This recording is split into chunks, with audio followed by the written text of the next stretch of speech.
Fixerbot says. Welcome. Stream starts in 5 minutes.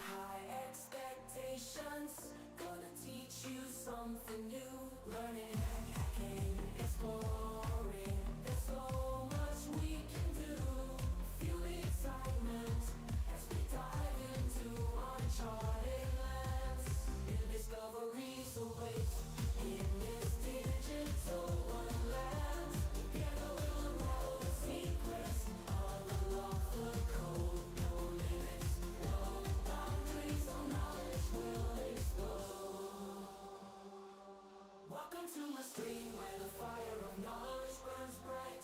Chat with me, let's embark on this journey of delight. From the basics to superpowers, we'll learn and grow. In the stream of knowledge, together we'll grow. T minus 4 minutes.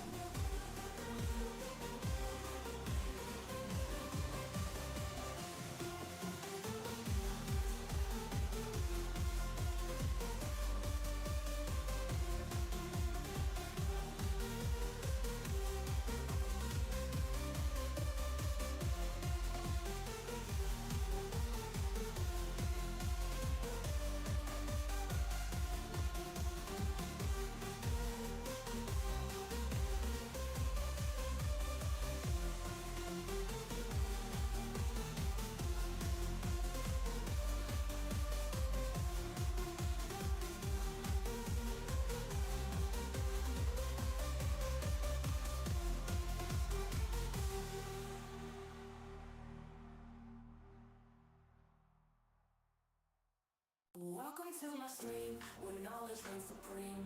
Calm and collected, I'm about to go live, you know what I mean. Got high expectations, gonna teach you something new. Learning, hacking, exploring, there's so much we can do. Feel the excitement as we dive into uncharted lands. New discoveries await in this digital wonderland. Together we'll unravel the secrets. I'll unlock the code. No limits, no boundaries. All knowledge will explode. Welcome to my stream where the fire of knowledge burns bright. Chat with me, let's embark on this journey of delight. From the basics to superpowers, we'll learn and grow. In the stream of knowledge, together we'll grow.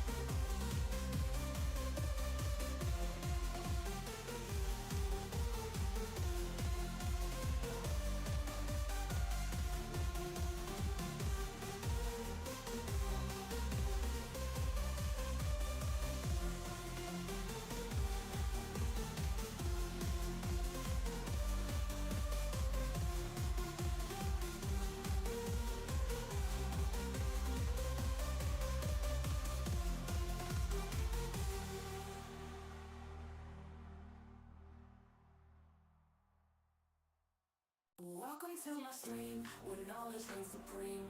Calm and collected, I'm about to go live, you know what I mean. Got high Stream about to start. 1 minute left. gonna teach you something new. Learning, hacking, exploring, there's so much we can do. Feel the excitement as we dive into uncharted lands. New discoveries await in this digital wonderland. Together we'll unravel the secrets. I'll unlock the code. No limits, no boundaries. All knowledge will explode.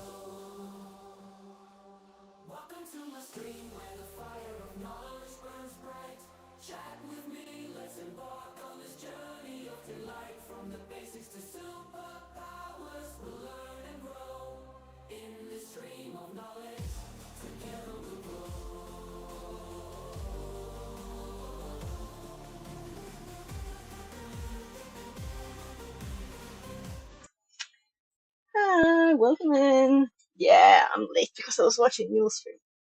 I know it's co-working, so now I'm gonna do this. Yeah, it was a great emotional stream today.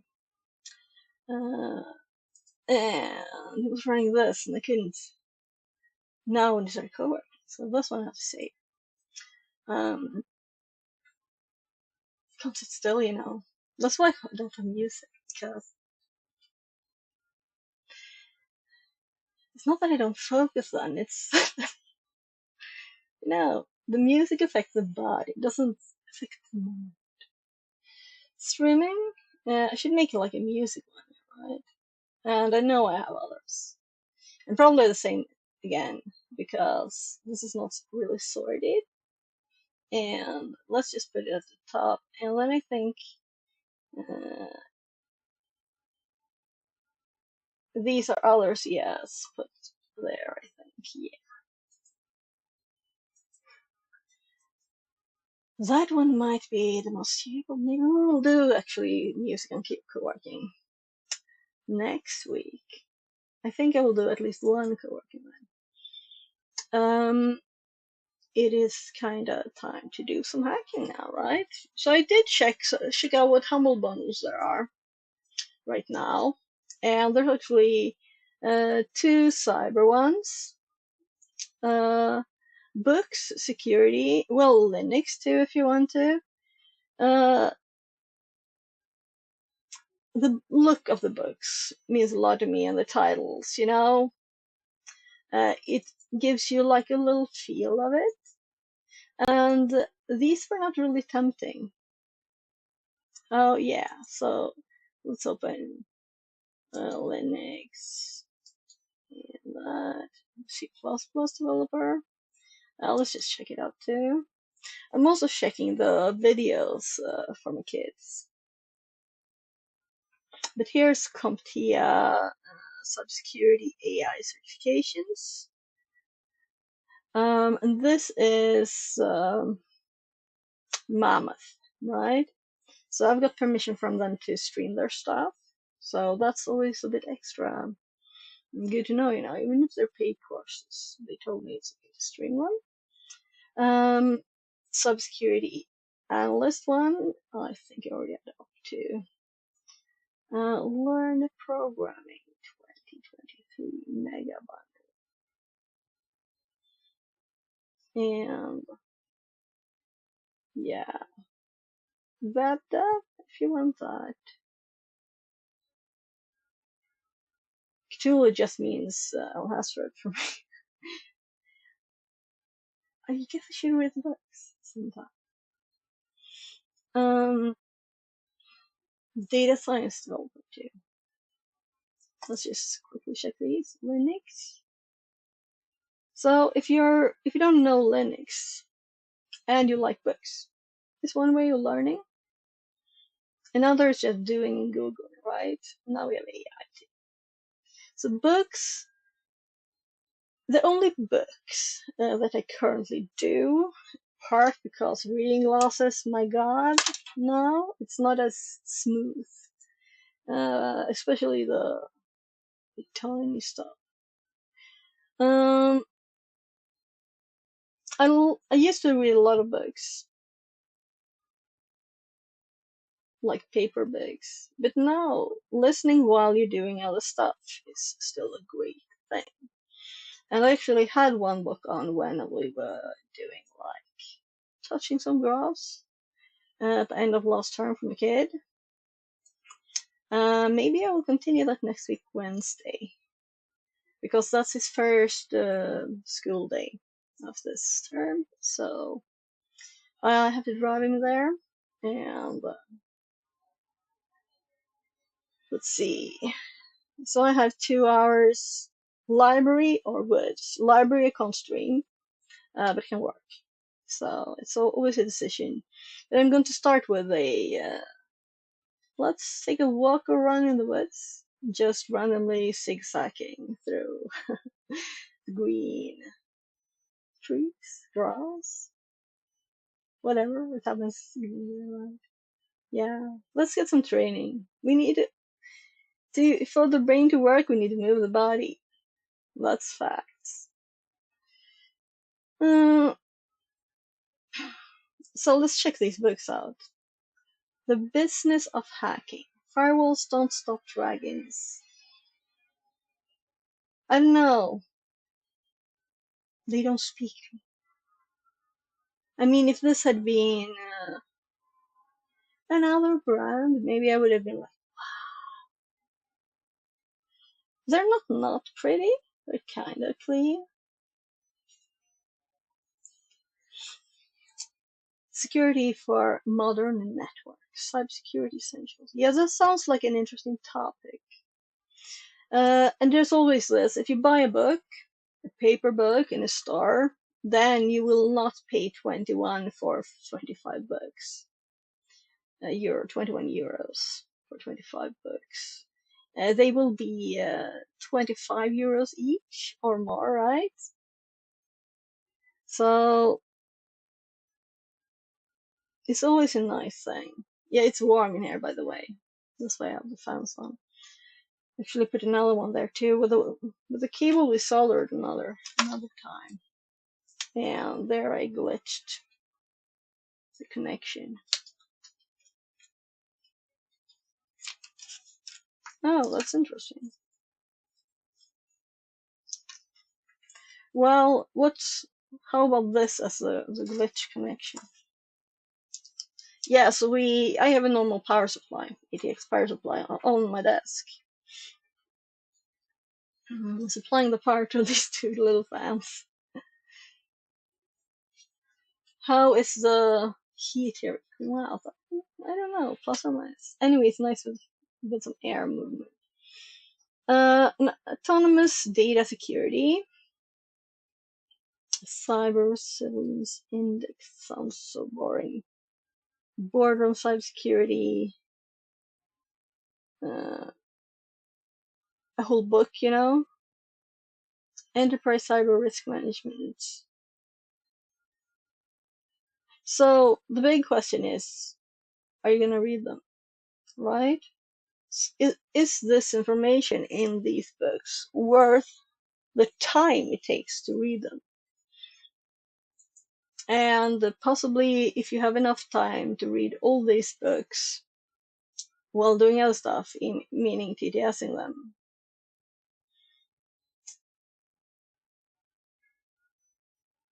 Yeah, the thing is, I already bought lots of packs. So I have lots of books that I already have not read. So I think I will just not. Now I'm thinking for my kids too. Embedded system is close to my heart. Memory management, but a whole book, you know? We can Google these things. I don't think I will ever again use a book. I actually have 2 books on, they're so old, .NET for Linux.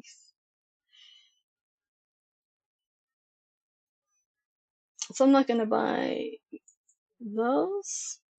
Videos, that's more kids friendly, right? That's their media. That's what they are grown up with YouTube. If someone tells them stuff, maybe you can make the kids actually learn and watch stuff. But this is certification focused, right? And I think this is Mammoth. I already have an earlier certification bundle from them. So I think the overlap would be quite big. I actually made an Excel sheet to be able to compare. And I've seen that previous book bundles too, they overlap. So you can just select all the titles and put them in a file and just compare it. Very simple.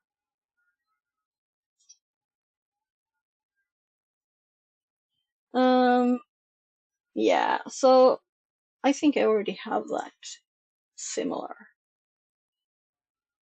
So what is this? This is the cybersecurity analyst. And this is not my strong point, right? But again, we go CompTIA. Are those in the one I already have, maybe even? And there's free stuff. Even if this is cheap, it's not free, but it's €19, 1940, €20 for 20 ideas. They're €1 each, but it's still money, right? We have free stuff, and it doesn't seem to be specific to. There's SOC analyst, master cybersecurity with AI. Also, they have like prices here, what they would charge. I think I have too much to buy anything more. So I just saw a link to another one. 3D printed tools. Yeah, so I watched some videos on 3D printing. I'm thinking, I would have bought that one, like old used thingy cheap, a few years ago if my kids' school didn't have it and I wanted them to go there and all the reasons, you know, were needed.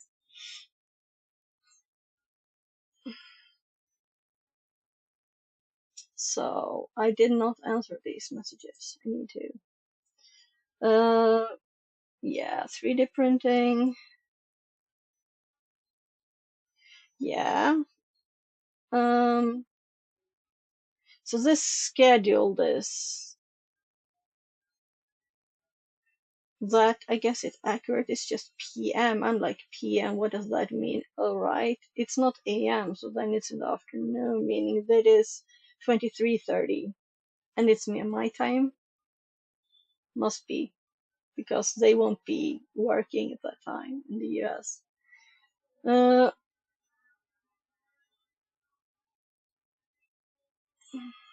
Why is my YouTube using those times? Because this is the maybe I can set the time zone or something. Yeah, we're not gonna watch YouTube. I think I was scrolling down to actually search if it suggested me any pen testing videos. No, bug bounty. Oh, security now. That's up in my podcast up. I didn't look at anything since last time. Come on, I'm trying to scroll. This is the bottom. So let's find bounty in this. 10 matches. So what is it suggesting? Yeah. So critical thinking, it's in my list automatically. Live bug bounty.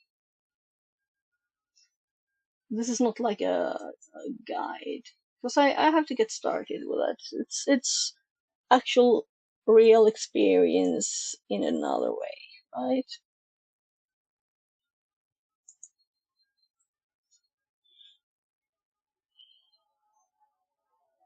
That's also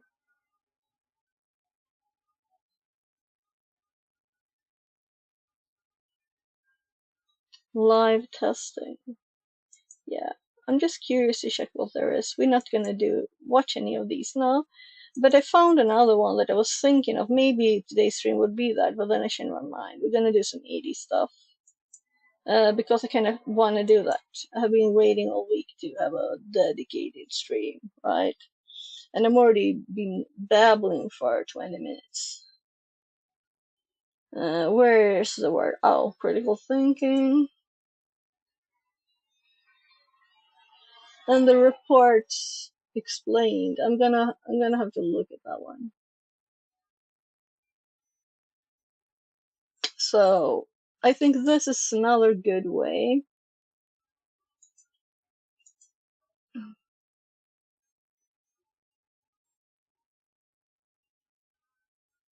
So I started watching this video, and this is what inspired me extra. But I actually chatted to someone about this yesterday. So I think I've been chatting with him when he's been streaming on Twitch, but usually not to my hours. So, and let's see what other tabs I had up. That we can just close. This is just my channel. It wanted me to click on the settings for some reason. I didn't have time for it. Anti-siphon training. Mobile. Yeah, I was checking. They had like yesterday a mobile live stream, but I don't think it's on here yet. All these are future.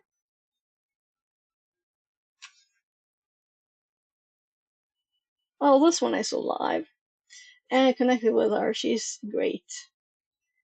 Tanya Yanka. Um, let's see.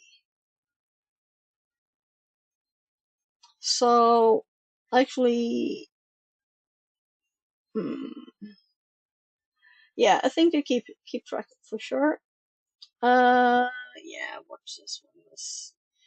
For us that didn't visit DEF CON, this was a great video to get the feel of it, really. And I started watching another one. Let's just close. Yeah, I'm gonna check this channel out and this video. Those are my to do.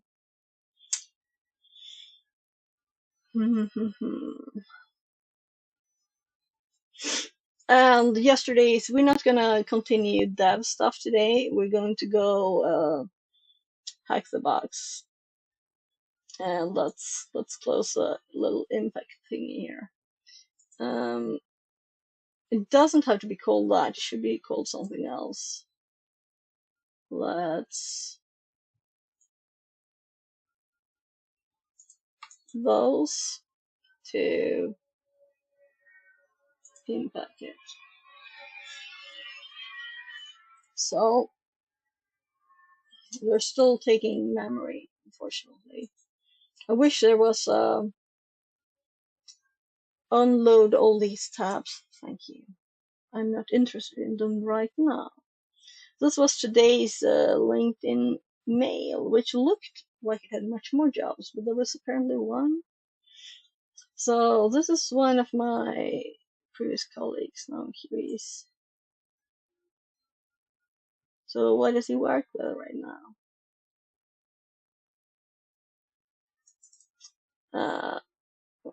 I'll close it for now.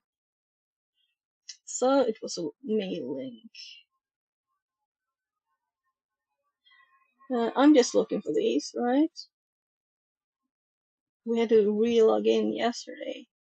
And this used to be administrator before that. And now they hopped around, right? Yeah. So I'm thinking we're done with administrator. We tested stuff after we did it on the machine. So we can just continue testing later on another one. We don't need that one. Let's just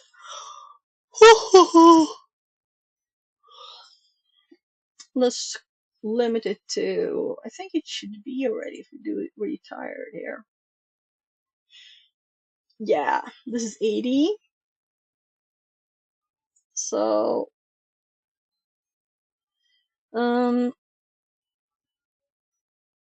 should we do this one? There's also stuff on TryHackMe. We don't have to do Hack the Box. Let's go over there. So I kind of feel bad because Hack the Box I won access to, right? Okay, so I have to log in again.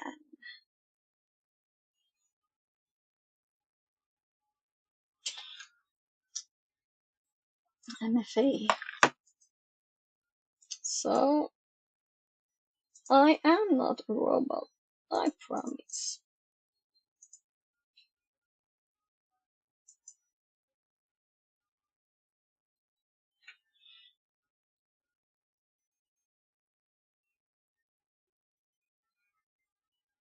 Welcome back, MFA. So, I have 2 TryHackMes, which is funny. Oh, exactly when you're about to type. I usually check the time to live on like the countdown, you know. So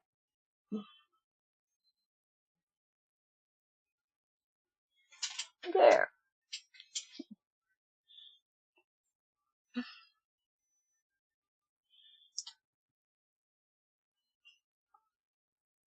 Ready? Revise your info and unlock new recommendations. Okay.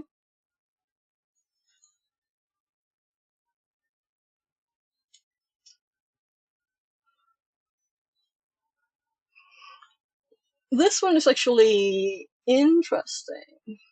Maybe this is a perfect opportunity. We've done a few boxes, like 80 boxes on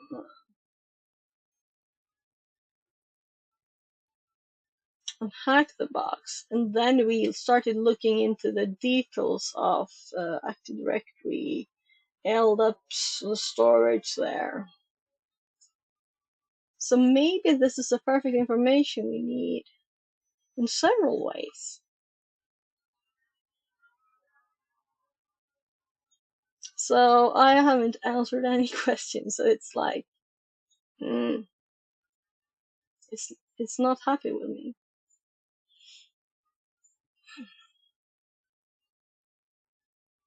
For months, yes. Nah.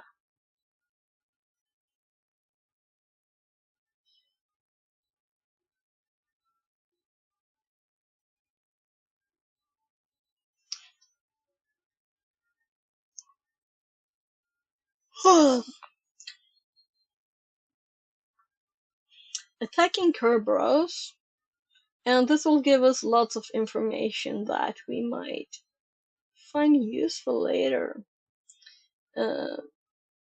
And I might already, you know, what is Kerberos backdoors? Oh, Mimikatz. 2. Gold and silver, plastic tickets, ultra roasting, Kerberos, abuse and packet. Welcome back. Yeah, I wish I could get this one to stop talking. I think I did say that before. Snooze notifications for this room. And please never bother me again. I don't like animations on web pages.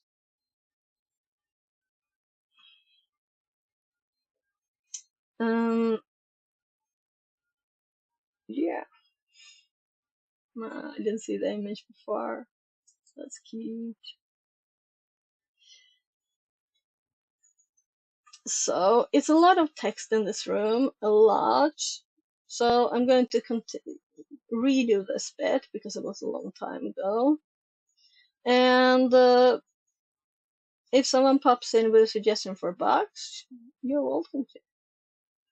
We can do anything. Let's make a little text. So,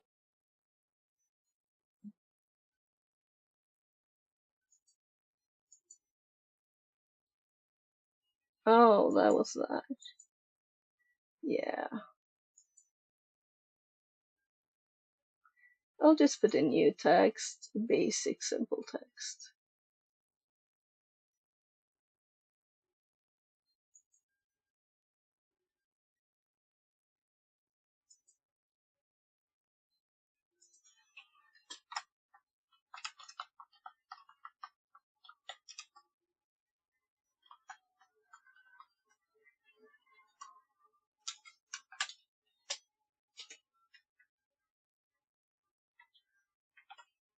Let's limit it to 80. Whatever. It's in the YouTube image, but it's not anywhere so Twitch can see though.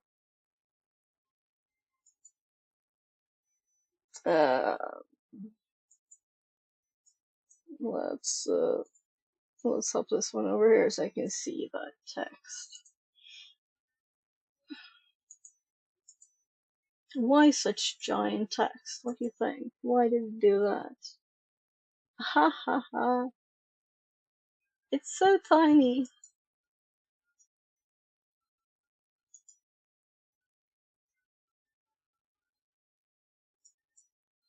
Arial is kind of boring. Let's try this. Can't I see a preview more than this?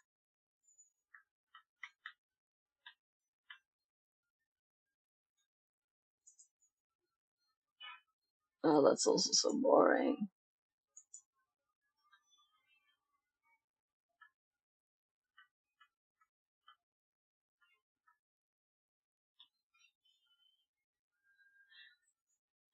If you suggest a box, I remove the Comic Sans from the screen, right? Try Consolas. That's a bit like...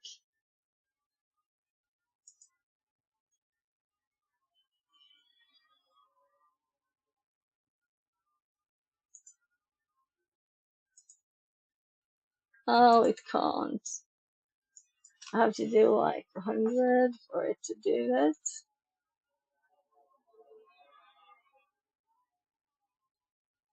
It can't.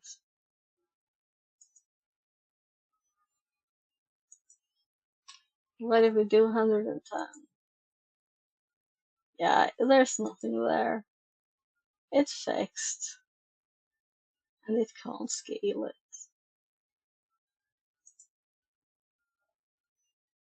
I want to see that.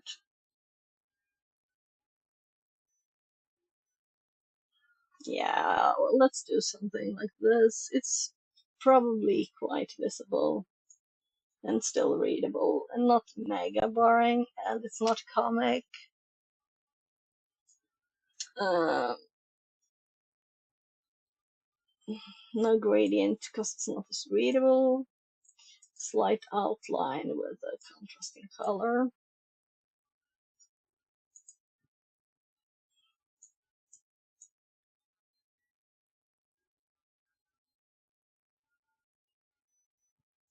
It should be, of course, purple, but it'll have to do.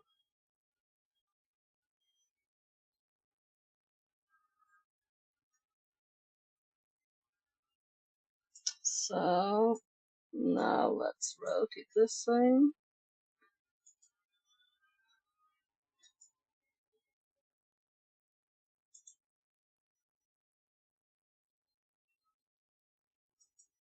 There.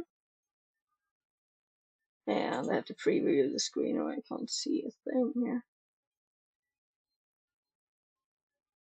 How it actually looks.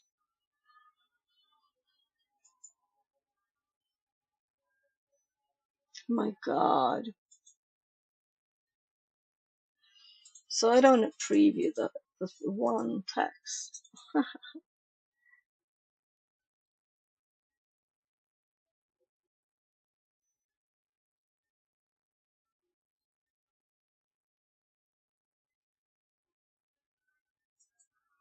Yeah, that's what it does when you have something selected. I never did before.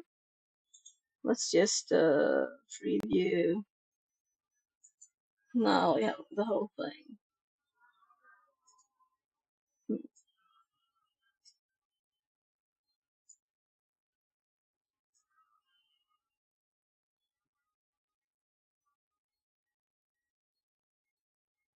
Oh, that's good enough. Good enough. We'll see if it's in the way, if I notice.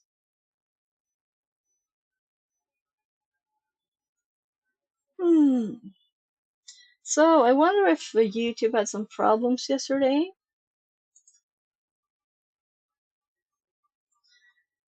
Oh, right, you can't see the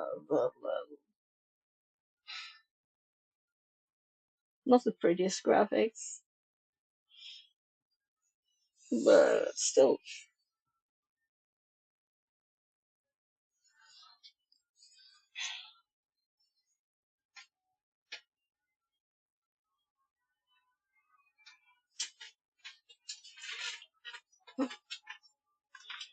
So, attacking Kerberos. We're going to learn stuff about Kerberos.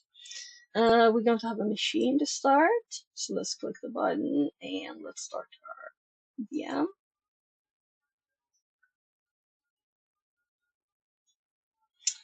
So I have a dual boot on my machine. Oh, I'm just gonna switch this. I noticed my hubby might function. Because this was past my heart. I had to use mine.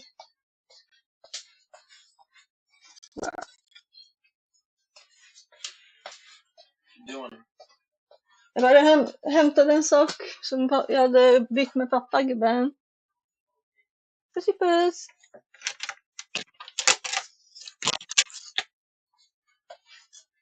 So this one is better. There.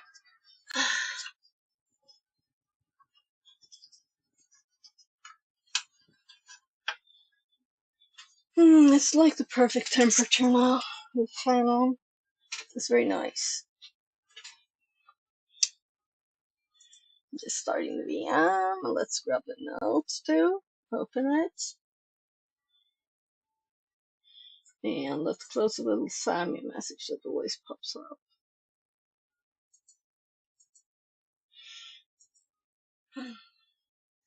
Yeah, these are our experiments with not having to use Bloodhound. I'm gonna move this one too.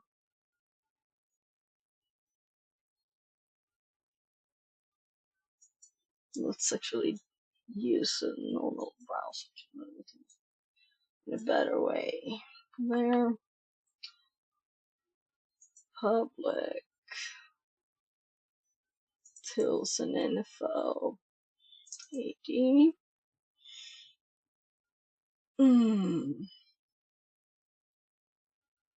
Testing stuff, sounds good. Let's just put it there. Yeah, let's remove the 14. So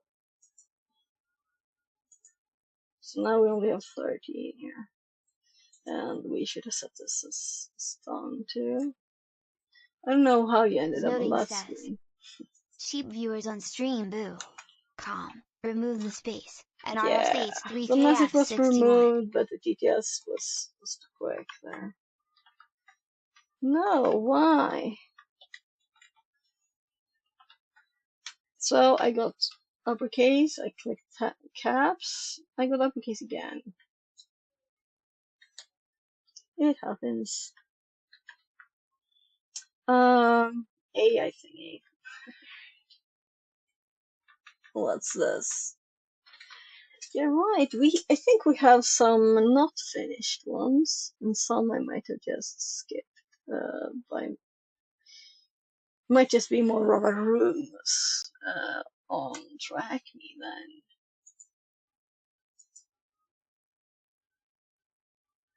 Yeah, we use that one for testing too.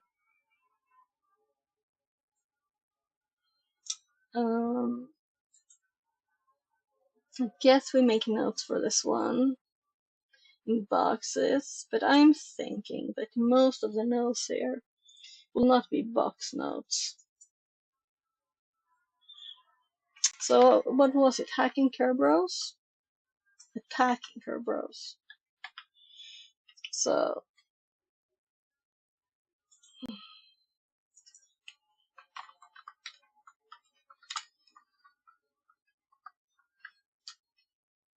there.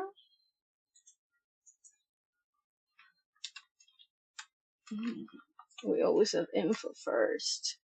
We always do an nmap because it's so good to see what's on there, even if it's not a right. So we always do that.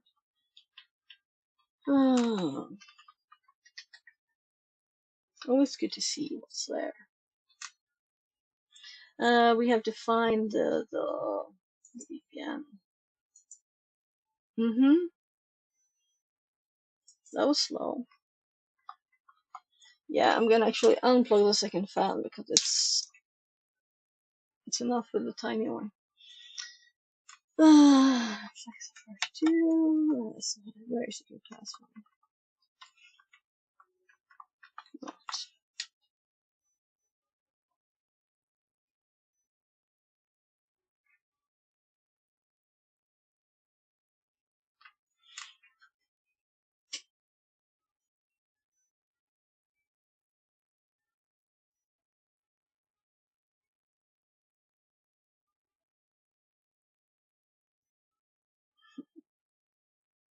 I got hungry from seeing in my corner of my eye a message saying I can't wait to eat today, and someone saying almost lunchtime. Well, here it's not lunchtime, but it's dinner time.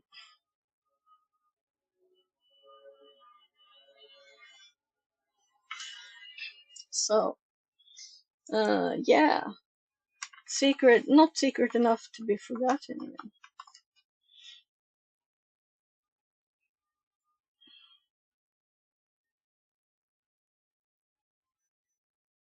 Yeah, so while the stream was starting,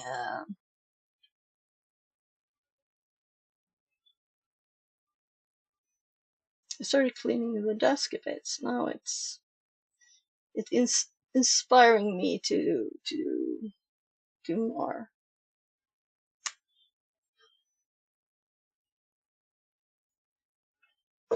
You don't need like a newly bought box of optical wipes on your desk. You don't need a full box, ice cream box with headphones, Bluetooth, right? I'll just put them here. Where the black one's supposed to be there. This one's supposed to be here. I'm just gonna pour all of this in here. Do everything. There.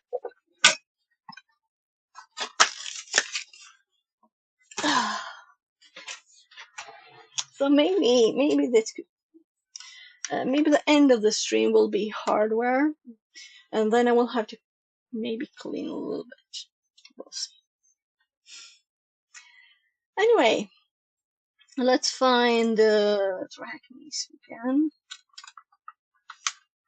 Or I think that if we just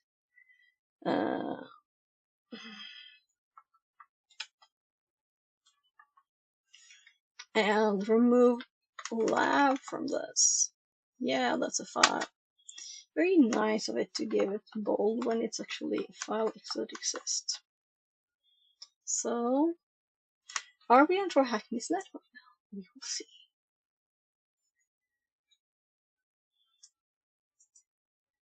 So I looked a bit here. No one suggested anything. I'm like, yeah, we can also look at Hackney. And we're actually on this room here, which is teaching things, hopefully, about Kerberos. I know there's a lot of reading in this one, but hopefully it's great knowledge. And I know it can be a bit complicated. So let's make sure to make both box notes and actually knowledge notes here, right? Windows, this is specifically Kerberos. And it is, well, is it 80 basics? We could change this to be knowledge instead. It is not specifically hacking techniques. Well, it will be. It will be. So we're probably going to end up having stuff here in attacks instead.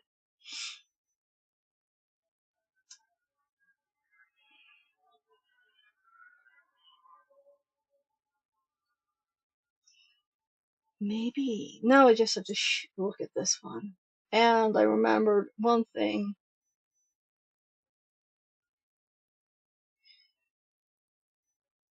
From the administrator box. I think this one. We'll have to go back to that one actually. Now I closed it as done. I'll probably remember that. Let's make a little note. New note to do. Try shadow creds attack on HDB administrator, or was it the box before? Montverde. I think it's one of those two. So we didn't try one of the alternative ways of escalating privileges. I think it was administrator. Yeah, we'll see. So let's change this one to 80 basics and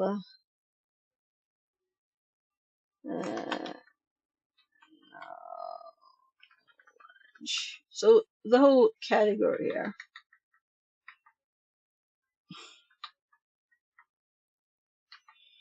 That was the worst spelling ever of knowledge. 80 basics in knowledge. It's called tools and info. So there will always be tools and there will always be info, right? And usually they're like mixed. We could also say techniques, but that would make the header far too long. So it's called tools and info. This is the section where it's actually different kinds of hacking where you can find, oh, I have SMB ports open. What on earth should I do? Let's do the start here, which is hopefully anything in. Yeah, so I should fill out the ones I have. So there's something there.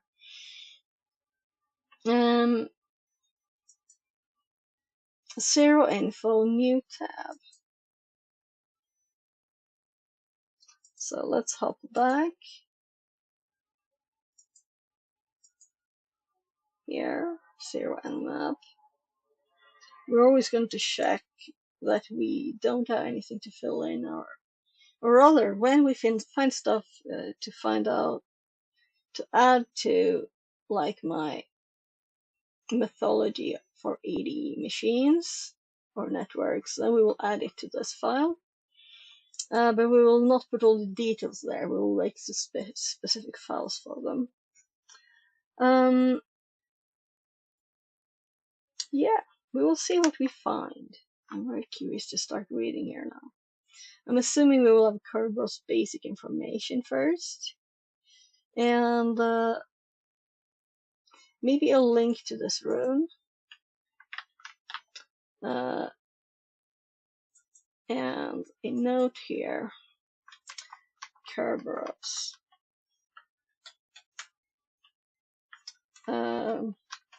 A lot of information in there. So when I say a lot, you can see the first bit here. That was short. I think so. Maybe it's not as bad as I thought. Yeah, so when I assessed how much text it was at the end of a long stream. Yeah, this is not as much as I thought. So this looks actually better than I thought. Great, great. Goody good. And we have more suggestions for resources. I'm gonna see if I can copy this. Suggested reading by THM to check. They might not even exist, anymore.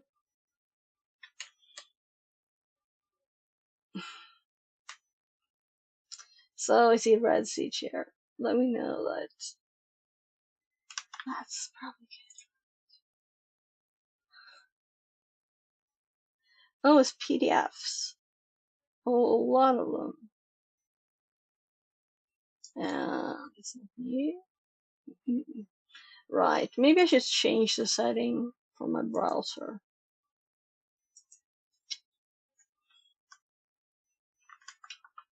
So file types, save file. Yeah, ask. I want to have an ask on that one. No, the specific for this one. Ask. Yeah, for sometimes I want to just open it, like in this case.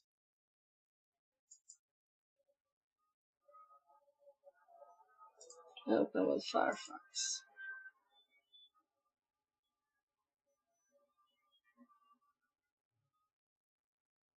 So this is not his latest. But let's check this out. Oh, looks nice. Assuming this page has, let's copy the URL.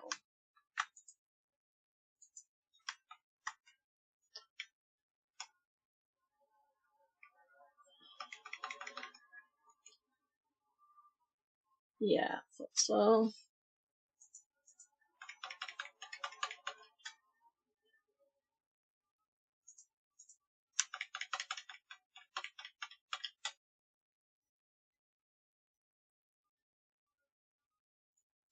WinSequencer, training tools, blog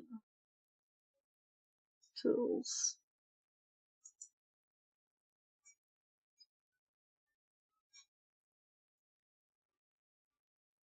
Yeah, so I haven't actually read everything in their website. That was where I was. Let's try blog now. Oh, the RSS feed. Always hunting for RSS feeds. It's a blog. They don't always work well with my script, or rather with Playwright or just generally Python.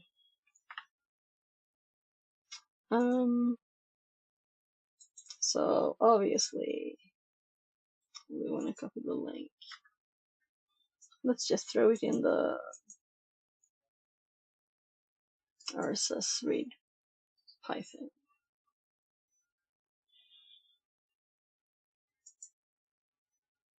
There's the feed list. Oh, so what happened here? I closed it while it was up, so it went bananas. Podcast. I don't actually have blogs. They're like,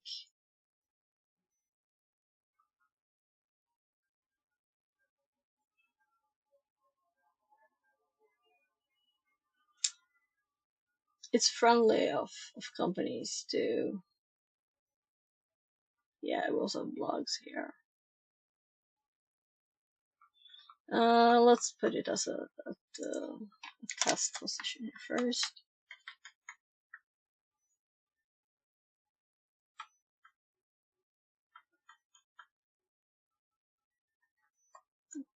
Take one which is okay. Let's actually do this because I've done this too many times now.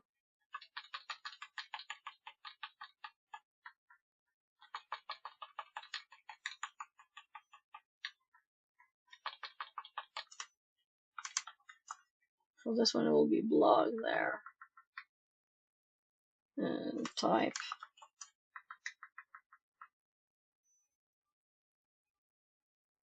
And title.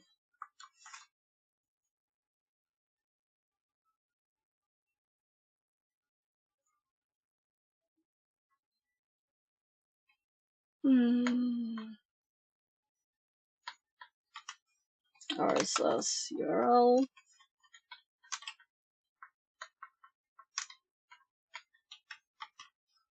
URL.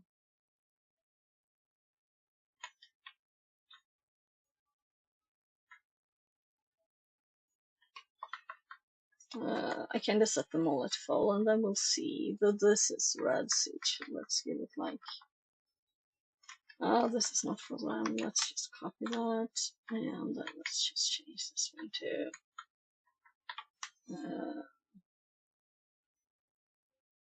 under header.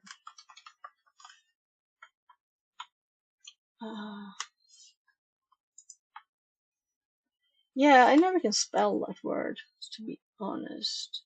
Let's just.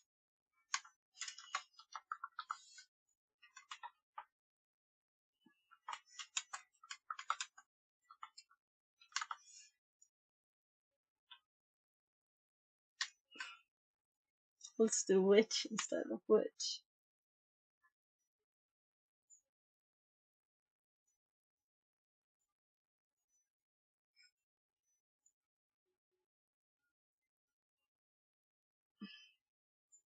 Yeah, so that's obviously wrong.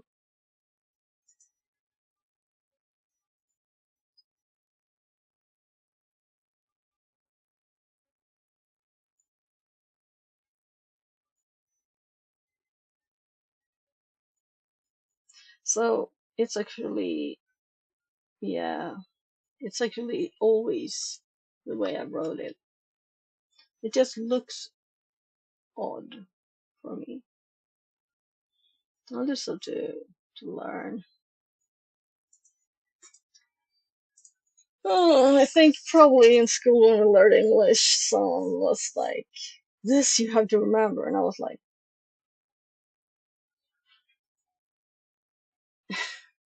always think about this one, you know. Gosh, I shouldn't type in the chat when I'm not constantly there.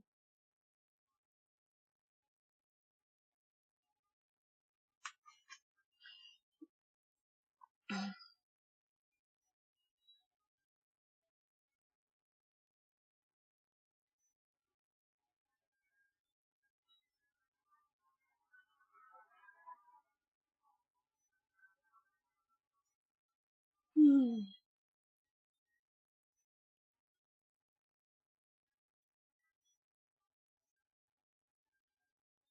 Yeah, right. You can't reply when you're on the phone. Well, well.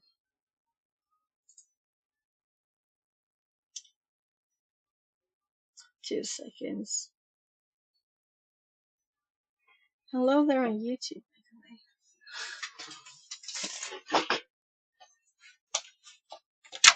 Yes, my love. Är det sovdags nu? Du sa att du skulle sova tidigare. Så jag förfrågade om det var dags att sova nu. Mhm. Yes.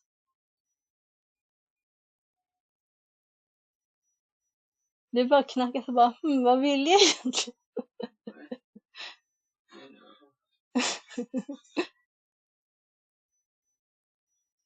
I want very square lines.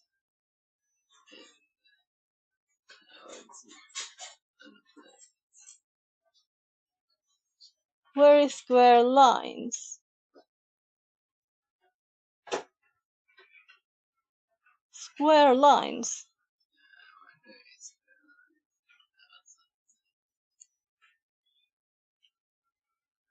Det är inte spagetti och köttfärssås i alla fall. That's a formula. No, it's very square lines. If that's what they Okej.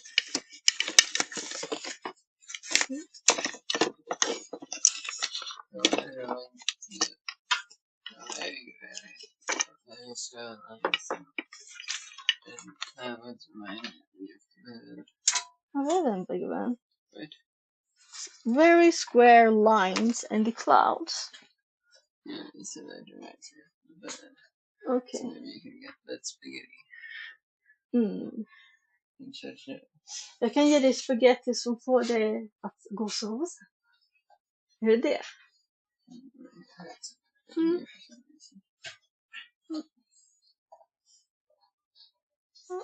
Jag skriver den. Mm. Spagetti och köttfärssås nu eller om en stund.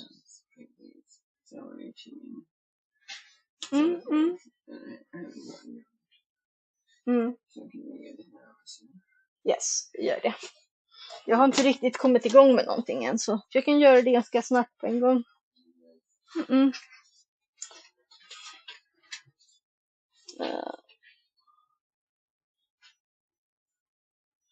So let's see.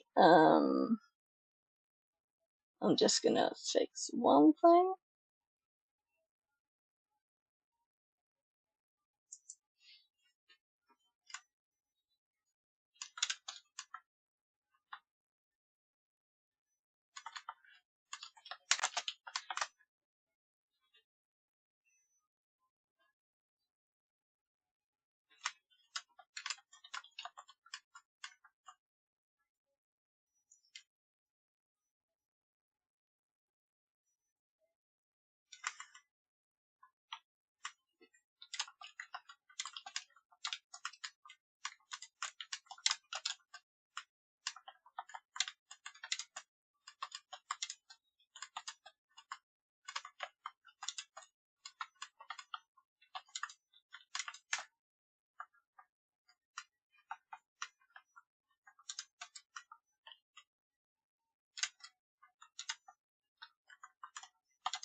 Sorry, I was just sending a message about food. So let's fix this last bit here. I think I might have covered this already. And we're going to put this in there. And we're going to put there.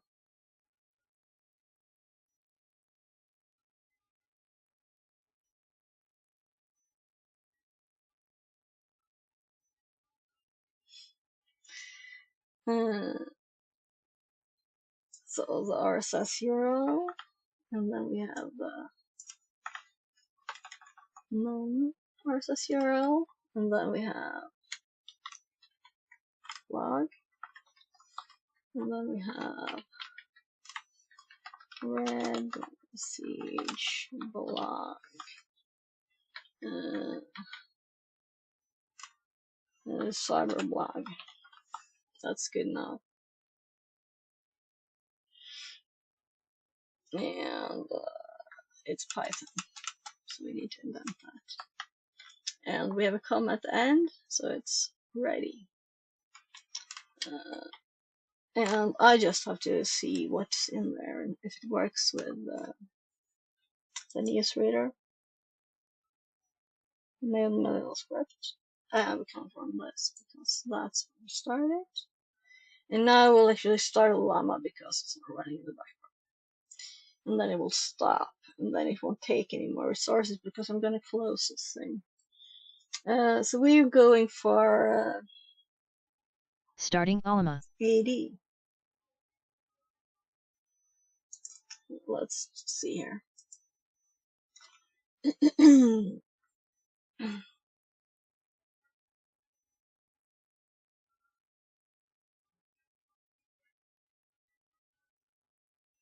Successfully started llama. Here are the latest articles from your RSS feeds. Fetched 10 articles from blog Red Siege Information Security. Title, Breaking Clean, Dodging Sanitization with Event Handler Tricks. Published, August 14th, 2025. Let's check the IP address of the track me. Here. Oops. Copy. The article written by Larry Ellis discusses his experience with web application testing, that's new. specifically his struggles to find vulnerabilities in real-world applications. Ellis had previously tried training exercises like Hack the Box and Try Hack Me, but found that many websites were properly sanitized and validated, making it difficult to exploit user input injection attempts. However, after a recent engagement, Ellis was able to successfully demonstrate a cross-site scripting, XSS, vulnerability on a website used to display images in a matrix. The target website allowed users to generate an image matrix by clicking the Generate Matrix button, which sent a post request with checkbox information in the payload. Ellis noticed that the checkbox information was visible in the Inspect Element pane of the web browser and decided to try to exploit this vulnerability. He started by attempting to get the application to alert something to the browser window using console.log, but found that it didn't work. So I'm gonna stop and know it's good and close. We save memory for what we really want to do, which is AD hacking. And that reminds me, actually, someone wanted me to remind them when I was streaming. So why not send a message?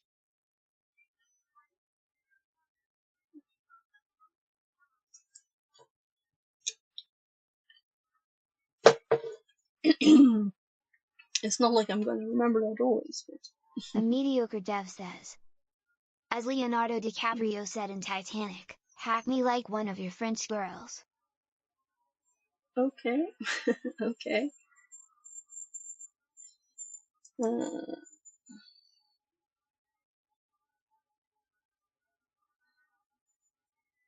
I'm just reading their message here.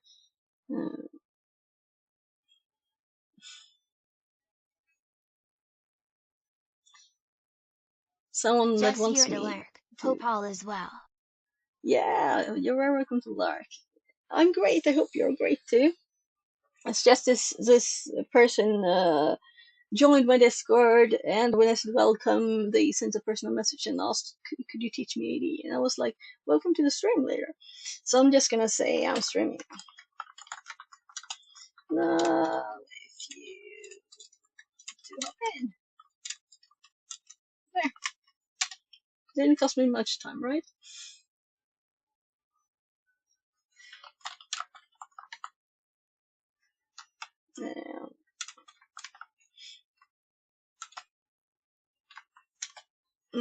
So close the Discord again to get rid of Fixerbot says. Time to move it, move it. 15 squats redeemed. Welcome in. Welcome in. Okay, 15 squats. Let's get started with moving the body. We get the brain working, right?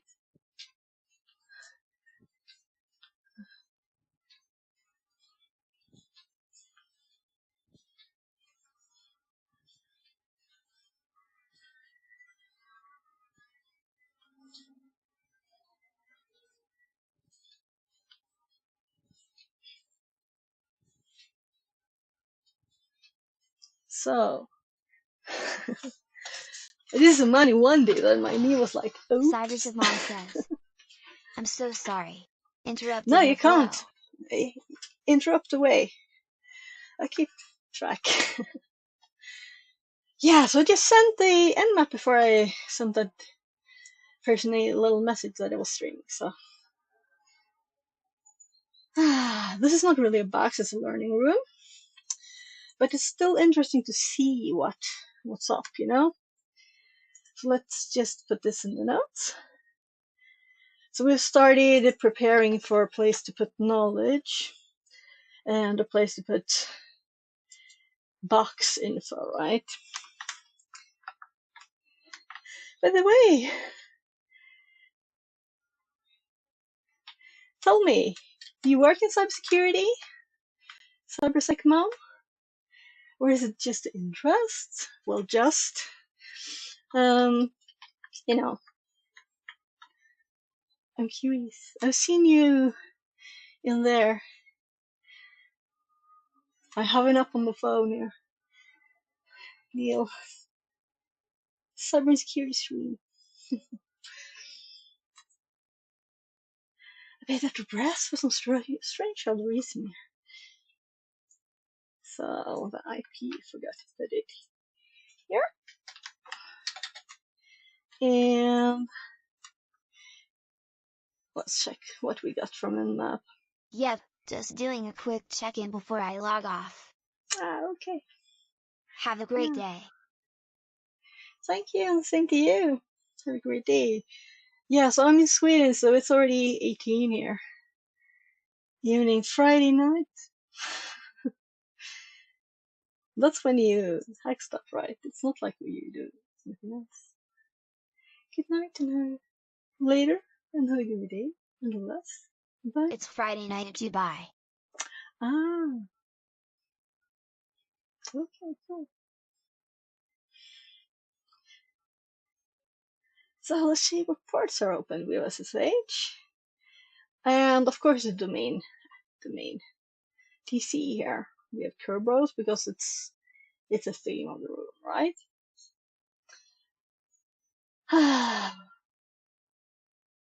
Still a bit out of breath.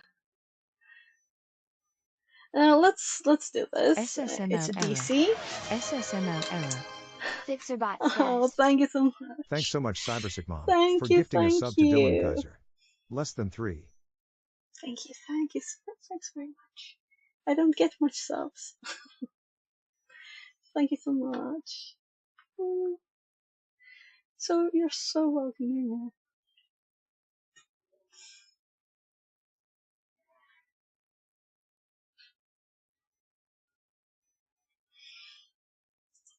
here. We have SSH. And let's see what else we have. SMB, obviously, right? Because the DC can't even work without it. So let's add SMB. Or domain can't work without it, I guess I should say.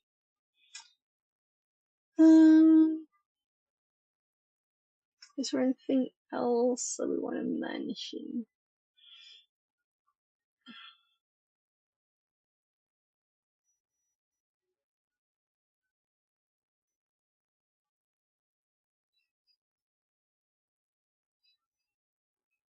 So Winorambic Mansion.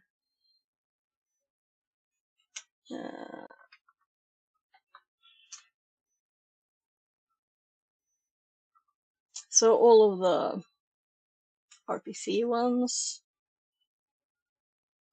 9389. So in my Start Here AD file, I have some of the most common ones here. So this one is also very interesting to have. The other machines has not had RDP enabled. So we can also see RDP in the text here. I think though that Nmap should really say, right? Make it easier to understand for people. We also want the domain information here. This. Oh, my kid's making toast.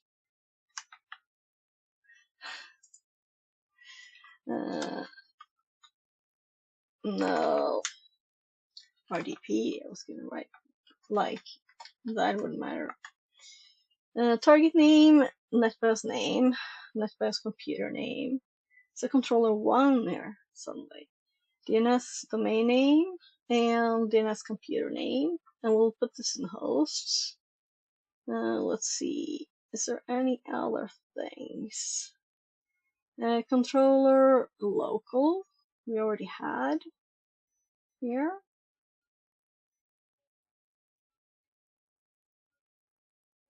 So I think that's it. Let's make a little line for it.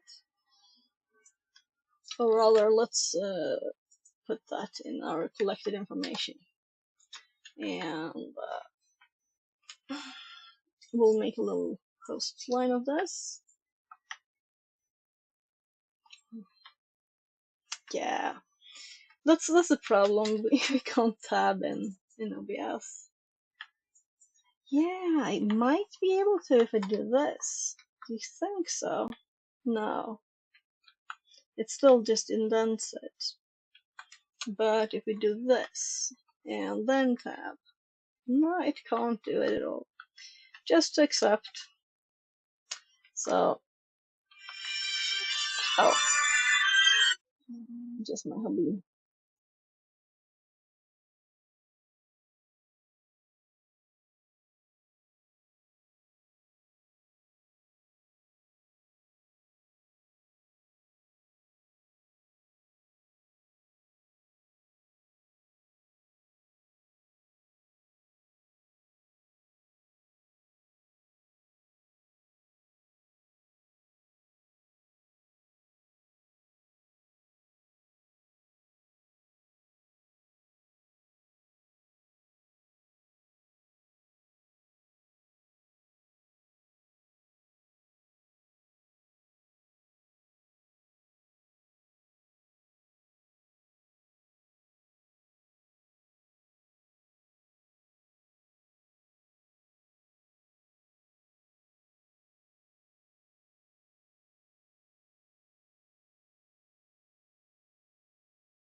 Dylan Kaiser says, "Oh hey, thanks. You're awesome."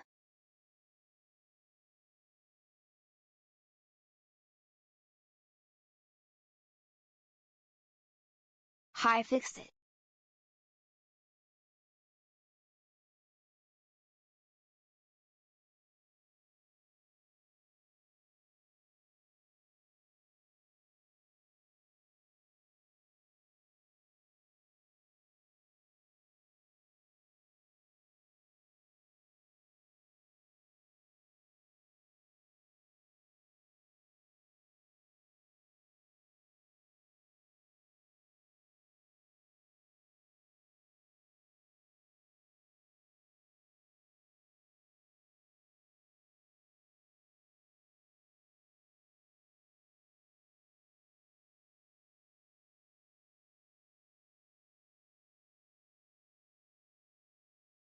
I can't hear you. Is this one of those silent streams?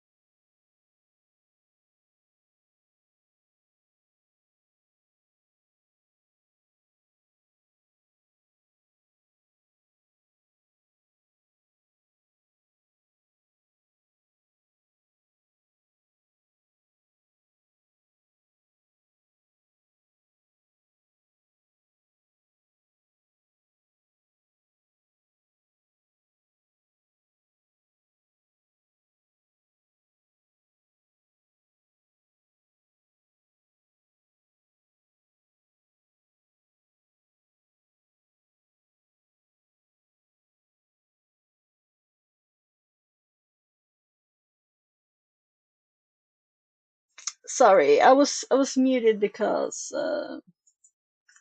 I got a phone call. My hubby called, and while he was calling, my mom called, so I have to call her up. Missed video call at the same time, two people. Okay. So sorry. We're going to continue. Let's pop this one up. It's more fun to watch. 2 phone calls at once. I hate that. Yeah. Especially because I was like, and you were talking too in my ear, so I was like,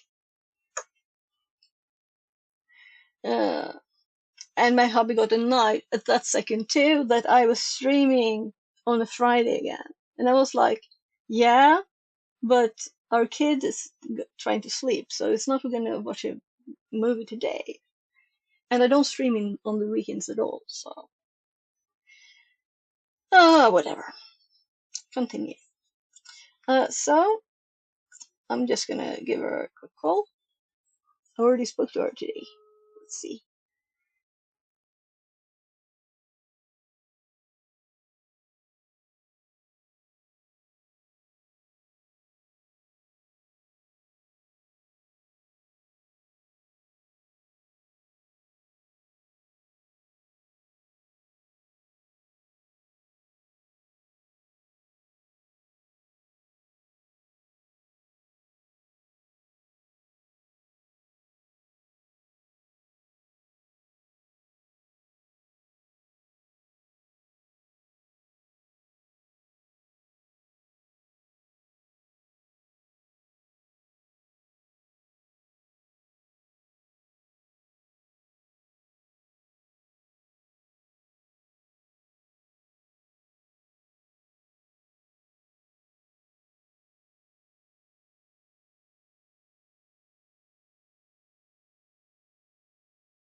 there. So I think I'm gonna go and help her. So she's got on the back of the house there's a lawn, and it's like no lawn anymore because there's some bushes that have become trees. So I'm gonna like help her cut them down. But that won't take one day because I think it will start a little, maybe. We'll see. So, how are you, Dylan? Everything good? Ah, gosh, I'm like lost connection here with stuff.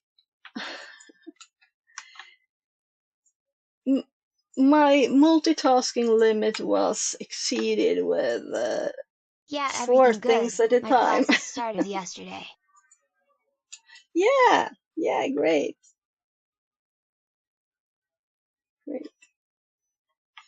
So, right, I'm actually preparing the line here. So I'm just gonna cut this and we'll paste it in hosts.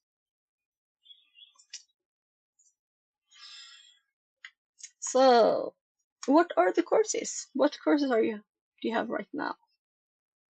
And what's fun? What's fun?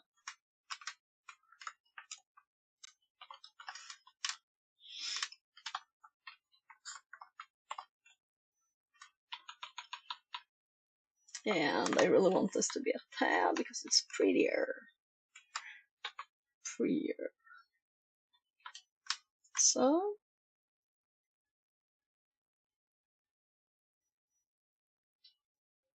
controller. Controller what?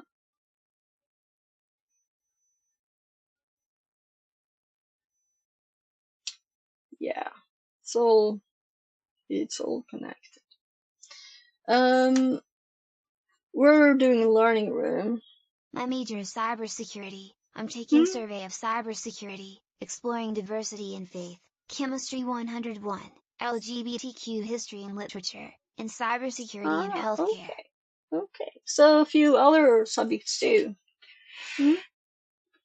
Yeah, I think it's nice to not only. I'm assuming also that those are maybe not in the course with the same people, so you meet more people. That's nice, right?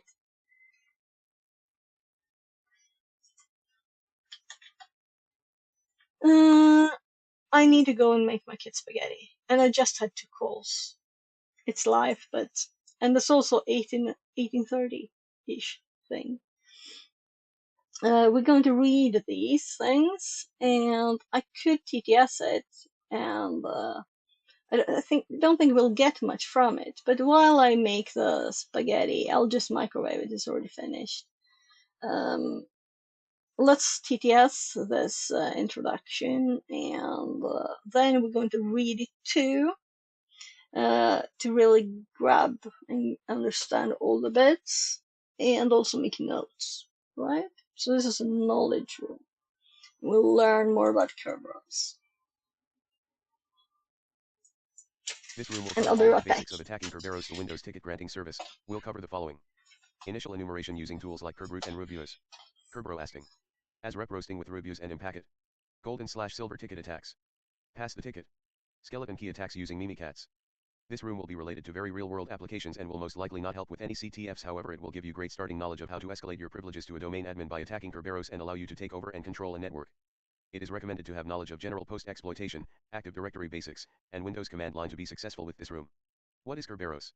Kerberos is the default authentication service for Microsoft Windows domains. It is intended to be more secure than NTLM by using third-party ticket authorization as well as stronger encryption. Even though NTLM has a lot more attack vectors to choose from, Kerberos still has a handful of underlying vulnerabilities just like NTLM that we can use to our advantage. Common terminology. Ticket granting ticket, TGT. A ticket granting ticket is an authentication ticket used to request service tickets from the TGS for specific resources from the domain. Key Distribution Center, KDC. The Key Distribution Center is a service for issuing TGTs and service tickets that consist of the authentication service and the ticket granting service.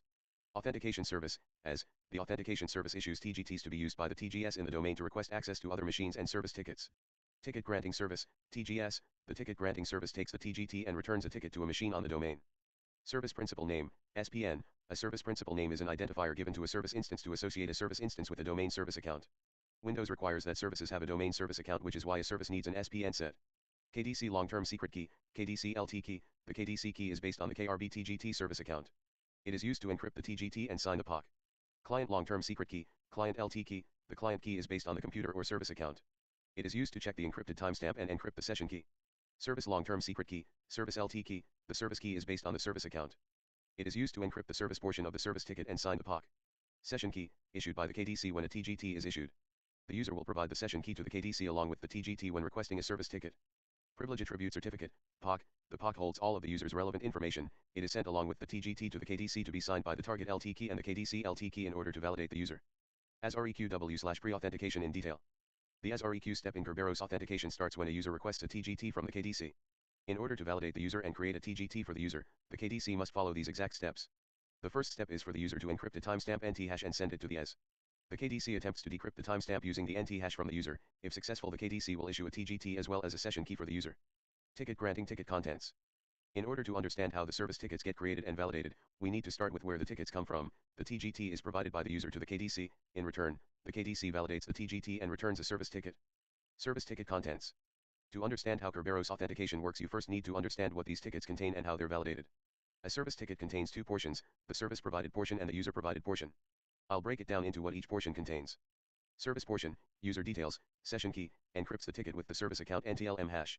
User portion, validity timestamp, session key, encrypts with the TGT session key. Kerberos authentication overview. ASREQ, 1.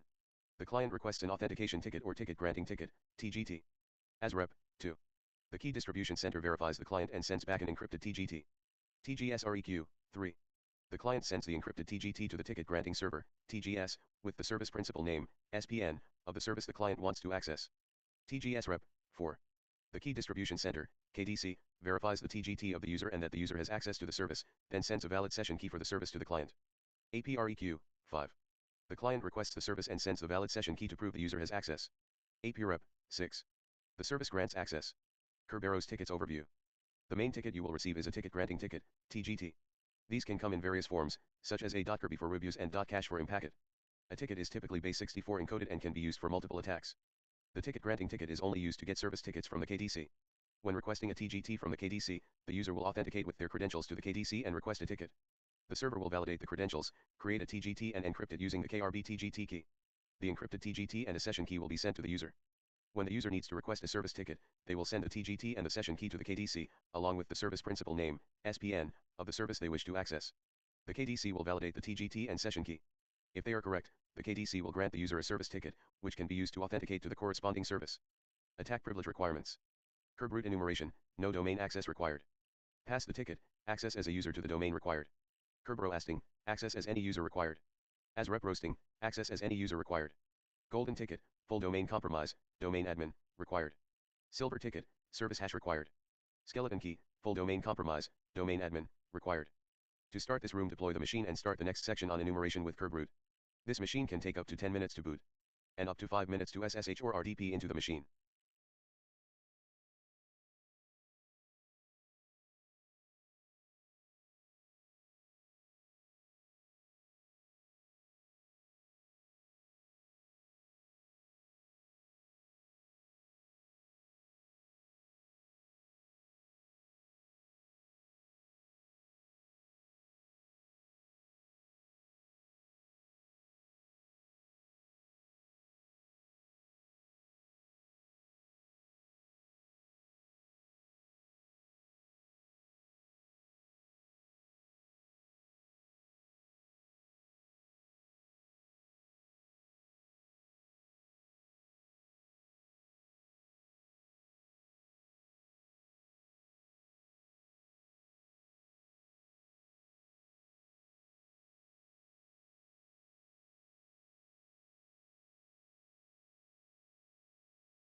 Fixerbot says. New follower Solijib. Less than 3.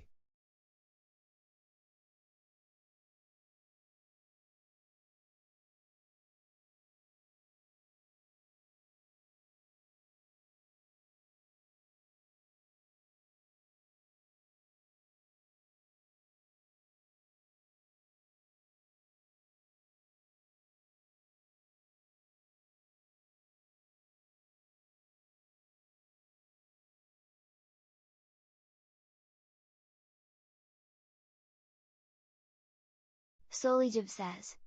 Hey Sophie.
Samaria1 says.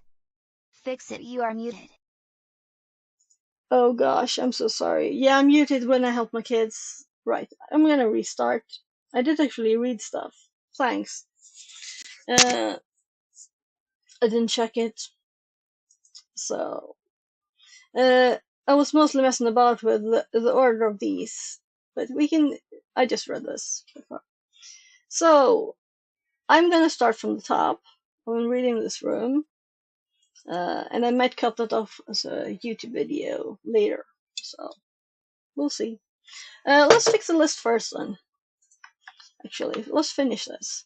So service principal name, SPN, is not related to all the abbreviations. They don't reply. They don't explain what they are before they use them. So I wanted to change the order. And welcome in, and thanks for the follow. That's what I said a bit ago. Service principal name.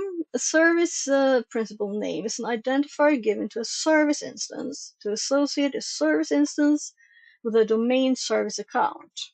So just an account gets a name. That's called a SPN. Maybe I should make it my own explanation. Windows requires that services have a domain service account, which is why a service needs a SPN set. And then we're going to see what else we want next.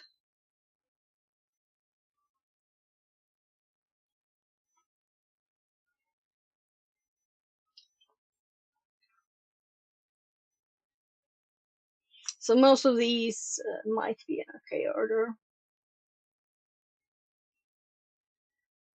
Client long-term secret key. Service long-term secret key. Session key.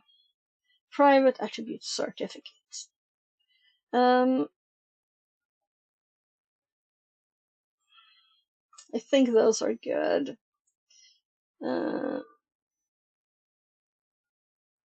We should have ticket granting service there. So let's put this one first.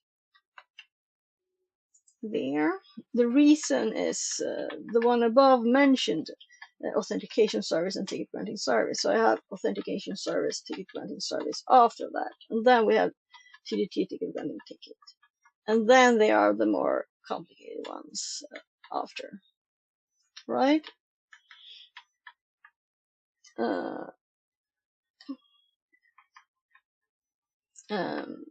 I might change exactly the text and stuff later.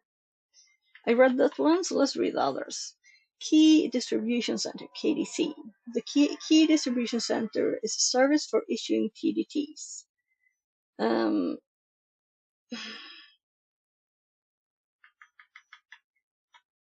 So maybe this one should be first. TGS. Is that in here?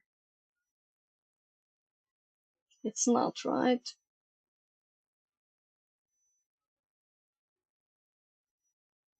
Yeah, it is here.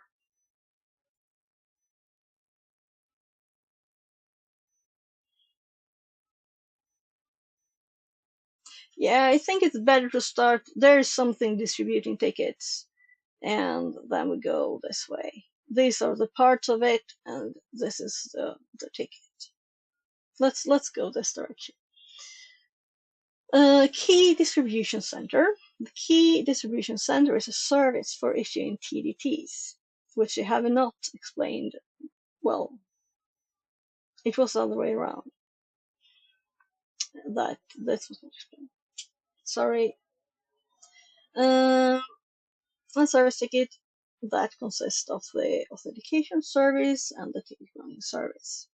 And authentication service issues TDT to the user to be used by the TDS in the domain and request access to other machines and service tickets.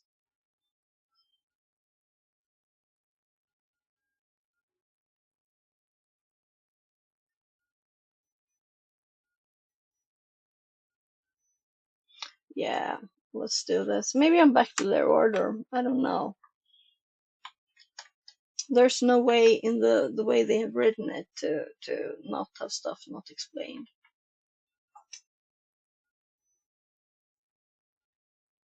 I think they should start with more basic stuff before they go there. And I think I will start this and I will read all of it, including these bits. And yeah, let's just do it.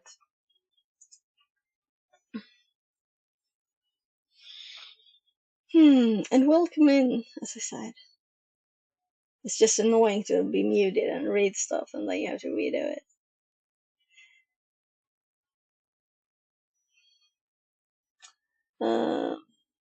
Let's remove that text that I added. So in case you make YouTube of it. So, attacking Kerberos. Learn how to use the Kerberos ticket granting service inside of a Windows domain controller. Introduction. This room will cover all the basics of attacking Kerberos. The Windows ticket granting service will cover the following: initial enumeration using tools like Kerberos and Rubius. I mean, if you read it, no need to redo, especially when you made notes. I myself have access to the room, no one else complaining, just was letting you know. Yeah, no, I want to redo it then. So that's how I do it. Especially, it would be odd with a YouTube video with mute on, right? So it's being like that.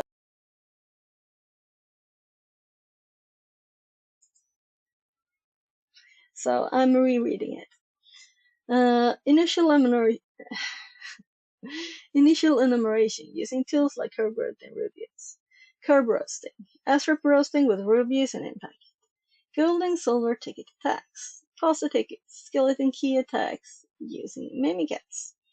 This room will be related to a real-world application and will most likely not help you with CTFs. However, it will give you a great starting knowledge on how to escalate your privileges to a domain admin by attacking Kerberos and allow you to take over and control a network.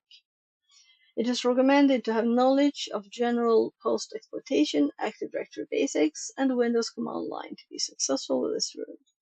And this, not really for CTF, but I think it was probably more true 1,886 days ago. So this is from the Cyber Defense Path that actually doesn't exist anymore since April. But I want to finish it. So, what is Kerberos? Kerberos is a default authentication service for Microsoft Windows domains. It is intended to be more secure than NTLM by using third-party ticket authentication, as well as stronger encryption. Even though NTLM is a lot more attack vectors to choose from, Kerberos still has a handful of underlying vulnerabilities, just like NTLM, that we can use to our advantage. And now we have the wire list. I might make my own explanations later in the notes, but we copied this list for now. Common terminology: ticket granting ticket, TGT. A ticket granting ticket is an authentication ticket used to request service tickets from TGS for specific resources from the domain, and all the abbreviations there will be explained. Key Distribution Center. The Key Distribution Center is a service for issuing TGTs and service tickets that consists of the authentication service and ticket granting service. And the authentication service, AS, issues TGTs to be used by the TDS, so the ticket granting service, in the domain to request access to other machines and service tickets. Ticket granting service takes a TGT and returns a ticket to the machine on the domain. Service principal name, SPN, is an identifier given to a service instance to associate a service instance with the domain service account. Windows requires that services have a domain service account, which is why a service needs SPN set. KDC, long-term secret key. And KDC here, Key Distribution Center. So Key Distribution Center, long-term secret key. The key is based on the Kerby TDT service account. It is used to encrypt the TDT and sign the PAC. And PAC here is PAC Privilege Attribute Certificate. Client long-term service. Client long-term secret key. Now, the secret key is based on the computer or service account. It is used to check the encrypted timestamp and encrypt the session key. Service long-term secret key. The service key is based on the service account. It is used to encrypt the service portion of the service ticket and assign the PAC. And if this just sounds like a mess, it's because it is. And hopefully we will get all the things untangled during the rest of this. Or I have other notes. Session key. Issued by the KDC when a TDT is issued. The user will provide a session key to the KDC along with a TDT when requesting a service ticket. Privilege Attribute Certificate, PAC. The PAC holds all of the user's relevant information. It is sent along with the TDT to the KDC to be signed by the target LT key and the KDC LT key in order to validate the user. SRAC with pre-authentication in detail. The SRAC step in Kerberos authentication starts when a user requests a TDT from the KDC. So the really TDT is ticket. You can kind of hear that, right? But it's a ticket that you use to grant other tickets. And KDC is just what does this thing, right? In order to validate the user and create a TDT for the user, the KDC must follow these exact steps. The first step is for the user to encrypt the timestamp and the hash and send it to the AS. And let's check here. AS. the authentication service. I wish they would have just written everything out, right? Send it to the authentication service. The KDC attempts to decrypt the timestamp using the NT hash from the user. If successful, the KDC will issue a TDT as well as a session key for the user. Ticket granting ticket contents. So this is what one of these tickets look like.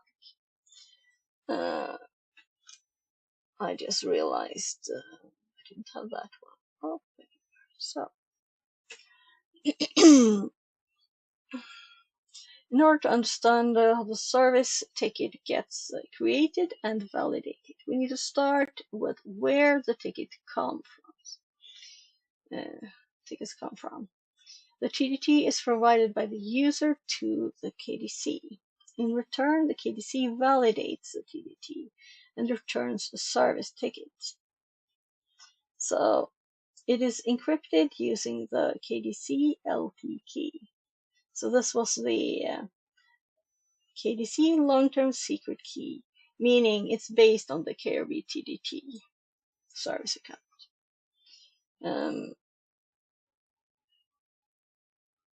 Did I read all? I usually never have a problem with all these abbreviations, you know? Yeah, I was here. Start and max renew. Service name, KRB TDT, example local.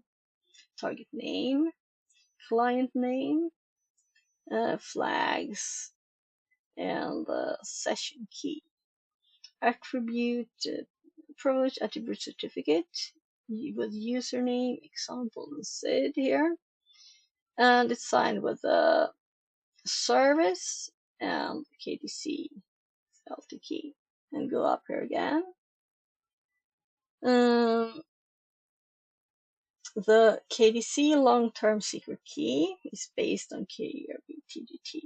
And the service one, service long-term secret key, is based on the service account. So different accounts for different services.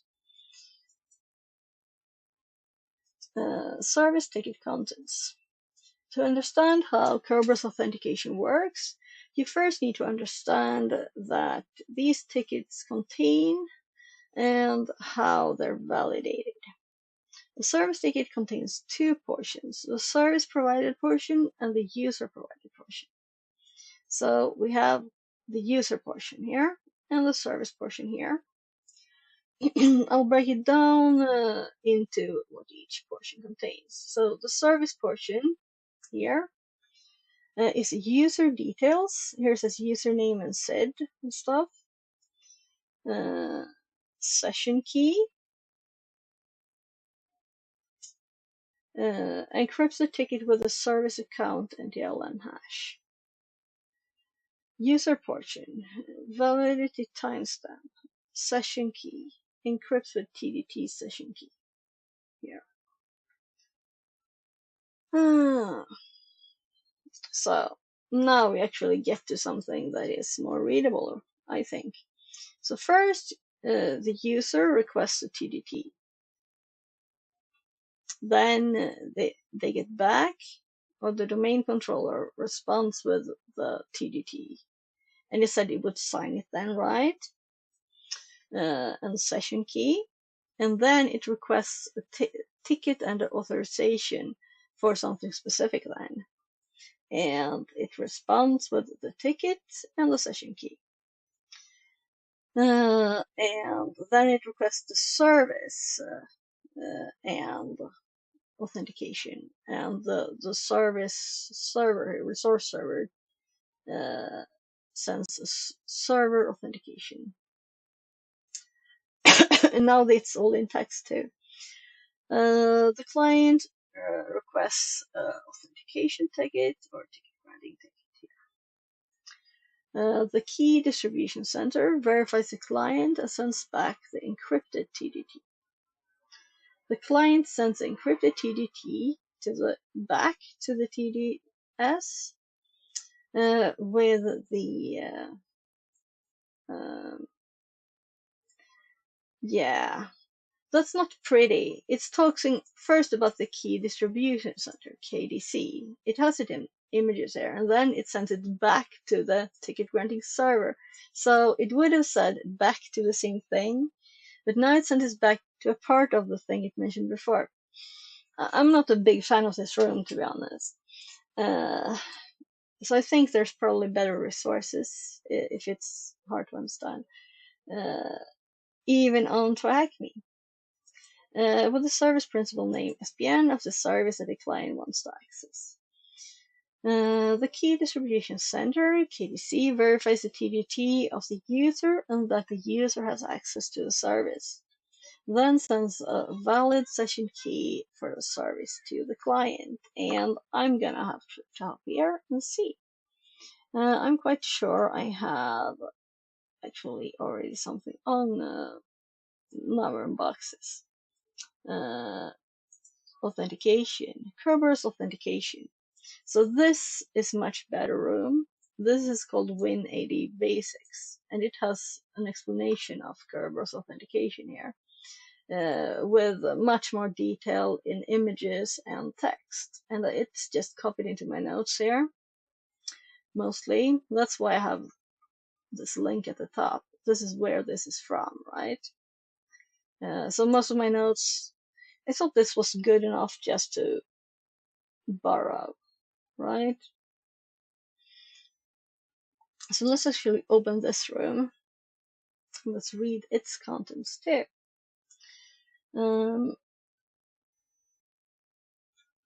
Authentication methods. Here it's just one of the methods. It also goes through NTLM.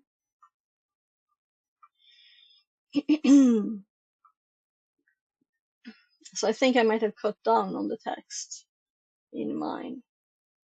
But you can just go to this. Let's see, is this a... it's in the bottom. So it is 800 days newer. So it's not hard to imagine that they had more resources. This is also a free room.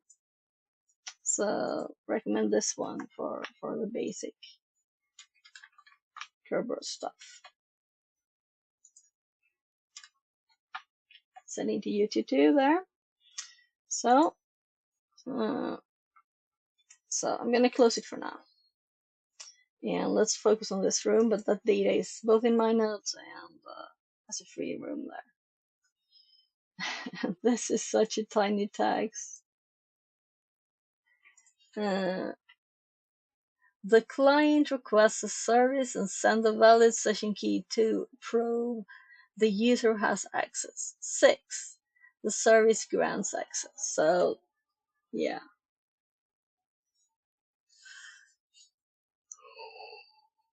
So instead, they could have written here also on the arrow what it said here. The service grants access.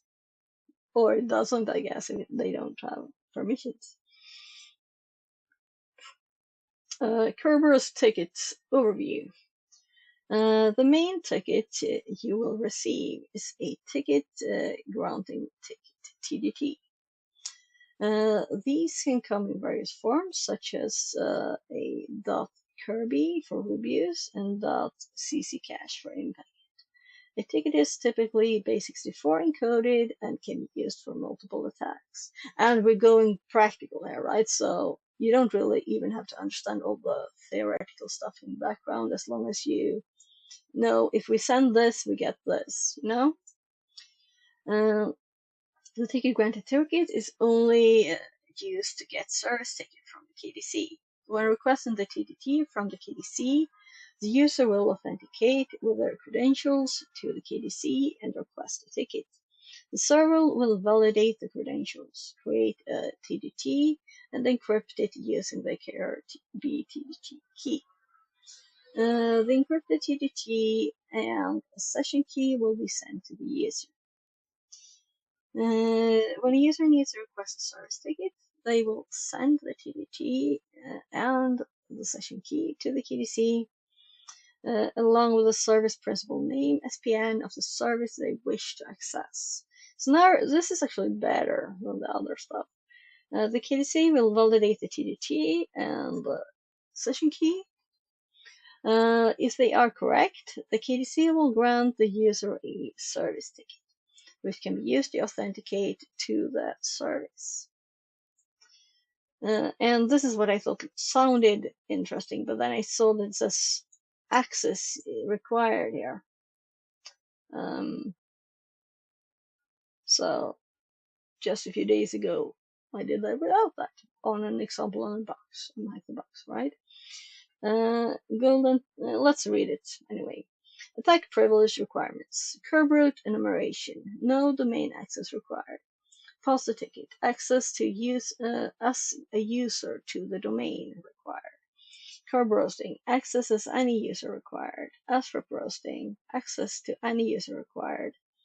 Golden ticket. Full domain compromise domain admin required. Silver ticket. Service hash required. Skeleton key. Full domain compromise domain admin required. I don't think I've heard of skeleton keys. So,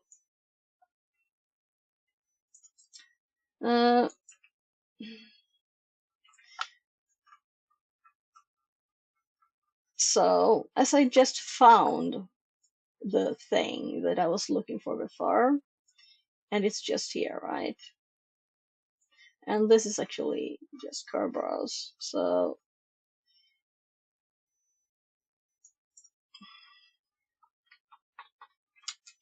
Kerberos authentication process. Let's be specific. And then the other one is more like, this is Kerberos, this is just the authentication process, nothing else in this one, right? Let's actually read this one. So, NTLM is old, which is funny when they select the name NT, which is new technology. Yeah, great marketing. The first year, right?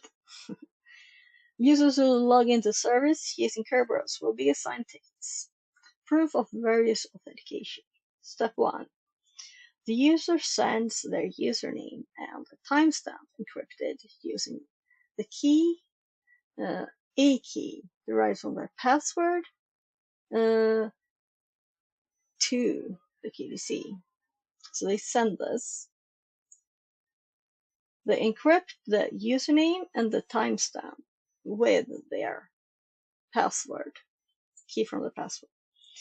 And they send it to the KDC, Key Distribution Center. A service usually installed on the domain controller, in charge of creating Kerberos tickets on the network. So it's not as complicated as it was explained in the other one. The KDC will create and send back a ticket granting ticket, which will allow the user to request additional tickets to specific services. The need for a ticket to get more tickets may sound a bit weird, but it allows users to request service tickets without passing their credentials every time they want to connect to a service. Along with the TDT, a session key is given to the user, which they will need to generate the following request. And this was totally missing from the other one, right? So it talked about sending the session key and back and forth, and it didn't say, so what's the story here, right? So it will be used, we get it here at the same time, and we will use it later in the same way.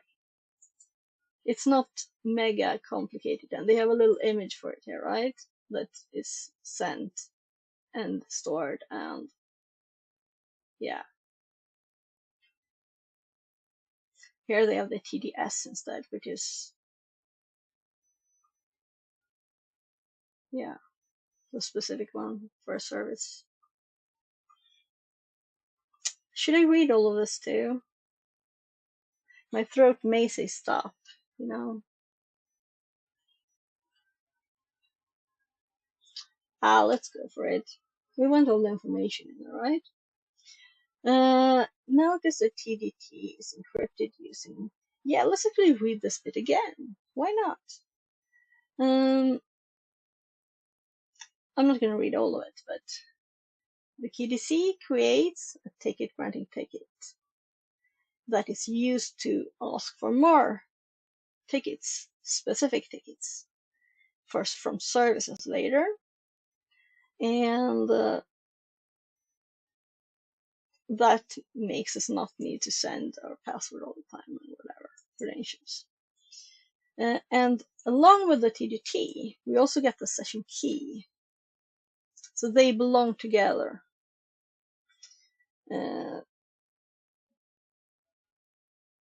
And it is needed. It is not sent again, I guess. It is encrypted with it. We will see. Here, session key. Right? Yeah. So then the key is used to encrypt the rest of the data when it's sent. So I'm going to go back and actually read the last bit.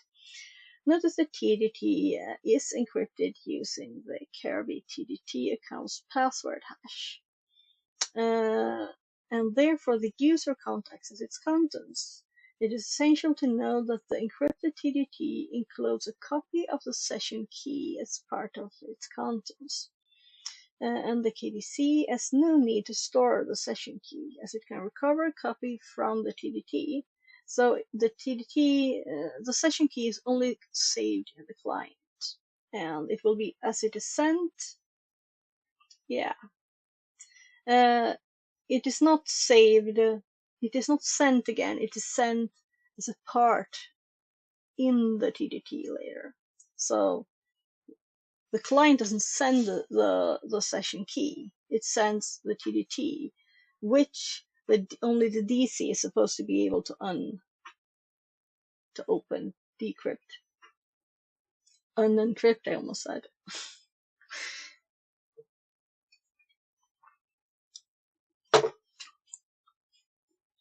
So next step. Now we have the TDT and the session key on our client machine.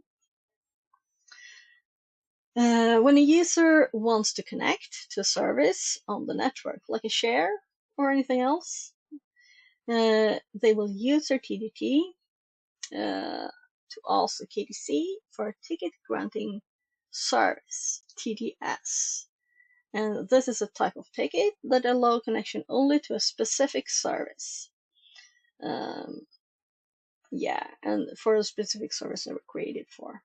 To request a TTS, the user will send their username and a timestamp encrypted using the session key. So the session key is what we use to encrypt stuff.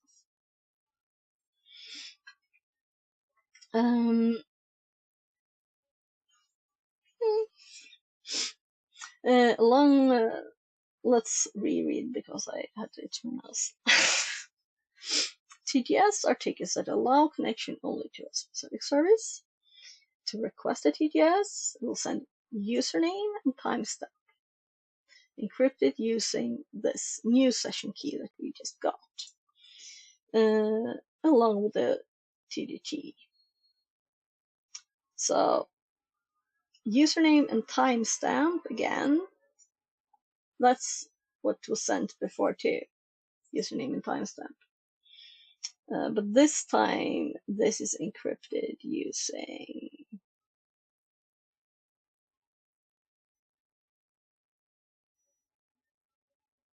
so I better find it.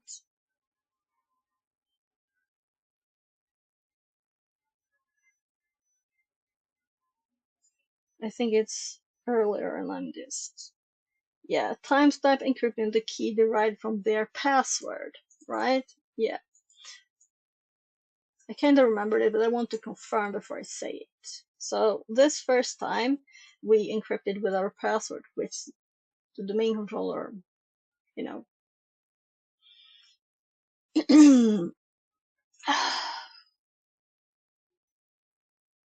yeah, it has the user hash and we have the user hash, and that's what used. It's quite cute here, right? The green key. It's nice. The green key means it is encrypted with the user hash. And this is encrypted with the KRTBT hash. So this we can't decrypt. We can have it and we can send it back later. And that's what we will do. And inside of that, the session key is also, so we don't have to send that again. It's in the TDT.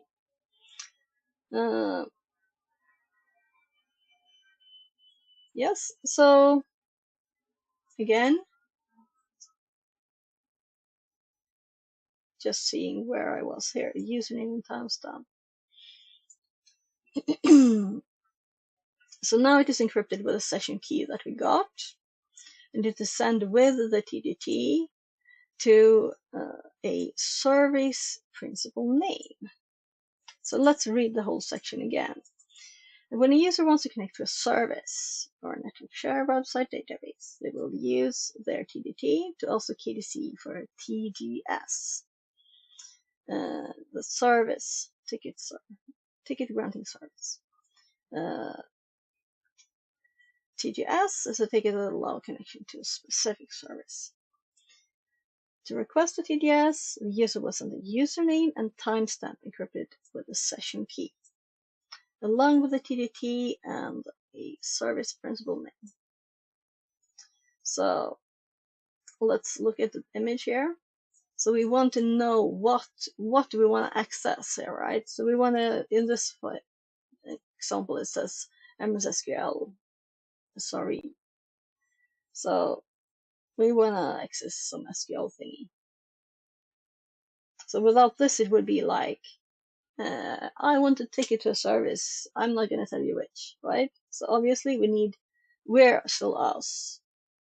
And why is this sent really? Because it should know how to decrypt this and that it's not getting too old, maybe. The server owner is the user. Yeah, I think I didn't read that. As a result, the KDC will send the TDS along with, yeah, so everything looks good. Yeah, I'm sending the reply. So the TDS encrypted using a derived key from the service owner hash, meaning we want the service owner to be able to read this, right? They can't read the TDT.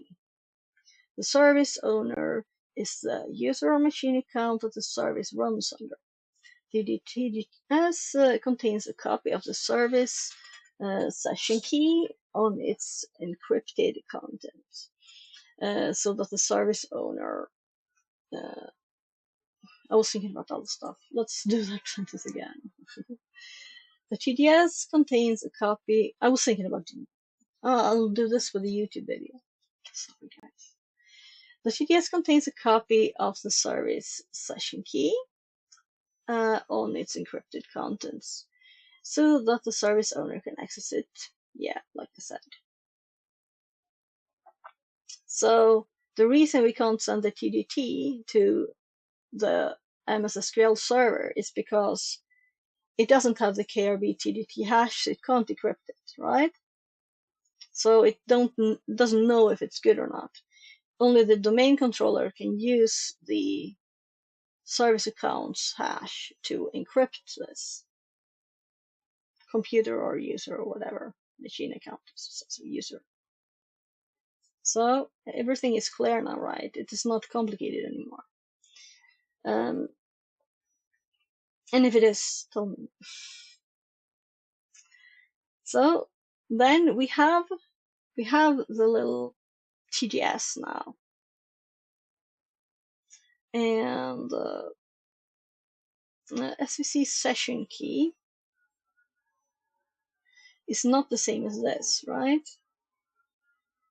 This is still the session. So the client knows that this is sent from the right place, I guess. So we don't just get the random thing. Maybe? The TDS can then be sent to the desired service to authenticate and establish a connection. The service will use its configured account's password hash to decrypt the TDS and validate the service session key. So it's configured account's password hash. So meaning whatever it was encrypted with there from the start by the DC who has them all. And that's why only this can read it, and it can't be used anywhere else. Now it fits like puzzle pieces instead of the mess that we had. Yeah, maybe I should just remove the other notes, because this is just really a word list though, in case you'd want a specific thing. NTLM is simpler. We don't have to do that now, because the room we're actually doing, where I wanted to add just this simple explanation instead of the, well, I guess more stupid one. So this is, let's see if this gives, what we just read gives new meaning. What do you think? I'm not going to read all of it again. It's still Kerberos authentication, but let's understand their language for it, right? In order to validate, use the steps. The first steps for the user is to encrypt the timestamp anti-hash and send it to the AES. This is where it's messing up here, really, right? Because where's the image? Here. It's not being very clear. Yeah, I did scroll up a lot. Sorry. I'm not going to reread all of that. So this is what we just went through, but with it not messing up. And instead just calling it the domain controller. And not sometimes calling it the KDC and sometimes the TDS. And it's still apparent what does what, right? So let's start here. Kerberos ticket overview. The main ticket you will receive is a TDT. These can come in various formats. Yeah, so when we run these programs and actually do practical things, we will get a .kirby file if we use Rubius, a .cc cache for impact. And it's typically base64 encoded. And we can use it for attacks afterwards. Use the ticket, that's the point of it. The ticket granting ticket is only used to get service tickets. And now we answer why, right? We're requesting a TTT from the KDC. Yeah, from the DC, we can say. The user will authenticate with their credentials to the DC to request the ticket. The server will validate the credentials, create the ticket, and decrypt it using the KRTB TDT. So that is why the service account on the SQL server can't read it, because it doesn't have the KRB TDT key. The encrypted TDT and the session key will be sent to the user. And we have seen it in pretty images. When the user needs to request a service ticket, they will send a TDT. So now we're on the service use. Along with the principal name, so we know what donors we want to connect to. Which account should it encrypt it with, right? The KDC will validate the TDT and session key. If they're correct, the KDC will grant the use of the service ticket, which will be used to authenticate with the corresponding service, which can then read it because it's used its hash or key. Or and I guess it is actually the hashes. I don't think there's anything else uniquely specific. Maybe it does something with it too. to make it a key. I don't know the details. That would be nice to know. I want to know all the details, right? So we can understand the big picture better.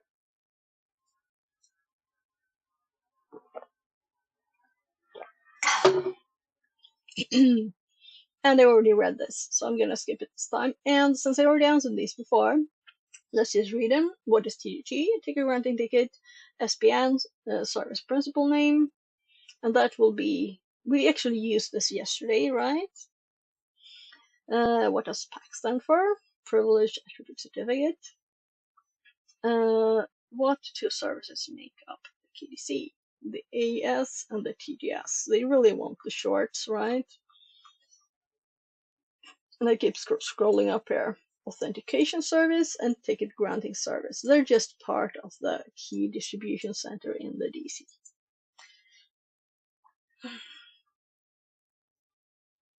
I think they're taking a bit too many details there because we don't need to know all the insides of the domain controller in that way. That it makes it actually harder to understand what's happening. You can take the details afterwards. And if they had explained this with just the DC and said, in the DC, this is done by this and this is done by that, that would have been better, more pedagogical. So, overview then details, not details dump. Yeah, I have to go back up. Details dump, then trying to explain more details, then go into the overview. That's not how you teach. Sorry. It's old Rome. It's old Rome. It probably was no good explanations out there at this time, I guess. It was 1,800 days ago. Kerberos is a popular enumeration tool used to brute force and enumerate valid Active Directory users by abusing the Kerberos pre-authentication. For more information on enumeration using Kerberos, check out the Active Directory rule. Yeah, so we used this as an example before too. Let's hop there just to look.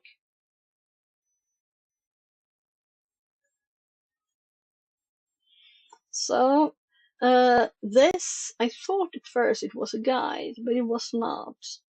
And I think it is better done as a just box.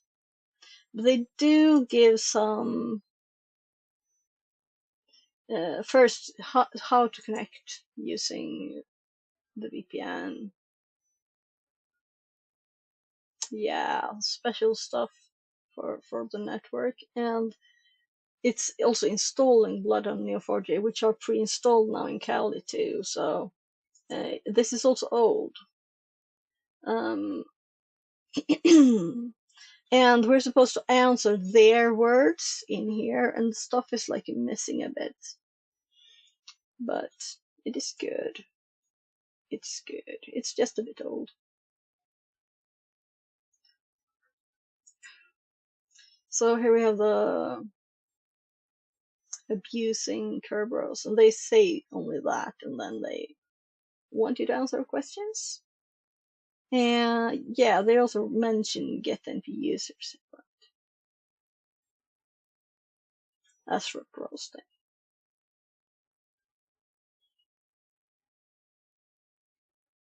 Back to basics. Enumeration. And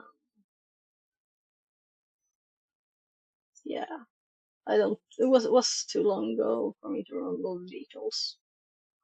I thought there were more information, or I wouldn't have hopped there. But enumeration using Kerberos. Yeah. So Kerberos is an ancient tool that has not been updated for a long time, but it is still very quick, and no updates in this case means it just works. So I guess they didn't need to update it. It still looks like, oh, you go to the GitHub, should I download this? It's old. But I guess we're gonna use it now, and it should be installed on this machine. It's not in Kali because it's old.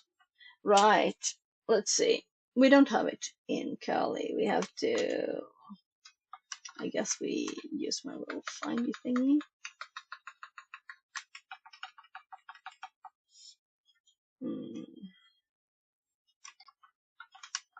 I think it is just in tools.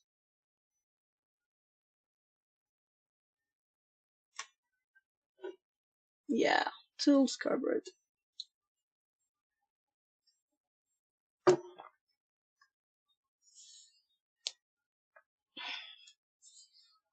Yeah, it's only there once. So, CD tools. We can just type it. Should we make a directory for this one? We'll probably get files, so let's do that. So,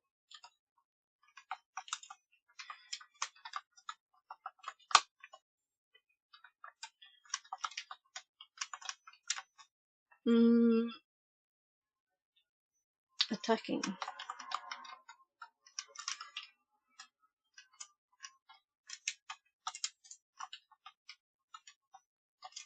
So, I didn't do that last time. We ended up with 2 directories. Oopsie. So I think there's, but it might have been on the other VM. Yeah. It was on my not yet broken. Oh, I have to fix that computer. Oh, hardware issues. Let's continue. CD tab.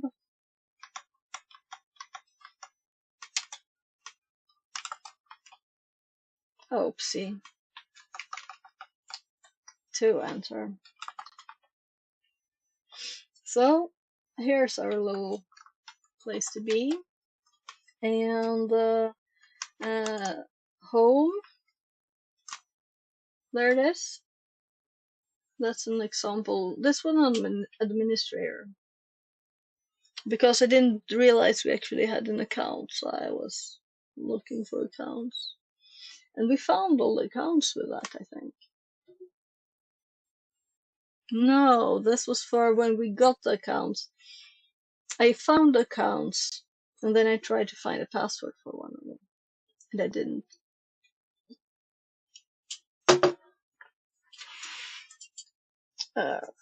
I didn't know we had creds. You should read the description of the box. Now I'm trying to not read anything, to not get anything spoiled, and then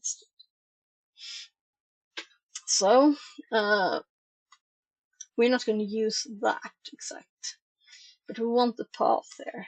So let's just do that. Let's go back and read the text first before we get started with the practical stuff. I'm just gonna check if I can add an hour here, right? Yeah. Time flies, especially when you read many things.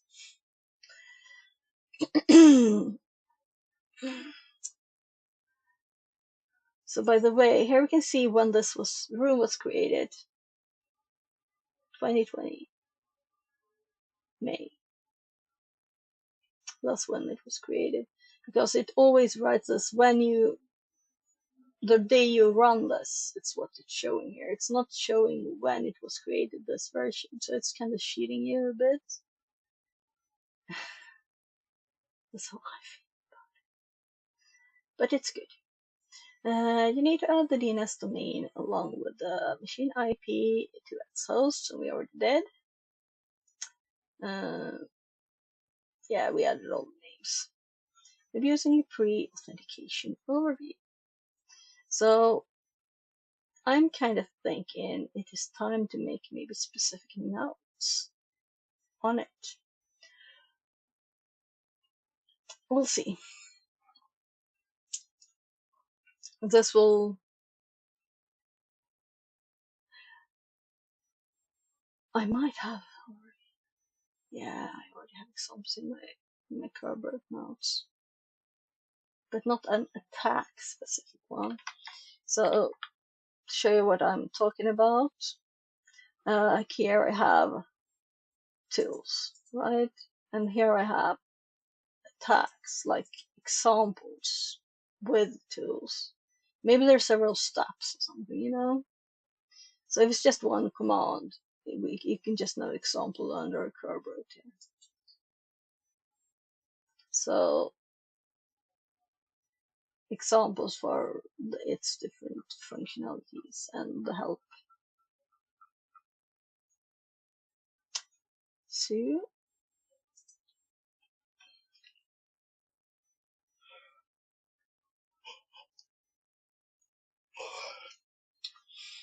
by brute forcing Kerberos pre-authentication, you may not trigger the account failed to log on event, which can throw up red flags to blue teams.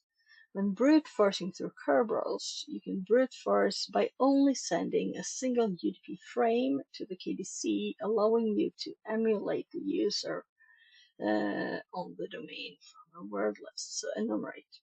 So you don't fail to log on then, and you don't, it might not be like generating events there.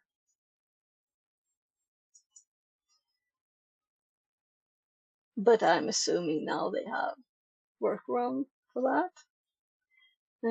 Kerberos installation. It is already installed. You just download the files. It's just one executable, simple. Shemodit, of course. Rename it because you don't want to keep typing Kerberos Linux AMD64. Yeah, it's under name there. Enumerating user with Kerberos. Enumerating user allows you to know which user accounts are on the target domain and which account could potentially be used to attack the network. CD into the directory that where you put, yeah, we didn't. We want to have it where we want to put files. Download the word list to enumerate it with here.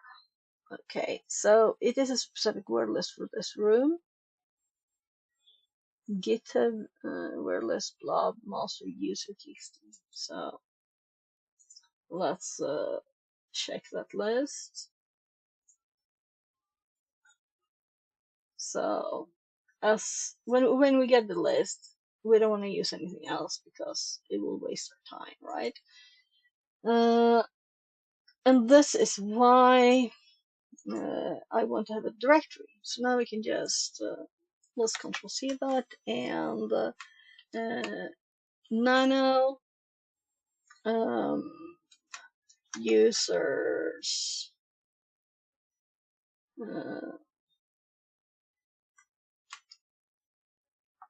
Yeah, usernames. I like usernames. So it's hard to see which of usernames and users would be the best for a random list, which might not actually be the users. But I'm thinking usernames and then users. These are confirmed users, right? We'll see. If this is how I thought before. If we used Kerberos before, we can also check history for Kerberos, and I might not have much in this new machine. So user enum, that will be what they use, right? Yeah. So here we have a long name list, which we're not going to use. We're going to do usernames.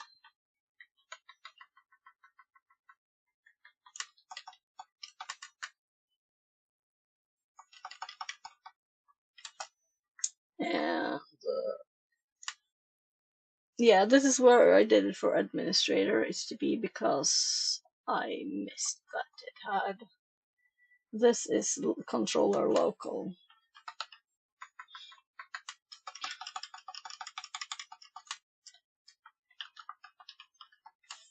And I'm using on purpose lowercase, though it said uppercase, to see if it fails.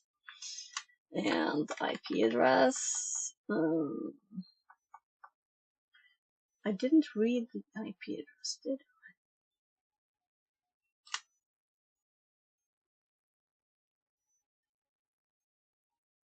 I?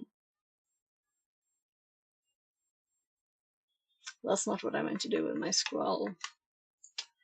Let's just put notes up and IP again.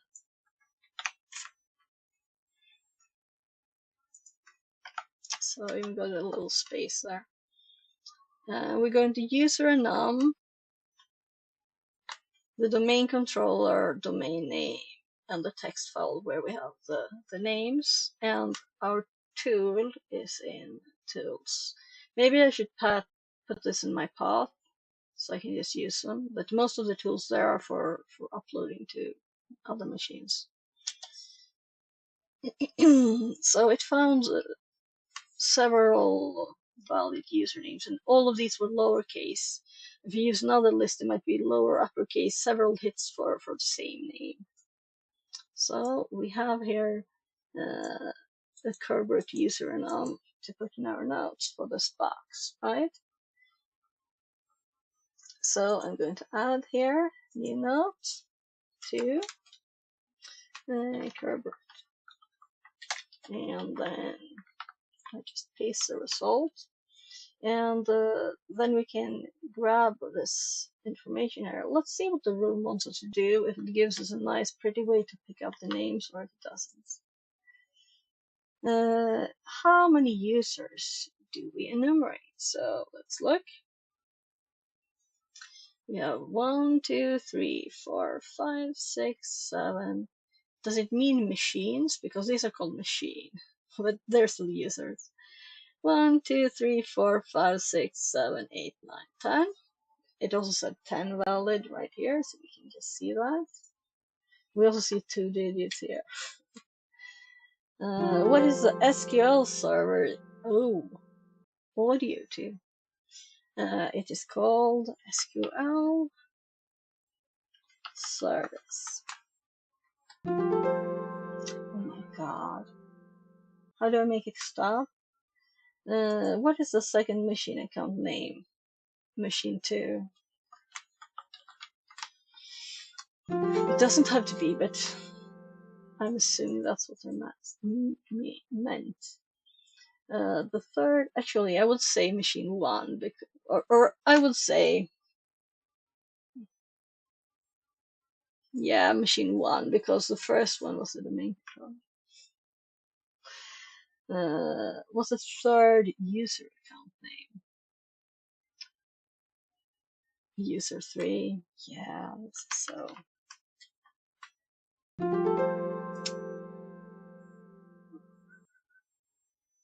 It must be a built-in account, right? I can't remember this.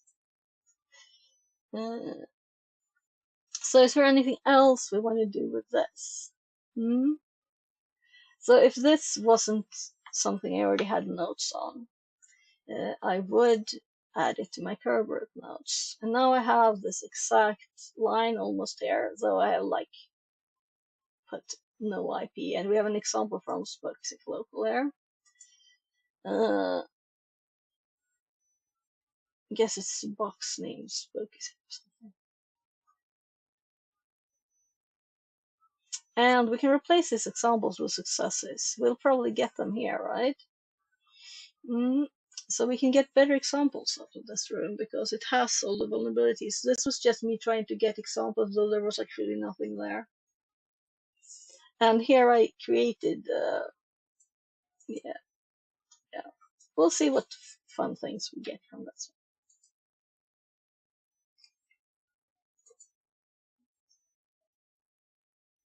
one. Oh, so sorry.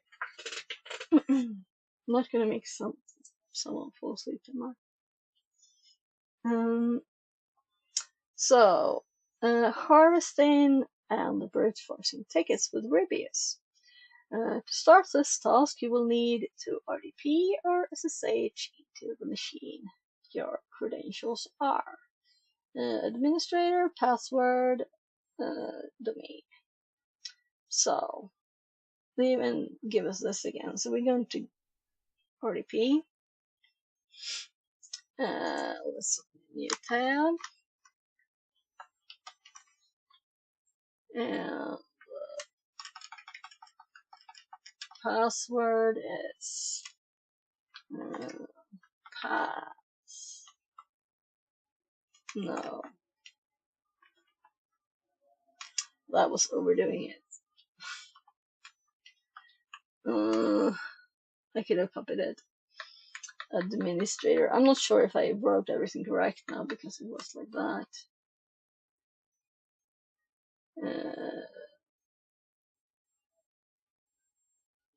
10, 10.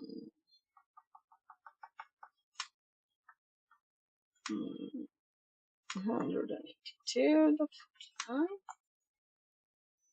And I don't think we'll allowed to say the domain as it's a domain controller. And we're the administrator.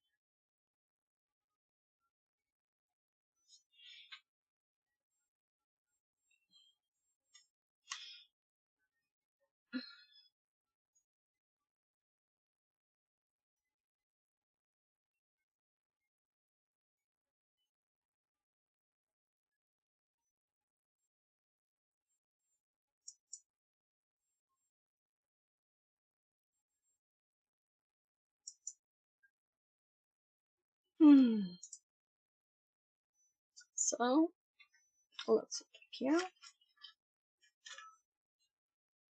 It's a bit slow. No, it was the window. Rubius is a powerful tool for attacking Kerberos. Rubius is an adaptation of the Cacao tool and developed by Harmjoy. It's a very well-known active directory guru. Okay. Rubius has a wide variety of attacks and features that allow it to be a very versatile tool for attacking Kerberos. Just some of the many tools and attacks include the Overpass Slash, ticket requests and renewals, ticket management, ticket extraction, harvesting, process ticket, asset roasting, and carb roasting. Okay. So, is the next one like Impactor? There it is.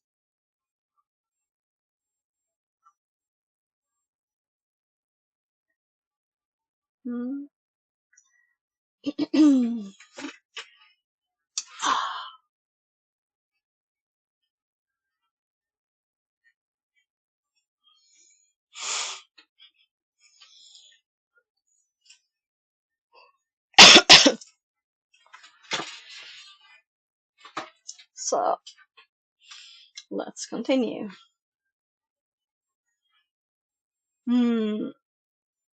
To start this task, you will need to RDP or SSH to the machine. And we have Rubius is a powerful tool for attacking Kerberos. And I read all of this. The tool has way too many attacks and features for me to cover them all. So I'll be covering only the ones I think are most crucial to understand how to attack Kerberos. However, I encourage you to research and learn more about Rubius and this whole host of attacks and features here. So,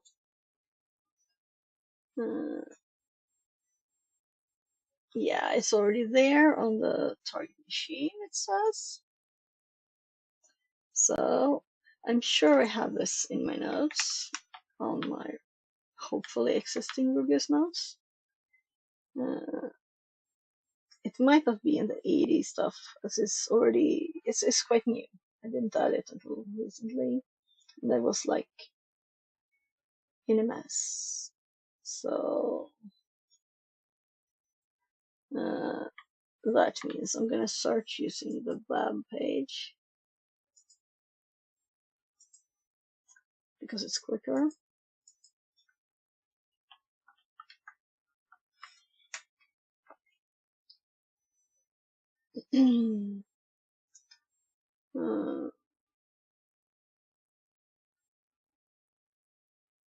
It's like it's failing.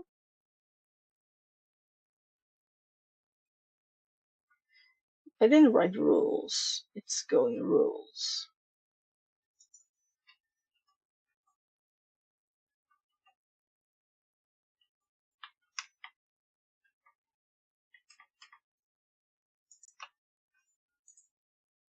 Oh, we're doing tracking.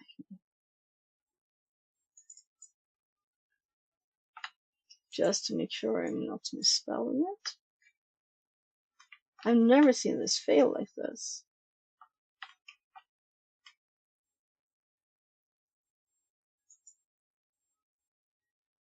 Yeah, it's searching for rules. That's the first one. First ever. It fails the search. That's why I prefer to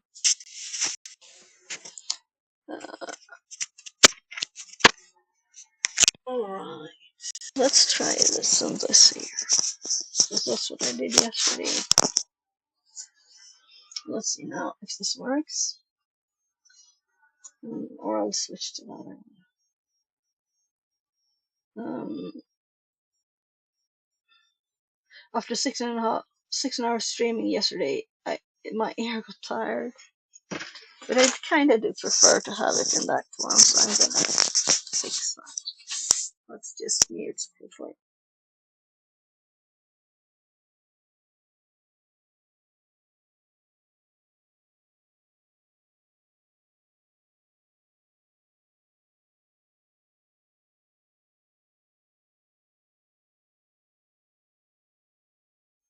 There.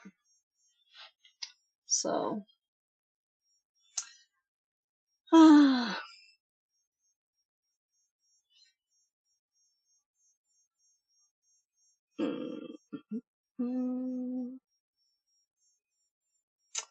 yeah, this is the new RSS feed we found there. Let's move this one a bit.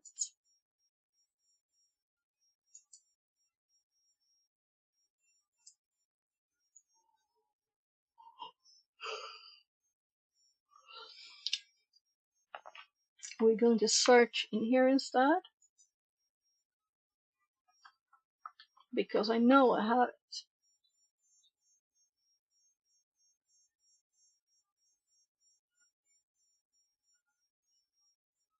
Yeah, it's in here, one of the things.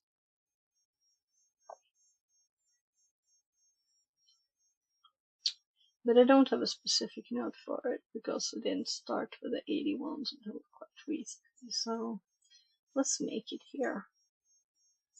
Make a specific notes. So no, I just selected it and didn't actually copy. It's yeah, my copy problem.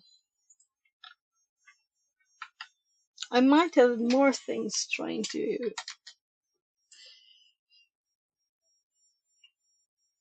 So this works, right? No, look, that's funny. So we got 2 actions from pressing F1, F2, F1. So it's when I press F1, this pops. Interesting. Let's open some of these.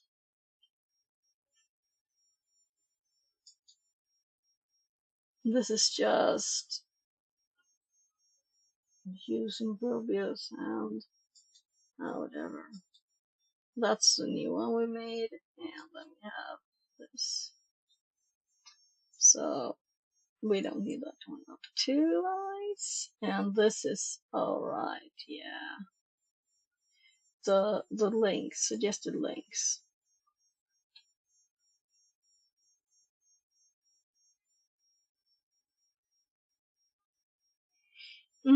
So this is only Siphon's stuff.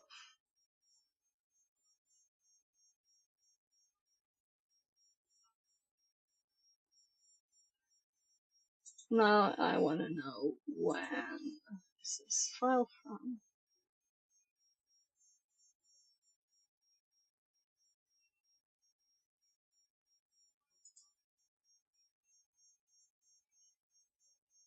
Over a year ago. So let's close that one too. There wasn't any specifics. And from here, we possibly could take some examples.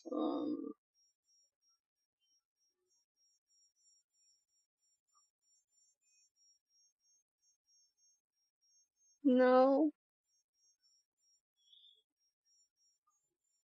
Oh. Okay, so I didn't make an example for that. And that's why I've left a hole in here.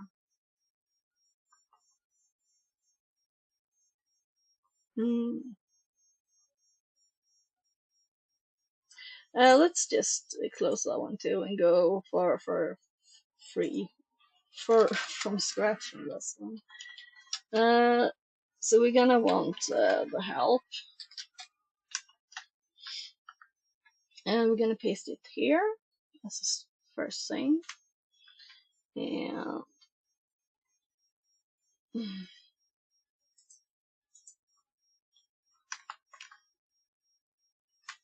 slow.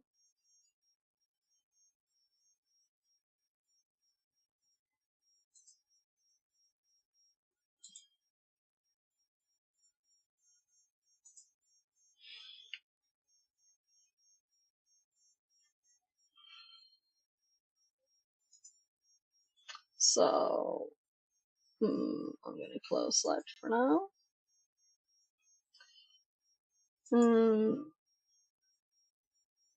Yeah, I thought there was the questions, but there's more texts. First, then tickets with Rubius. Yeah, we'll be the administrator now.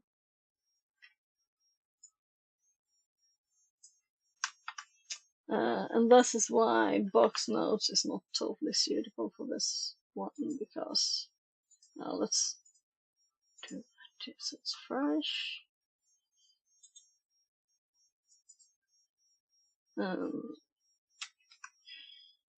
Rubius examples. Oh gosh, I could have done SSH, and I did RDP. Why didn't I read it first, right? I'm not gonna go GUI on stuff if I don't have to.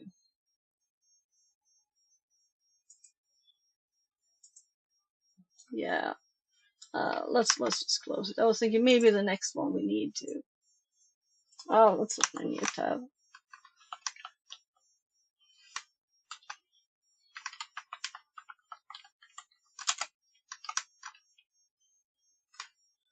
IP.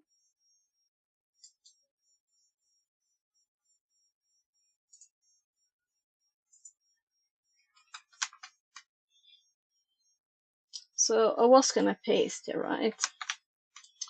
And then that's when I realized there's SSH on the machine too.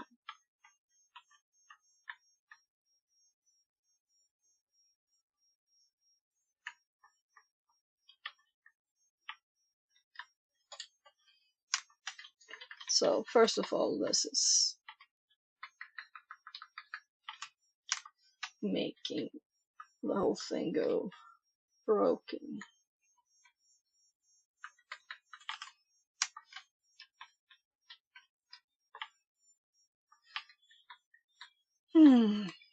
There.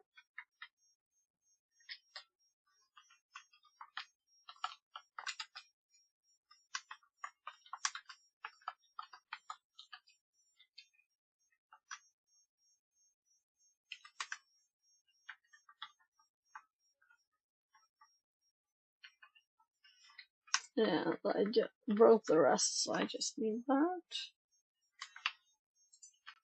Paste, and then let's copy the password because we don't have time to see it, especially not when I can see it.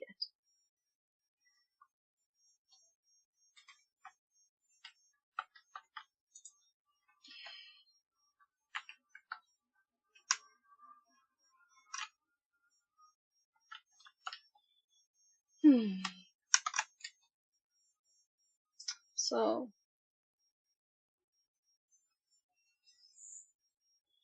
better.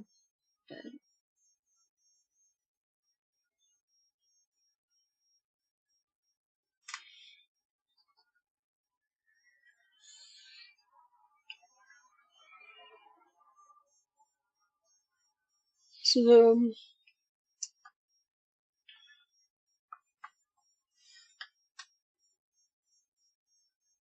let's see what it says.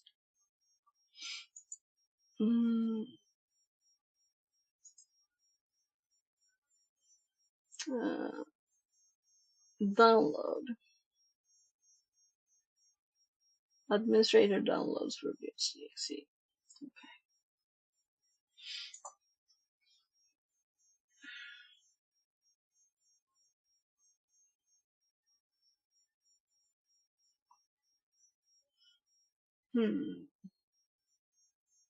I'm thinking what's prettier in the screenshots.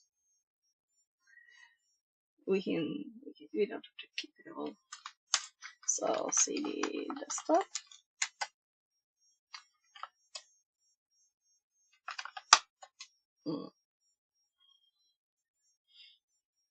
I wasn't sure what the odd prompt. Now I know. We're in CMD.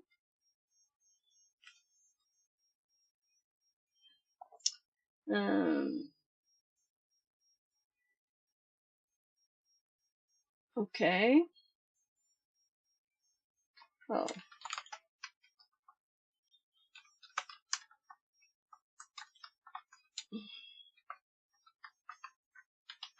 So why? Everybody always puts stuff in the desktop. Okay, so we have Mimikatz too. So Rubius.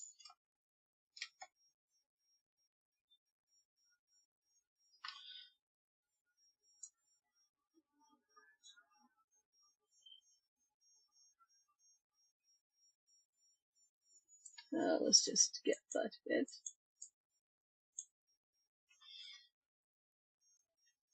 Do we also have the bug back? No, I can still get to the top of the page. So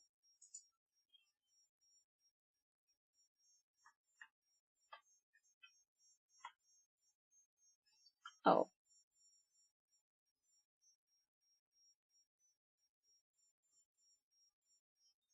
Oh. I was in the right place, but I wasn't. So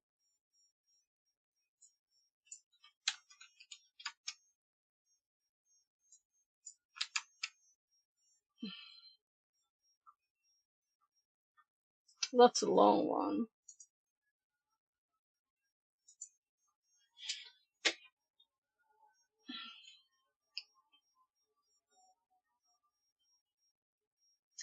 It's totally rolled around there.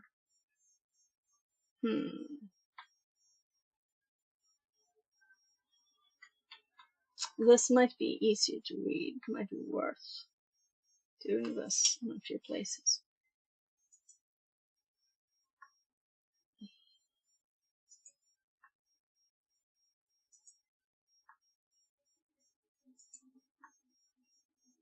Yeah, it becomes more readable. So this is in my notes forever now. This is worth it.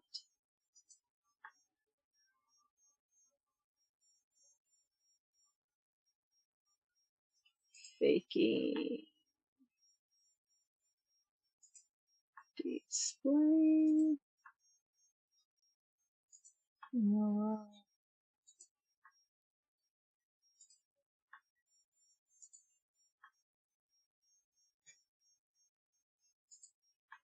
So I don't think I should be a little tired yet. It's too early, but I'm actually a little tired.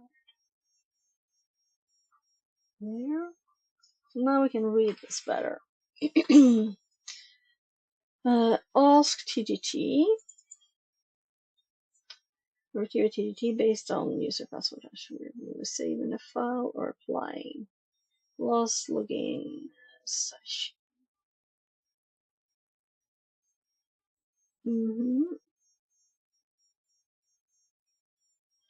Retrieve TGT based on user password. So it's still ask TGT here. Password hash. Okay, so this bit is the same. Then optionally saving the file. Start a net only process.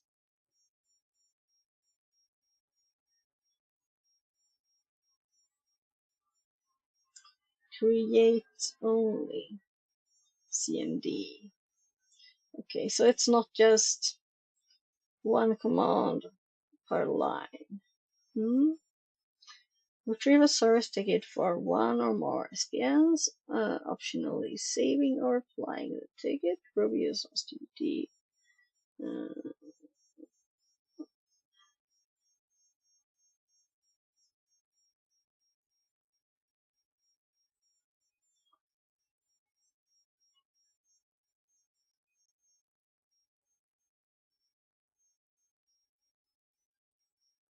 Renew. So ask TGT, 3 different examples, ways to use it rather, and then we have renew, applying the ticket, saving it, or auto renewing a ticket. Brute, perform a Kerberos based password brute force attack. And this is ticket request and renewals. The next section, constraint delegation abuse. Perform S4U, constraint delegation abuse. I think it wasn't long since I did that. But not with a yes, was it?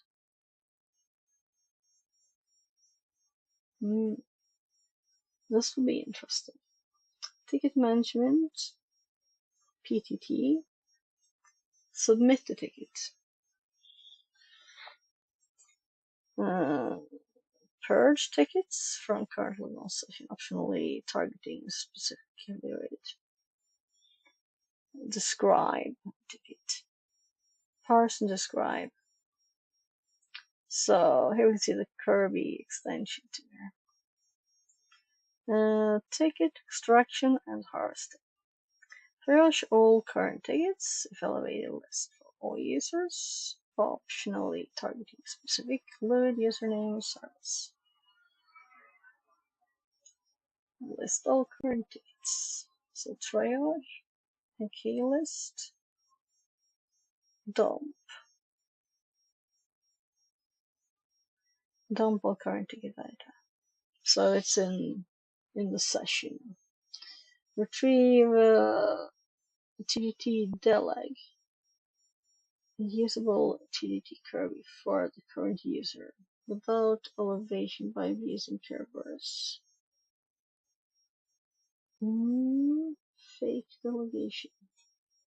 Monitor every interval sections for new TGTs. Okay. Harvest is also monitor every interval.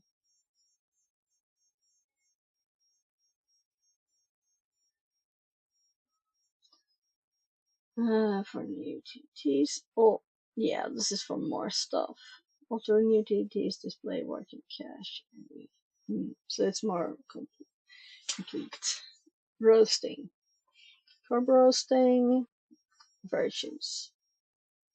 And versions. Yeah, all of that's curb roast. And they, SREP roaster too. Last ones. Perform SREP roasting for any users without. using alternate credentials. Outputting hashkey format to file. Okay. So what does this one then do?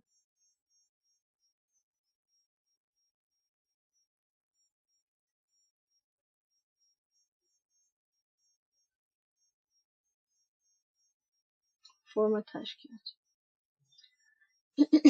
MISC. Create net only. Create a hidden process with random net only creds. Reset the user password from a supplied TDT.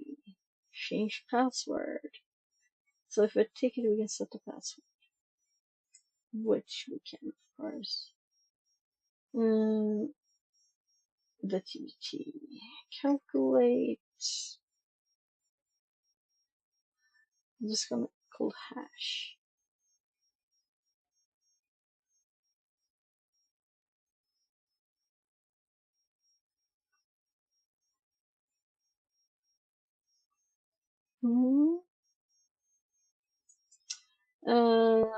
Basics for ticket blobs can be decoded with. So we have a partial command here. So that's the help file. We read the whole darn thing because it was interesting. Well, I didn't read all the options and stuff, of course.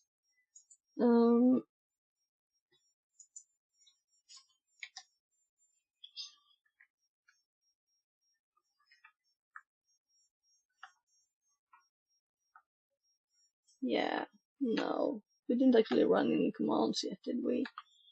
So let's run its suggested command. Rubius harvest into 30. So this is just listening. Harvesting gathers tickets that are being transferred to the KDC and saves them for use in other. Yeah, so this is a good example for our notes. I'm not going to keep it exactly as that, but that's a base.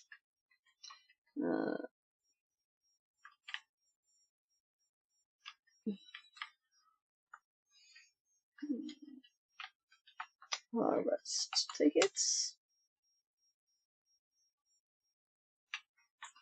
Run on DC to the PC and save them for use.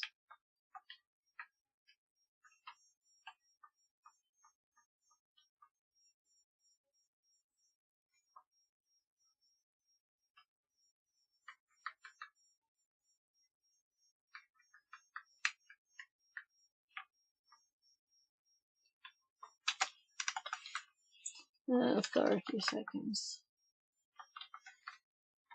Yeah, so now we're going to run this. So we already know where this is supposed to be.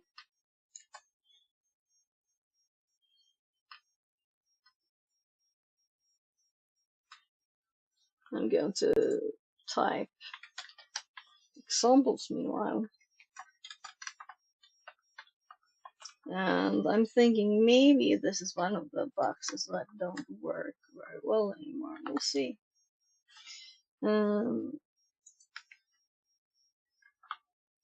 I'm checking to see. We have 1 hour 15 minutes left, so it shouldn't be about to die or anything. Taking the time while it was waiting anyway. So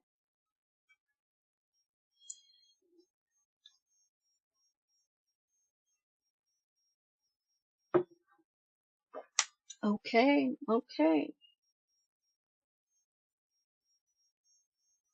So now I understand interval because it sounded odd for it to just do it. Administrator controller.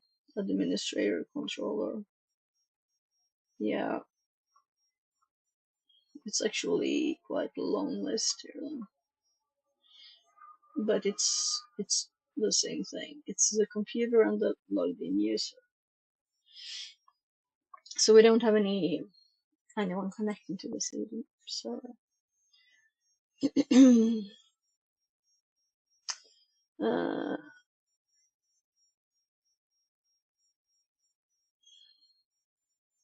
Horizon TGs every 30 seconds. So I'm aborting it because it will go forever, right? Smells like food.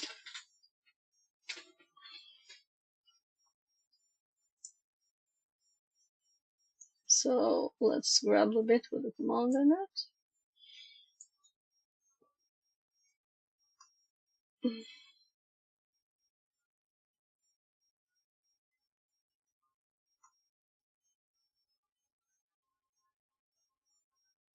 So I think I got 2 of them now. As in double. We'll see. So 1, 2, 3, 4. Yeah. So let's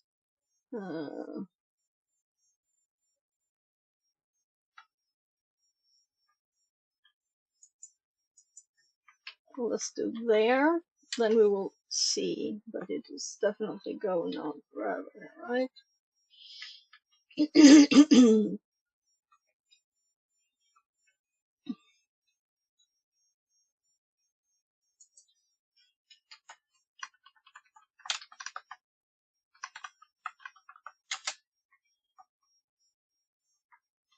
So let's put this back. You can see examples harvest here, and if we're gonna check the help, we can go up there. So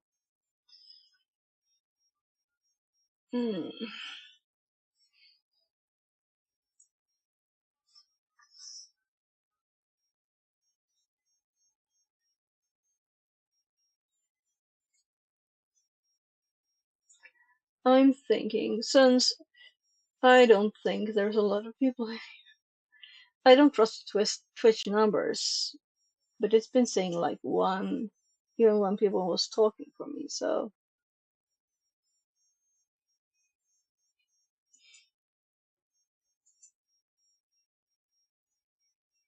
let's see if this works. Fixerbot says. And it's actually just 2 there. Anyway, I'm gonna go and grab some dinner, and we're gonna continue. Let's put this up, and I think that I will do.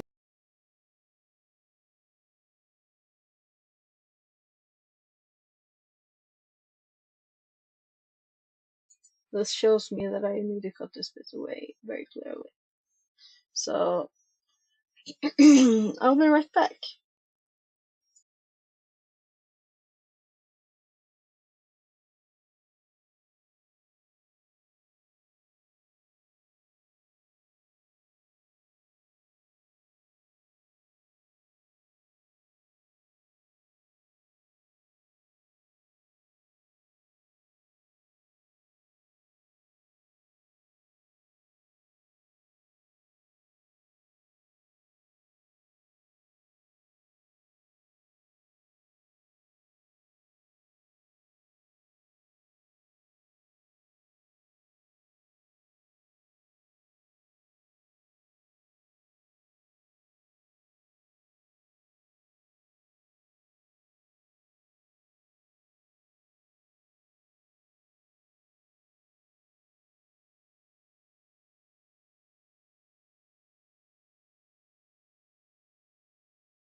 So I found some more of these rosa grapefruit. Yeah, shouldn't drink as much of this.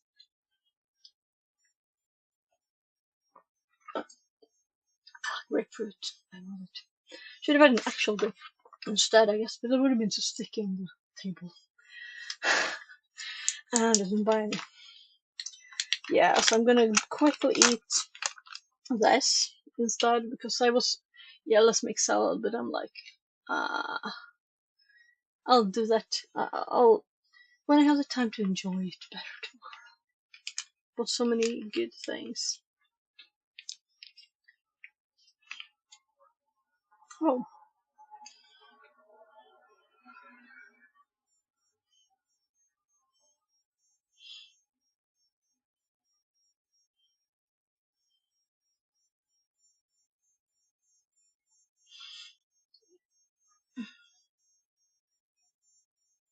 This is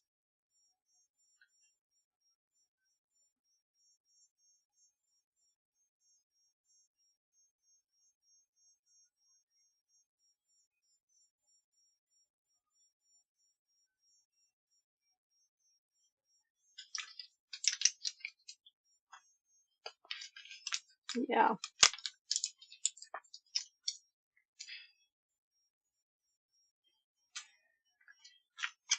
Blueberry and vanilla rice.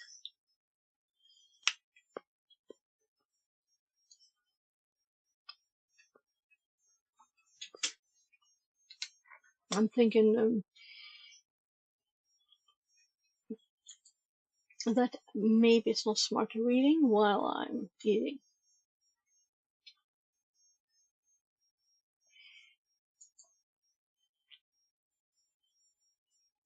I'll just look here.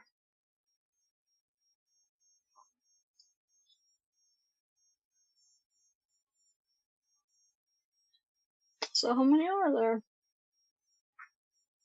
Can you see? How many 80 boxes?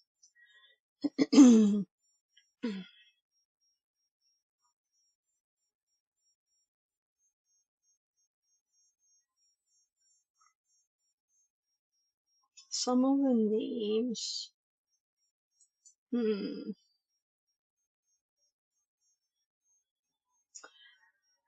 Yeah, I guess that I might have seen streams or something. This is a last page, right? But it looks like a full page still. So these are insane. Insane.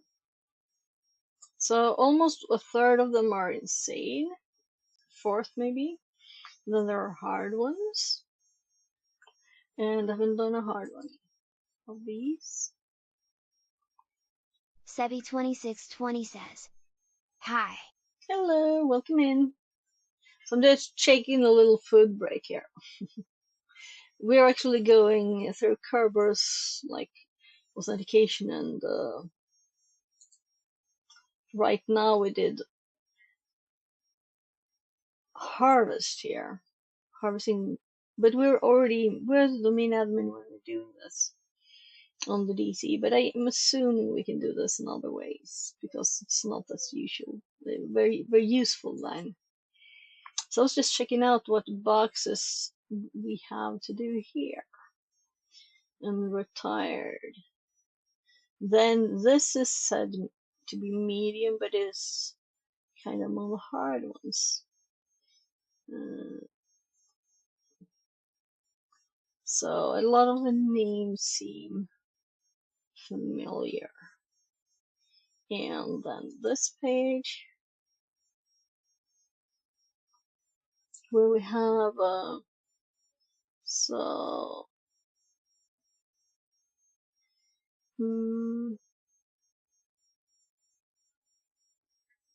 40. Yeah, so they could be the same names on boxes on track, which is, I know that I've done the same name on both for some, right?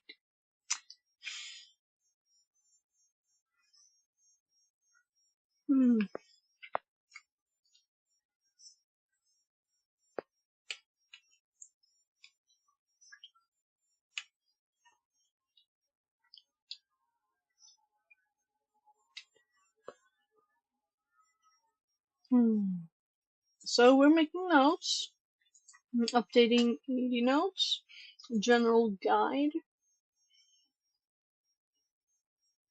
We're making notes on specific tools, and this is theory bit.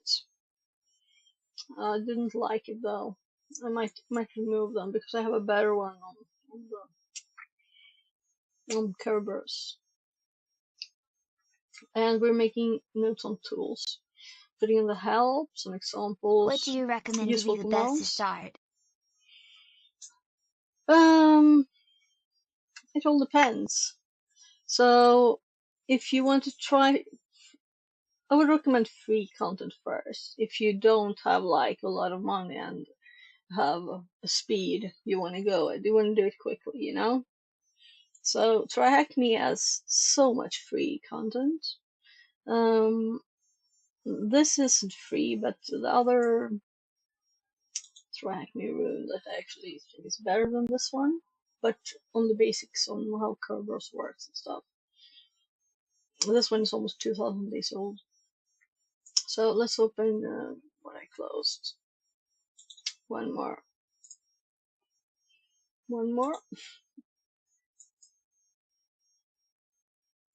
Even one more. There it is. No, it's not it either. Did I keep it offline? Oh, whatever.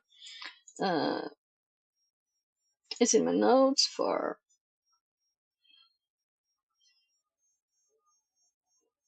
Kerberos authentication. Here, WinID basics. This one is free, for example, but maybe you don't want to start with AD, but start with something else.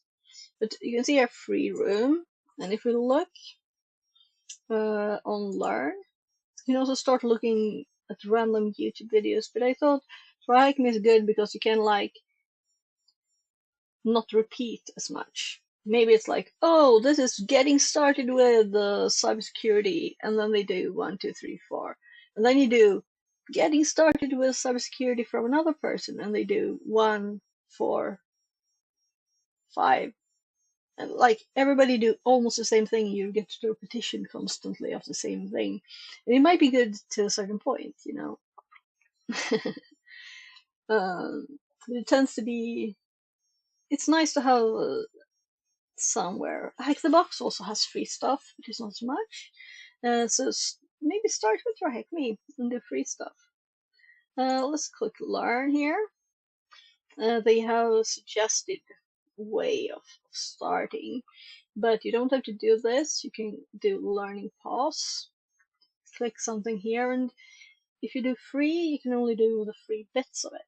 But you can just go to Rooms or to Search here. I'm thinking of purchasing the 1-year silver subscription for the 2 certifications. Okay, cool. For TryHackMe, or is it Hack the Box? I don't know what do you mean? Anyway, if you're not subscribing, there's so much free stuff here. All of this is free. On the 26 HQB pages. Yeah. So if you don't have limitations there, go for it. I think that Hack the Box Academy, I've heard from others, is more focused and like, yeah, more organized education, and not as much you can do whatever you want.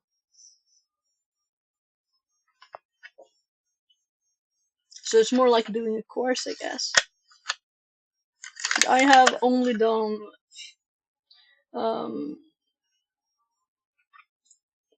Buffer Overflow on Linux and Windows that are free. That's the only ones I've done.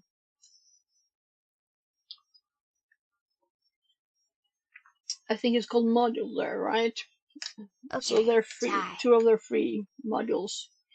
But those were good, and they were more modern than the TryHackMe ones on that topic. So, but I think that might be because they removed buffer overflow from OSCP, and a lot of people aim for that.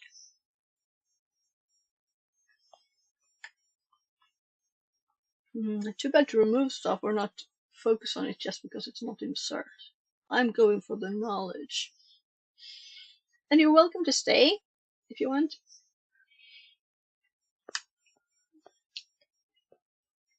And also, this is my notes. So, for example, let's go to the index here. If you click this, there's an introduction to Hack the Box, doing boxes and stuff. Installing Kali on AWS, yeah, but Hack the Box stuff. You have VPN, phone box, starting the box, and a detailed walkthrough of one box.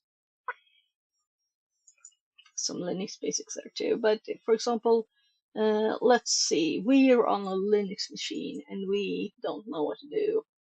And this is like a guide for commands you can try and stuff. These are not detailed. There are other documents too there. And for AD, the one we're currently working on then. Some example boxes that we can try these commands on if we want to. Ports that are common to open. Commands. So I'm building on this right now.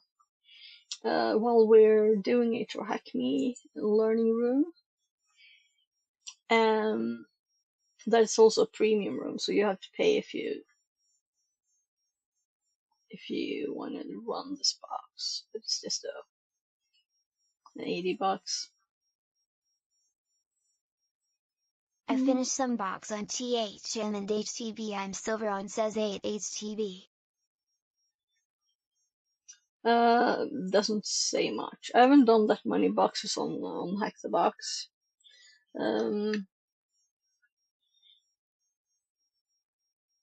I don't know, 10 maybe.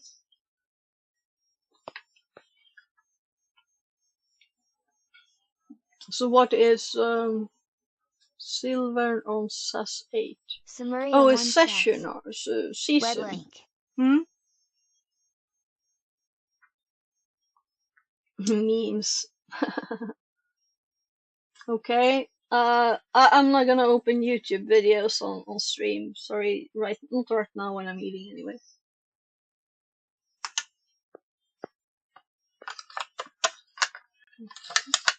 Oh, I can open it. I don't have outdoor on anyway.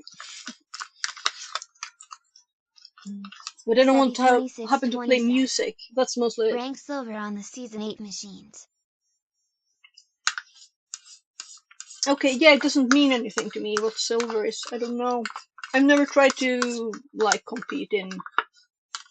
And as I stream most things I do, I can't do the active ones. And that's why I haven't been doing Hack the Box. Because I have to pay to. But now, I won 1 year VIP Plus, so now I can do it. But it's retired.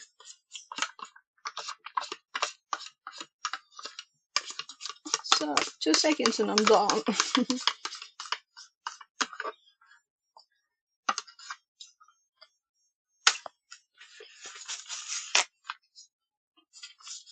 But that sounds cool. I don't know what it means though. But that means you're not really a noob on it, right?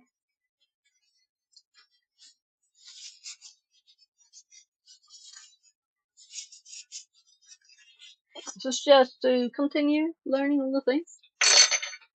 I am too.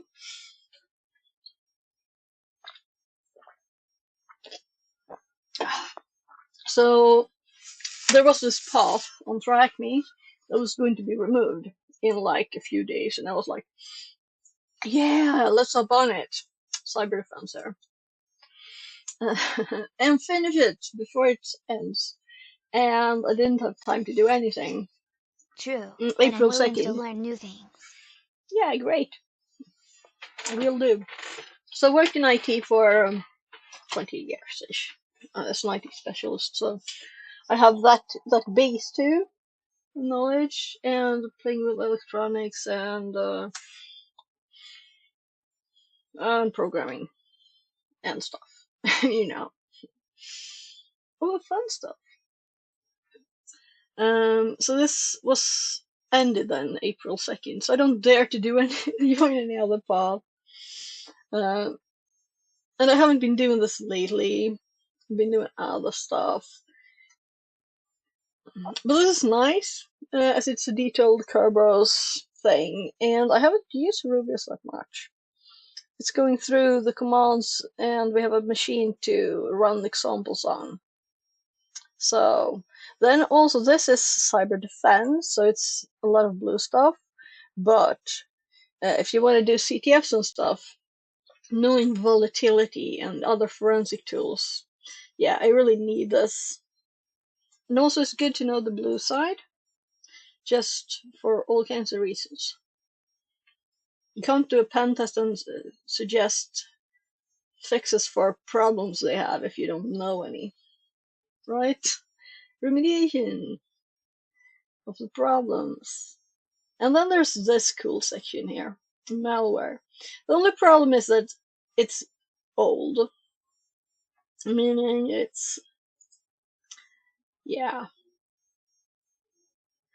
old equals some stuff doesn't work. FixerBot says. New Thank you for follower the follow. Sevi2620. Less than 3. Yeah. Yeah, so the other person just sent one, you just sent, Sumerian, you just sent one link and no other messages. Yeah, up there.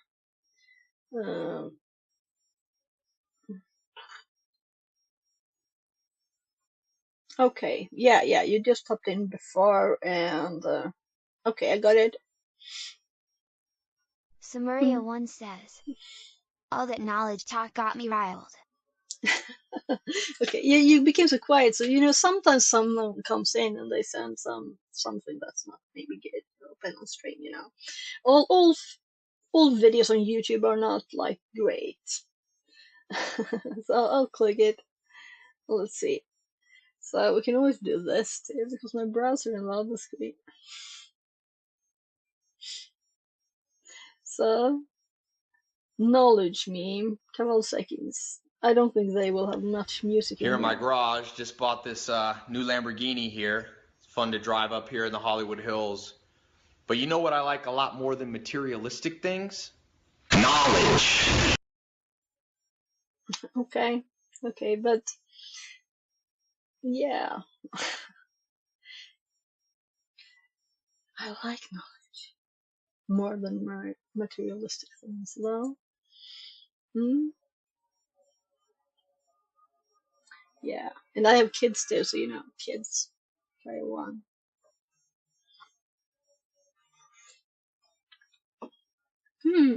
So let's get started and actually learn a cool attacking stuff for using Rubius, right? We can also play with stuff that's not. We read the full help for the command, right? And this is the machine, and we haven't. Ooh. Did I paste in the wrong place? And I put it as an example here. It's the same thing. I don't think I have it in my copy paste. Let's just do this so we don't have to redo the whole thing. Because this is where we need it, probably. Even if it's an example. Also, we're logged in as an administrator on this box, so it's not really a box, it's just a testing machine. They still made a directory in case we want to make like a user's file or something. I don't know what they want us to test yet. Let's hop over here.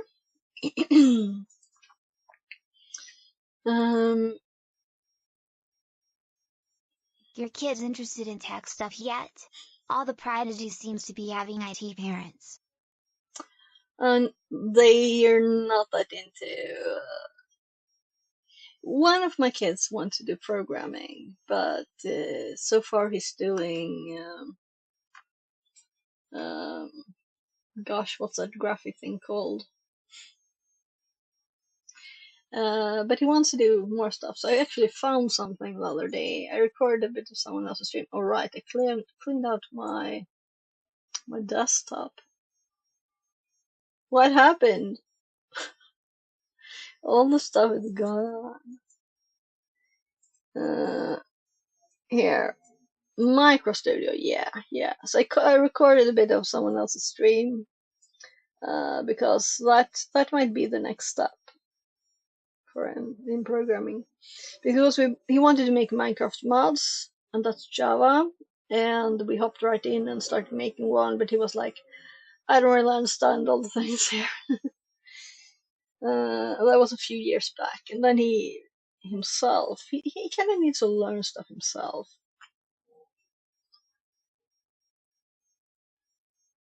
So I wish they were more interested in all the tech stuff. So it's not like I just do the, come on here, little mess of wires over here. So we have like soldering stuff right here. We have a router we should continue looking at. It's still in my drawer. Alright, I bought these. We're gonna make some kind of cool RGB thing. And we have these to play with. There's some readers in here too. NFC, RFID.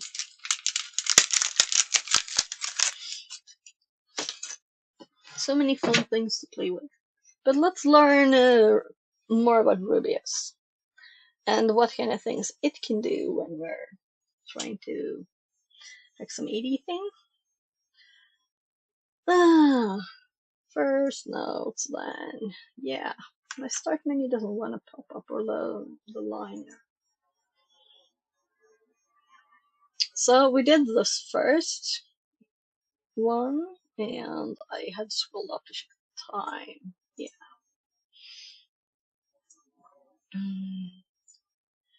So, brute forcing password spraying with Rubius. I've not done that for that. I haven't used it. I guess we should know all the tools that can do one thing, so you can be flexible. But as this is run on Windows, yeah, I guess I know a lot of people hack from Windows, not Kali. I guess I'm not the biggest Windows fan in the world. Brute forcing password spraying with Rubius. But if we are on a Windows machine, now we have a tool that works there. That's how we look at it, right? What's the usefulness of this? Rubius can both brute force passwords as well as password spray user account. When brute forcing passwords, you use a single user account and a word list of passwords to see which passwords work for what given user account.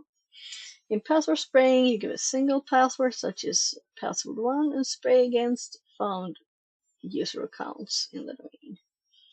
And find which one might have that password.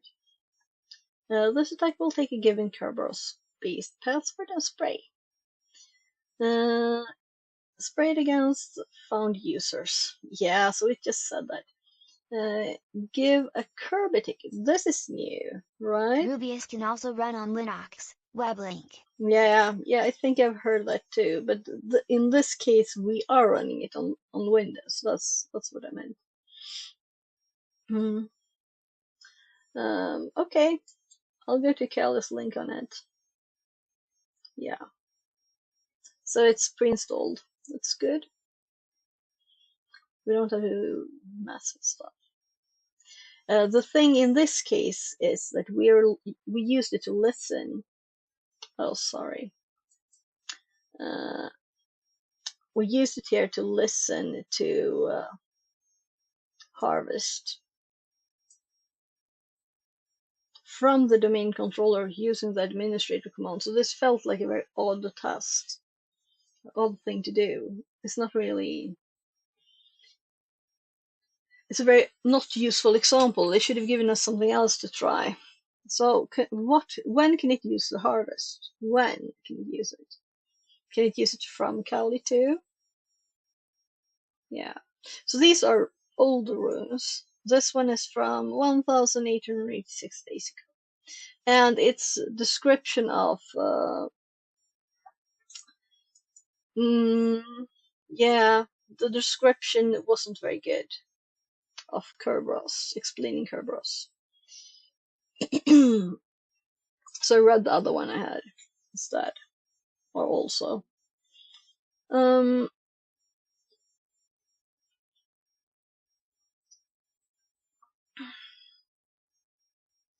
Let's add that to the notes, by the way. Here it is.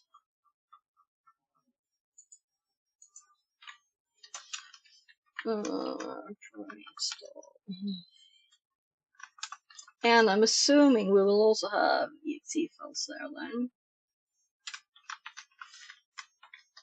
So some other tools are sent along that way.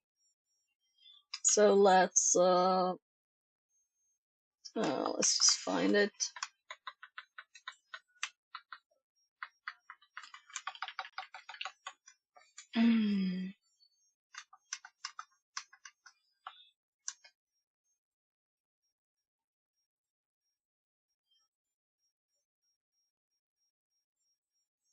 It'll find stuff if it finds it. It might not be pre-installed, but I have everything, Kali. So yeah, USRB and Rubius too. So I'm curious if there are files so you can prepared for uploading to Windows too.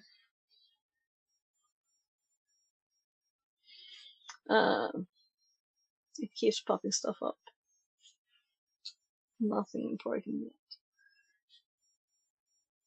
Let's look at the next command then. Before Password Spring, you need to add the main controller domain name to the Windows host file. Okay, yeah, so that was all the files. It didn't have any exe or anything prepared for us. By the way, let's do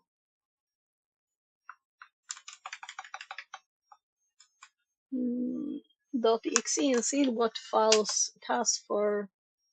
Yeah, quite a lot. VR Mechatronics says.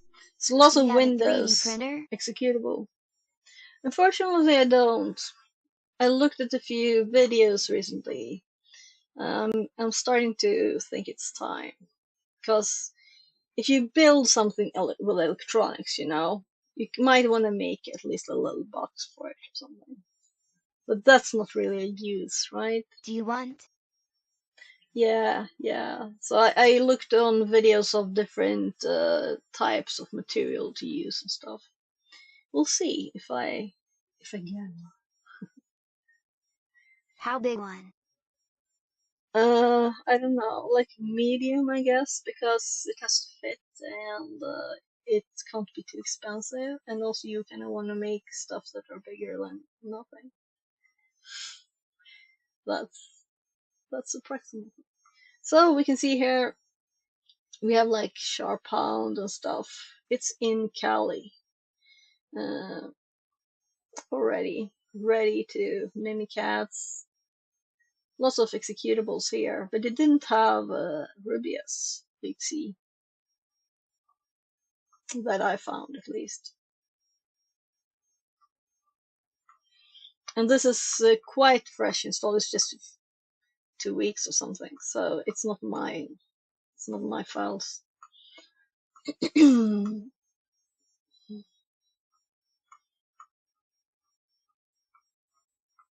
Quite much more than I expected, really.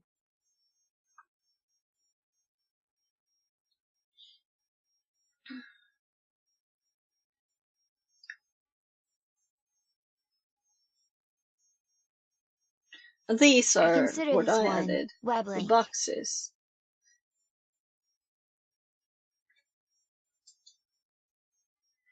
Let's look.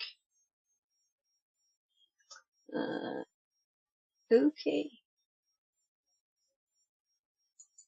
Seems like a good medium. Have you checked it out? If it's good? Right, you buy from Germany. The little panel. Samaria1 says, they are getting cheap. Yeah. The thing is, do you want something that is very locked? It's you don't have to do a thing to get it started, right? You just click a button and it works, you know? Unbox it, put it on the table, pull VR a cord in. Mechatronics says, But you can't, it's not Denmark, open source software, you can't do anything. Oh, okay. Okay, cool. So you ordered it. Nice. Yeah. So, or do you want one that you can mess with and play with? And I kind of like messing with stuff. But then you want to get something done and then you want it to just work, right? And also it seems like if you want to build your own, then you need a 3D printer to print some of the parts. Or you have to order it from someone or something. So it's a big soap. And some stuff, when you print with some materials, you seem to need like a little box around it. I ordered this one, WebLink. Yeah, so tell me if it's great later, right? VR? Oh, yeah, the little box for it. Yeah. And some also have these multi feeder thingies, so you could have several colors and stuff.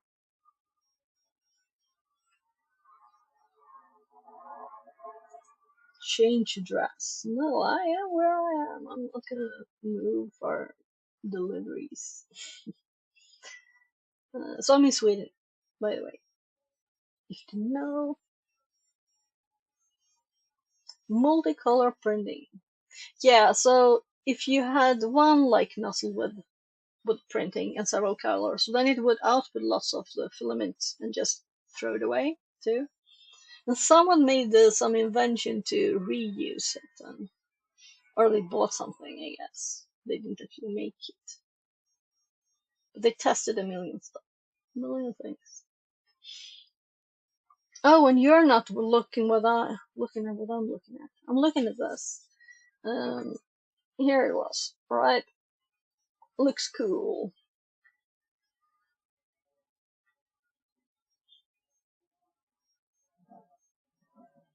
Yeah.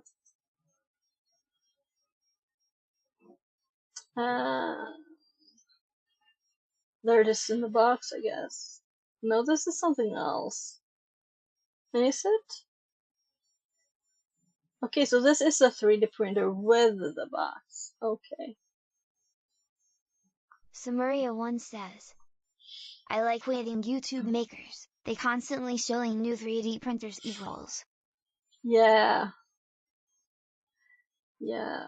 So the thing is that I don't know what I would print. Some say, oh, but if you print for people and you know, for payment as a business, then it pays for itself. But is that what you want to spend? Do you want to start a business printing for people? No, it sounds fun, but what should I print? I know like one thing I want to print, and that's not enough to buy a 3D printer, really, you know? So my kid's school had one, and I just saw it here in the drawer when I moved something. So he liked FNAF, so they printed this. It dropped the head though. Yeah. So this is lots of years ago.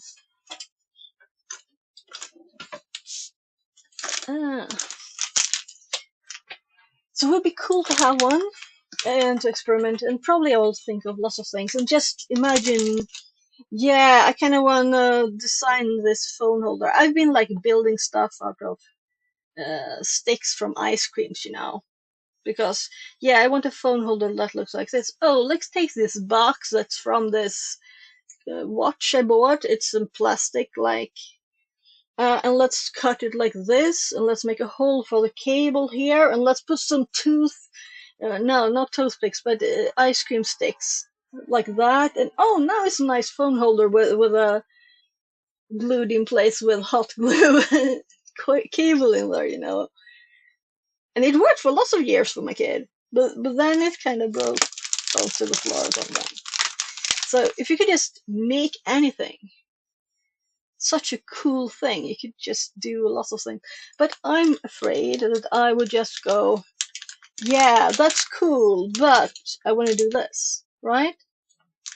And then is it worth buying it and just letting it? And maybe there's also some hardware problems, especially if you buy one of the ones that are not the, like, press one button, it all works, which I think would be like a higher price group than just do it yourself-ish. But I might also like doing it myself and getting some problems and solving them so I learn more.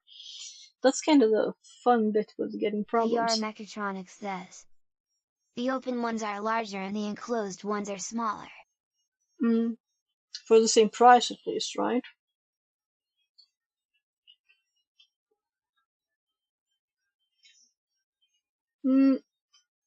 Let's see.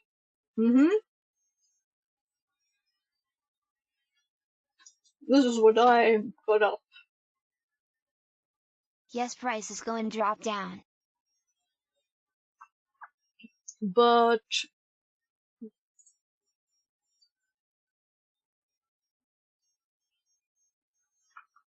yeah, I think this was a good video, actually explaining.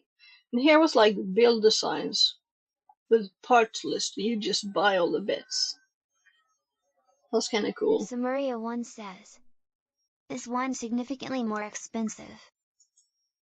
These are like all the ones they have on Swedish Amazon. This is Swedish, so cut one digit. So this is like 500 euro. That's like the rate of it. Oh, okay.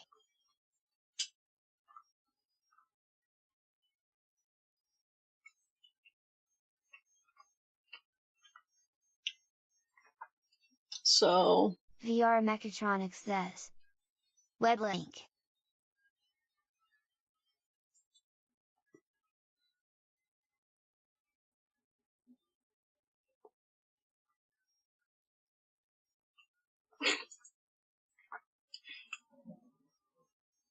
Oh, it translated it. Yeah, so also a lot of people seem to print like figurines. I don't get why, you know. Maybe some toys that move, I can get that. But just having something exist wasn't my thing. I want a function. But designing electronics and building it into stuff that you print, that's interesting. And making useful things. Just a nice jar for your pens, whatever. Organizing drawers. I totally get that.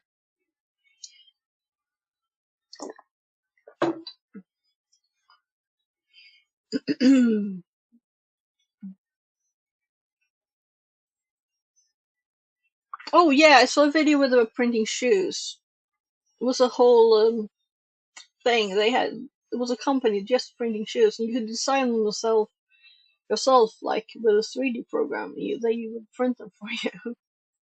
And they had some support material that actually went away with water. Says, VR Mechatronics, this one is big. Web link. Oh.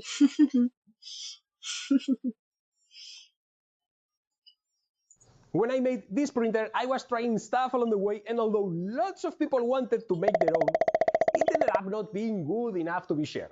But that's just about to change because, of course, I'm gonna build a new one. And of course, it's going to be bigger than this one.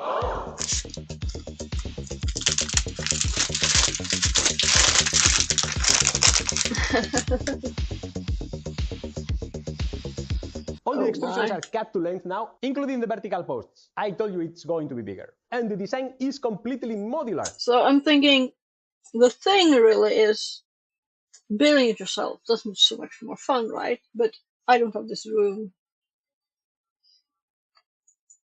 Which means that by changing the length of the extrusions and the related components within reason, 3D any printed shape or size can be built. And now I'm gonna try to do as many operations as I can on the table, because once it is assembled, it's gonna be complicated. Samuria won on this one. I would print my new life, lol. So we don't need to see all the details there. Let's hop a bit. Ah, that's not big enough, is it?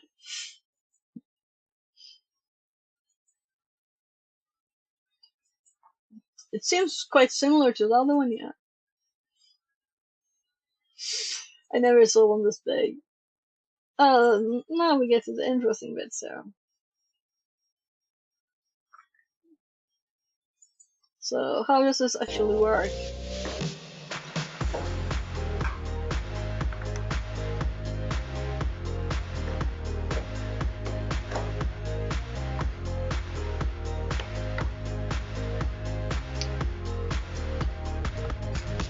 Sorry.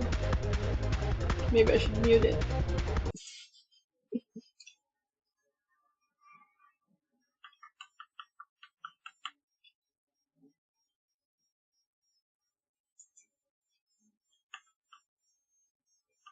Review speed, this is about 3 times now.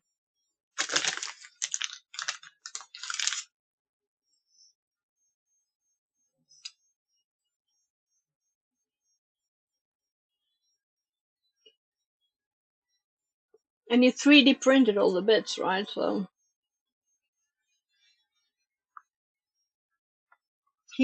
this dude uses his 3D printer to make 3D printers. Sorry if I skipped the best bits here. Oh, and of course needs to be sturdy. Yeah.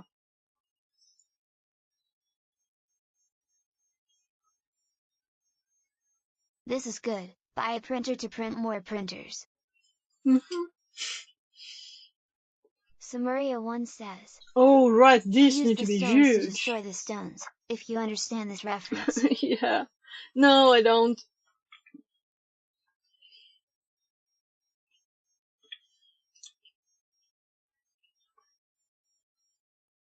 But I understand the thought. Oh, there, now it's standing up. Then we can see how big it is. Yeah. Now we're talking, right?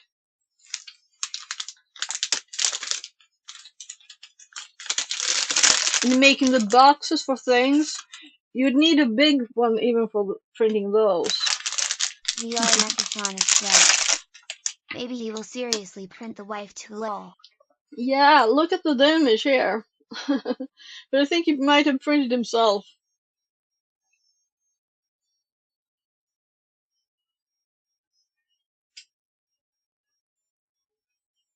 And I think it's like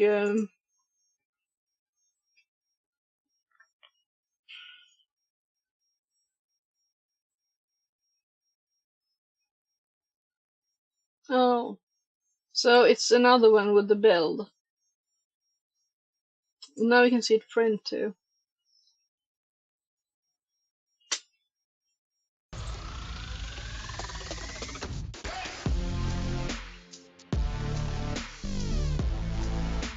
One print will take a week, that big. Yeah, this must have taken months.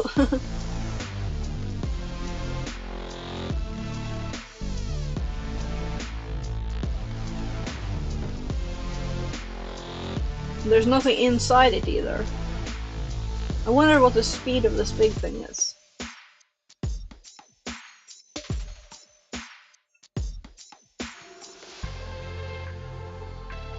Oh, look. 76 hours. 3 failures, 2 catastrophic ones. Layers.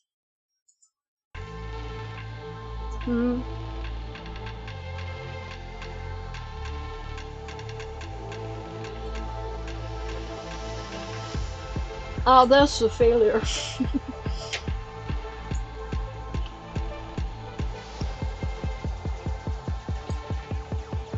So this is the point I wanted to get to. What you use it for, right? Like 2 drops of water. You make YouTube right? videos printing funny things.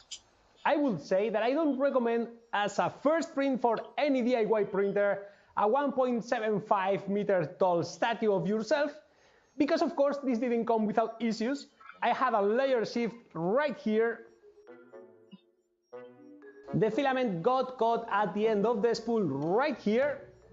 And it seems that I didn't properly crimp one of the wires for one of the Z-axis motors, Yeah. so one of them stopped.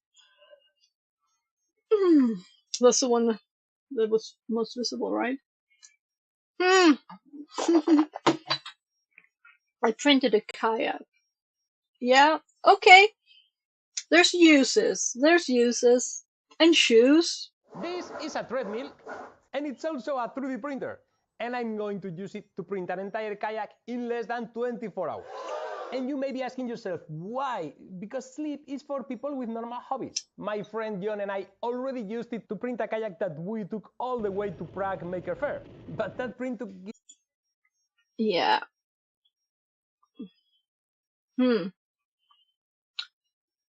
So, I'm not gonna click any more videos, so we will never... It's pretty fun, we can do anything.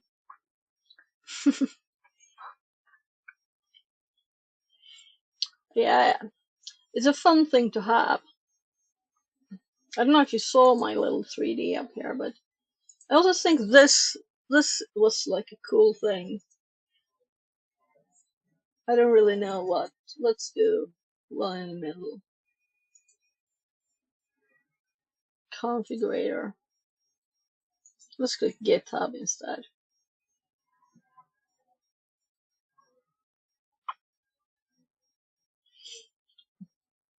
All the things. Just get lists, stuff. I think you can buy parts probably somewhere too. Like whole kits and things. On the web page though. Maybe it's my dark reader that goes bananas. Yeah. Oh gosh, yeah, that was horrible. Too bad with the web page. So this is probably a better thing to start at, right? Something like this. But I still need a reason. I'm not gonna print these things. I don't see any use in this. This is trash for me. It's just trash bin, right? I need useful things.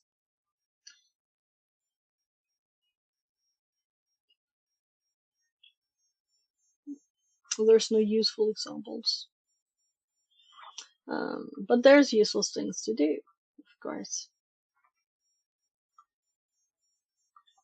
Like making real things.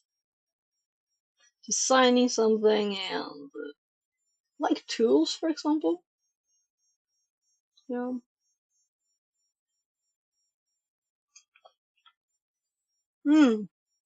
I think that might actually be that now. It's just for that.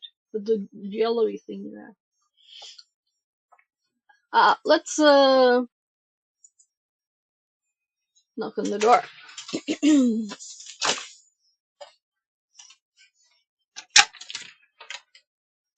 Yes, my love.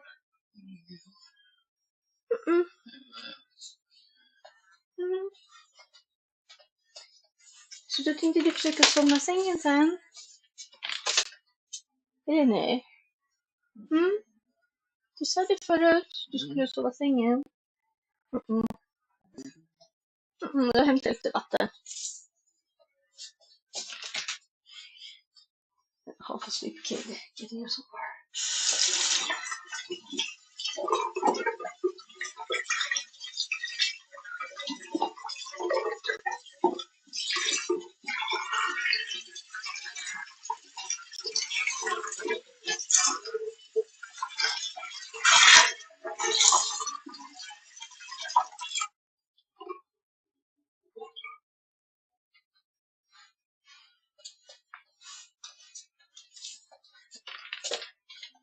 gumman, varsågod. Samaria1 says, it's making sense if you would compare part you need getting by other means, for rapid prototyping etc. Just getting a printer and then finding a use for it is backwards approach. Okay. Let's go back. Okay, back. So just a sec. Yeah, my hobby's playing some computer game.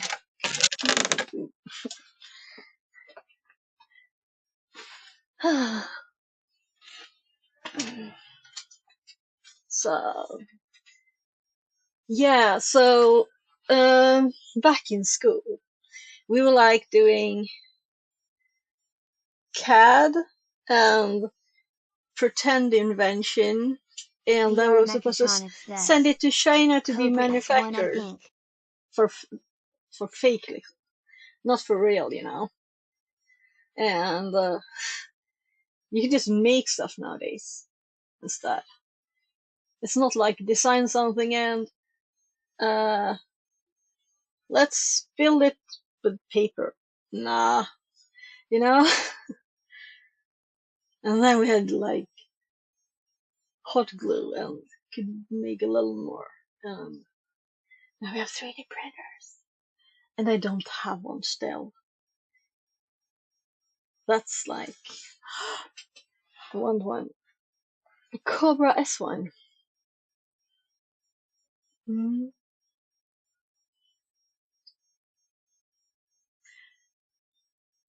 Yeah.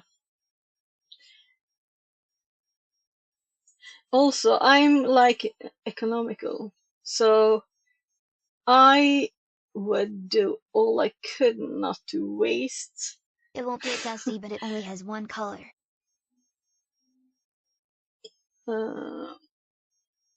Okay, yeah, that's also one thing I'm thinking about with these. There's no cover, so if you buy one with a cover, that's probably more economical because it will probably just break from lots of dust if you don't use it all the time, you know. I don't know. So it's so many things to consider, and also I saw people who were building their own boxes, even with cardboard. So, well, yeah. So this was like different ones. Yeah. And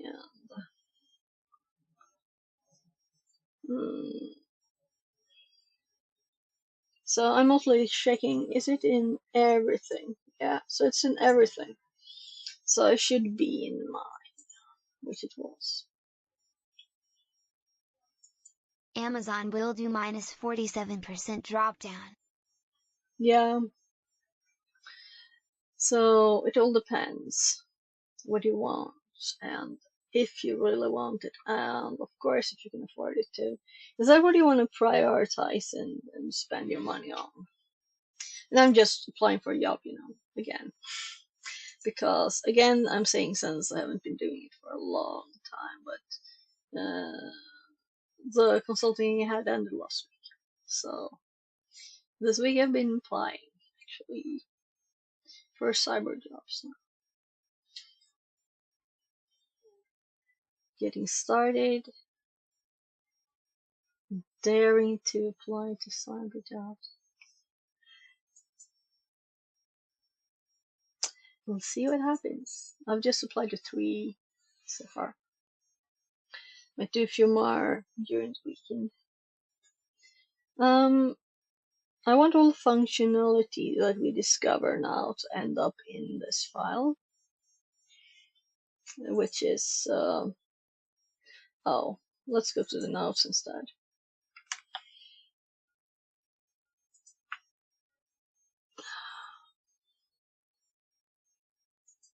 We can see this better. It's quite a lot of things in here.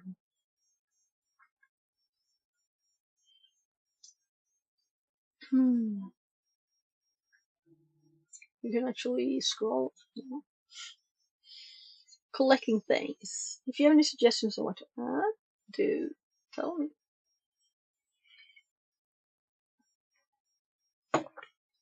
So building, I usually say, like, you know, electronics, it's Legos for adults, right? We can build stuff. And the missing piece is a 3D printer. If you don't have a 3D printer, you can't really complete projects in a good way. Imagine what kind of cool robot we could make if we had a 3D printer, instead of buying a kit from China and using their parts. Where is the robot? Over there. So it's long since we had the robot up on stream. Will it still work? So imagine making robots and robot arms, tiny little car, all the parts, just making whatever you want, building stuff. That's what I would use it for, I think. So if we go back to, let's do AliExpress, right? Because prices. And let's say back to school. Wow. So Maria once says, it's good for making your own keyboards, for example. Oh, yeah. But this one is a bit too big for most, right? I want a full one. I don't get those tiny ones. Then we have to get a big one. Not like his though. Kits. Let's say Arduino will get these images. Like a robot, right? VR Mechatronics says, if you print a robot arm, it must be in a closed housing because it must be heated. So imagine instead of just, this is bad, we have to do like kit or something. So something like this, right? This is very cheap, and these parts never work. You see the price too, right? Without heating, the arm will not So this be is strong. less than $1. Yeah. So it's all material and lots of things, right? You can't do it in a material that breaks, so you need to touch it. But also these are usually So Maria once plexiglass. says, It's not very I think sturdy. mass produces Chinese kits is infinitely more economical. Yeah, but you can't do what you want. You can't build anything if you can't build parts. If you can't form plastic or another material. So, and also fixing things. So imagine you have a whatever thing and a little bit of it breaks and you have to buy a whole new thing because this little thing broke. You can't fix it. That's another use. Replacing, making your own spare parts and stuff, you know? Yeah, my hubby actually has a little, like, car. VR Mechatronics says, Remote control car. This one price drop down. So Maria once says, still cheaper to be honest equals. Yeah, VR but you might not, says, they might not exist. Web link. And I'm thinking what's fun, not what's cheap. And will you use it if you buy it? Because I don't just do things without thinking if it's, I don't throw money away. So it's one of the values you can get from buying something is entertainment, right? It is not entertainment if it's in the cupboard and gets dusty and stops working. That's not entertaining. That's like, oh my god, why did I spend those money on that thing? Right? Anycubic Cobra S1 combo. This is what the one you got?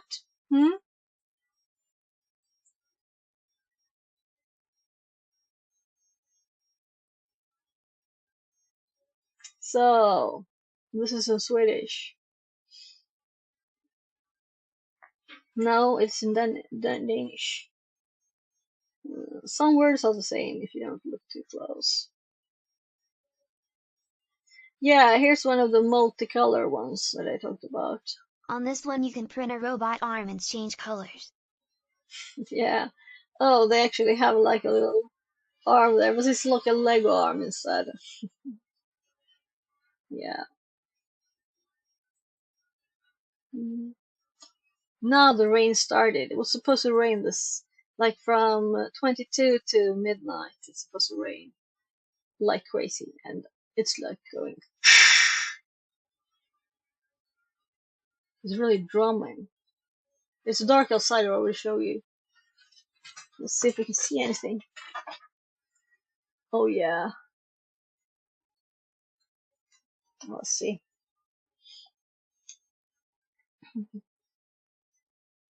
So I'm just gonna open Alien.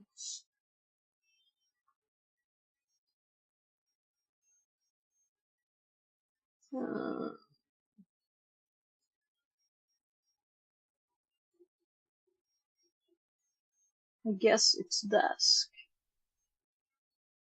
Come on. Alright. Yeah. I did actually have a cutting lawn break. So I'm just gonna start the Alien app because I usually don't even plan to use it. Saving resources.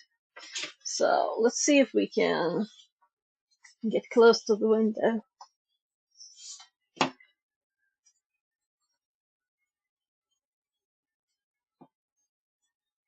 It's so pouring down.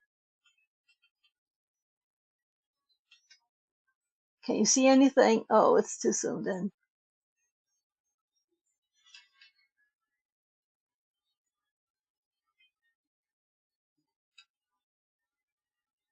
Very, very noisy too. Rain.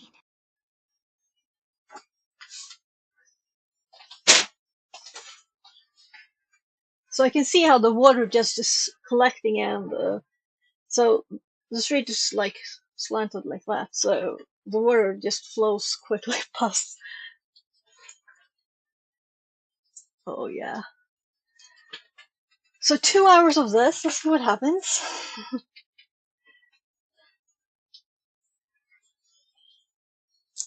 Yeah. Yeah, it could do, let's see, what other suggestions?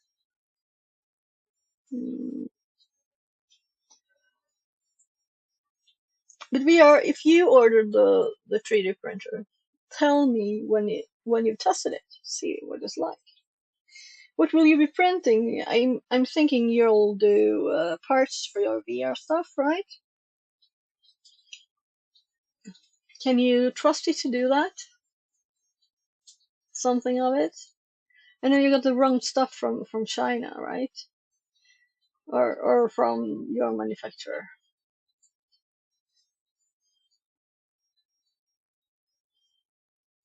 Does look like you're gonna bake in it. That looks like an old printer. 320 degrees. Yeah. This is China. 25. Yeah, Caveat that's kind of Kusawa. tiny. Okay. Yeah. I don't know what Prusa one is exactly, but I kinda heard that name somewhere. It's one of those brands, right? I didn't save a lot of the links, really. I just saved a few. What was this one?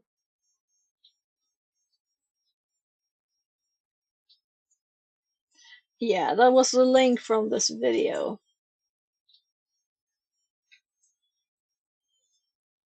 So this was a good one to get like the base of how it works, you know.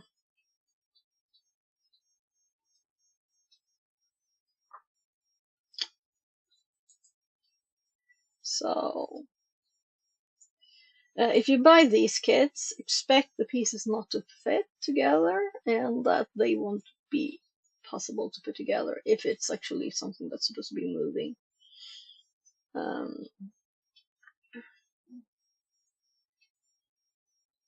So this is like,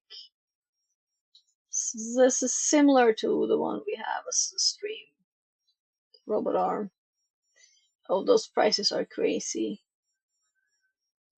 Yeah, this is very similar.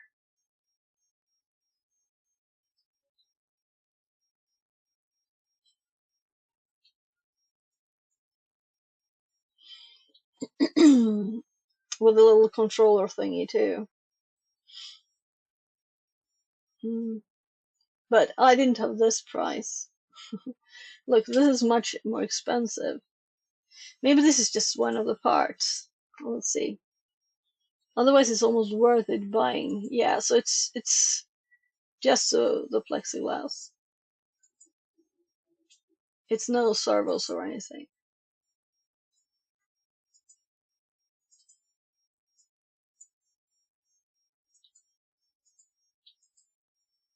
Oh, a clear one. It will be even harder to catch an image.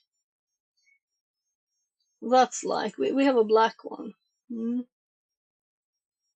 And we don't have anything of this. We control it by stream commands instead. Web link. There. I found. Okie dokie.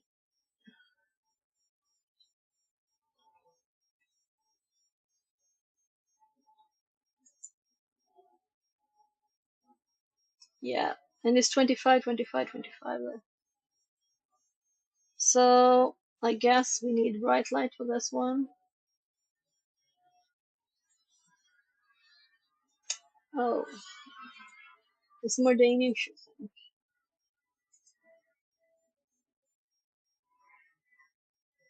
Yeah.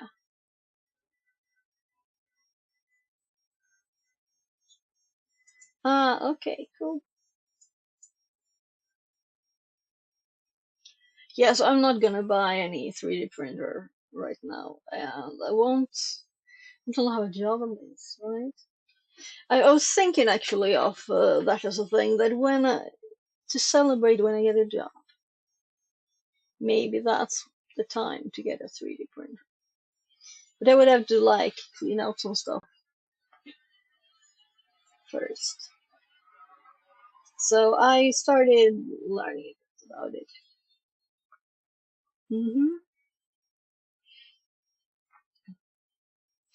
And about a million types of materials. But thank you for the links. Yeah, I can put these in the thing. But of course, I would buy something from within Sweden if I get problems with it. Like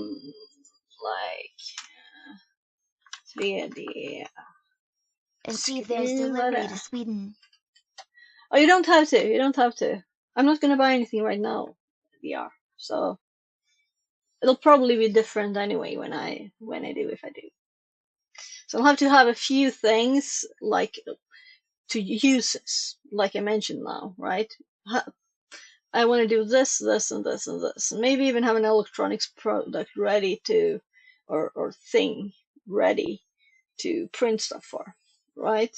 So you don't just wait doing other stuff and it's just getting old, and then it's much cheaper after 2 months or whatever. So be logical and economical about it. This is the one I looked at, among others.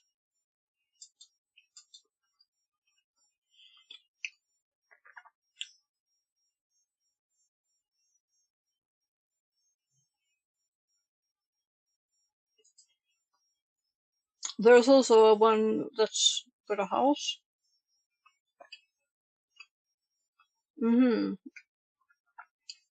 There. You can buy and print things for sale.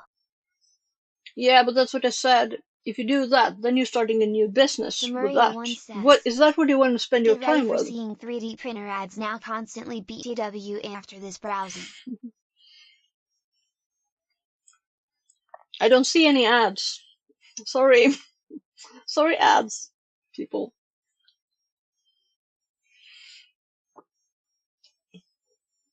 I have my blockers, and if there's ads, I probably don't see them anyway because I focus on what I want to see. So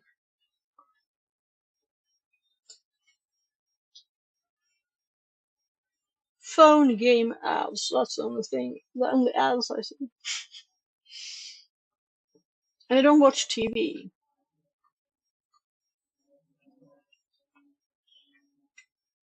And even the news on my phone has gotten a like scroll thingy without ads. Yeah, because there used to be in the news. VR Mechatronics says. Free shipping over $399.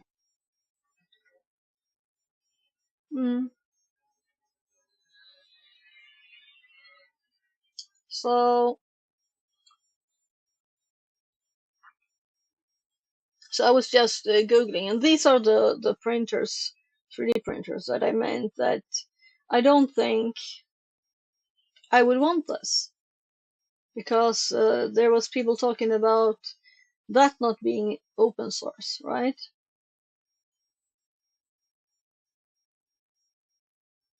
And them locking down so you couldn't use making new firmware so you couldn't use open source programs. And then I'm like, yeah, big chance I'm getting that. I want to play with this thing. I don't want to be locked to something. And then I'm thinking, yeah, building. That's cool. And then I ended up with saving this. My eyes will die. Just check if there is a delivery to you.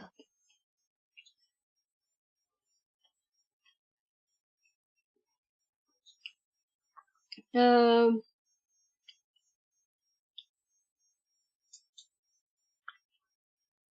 this one.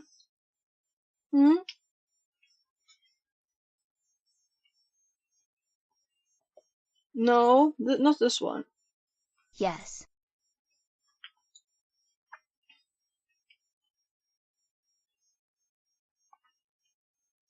So yeah. Well, this one didn't say you're in the wrong place. Well,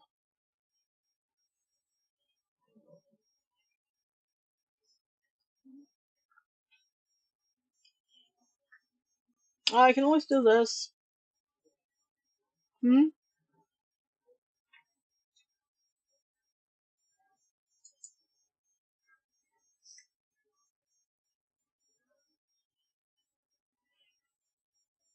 I'll probably have to fill in information, but is there a country? Yeah.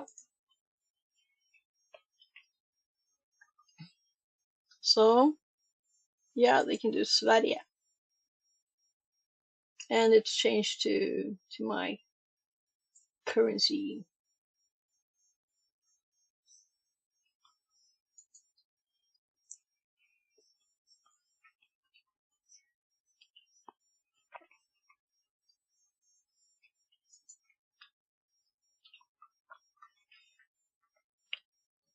I think I could fill stuff in and pay.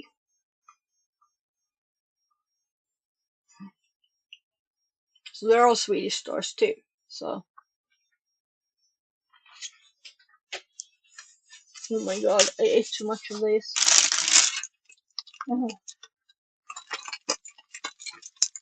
So tiny cinnamon buns and vanilla buns. But it's just 3 left.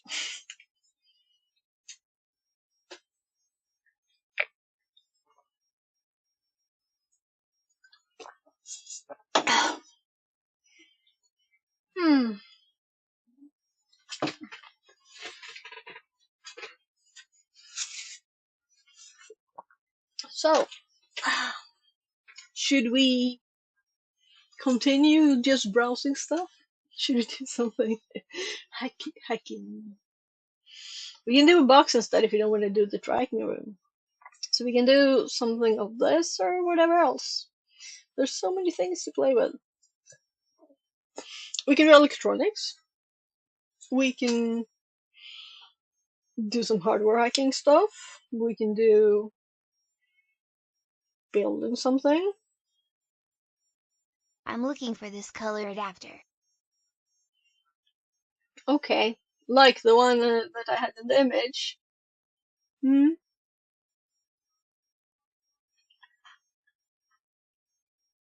Like a little house with or holder For 8 colors. for 8 colors. Cool. Yeah. You could build it yourself, right? So, for people who don't know, VR builds VR treadmills. This would be nothing for you. And the dangerous bike alarm system, was it? Actually, I made a, before I made one. This is already like rolled off screen here. Stuff from chat. Yeah, so we can put stuff here.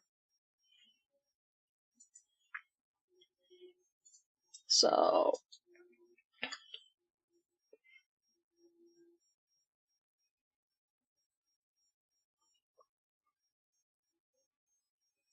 yeah, that's the first one, right? Similar with the bars and everything. So was it similar to the one you got, but you had one with the cover on? So I did. Yeah, so now I actually remember this spot here. I can put links from people. I should also put some music in there that I put links so I can remember stuff.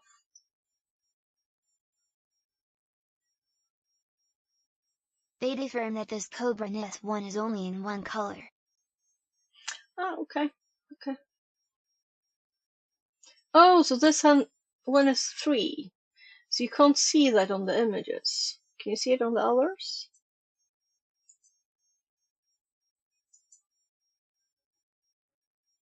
So is this the only...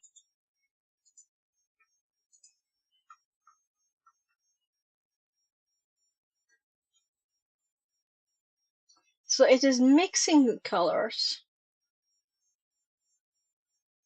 Or is this just fake? Yes. Photoshop? It's mixing them? That's cool. Cool. Then you wouldn't have to clean out either. It is just mixing.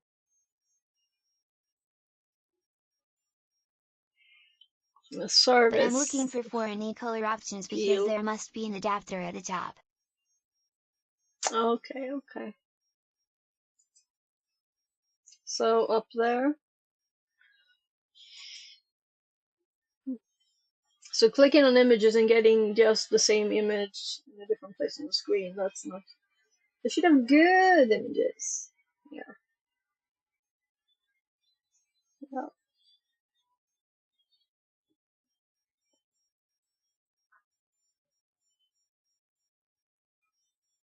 Yeah, so there's the other one. So this one has colors, but one at a time. And you can buy this thing. Here's one of those. Yeah, so why even have a zoom when it's the same size? So...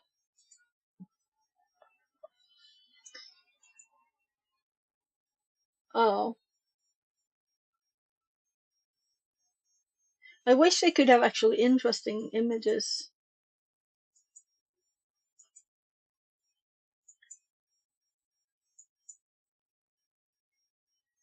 Who prints this? For the kids to play with? print your own Legos. For me, having one color would be like great, because you need to start somewhere, right? Yeah, so when I get one, I will probably do the tiny size here, like 25 centimeters. 25, 25, 25.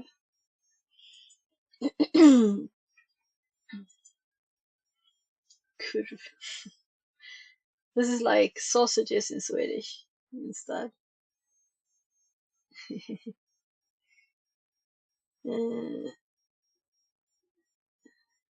Yes, but you have to rinse the nozzles without this adapter. Okay, yeah. So what if you only have the adapter and then you have your own stuff, the rest? To change the color. But of course it might be prettier to buy something. And you probably have the money to do it, right? You telling me you bought this and that thing.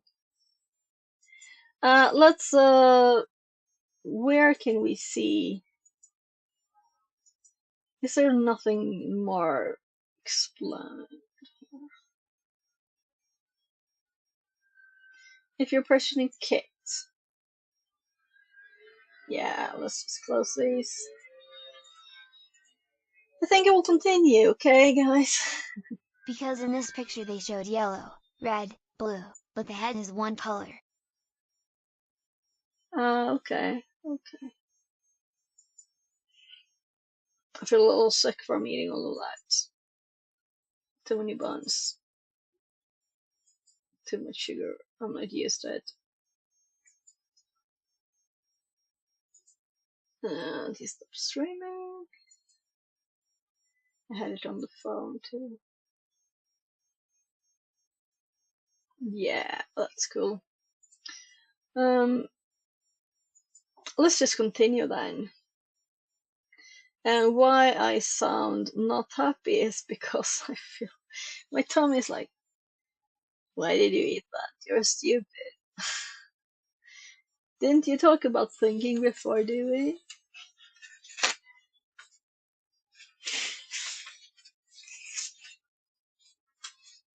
Well, that's when it's connected to money. This was just connected to hungry tummy plus easy accessible stuff.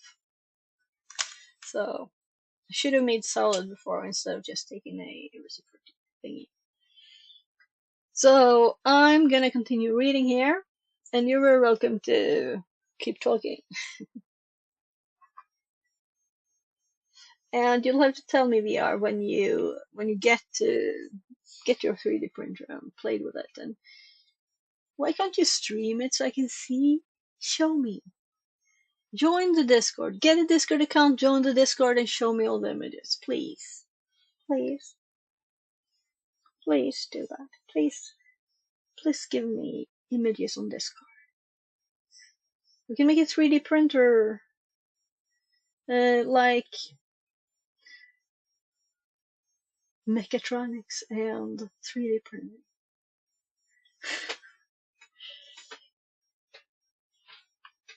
So, representing both Bruceforce passwords as well as password spray, and I read this and they explain the difference. So one user account, several password versus the opposite. Just one password for all accounts so we don't get blocked accounts and stuff. This attack will take a given Kerberos-based password, spray it against all users found. And this is a bit that I was like, this is interesting.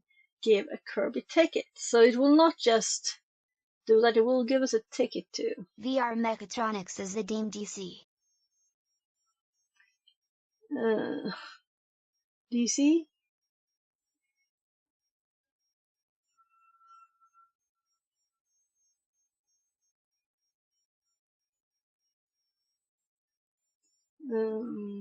The same nick. The same nick. Okay, so there's someone that has your nick. I'm sorry, I didn't get what you meant. We're talking about DC domain controls all the time here. I'm like DC, like in what? Discord? That didn't click for me. If that's it, tell me. On Discord, yes.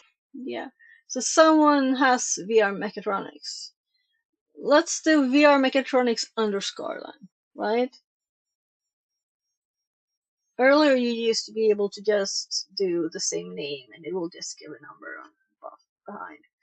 Guess why I'm Fixit42, by the way? You know, it just happened because, oh, I have to set in something more after this. Well, there's a number 42. It's a bit funny, right?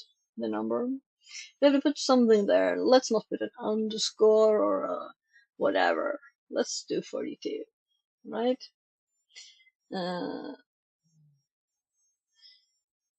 So when I was like a teenager, I raided the library. I'm looking for this 4-color head. Please wait a minute. Yeah, go on. You don't have to stop just because I continue. Continue, VR. I told you to keep chatting, right? But this is not the like, now everybody be quiet. Then I wouldn't have a TTS to start with, would I? You can add the IP and the meaning to the host file from the machine by using the echo command.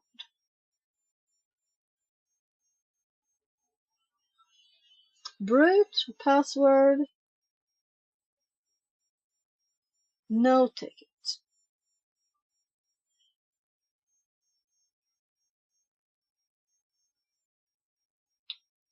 The tickets are TTT that can be used or to get service tickets from the KDC, as well as to be used in attacks like the pasta ticket attack.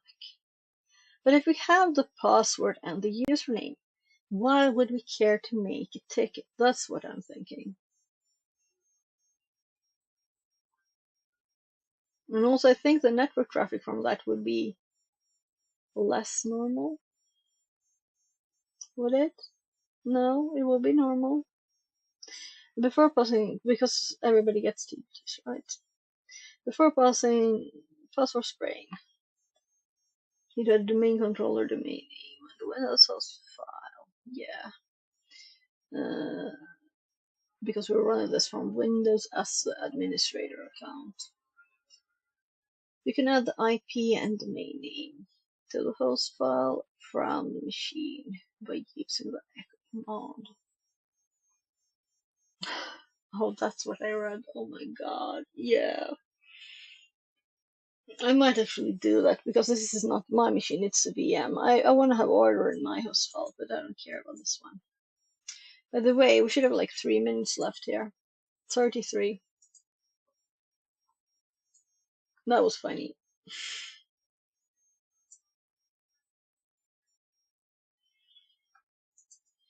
So, let's hop back to the say page here. And let's just paste the line. And yeah, it even filled in the right IP for us, so we don't have to do anything. And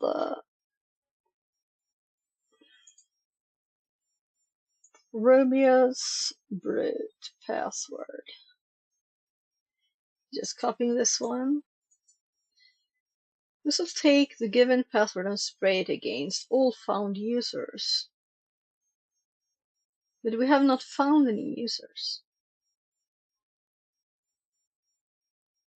So it will do something in the background that we don't know about because it's not telling. So let's actually look at the help.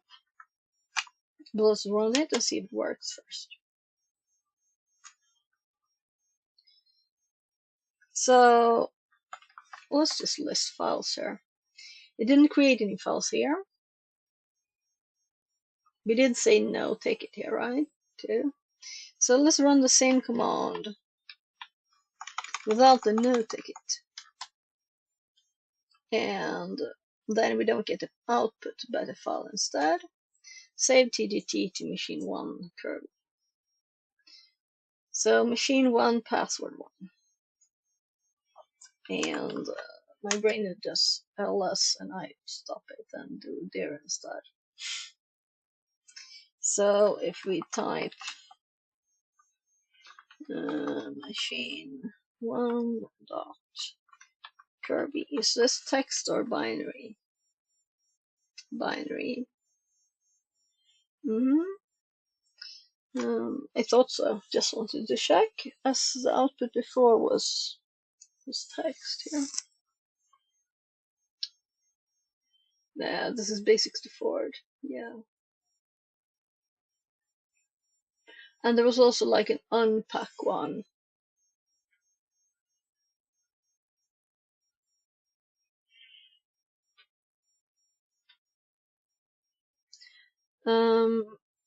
I'm gonna go check on my 7-year-old and do a quick bio break, and I'll be back quickly. I think he's probably sleeping. So.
So it's much cooler here than the rest of the house, and after the rain, it's 14 degrees outside. So I'm gonna turn off my fans. I have 12 PC fans in the window. I didn't show that before, but I could. I don't think it's visible when it's this dark. Maybe we do this.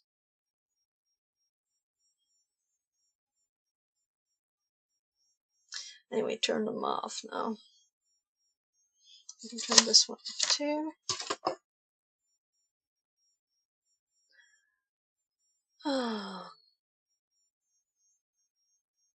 Nah, I started the wrong program.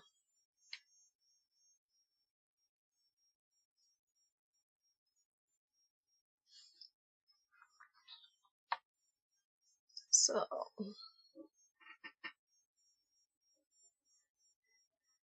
Dusk FS is what it will be.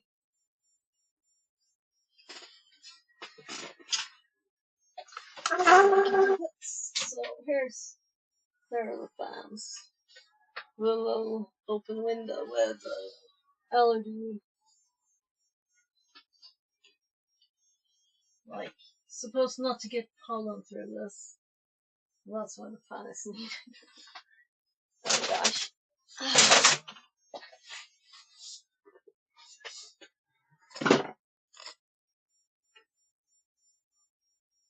Yeah. Closing some problems. That one is good.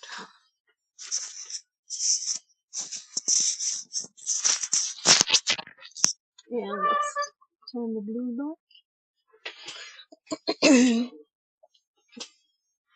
So that's very nice, but now it's 23.4 here, it says, and 13.9 outside. Samaria1 says, Mutity gain.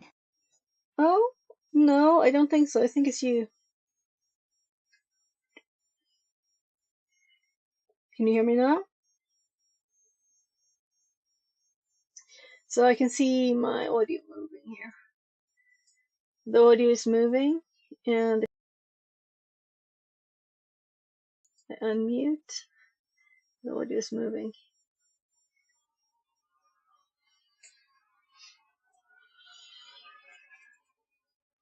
There. So, which domain admin do we have?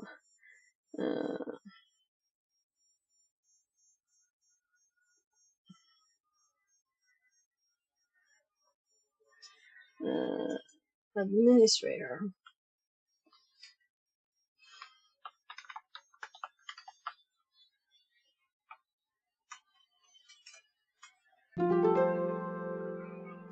Which domain controller? Okay. So machine 1.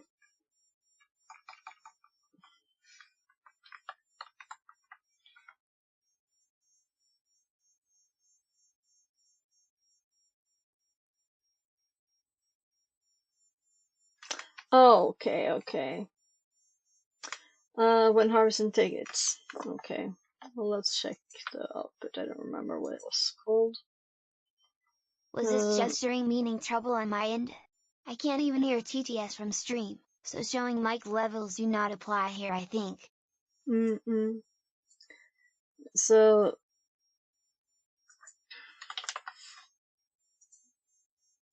Fix-It says, test. So it works. I think other people are hearing me.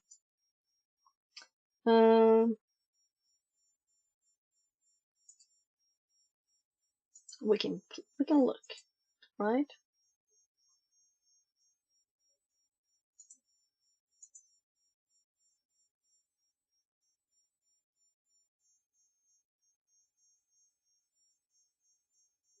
So I can hear myself. But if I wouldn't, I would pause the video and then I would start it again. And then probably the audio would work.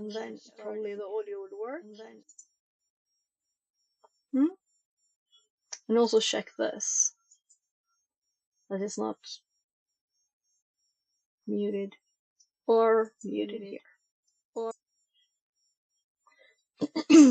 I could hear myself. Which domain controller do we get to take it from? Controller 1.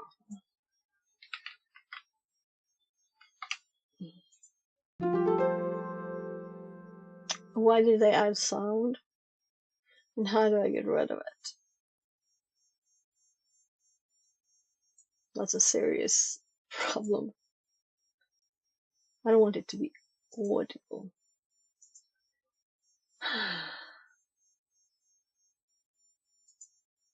Good. And easy to find. Samaria1 says, well, sorry about that. Seems like my volume adjuster extension borked. Ah, okay. No problem at all. So, the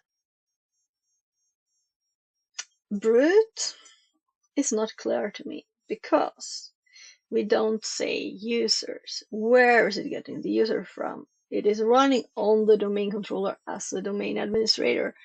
So I'm assuming this is not a standard case, that it just, oh yeah, I already know all the password hashes, so it doesn't matter. You know, that's not why we're doing this. They pretending we don't know anything, right? Spray agents all found users. Yeah, exactly, and we didn't look for any users.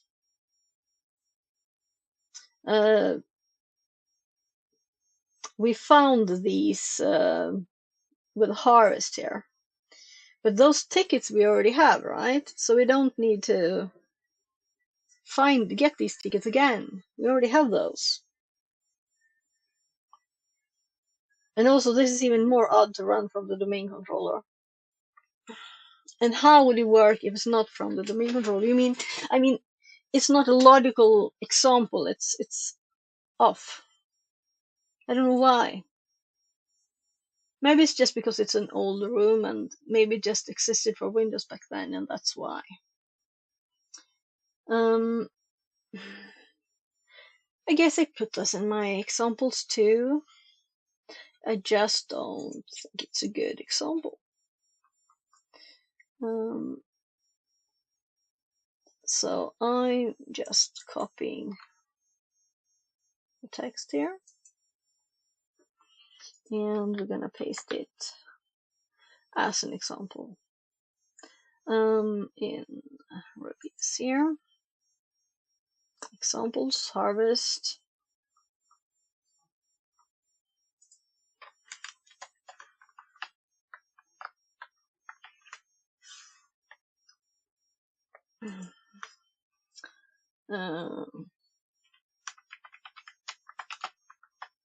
Brute.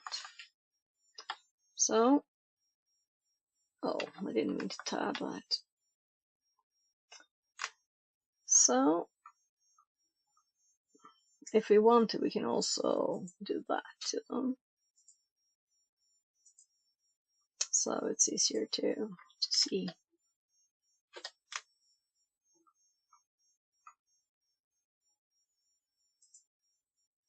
Ah, yeah, it does that. I don't want it to do that. I want to see all the things when I add stuff, right? Because we're gonna make the next header here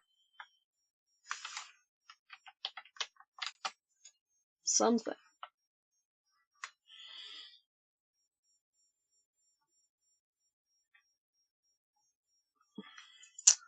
I don't know if I want to put it here too. Oh, let's just do it. In case I'm like, yeah, I remember that thing. No, I think it's there. Whatever. So, I thought we would get more information from this one. I will have to research how to find how that works in other ways. Actually, we did have the help, right? So let's go to the help and let's check. It don't say much though, and we already read most of this. Harvesting. VR Mechatronics says, this element is marked with a yellow arrow. I don't know if it can be purchased separately. Web link.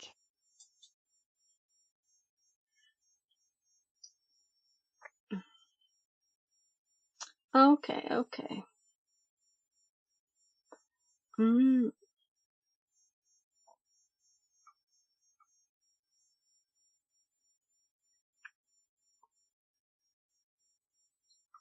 You call the manufacturer or any reseller of it, and you'll know.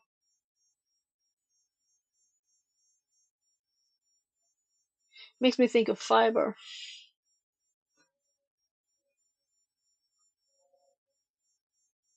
I think these are quite brittle, right?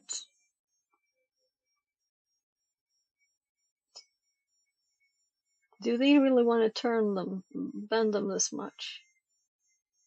I saw someone just snap one of them like that.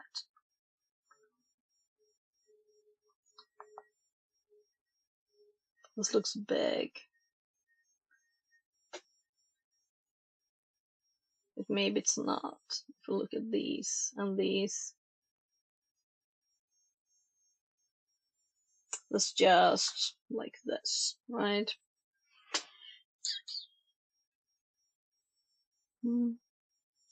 So just call them and ask.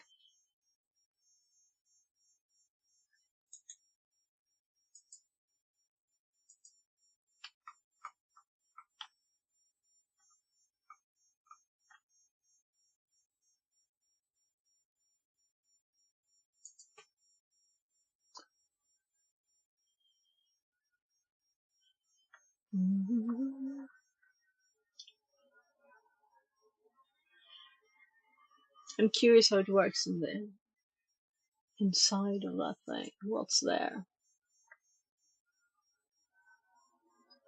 Does it just cut it off and feed another one? How does it work? How does it select which one? Is there like something moving? Yeah, how does it work? Or is it just like it cuts and then one of them feeds? That's more logical, really. And then they all just go to one place. Yeah. Samaria1 says, VR Mechatronics, web link.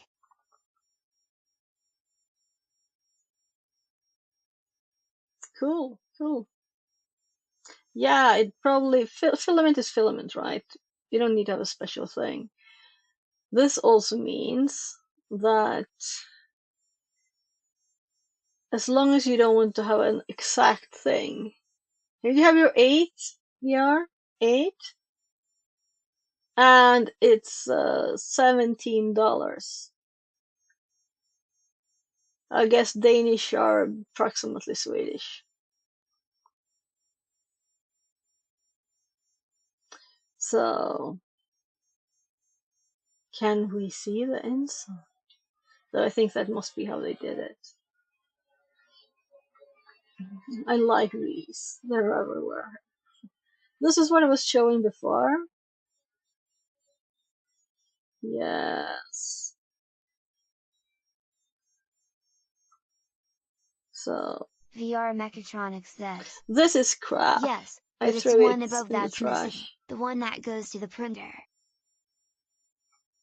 Okay.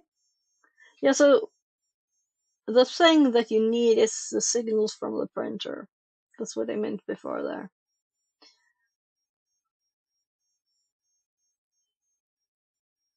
So this I have never been interested in. These, they don't seem to be shipping any over here, but you can order them, but then you don't get stuff. What's that? Aren't you supposed to get stuff you kinda clicked, right? So where's the other end, right?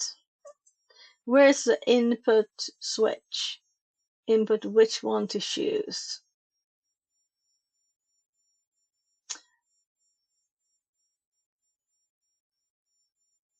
And it's specific to a printer.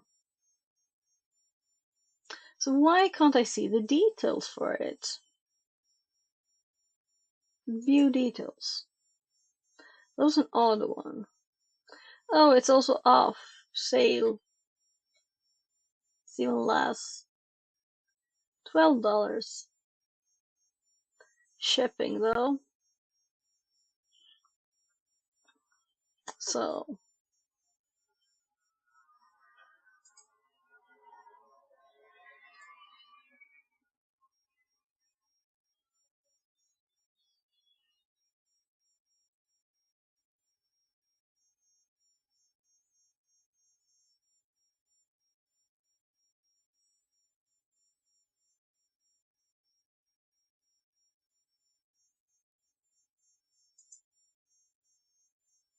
I'm curious about if something else totally off pops up. It kinda did there, but. Yeah, so now I'm getting 3D stuff. I will keep getting 3D stuff in my AliExpress. 3D printer silk filament. So now I want to buy this, but I don't have a 3D printer. Printhead. Yeah, search for it and you'll probably get lots of stuff. Here's another one. It'll send me these now. In YouTube, if someone sends you a link and you're like, you just remove it from history. I don't think we have that in AliExpress. I'm gonna keep getting 3D printer stuff. I haven't been in here in a long time though, because I haven't been buying anything.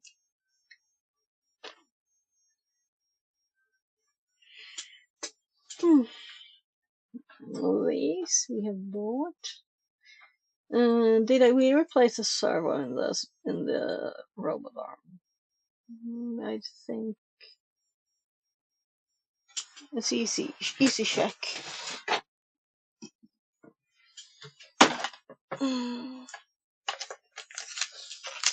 Recipe points. No, that's not that easy check. Here's a rotor. We should continue with that.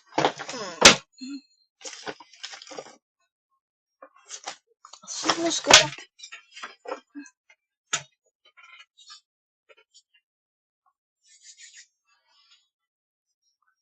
Oh, here's the robot's arm. It's a piece of plexiglass.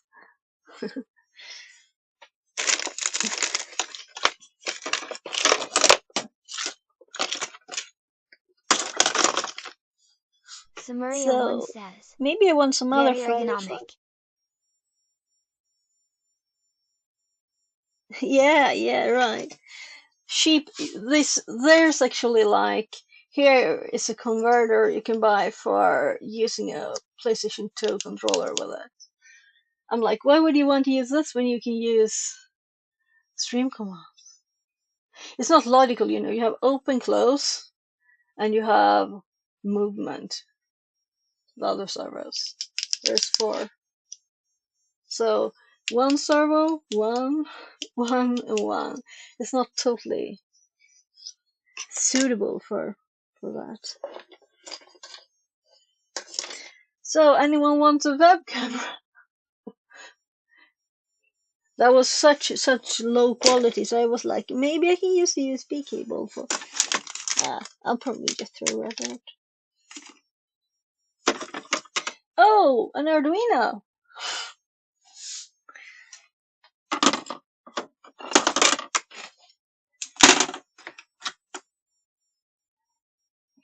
Yeah, it's not bad. It's not bad.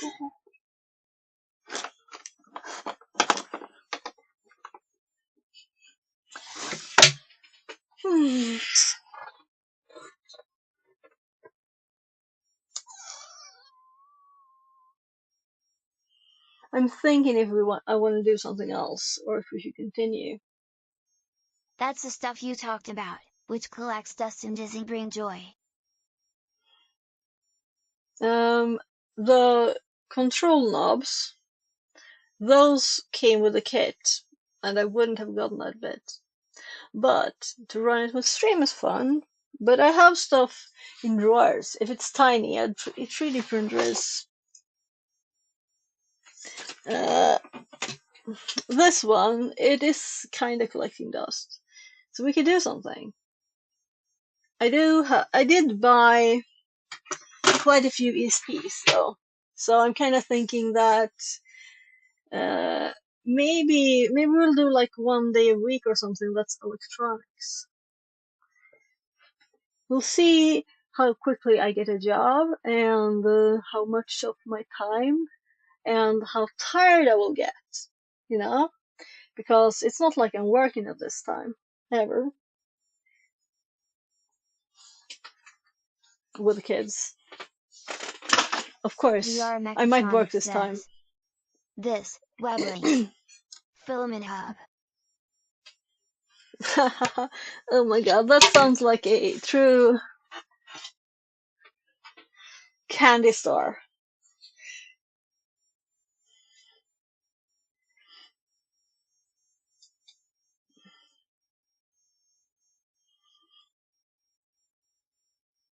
Samaria1 says, And the were you hub out of gets job attached while first. getting cybersec Thumbs up. knowledge? And so Or that's it for doing this both video. together? Thank you Oh, guys so much for watching right till the end. that If was you not on value purpose. I wanted to do this so we could see the details of And this the thing. filament hub gets attached first. VR Mechatronics says, So this filament hub, I don't know if it is incomplete. With the PTFE tube coming out of the top of the rear of the printer. do you see the And then cable there's a there few on the locating side? features at the back of the filament hub That's that we the can press bit that into the you back of the need. printer to locate it. There's And also that a is small the one Ziploc that bag will that be has hardware specific to the labeled printer, for right? filament hub, and we can install those two screws Samaria1 permanently says, now attaching this to the back no, of we the seen printer. terminal. The hub connector has 6 pins, and at the back of the printer you can see Yeah. there are 2 receptacles. One has 4 pins, the other has 6, so it's pretty clear where we're going to be plugging that in. Yeah, so that's VR you need this Mechatronics too, says, not just this. yes for color.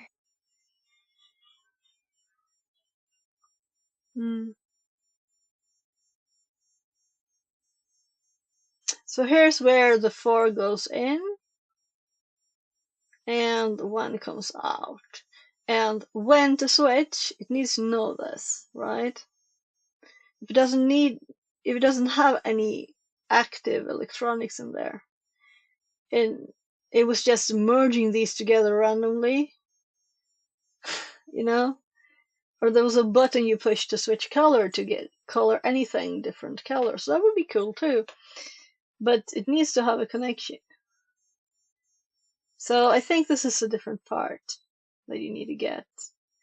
And just call Anycubic. And if this is their video, just comment on it. It's not.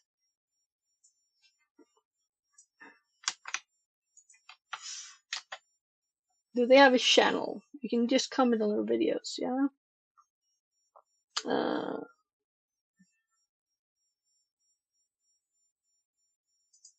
Filters, channel, support.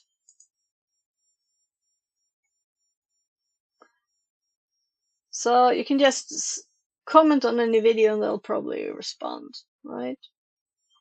What's the last stuff? 3 days ago, they're very active on their channel. They have several a day here almost. 3 weeks, okay. In bursts, when there's stuff.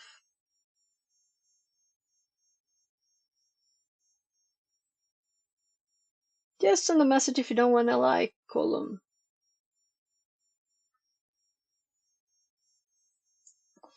And some company doesn't have any phone numbers on their web pages. Which is why I haven't called anyone about my mic, which I should. But what about this one?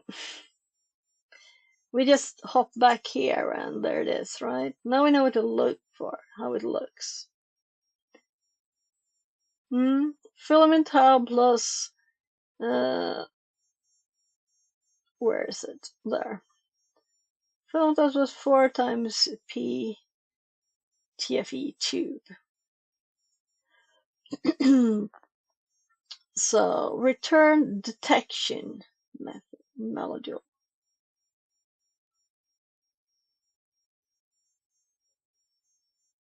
It's raining again. A lot. So this is like $20 and shipping too.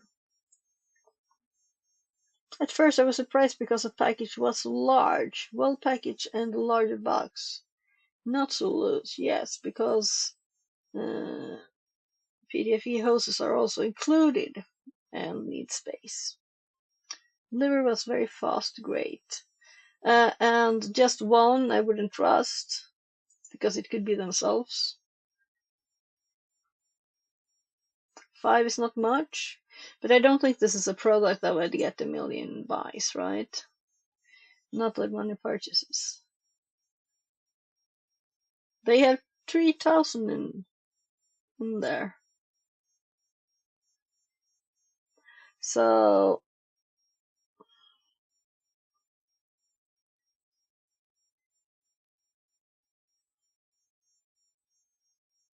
here's another one. They sold 47. Fits exactly, everything works again. Fits perfectly, works, everything works. Excellent cost benefit combo. And without comments. All these are China. All are China.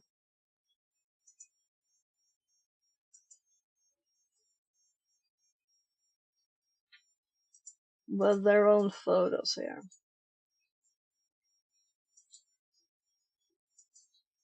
Yeah, I don't trust this amount of ones. When it's 5.0, it's extra. And 2 says disappointing.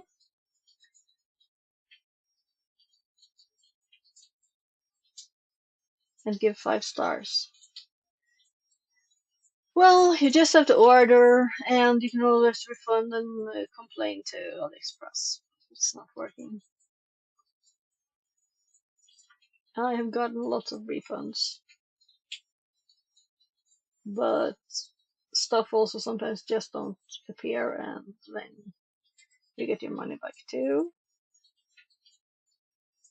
Detection module.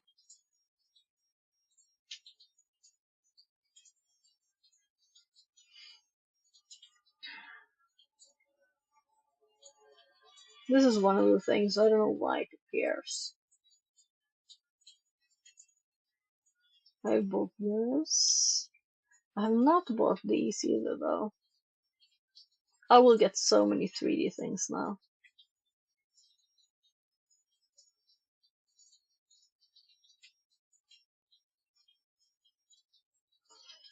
Now I feel like looking for soldering stations. I need a new one. That's a need. Because I've been borrowing my hobbies. It's actually not broken, it's just a tip that's I bought a new one, it looked like it once, and there doesn't seem to be anything to do, and I tried to buy the cleaning thingy and it didn't work because I don't know if it's not allowed in Sweden or something. Maybe some bad chemicals in these. Acrylic case with a fan. Yeah, so the whole point of a Raspberry Pi is to not have a fan, right? I don't get that. Why would you want to have a fan on it? Then you can have a PC instead. Oh my god, it's loud. I'm gonna get so much PLA and stuff. And I want it. What's this? Excavator. Yeah! So, oh, this says ad. I was like, okay, how does that fit? There's actually ads. Look, I saw an ad. And I thought it was funny too. Web link.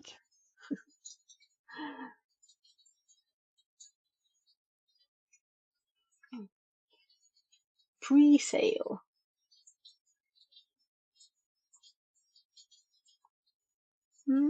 So a kit with 4 colors.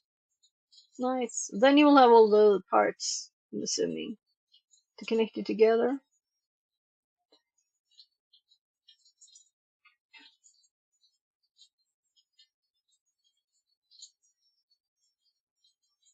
This is really best price down. Yeah, but didn't you already buy one?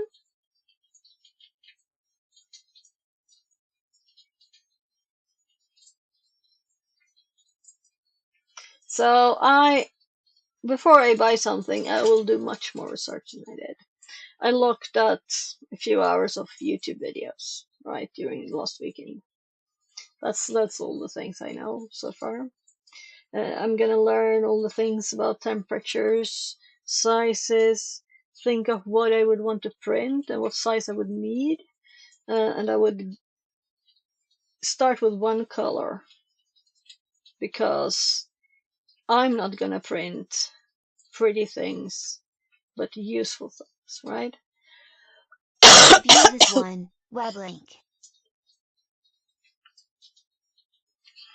Might do pretty things with one color. This I can recommend. Yeah. This looks like the one that I showed you before. Though I think this one might be even more expensive.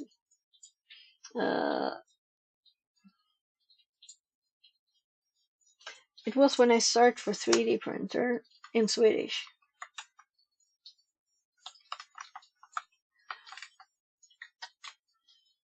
Oh, it suggested. Let's actually do this one for fun. Bambolab A1, best all around in a test here.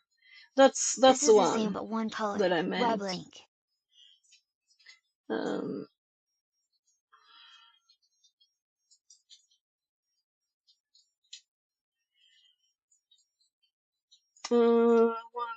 color. Yeah, exactly. I just was gonna show you how similar it is, right? This is what it looks like. Okay, so that was with everything, right? This one is 12,000 with everything. Where's the other one? I wasn't going for this, but the general. I would read lots of these things too.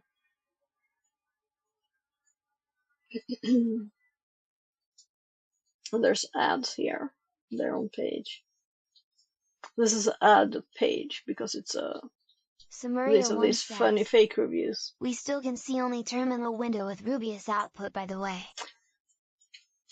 You have to say it once. You won't annoy me by telling me you can't see anything, you know. Do it. So this was the first link, the second link, and that one. So with this, it's 6,500 Swedish. I'm back. Hi, welcome back. So we're having some Friday fun, randomly looking at fun stuff. And sometimes continuing a little bit. Because you have Swedish krona smile. Okay, so it looks different for you. This is one of the, yeah, you know, it's not a neutral one. Do we have like a neutral one? I'm not used to seeing these things. So it's search, but these are actually ads, right? Aren't they ads? Yes, I see 1,750 kronas and 2,850 kronas. Oh, okay. Oh, that's crazy. Yeah.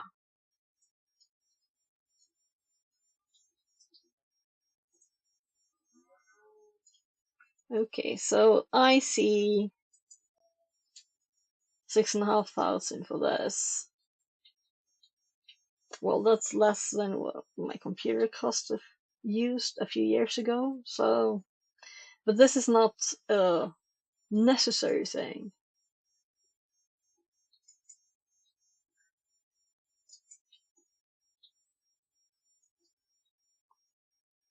And also, as I said, I would have to calculate what volume I would need before too, because this was still 25, right? So 25 centimeters, that's so little. 250% more yiv, but it is in Swedish kr. So how much? Let's see. SEK Yes, is it DKR? DKR?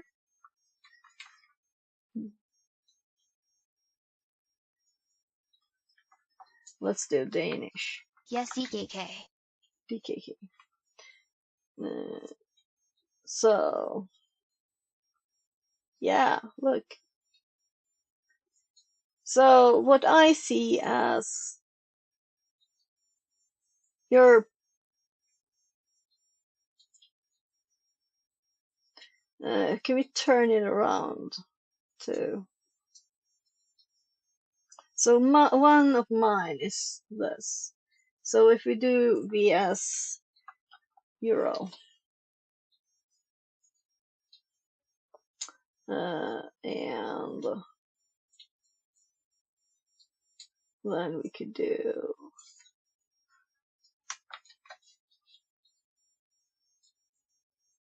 that's very even on dollars right now, but up and downs for everything.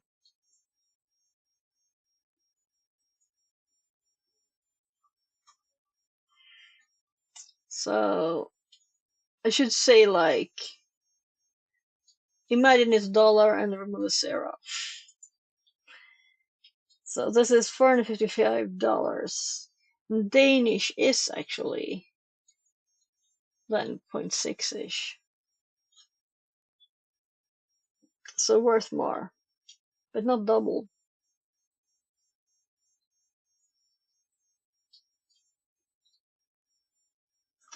This is so funny too, because tillbud, that would be like catastrophe. Yeah. When I can, for like a cybersecurity big thing happening, would be possible to call it a tillbud in Swedish. That kind of thing, right? So here it is, what we would call erbjudande. So languages also, there are funny things between the languages. They're all very similar, but some words inkluderar, we would say. This word is the same, mail support, free, yeah, same, free, team viewer support, free.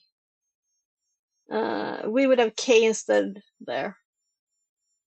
And 2 L's. And this would have a ring on top in Swedish. And AN at the end. Otherwise, it's exactly the same. So similar languages with funny differences. Danish kroner https://3expertin.dk Okay, let's see what it is for me. NEQ the Cobra S1 250 by 250 by 250. Translated from Swedish. So for you, it's about 3. For me, it's about 4.5. So that sounds right. That is just the conversion. It's not that they charge more because I'm in Sweden. So the same one again, just with the price this time. So let's put these in. Yeah. That was a 3 one. This one is cheaper, you know. I guess it would be 1.5 for you. Price of other brands. Yeah. Yeah. So the question is why and how and what consequences are there, and I see both pluses and minuses. Very good quality. Yeah. So use yours for a bit and tell me. Here we can see number 2. The same brand. And I can't even click it because it's an ad, right? It ends up like this. That's annoying. So this is a Swedish 3D thingy store. Basic shop. So this one is 1,700 Swedish. Maybe this is the thing where to start with, you know, a bit of an older one.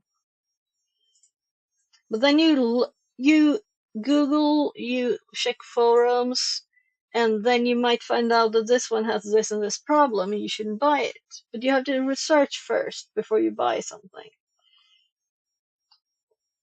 When it's these kind of things, they can be bad. So let's check the brand on this site.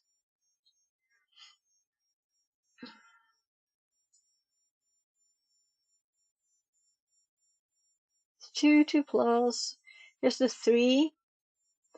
So that's where the printheads differ. WebLink.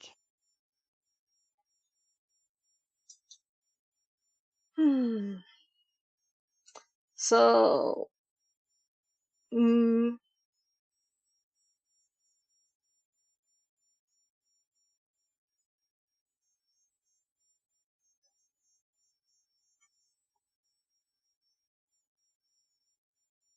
yeah, so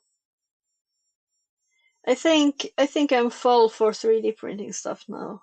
We are. I think I want to continue with the thingy. These are for carbon fiber filament. Okay, yeah. So this is 4,000 with multi-material system. But there's no box. But probably if you look for this one on AliExpress or Amazon, you will see here's a box for it from another company.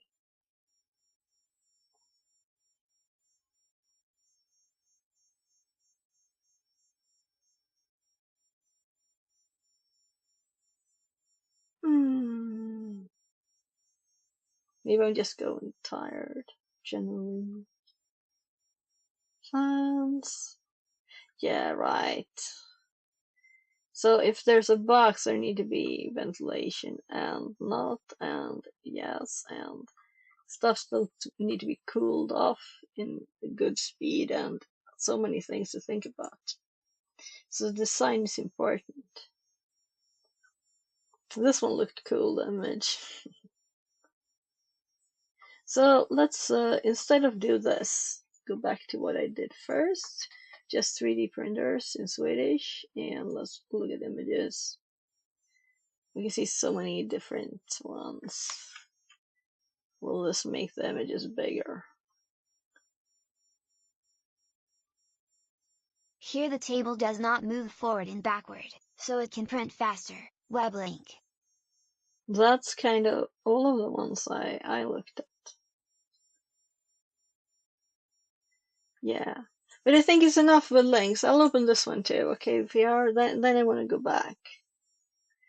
I also heard that the resin ones that exist, they're not nice chemicals, so you shouldn't get those. This is a university link. Let's click that, and then we're done. Yeah, I want to go there, and I'm gonna click your link. Those without a casing, the table moves forward and backward, so they print slower. No, it doesn't depend if there's a case or not. It's a technique, right?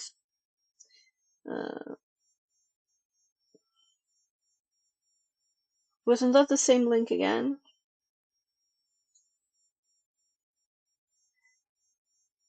I'm confused. So let's just check if these This are is doing research on 3D translated from printers. Polish. Workshop 3D printer. Okay.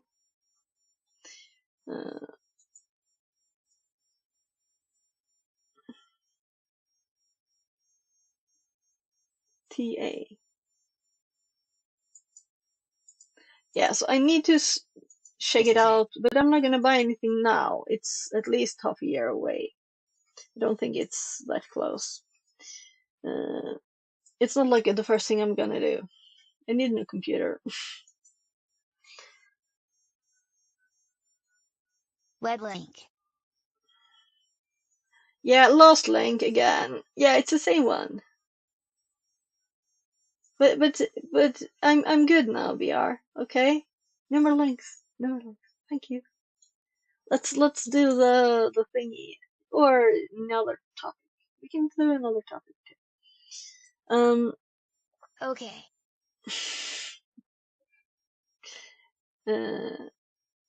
Let's learn something.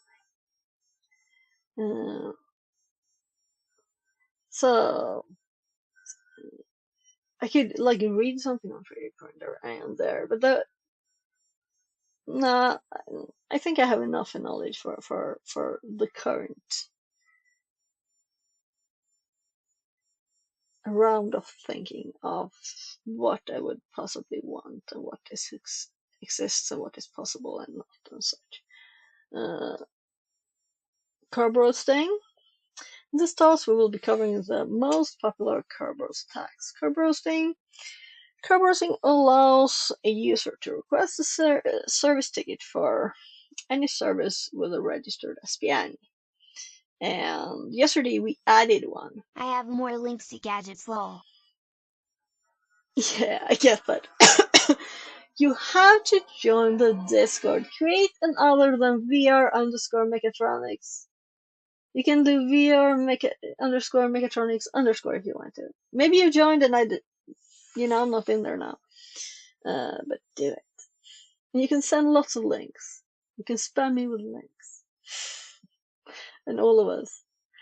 In this task, register SPN, which we did yesterday.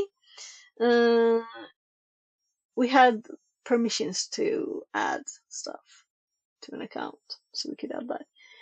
User taken to crack the service password. If the service has a registered SPN, then can become roastable. However, the success of the attack depends on how strong the password is, and if it is trackable, as well as the privileges of the correct service account.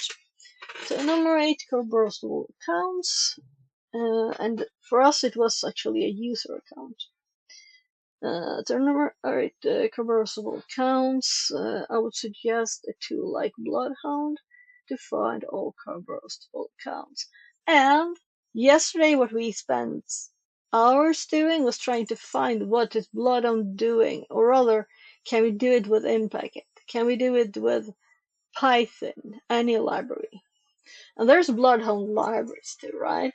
So we should be able to get all the data without having to go graphical on it. I got this account. What can this account do? I want to know all of this, right? What all the permissions it has. This is one thing. It will allow you to see what kind of accounts you can curb roast. If you're domain admins, if they are domain admins, and what kind of connections they have to the rest of the domain. That is a bit out of scope for this room, okay? But it's a great tool, yeah. Only I don't really like that it's GUI, and I don't mind the GUI bit. I mind the taking time and sometimes crashing and stuff. I like it, and we can do more stuff with it, but I want a quick check. I want a quick check tool. What does this account do? Not all of our things, just this. In order to perform the attack, we'll be using both Rubius as well as Impact to understand the various tools out there for carb roasting. There are other tools out there such as Kekeo and Invoke Carb Roast, but I leave you to do your own research on those tools. And 1886 days might mean that these are not very fresh. They might be. I've already taken the time to put Rubius on the machine for you, but we just used it. So again, we go into downloads. We're already in there. Okay. This will dump the Kerberos hash of any Kerberostable users. Rubius Kerberost. Yeah, I like the command. But this is just because we're running it on the domain controller as administrator. So what is a normal command for this?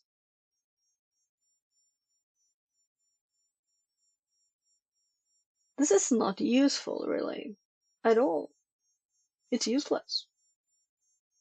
We know that it can Kerberos, but we don't know what parameters and stuff it would want.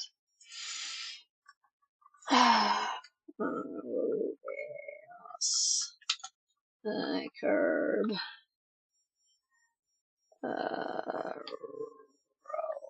Roast. Yeah. So HTTP service and SQL service. And we didn't get any pretty output files because we would have to tell it. Because I don't want this format. This is horrible format. And it didn't make files for us. So we would have to change. If we were actually going to use this, this is not. There was something about hashcat for out format. Right? Now crack the hash. Yeah, but you have to give us a good file. So let's actually look at the help instead. I'm sorry if I'm getting annoyed at the room, because it's not actually helping. Rubius. And I'm right where I'm looking. I'm looking, where's that tab? I can't find it.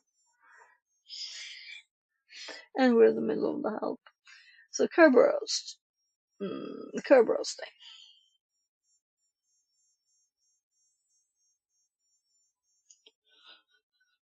Out file hashes. Right? And hashes in the file upper format. I'm looking for format here. It already is hashkit format, so just let's do this. Out file. Right?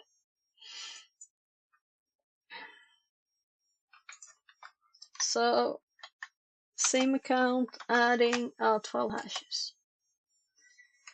And we list that, and then let's type hashes and see what it looks like.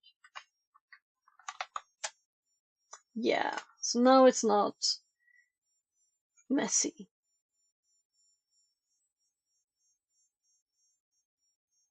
So let's just also, this tells the format, and they in their thing they were telling it the format, which you don't need to do. M13100 here.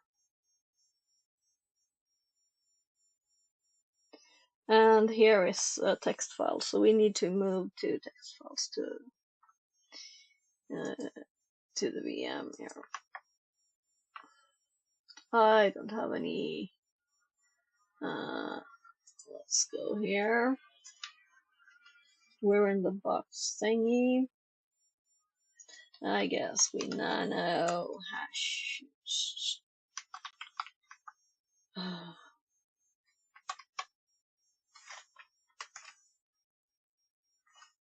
Yeah, that's good enough. We don't need .txt. This is not Windows. This is looking off though. It's supposed to be one line.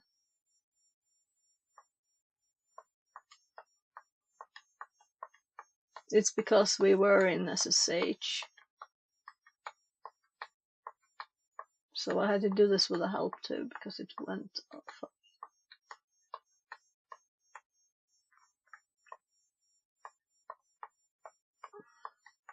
If it fails, it fails.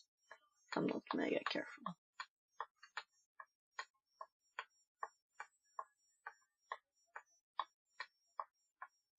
No.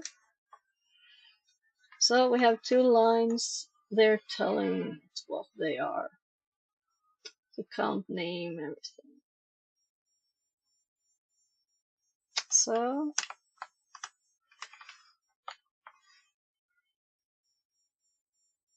do we wanna use its file? Or should we try with Rocky because it's quicker to type? Let's try. So let's look at its file and see what it is, if it's mega specific.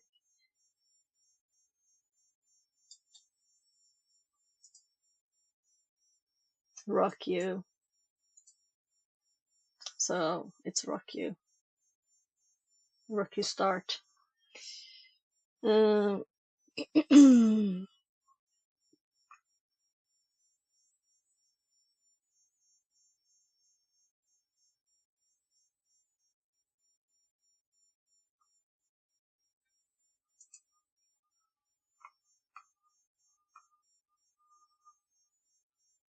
I guess we use this file.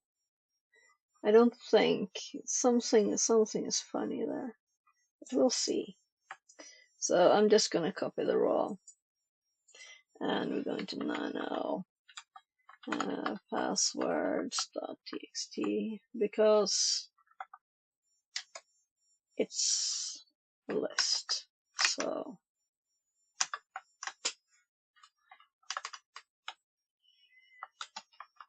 So let's lay, yeah, we have usernames, its username list, and passwords. It's longer actually.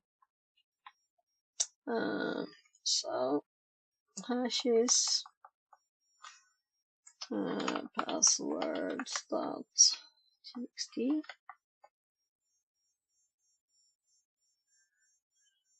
So it's not in there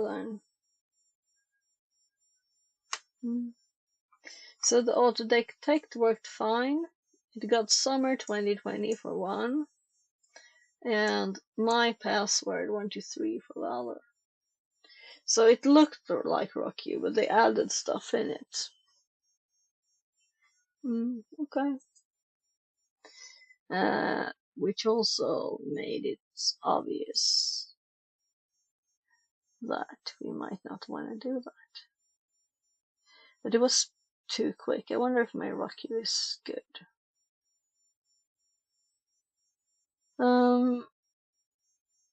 Yeah.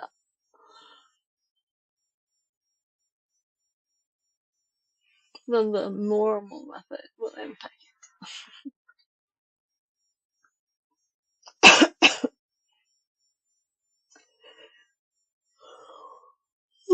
Get user SPNs.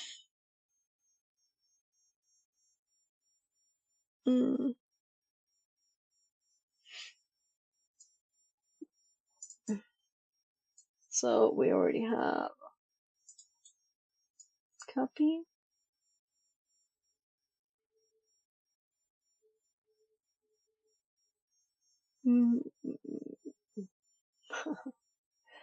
Navigate to the. So now it's, impact dash the script name in examples for impact. So it is just always in the path Kali, which is nice.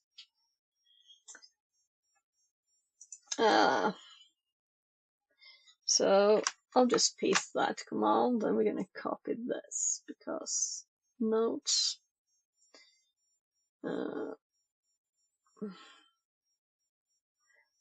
But I don't need hash kept examples more.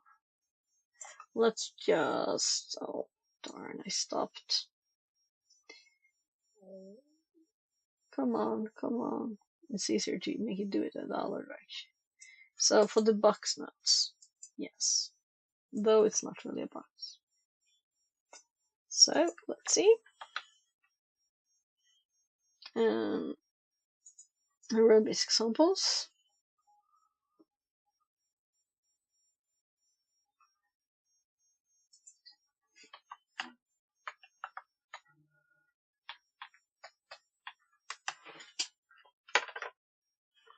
So my mic is about to die.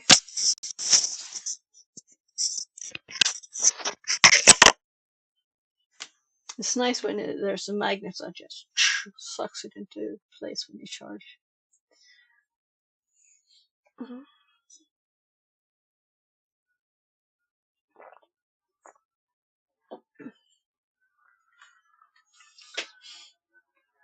So 23:15. Kind of feels like it's 2 already. I'm a bit tired today, but I did 6.5 hours yesterday. So guess you can't do that every day.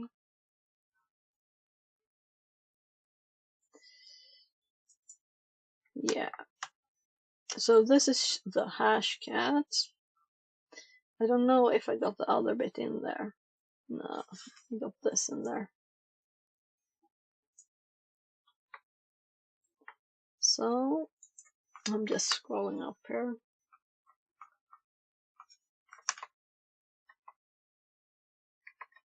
That was Will Actual Rock here. Oh, right. Wrong screen. Or what do you want to call it?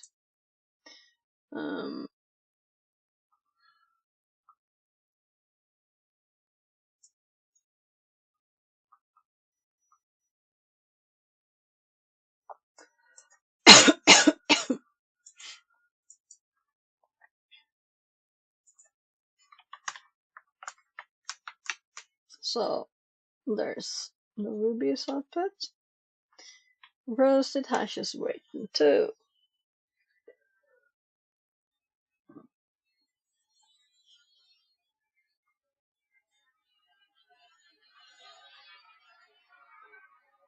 It's just funny that you can do this.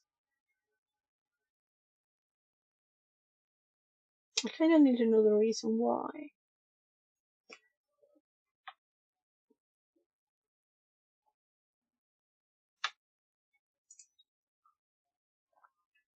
So let's just put these back to the end. Right. That's the next thing it asks us to do.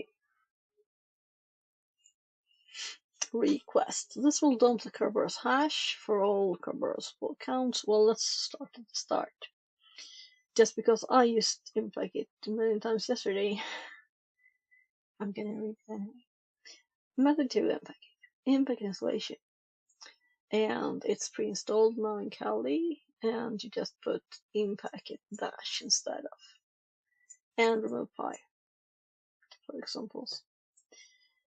And we can skip Python 3 too, of course. So why did I copy that line when it's... So machine 1, password 1 is the user, and controller local is the main. The IP address is this, and request. This will dump the Kerberos hash for all Kerberos account you can find on the target domain, just like Rubius does. However, this does not have to be the target's machine. It can be done remotely. Yes, and that is why this is useful, and the other one is not, which didn't even mention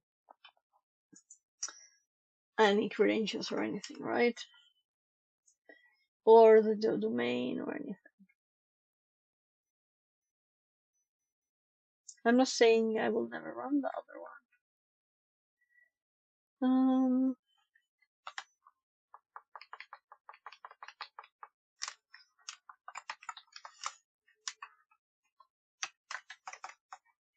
So, control a local machine password request. Poof. And now we got pretty format. And actually in Kali, but it's the same stuff. Get SPMs. So I made a file for it yesterday. So let's add to it. Under tools, Impact get user SPMs, and example in the box we're doing. So let's add examples here, I guess. We make this a header, because I always kind of do. And I didn't get the help either. So that's there. I'm gonna get that. So example. On the other machine we did, and we can use it as an administrator, the DCP IP. We only added these things. And request user Ethan. So we got actually a quicker command to run this. We probably could have skipped DC host. I was playing around with it before I got this. Using the help, not any examples. So this is probably a quicker one. We can just do -request. Let's get the help. So as I was reading it yesterday, why didn't I put it here? Let's do that.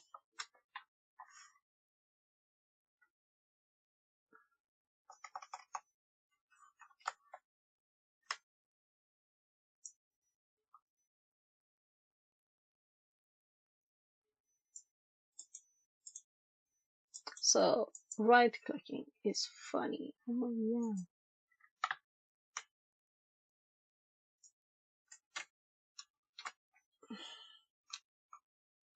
So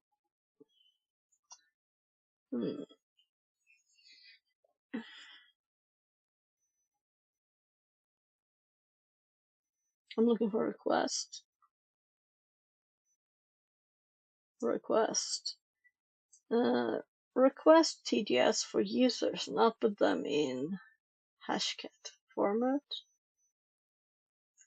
JTR hashcat. John the Ripper. So default is false, meaning the first is true. But I mean that's true and that's false because hashcat is default. Because I saw the format and we have the same as we already just sent as hashcat.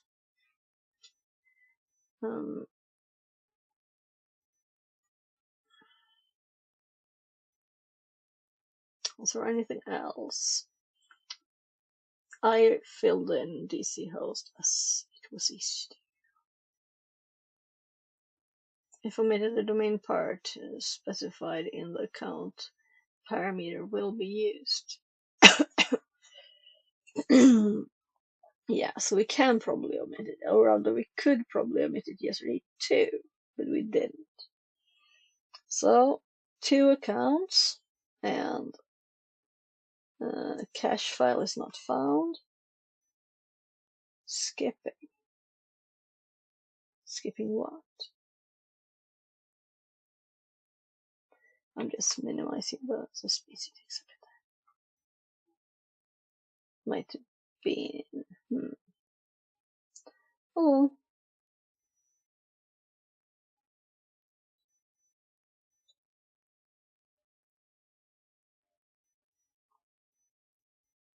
And here we have a specific user as a target.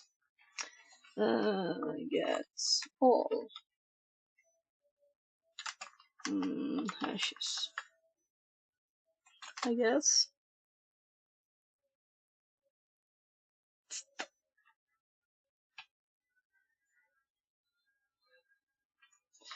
Let's say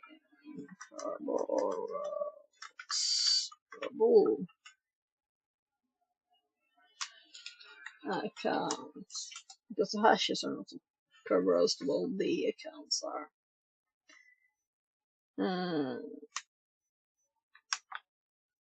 And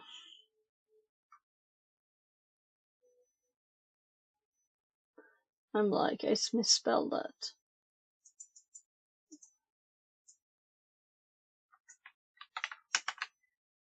I keep hopping to the wrong thing. So this is the problem, right?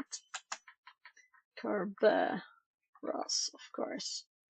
So of course it's Kerberos. Kerber.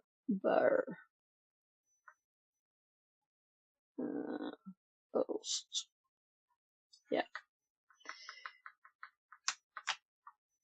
So, and you're still welcome to chat, you know. I've noticed that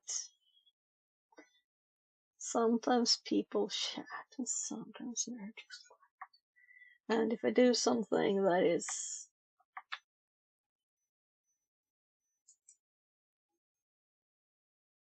less advanced, I get more people chatting. I don't know if this is advanced, I don't think so. Maybe it's boring too. This will dump the Kerberos hash of the Kerberos users. And we were really down here, right? Because we're not gonna copy the same hashes to file and do them again. What can a service account do? After cracking a server account password, there are various ways of exfiltrating data or collecting loot, depending on whether the service account is a domain admin or not. If the service account is a domain admin, you have control similar to that of gold and silver ticket, and can now gather loot. Thank you. We needed that reminder. So, in 50 minutes we can do that again if we are not finished, which we won't be. If we don't skip to something else.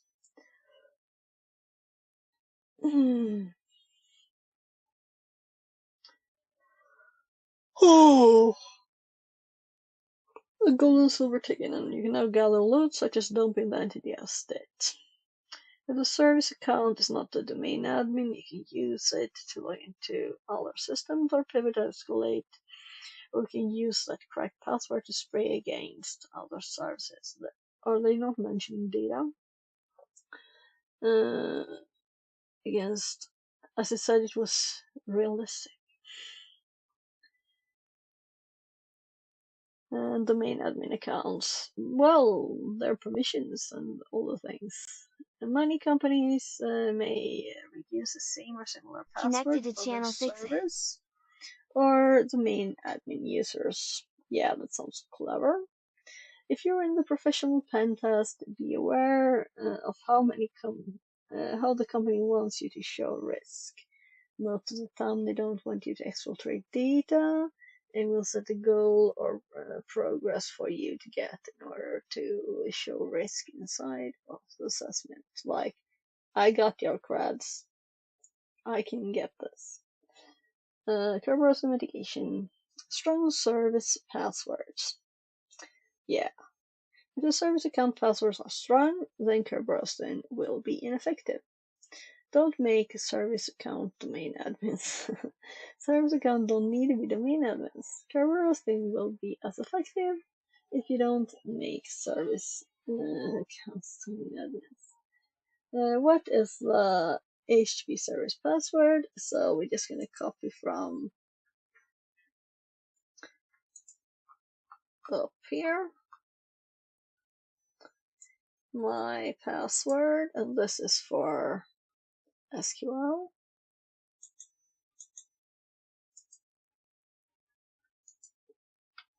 And summer 2020. It's for HTTP service.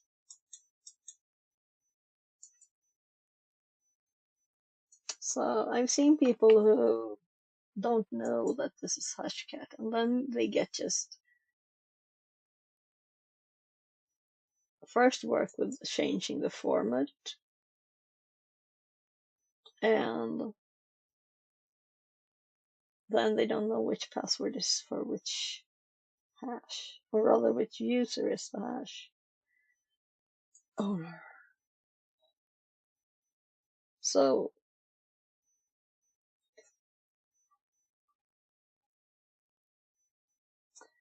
we have ASREP roasting now,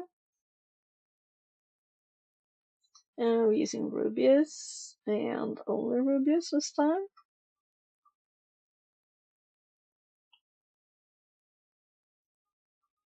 And we're on the Windows machine. And this is why we said we need creds, right? Because if we just do it with Mpacket, we might not need, depending on if it's allowed.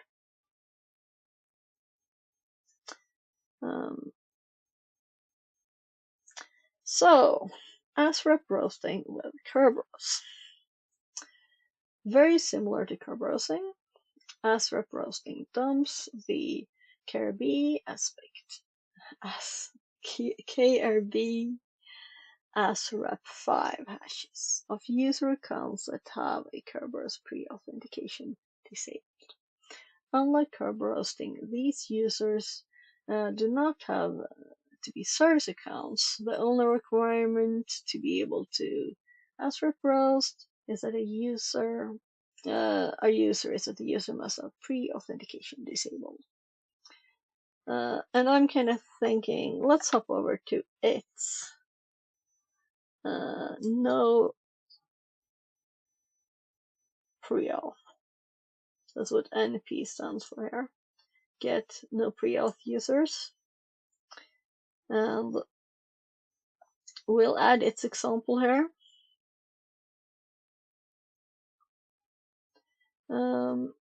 There's no like special commands here, I think. I'm curious to see what there is. Why do we have so much space here now?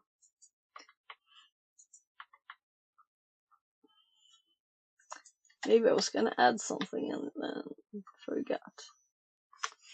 So let's add its command here too. So we have, it's always good to have examples from different people because they use stuff differently.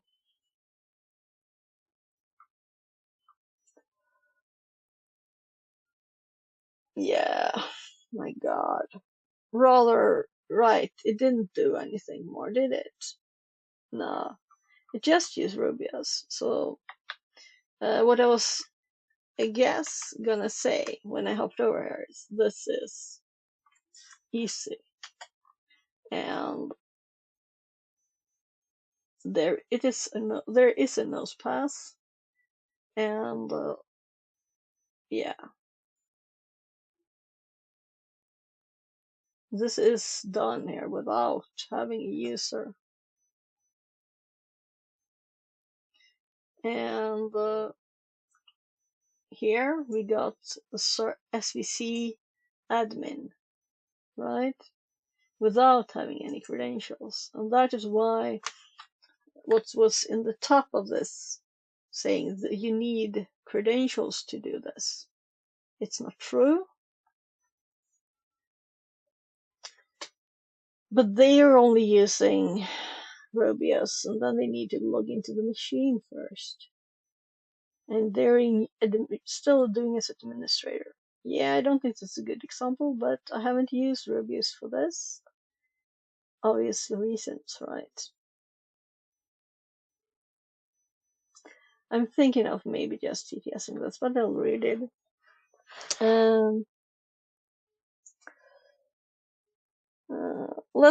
Let's add this as a description here.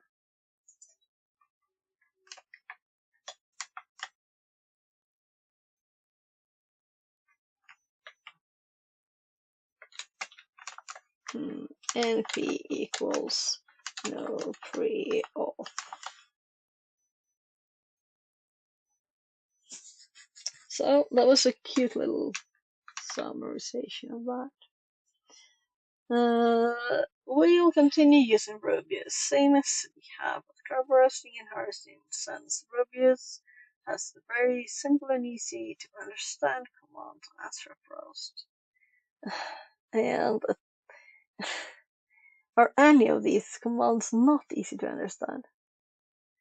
And the tech uses with Kerberos pre-authentication disabled, and all the commands here have no permissions because I run as administrator. Yeah. Sorry, I'll stop. It's an old room, very, very old. So it's probably was great back then. Attack users with Kerberos pre-authentication disabled after dumping the hash from Rubius will start use hashcat in order to crack the Kirby ASREP5 hash. There are other tools out there for ASREP roasting, such as Keiko and Invigate NP users. So this is what I was just telling you. Rubius is easier to use because it's automatically finds other user, whereas get NP user you have to enumerate the user beforehand and know which users. Yeah. No, you can try all. You don't have to know, but you have to have usernames. That's true. And that's what I don't understand with Rubius. Where's it getting the accounts from? We need to have permissions in the domain to be able to run it. But we're logged in on the machine. So what if we don't have remote access to the machine? The domain controller, we're on the domain controller. I'm assuming we're on a Windows client then. Joined to the domain, logged in as one of the users. That's why it said requires a user. I'm just curious how it works. And obviously there's a Linux version too. Someone said too, right? Which is pre-installed in Kali. During pre-authentication, the user hash will be used to encrypt the timestamp that the domain controller will attempt to decrypt to validate that the right hash is being used. And it's not playing the previous request. After validating the timestamp, here we got a bit of the explanation for the timestamp, as I thought that is not an old request, right? Issue for the TDT for the user. The pre-authentication is disabled. You can request any authentication data for any user, and the KDC will return an encrypted TDT that can be cracked offline because the KDC skips the step of validating that the user is really who they say that they are. So this just sends stuff.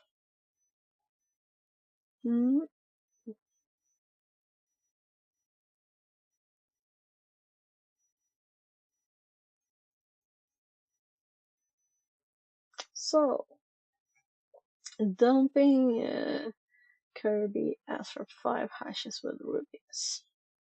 So again, we need to go to downloads. And this time we ASREP roast. So it annoys me a bit that this at exe. Wrong one.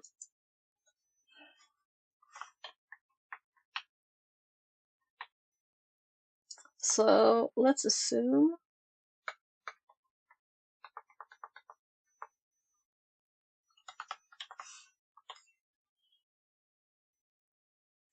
that we still use out file in the same way. And we can type hashes. But if we need to crack them, I'm going to run Invigate because oh,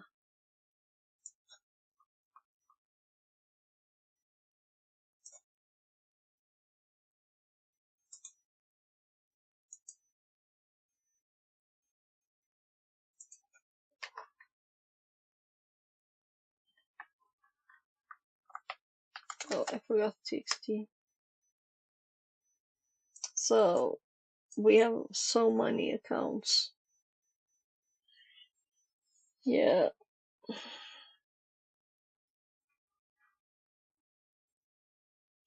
And this is why they didn't use Impacket. Right? Because they didn't want to make a list again.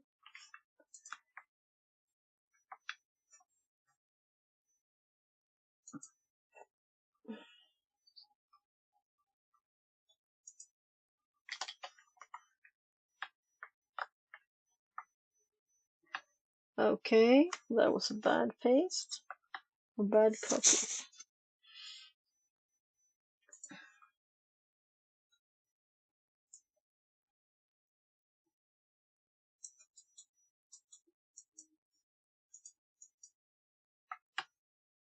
So there.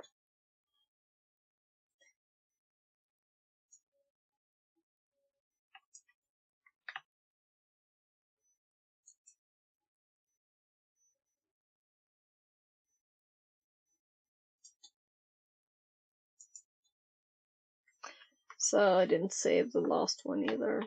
So let's do that. And let's make this normal and pretty.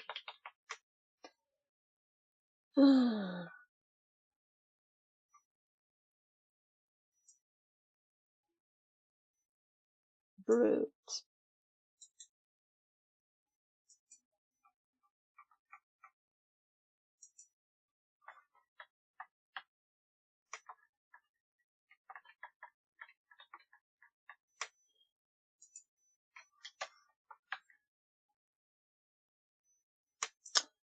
I'm gonna keep .exe. Why? Because we have information in a quick, simple way that these are run on Windows tasks. And that's why we don't have any creds, right? So brute, and I started typing the next header, and I never pasted anything. So the question is, do we want this?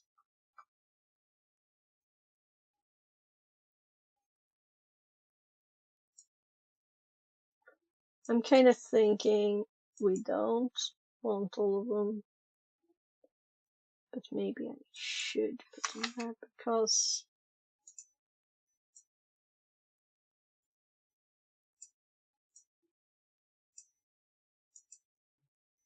it's easier to find them.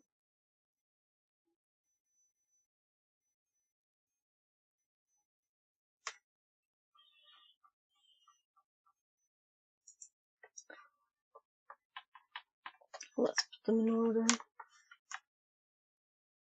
What happened?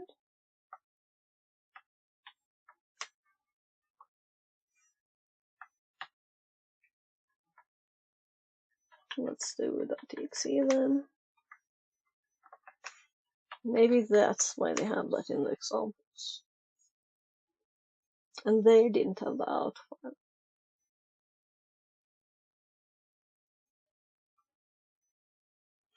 And if we were using WinRM, we could just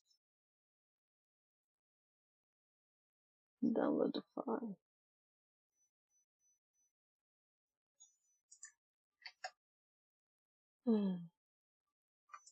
It just feels redundant to have output of all of these. So I'm not gonna. We have two examples. Long ones. Let's actually do this. Also, 3 row attacking Kerberos. There. Oh. Oopsie. I thought it was the end.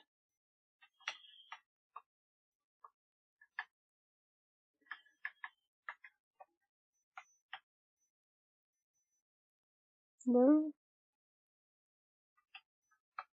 Actually, I'm not put it at the top. Because of the headers. Otherwise I would want it there. So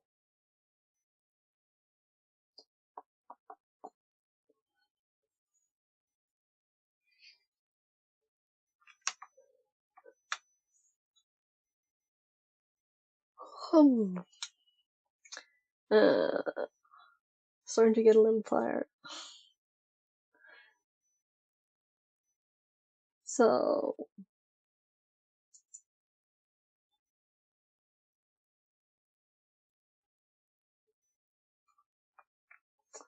Crack those hashes with Hashcat. And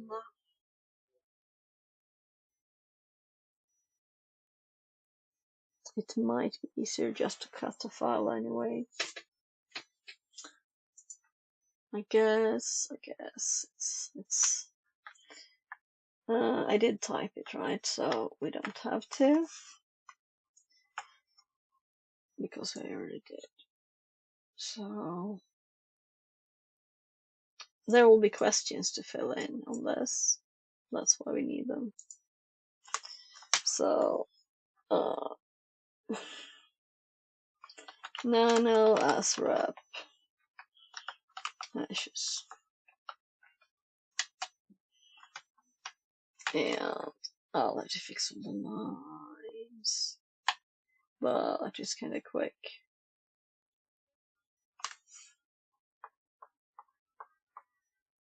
Just to have to keep check when the new line actually happens.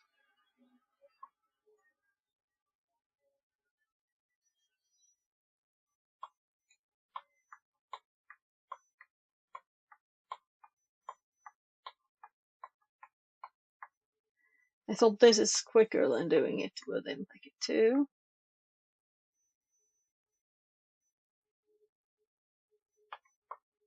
Though and though and though and though and though and though and though.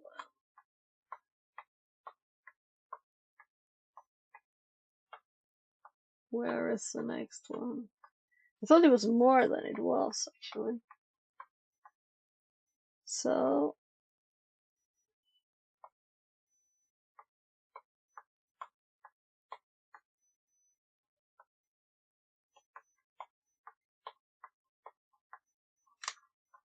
there.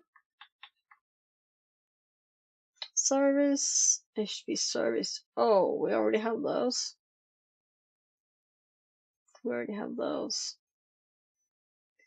But we will probably use the same file, password file, so it will remember anyway.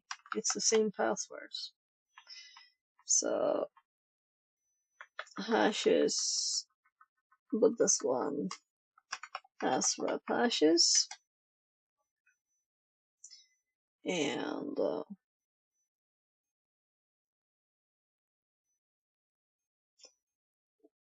yeah, I noticed that we're different structure.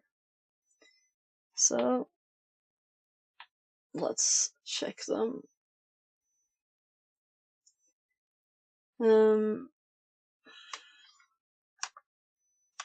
Nah, I have to check help. Or is it like a delete line? Or I mean cut line. Cut line is a thing. Control G. Cut line. Control K. So cut line. Control K. K. SX. There. So Control S. Control X. Very nice. That's why we use nano. No messiness. And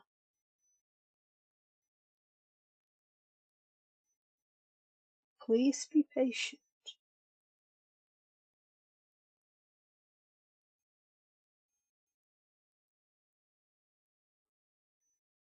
And we can read. I don't think it will take many seconds though.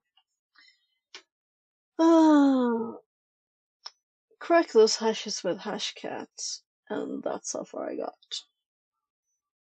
So we have password and password 3. So those we will need for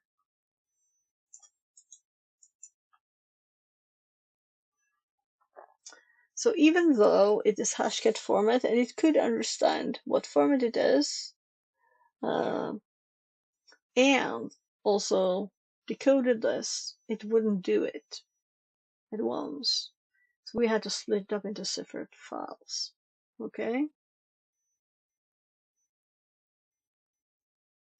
And I wonder also if these were not actually gathered now, but still there, saved in Rubius in some way.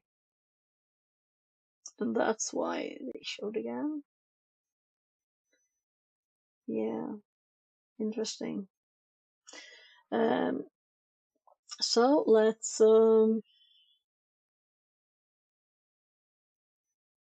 paste it in here, because this is the only place where we put it. Let's put all the things in here in a big mess, in a big pile. So aswrap, roast out hashes, and then there I overwrote the file, but I want them all on my Kali machine saved. And it's been 15 minutes, so I should just hop up here.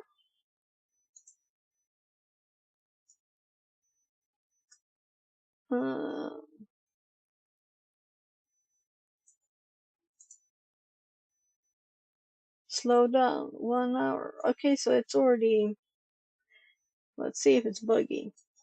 What hash type? So we happen to have a nice output here exactly with this. So this is the hash type. And it would also have it on the next one here. It is also here.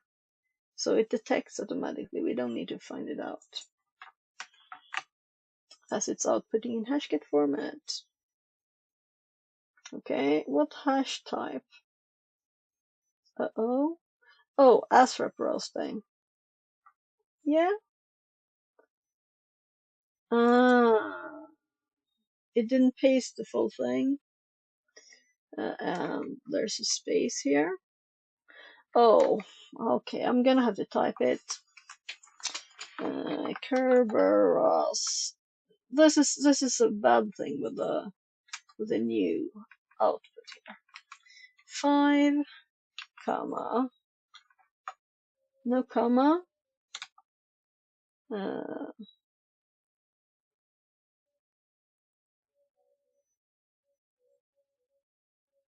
E type 23. Okay.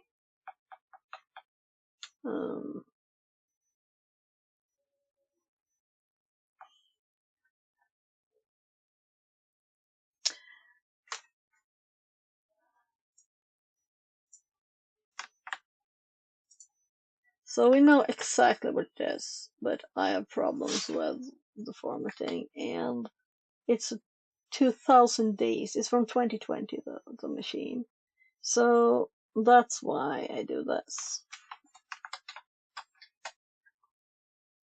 And we're just gonna steal their answer because it's such an old one. Yeah, so now it says this first and then this. So it's a different order of things.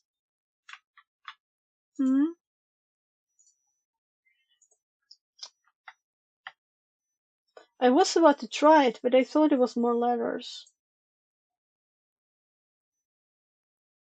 Well. Which user vulnerable ASREP roasting?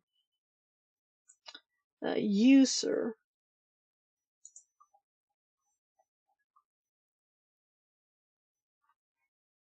So I'm just looking here. We have admin 2 and user 3.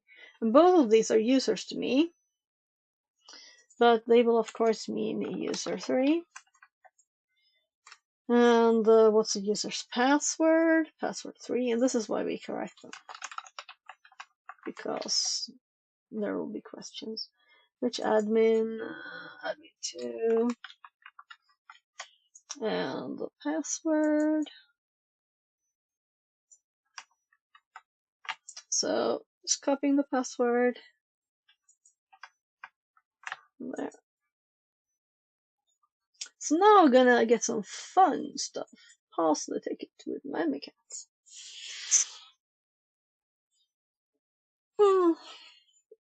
So,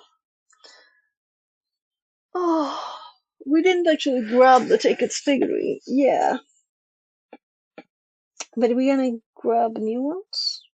Yeah, probably, yeah. It says dump tickets there. I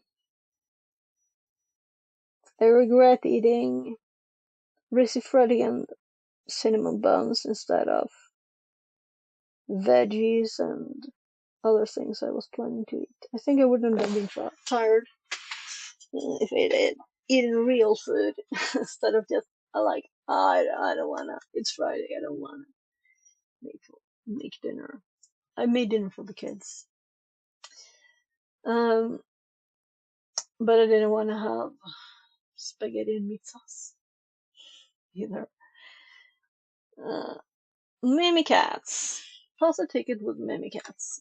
So let's grab our Mimikatz notes. And yeah, anything patched. So this one is from 2020, so it will not know. Add the help, so we can take the opportunity to do that now.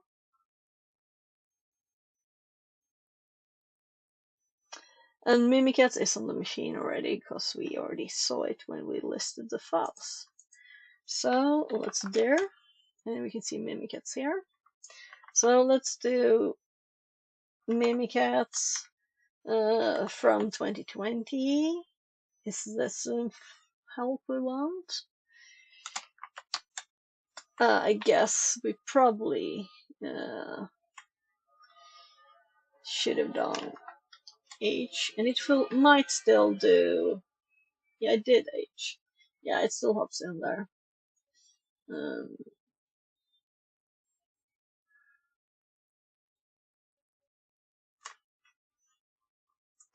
So let's grab this bit here, and I think I can skip the H because it will show it anyway. No, it will not. So the H is there.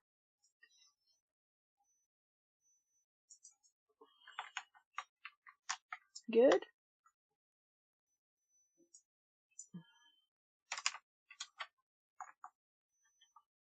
So hostname, local time, CD version, base64, log, sleep, coffee. Answer. Please make me a coffee.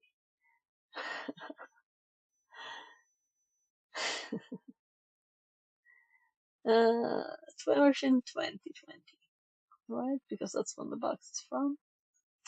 So probably we should get a newer, but I can update it whenever we get the ships.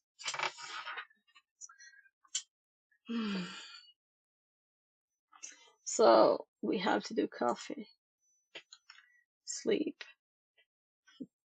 Well, if there's sleep, there needs to be coffee. We got some coffee. I don't like coffee. I can get this instead.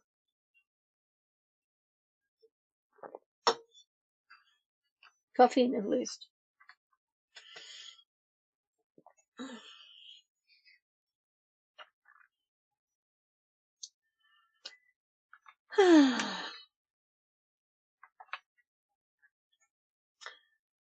Pass the ticket with Mimikatz.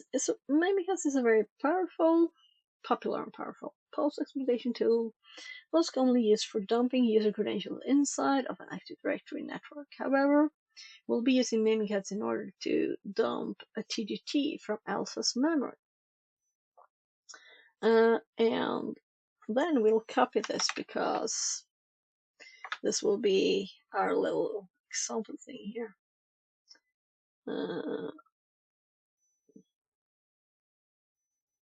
Yeah, I'm not using the Mimikatz CLI. I kinda don't like it.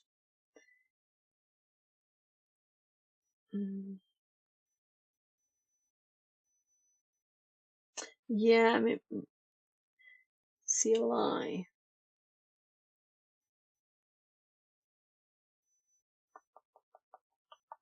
This is just a explanation of these bits.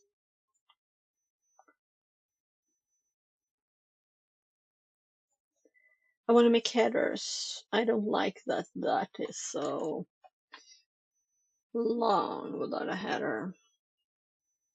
Weak magnification says, cheap viewers on stream boo.com. Remove the space at MKZLFio. So we also have this here, right? And it will be exe on Windows machine. You will get the prompt. And then I realized help later, like I can put to get the activity account hash. Yeah.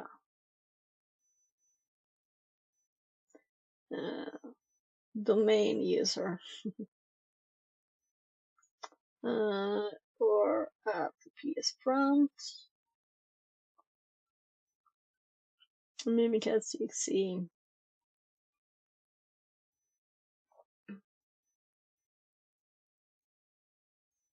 Let's get a golden ticket.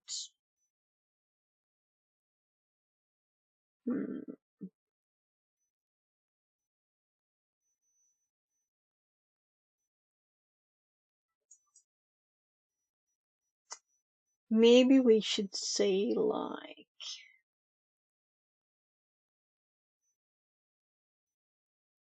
make like short guides here, like golden ticket guide, this is guide. So let's continue. This will only be an overview of how to pass the ticket text works, as THM does not currently support networks, but it does now because this was long ago, 2020. But I challenge you to configure this on your own network. You can run this attack on the given machine, however, you will be escalating from a domain admin to a domain admin because of the way the domain controller is set up.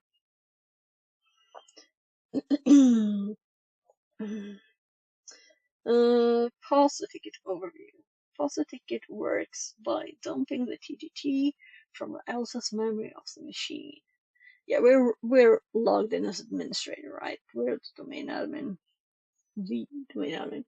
The local security authority subsystem service Elsa's.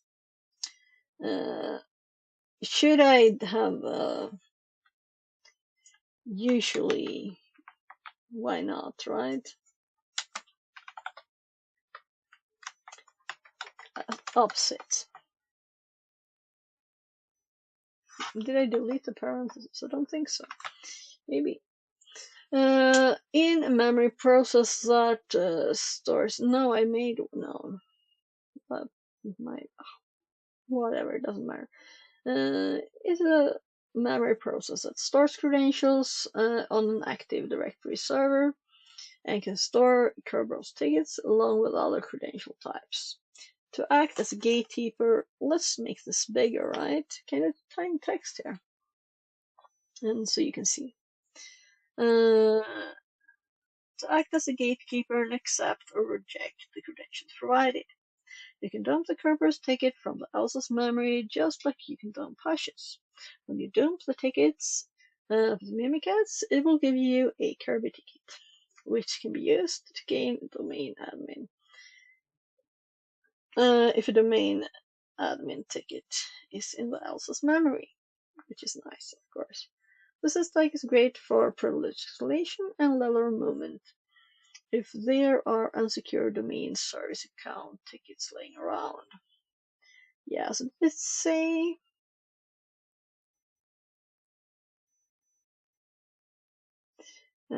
what are the requirements, because we can't do this without any permissions.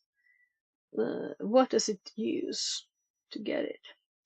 The attack allows you to escalate to domain admin if you dump a domain admin's ticket, and then impersonate that ticket using Mimikatz PTT attack, allowing you to act as a domain admin.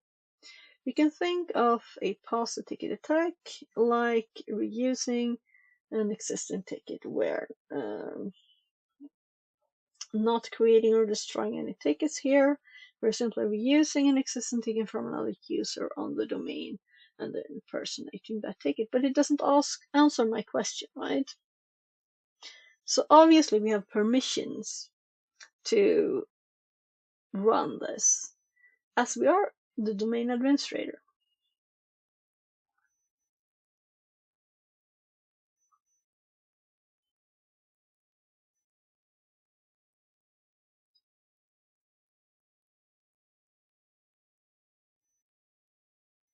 Yeah, it doesn't say.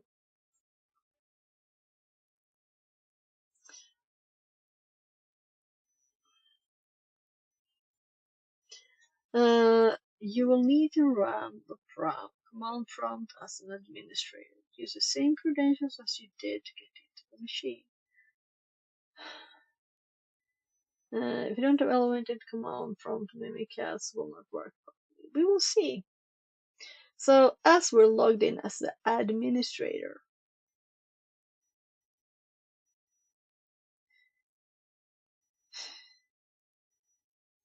this is telling us if we can't run the command prompt as an administrator, we can't do this. Yeah, I don't think this is the best way to do this.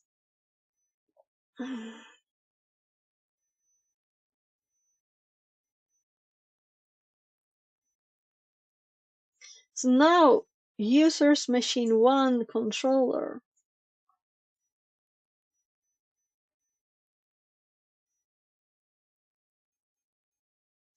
So they did suddenly log in as another user, not the one they gave us.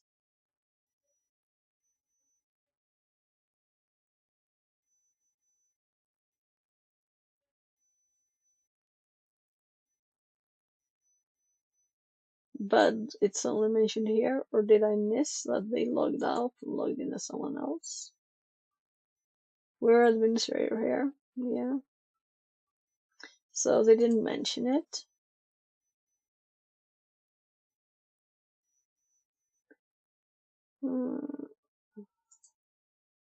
That was such a big improvement in readability. I was trying to read this tiny thing.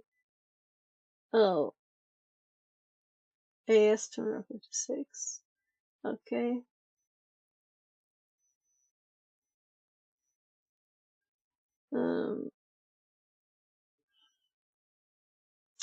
So we're still in the directory where Mimikatz is. Let's see what happens. Privilege debug.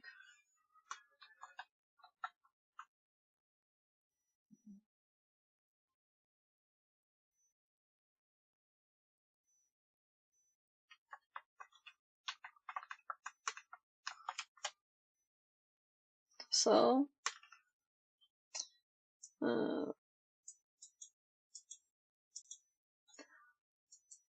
sorry,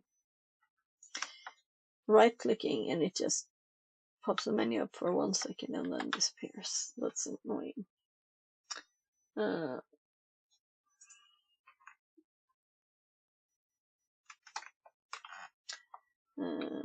Check your privilege.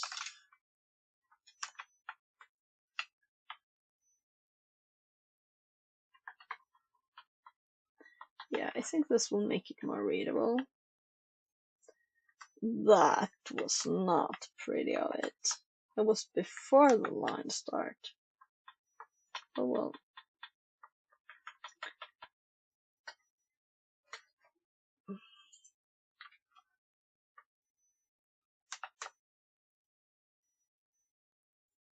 That wasn't good.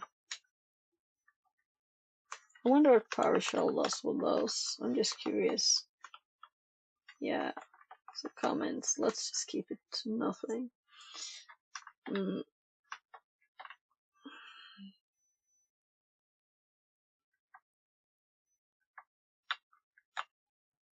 So,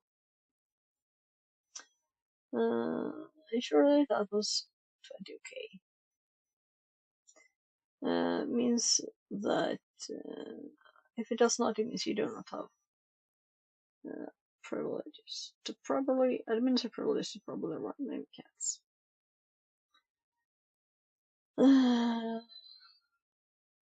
Sec URL, let's say tickets export. We'll export all the Kirby tickets into the directory that you're currently in. With this stuff, you can also use the basic64 included tickets from reviews that we harvested earlier.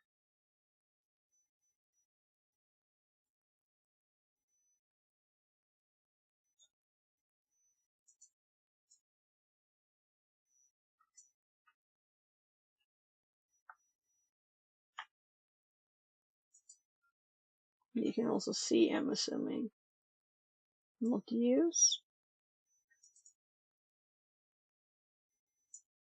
I shift control C instead, that's why it.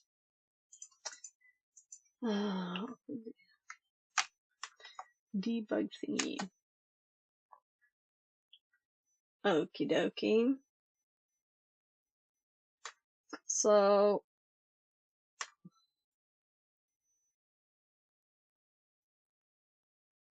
save to file. Yeah, it's really doing it all. So we should be able to see those two.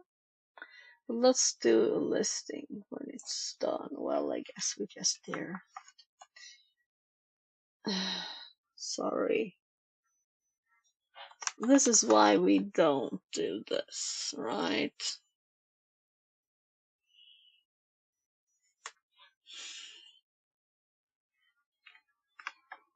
Let's make it better, come on. Yeah, I thought so. So let's make a for Mimi cats and put stuff in.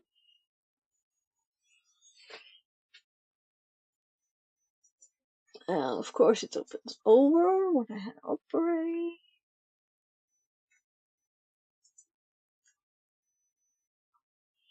So I'm just gonna grab the command again, copy,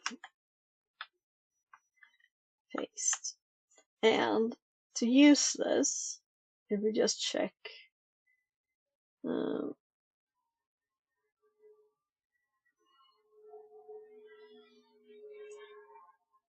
we can just use this.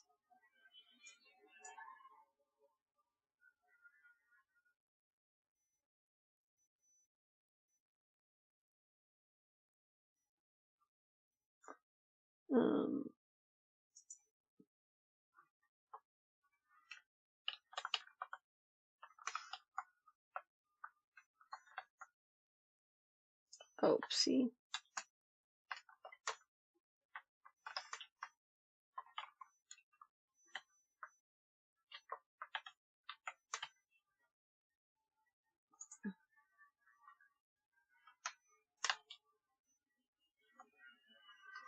We're still in Cali.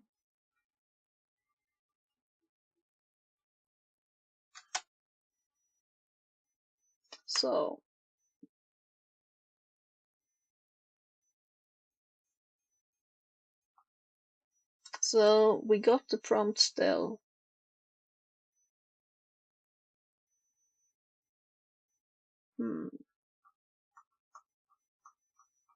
So I want to get I want to grab the first one in case it's like it's not identical. I don't think it will be not identical, but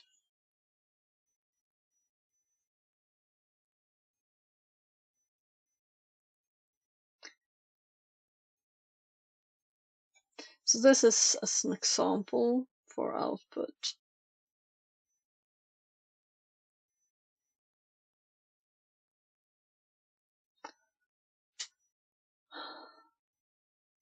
I don't want to scroll quicker, but I think we might have had the command there. That's where I brought there by mistake.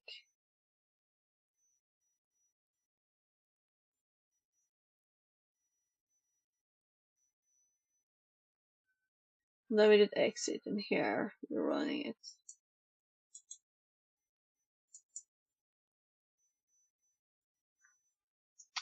So how is this different from this? I think it might just be that we have a 2020 version. So even if it gets a command in, it gives us a prompt, and maybe later it doesn't, because I don't remember that. I don't remember that.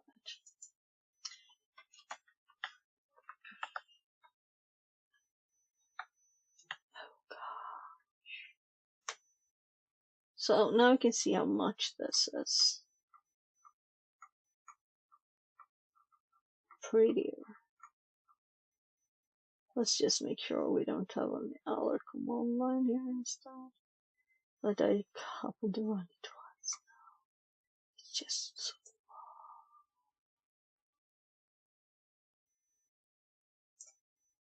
So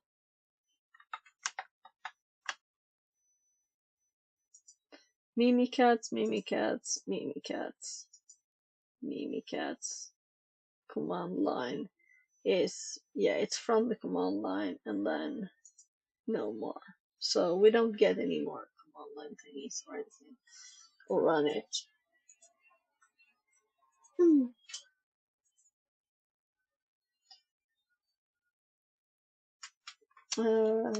Get tickets from Elsa's. Oh gosh. Ella.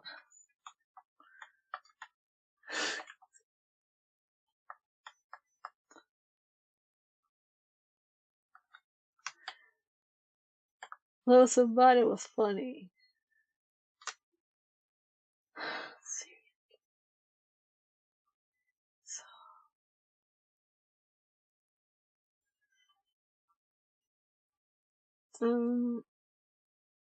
At this step you can also, yeah, right, we're gonna dir the stuff.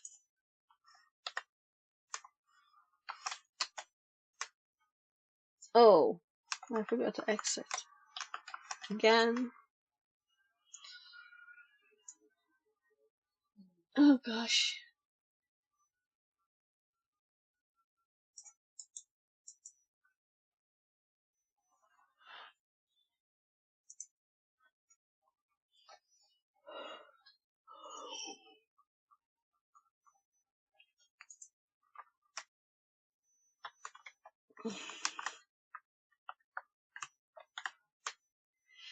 So, the color coding kinda makes it a little easier to read, right? We have our hashes files. We have a Kirby file from before, which they didn't ask us to make. But now we have so many Kirby files here. And controller 1. Let's remove that so it looks prettier. Here, GC controller 1, KRB TGT controller, LDAP controller 1, KRB TGT controller.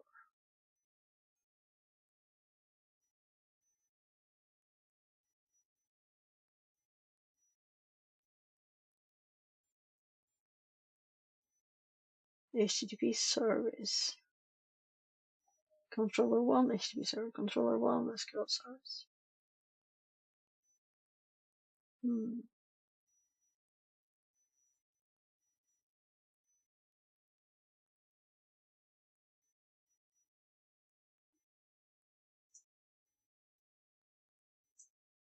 So,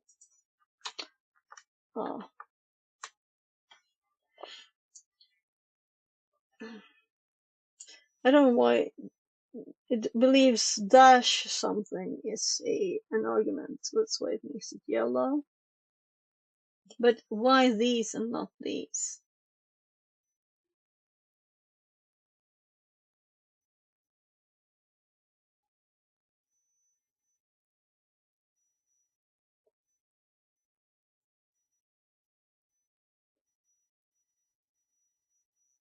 I love KRBTG, CIFS, GCHP, KRBTG, I love. These are the variations. Here we have administrator at. Oh, now I see the full thing. Okay, so here's the computer account, right? But all of these are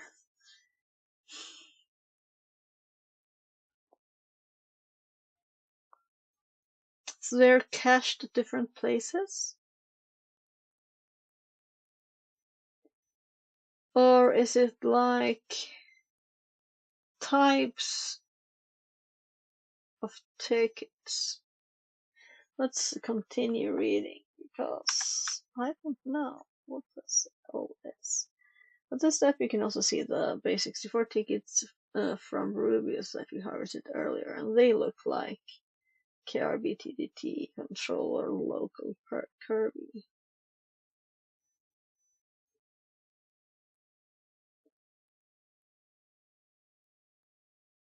So,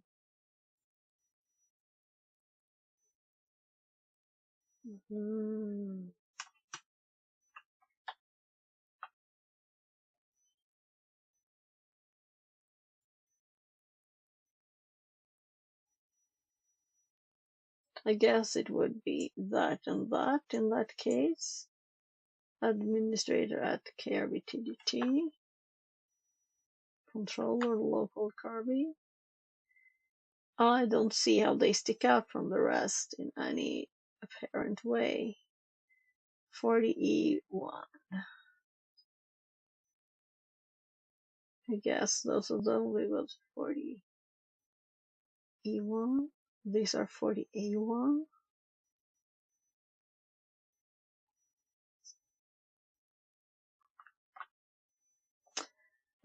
When looking for which ticket to impersonate, I would recommend looking for an administrator ticket from the KRBTDT, just like the one outlined in red above. So these were not the ones we harvested earlier. Yeah, I need a buy break. I'll be right back. So they're explaining something, and then they say, "Oh, that was not what we were showing."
So,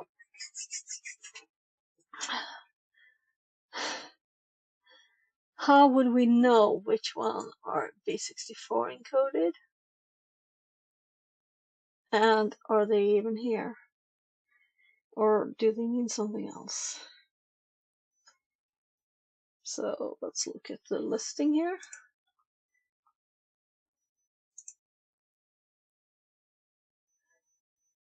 So we do have these two, right?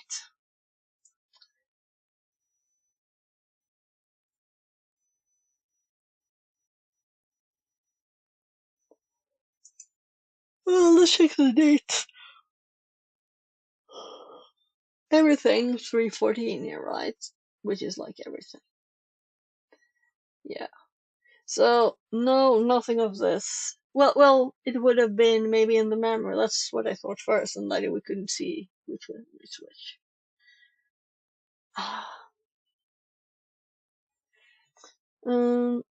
We'll have to check more information. Check more information.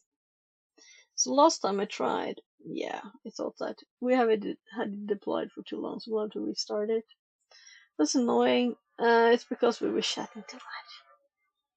But this is what's good with the hack the bugs. They should really fix this, track me. So it is annoying. We will have to RDP again.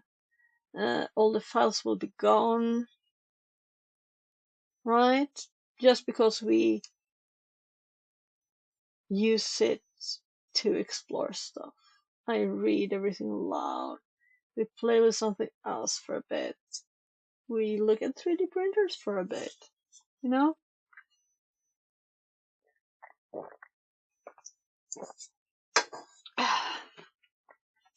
So I'm not gonna stress. I'm gonna do it carefully and learn all the things I can from it.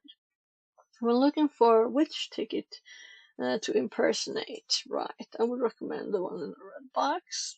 30 minutes.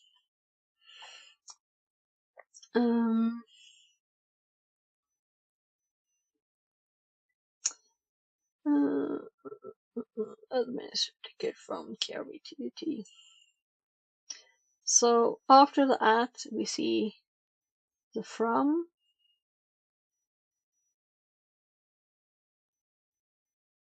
Yeah. So I would assume that, as I said before, that means that this here is the HTTP service on controller 1.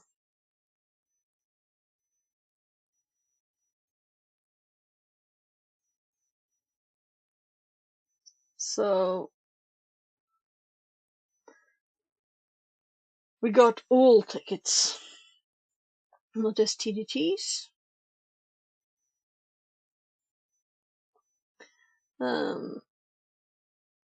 Pause the ticket of the Mimikatz. Now that we have our ticket ready, we can now perform a pause the ticket attack to gain domain admin privileges, which we already have. Kerberos PTT ticket. Run this command inside of Mimikatz with the tickets that you have harvested from earlier. It will cache and impersonate. Yeah, let me give it. So, sorry, it's already in my notes. Let's see, PTT.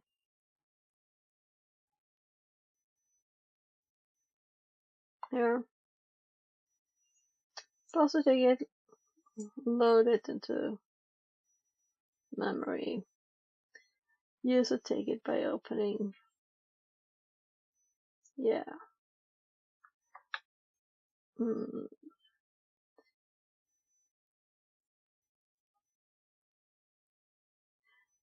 The most annoying bit is that we will have to redo this if we're not quick.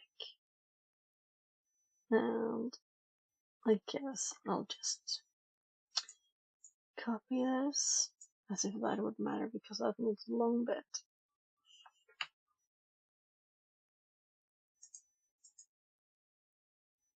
And then we do administrator at. So let's grab this one.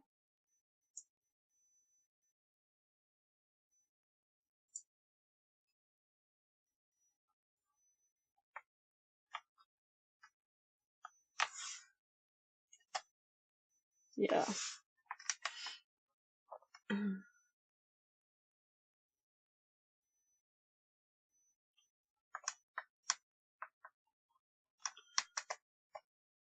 Yeah. So is all of this a name or not?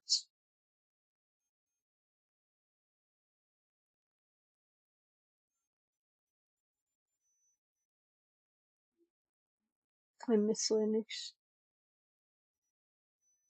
This is odd. Run this command inside. Right, we SSH'd instead. Let's redo at least. Run this command inside Mimikatz with the ticket that you harvested from earlier. It will cache and impersonate a given ticket. And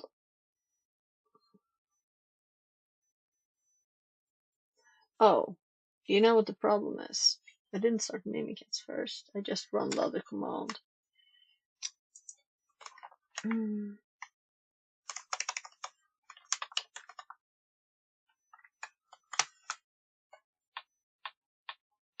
Yeah, it remembers what was in there. So let's just grab that thing. Oh gosh.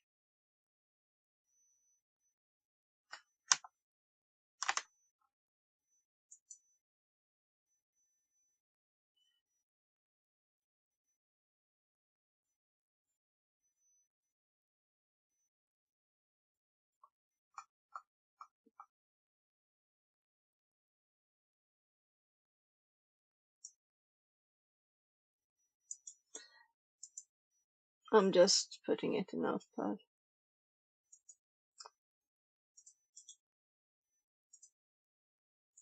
Because it's in 2 lines.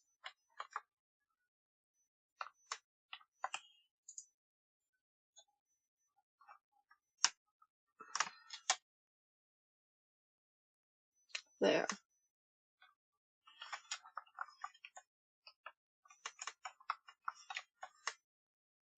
So we now have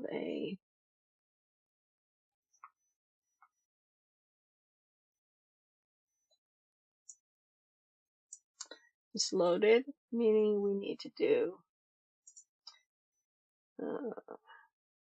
klist, it says.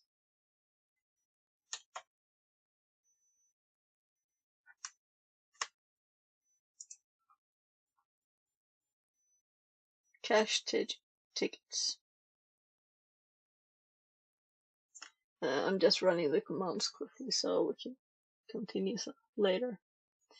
Later, impersonate ticket. Yes, we were already admin, so.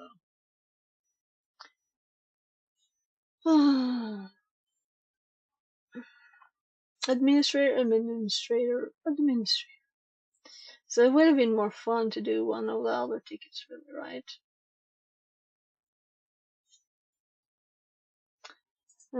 Fast ticket mitigation. Oh, we don't have to fill in stuff. Good. So I'm gonna go back and let it expire if it wants to.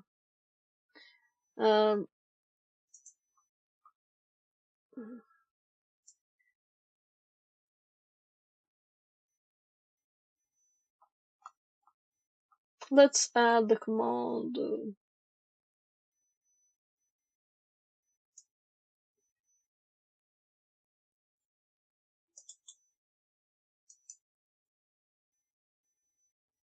Kerberos PT I already have, but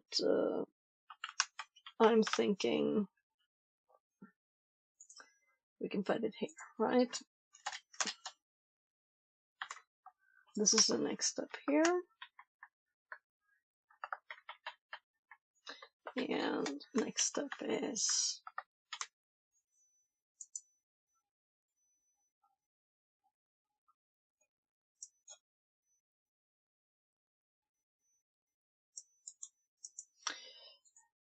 And yay, we're not administrator anymore, we're administrator instead.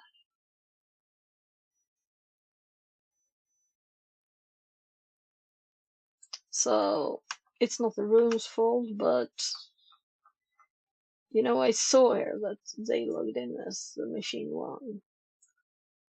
I don't wanna mess. We have SSH. We can get to this. And obviously it works without having a GUI, which is nice text.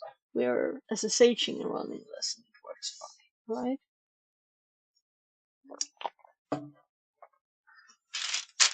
Just getting chewing gum for my teeth.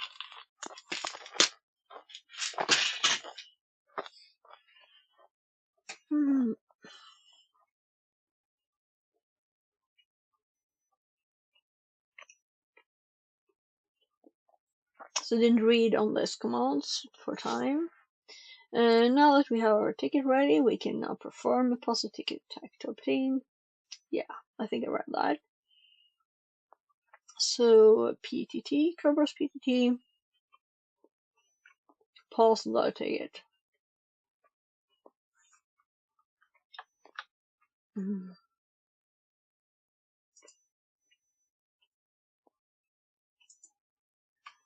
Let's change that to as it's PTT.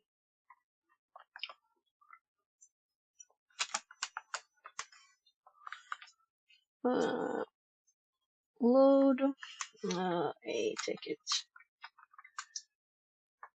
into memory web.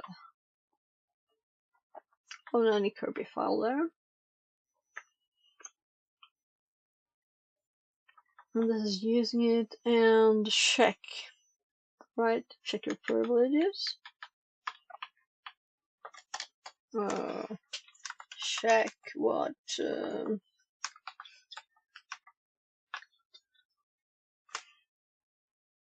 verified successfully impersonated ticket.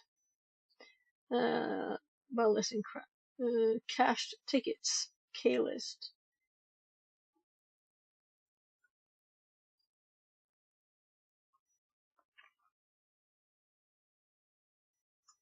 Yeah.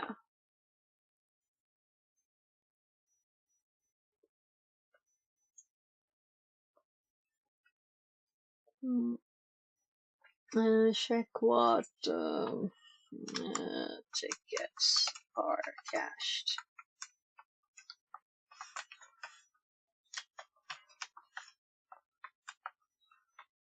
What do I have in my paste? Not that. K-list. K-list. Very much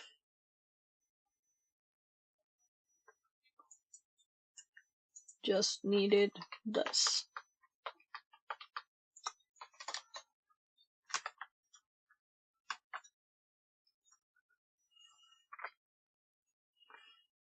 You now have impersonated a ticket, giving you the same rights as a TDT you're impersonating.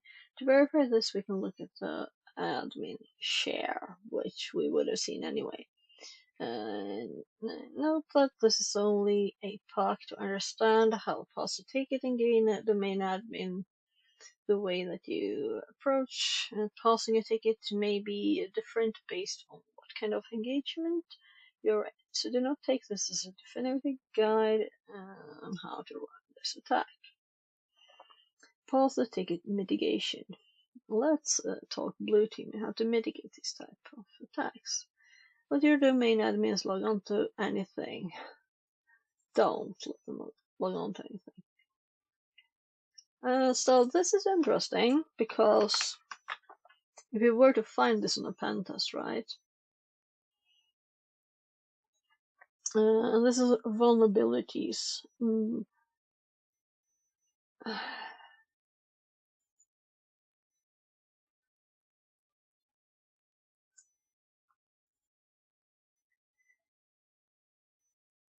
I don't have a organized way of storing mitigations.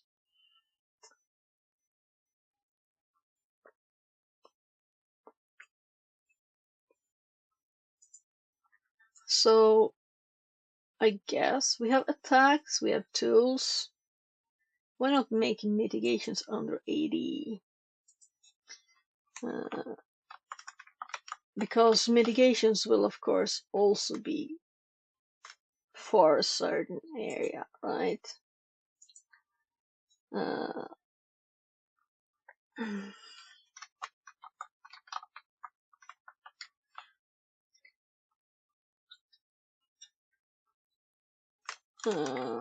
Tickets. So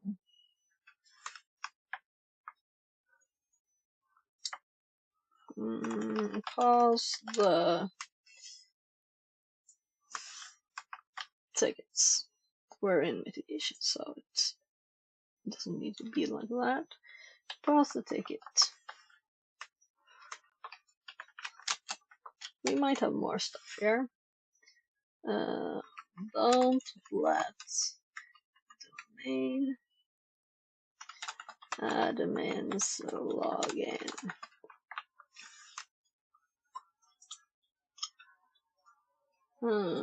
On anything except the domain controller.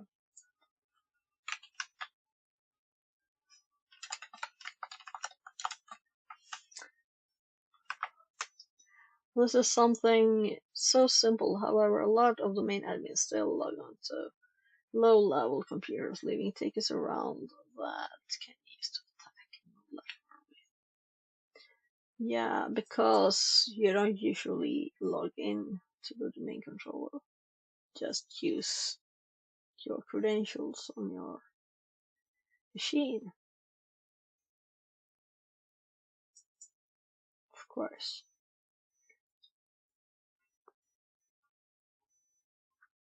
Ooh. It's a new day, so we got a streak. Whole full 2 days. Golden silver ticket attacks with Mimikatz. Mimikatz is a very popular and powerful post-exploitation tool, most commonly used for dumping user credentials. Let's start it again because we want to do some more stuff. I'm curious now. Can I close that? No. Okay, share task. I was like, can I start it? No. It started. New IP, change hosts.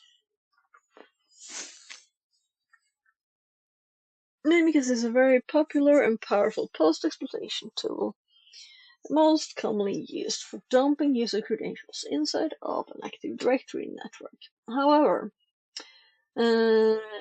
we'll be using not well Mimikatz in order to create a silver ticket. A silver ticket can sometimes be better used in engagements rather than a golden ticket because it's a little more discreet. If stealth and staying undetected matter, then a silver ticket is probably a better option than a golden ticket. However, the approach to creating one is the exact same. The key difference between the two tickets is that a silver ticket is limited to the service that is targeted, whereas a golden ticket has access to any Kerberos service. And we know the difference between TDT and TDS. At least if you were at the start of stream, right? Because I read my notes on Kerberos authentication here. So let's make this one better again so we can see the names. So this is from Win80 Basics on TrackMe, and probably a little changed, but it's very easy and clear.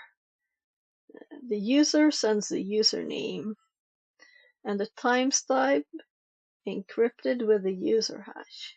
The key is the user hash for the timestamp. And of course, EDC can read this because it has the hash. And it sends back a TDT which contains this session key. So it doesn't, the little key here, I guess that's how they show it. And this is encrypted with KRB TDT hash, as it says here. And the other one is a key. So only the domain controller can open and read this and know if it is good, right? And it also sends this session key to the user. So then the next step, we use this TDT, and we also send the username and the timestamp, and now we encrypt these with the session key that we got together with the TDT. So we send the TDT, we encrypt those with the session key, and the session key is here, so that's how the domain controller that can open this can read it.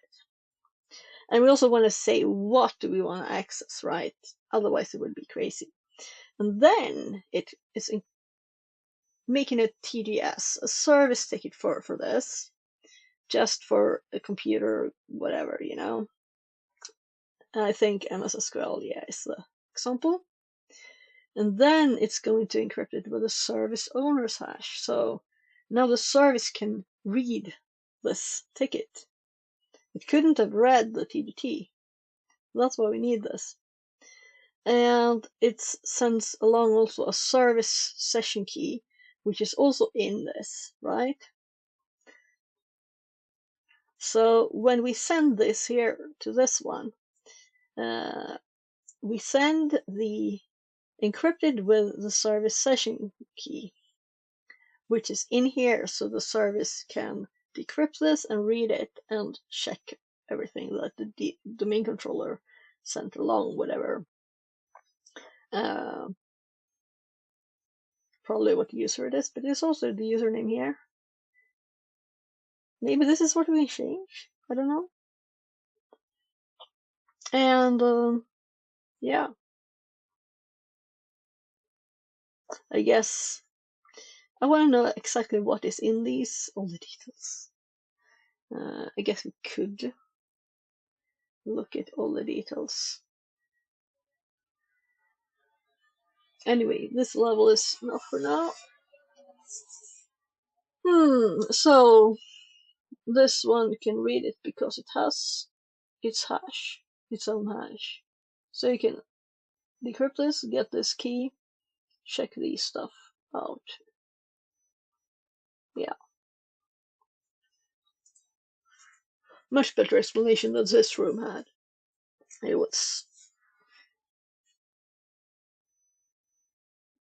We got this from A. We sent it back to B, as if A and B were the same, when B was actually a part of A. And yeah. Older thing, newer thing.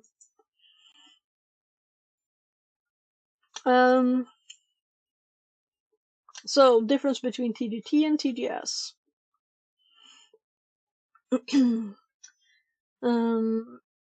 And that's the difference here between golden and silver.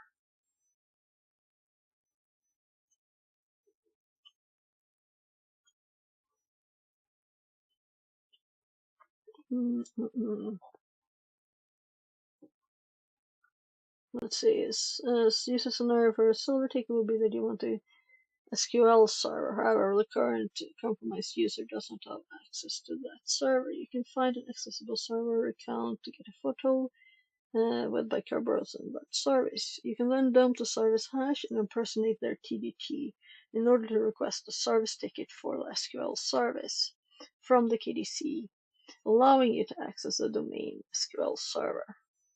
So as it is a hash that encrypts it, when we have the hash, we have the key.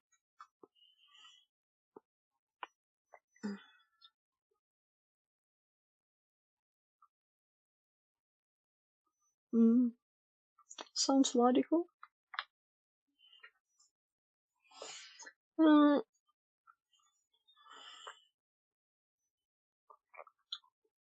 going through everything again and again, making sure it's actually stuck there in my brain. KRB TDT overview. In order to fully understand how these attacks work, you need to understand what the difference is between a KRB TDT and a TDT is. A KRB TDT is a service account for the DC. This is the key distribution center. Yeah, so this is a very good explanation of what KRB TDT. So I want this in my instructional notes for Start Here AD. So so when we get accounts,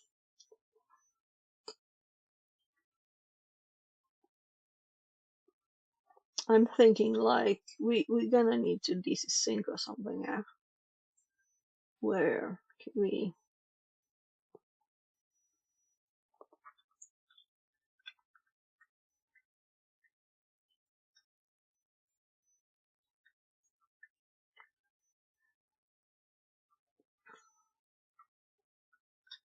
Yeah.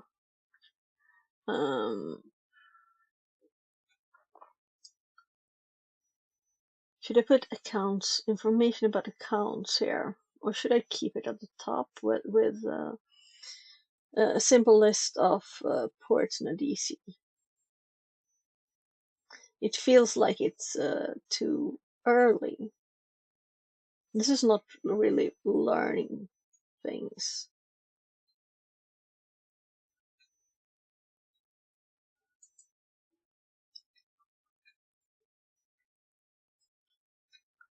So we also have KRB TDT here, of course, but I think I knew about it before I read this, you know.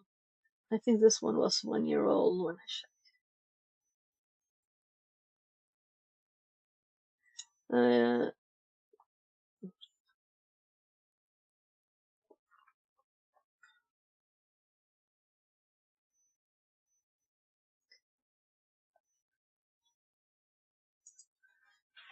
Let's just add. And I'm not going to keep all of it, of course. It's a service account. Let's remove that bit here.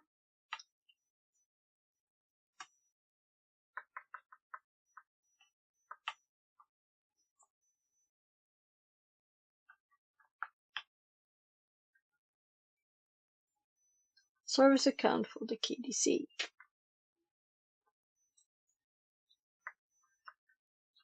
And let's use the same case, so it is logically there. A little tiny addition there. And did I hop to the same file? Yes, because I have too many tabs. I can't read what they're called in it. Yeah, let's close that.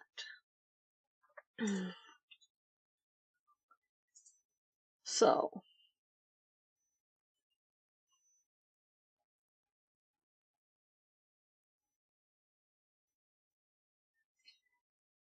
yeah.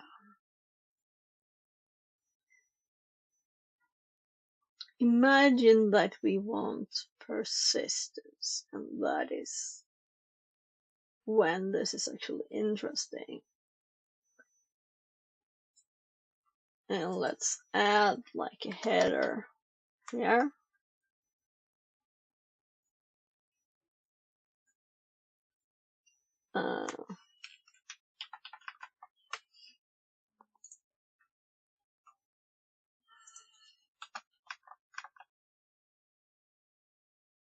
Same level.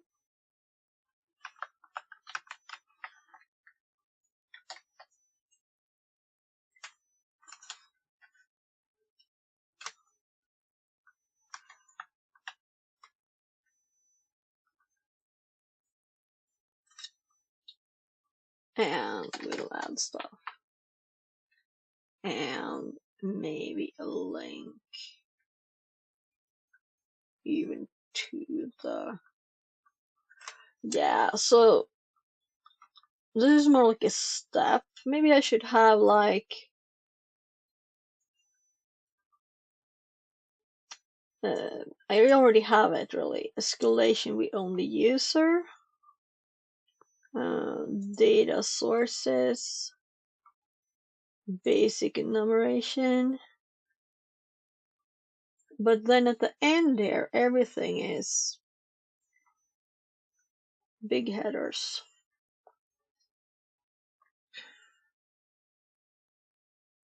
When we gotta show escalation.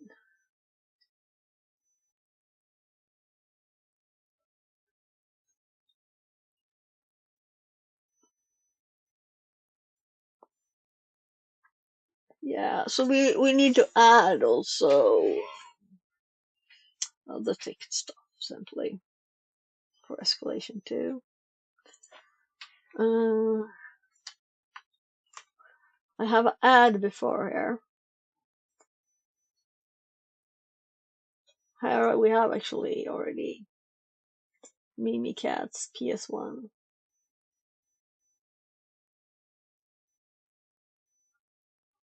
But I don't think I have it on this VM.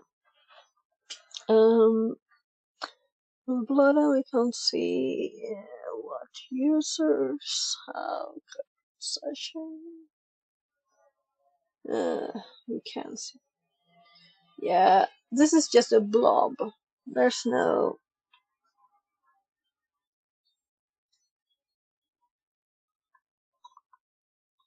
There should be a header for this. I'm not gonna do this now, you know. But I didn't have.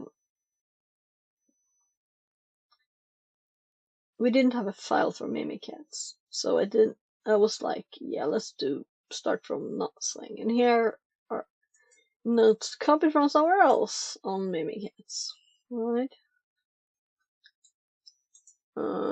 So I should like go through and look and put it all in one place.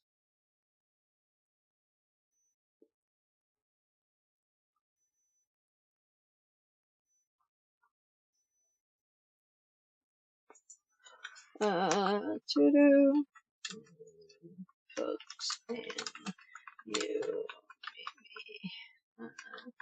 cats file 2.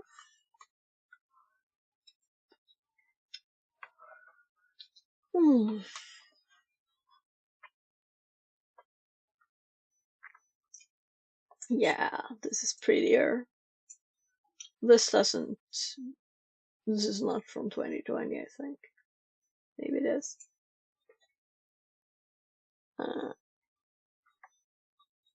We definitely have an IP now.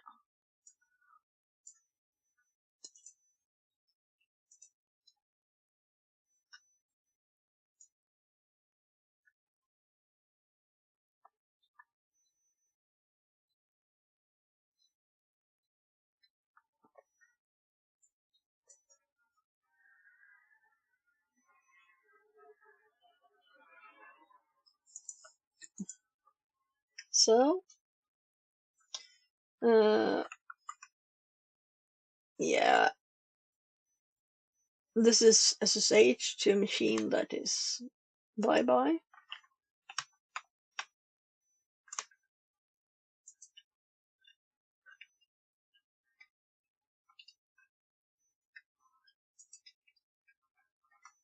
Alright.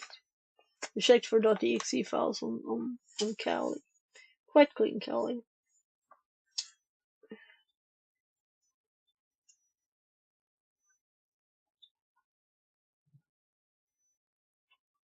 So, this was nice. Let's know.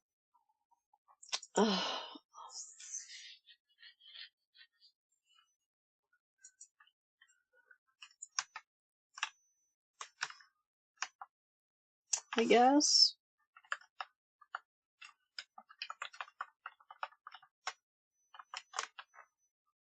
let's just see what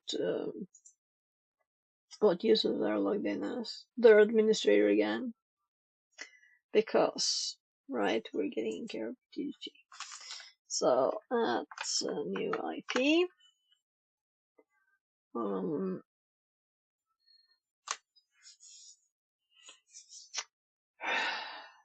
I just remembered it wanted us to add to the local host file on the DC as an IP address. On the DC. I wonder if it was really necessary.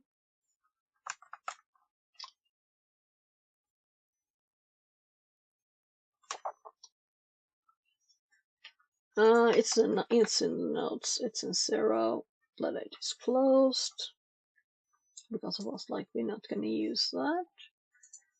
So, oh gosh.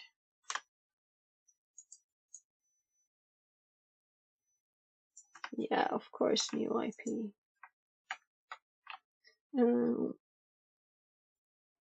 There.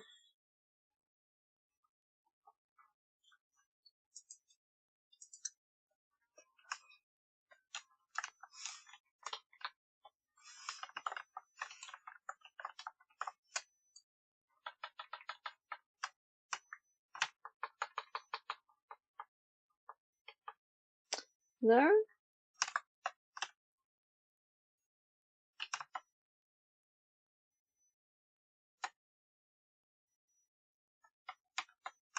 Was it this one? Yeah.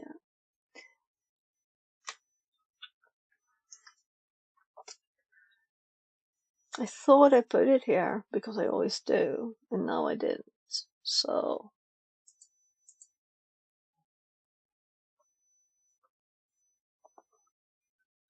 we got the information here.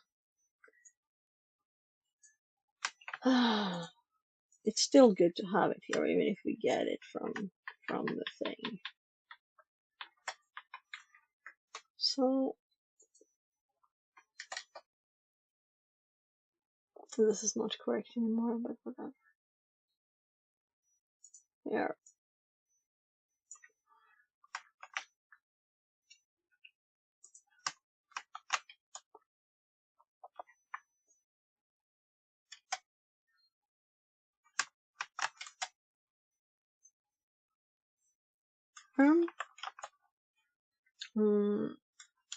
CD downloads. There. All the files are gone. So let's see if they need us to do that again. And I think I'll send a message to them too. So you should be able to play with one box for more than 6-7 hours. I think that's a, I'm also, this is the first thing for a month that I'm doing on Drachmy, and I'm paying them. This is a paid room. So why can't I have 24 hours? Why do I have to keep clicking the button?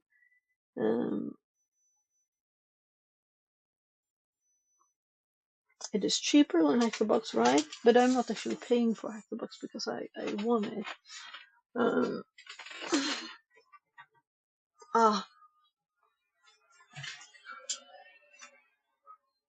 Let's continue.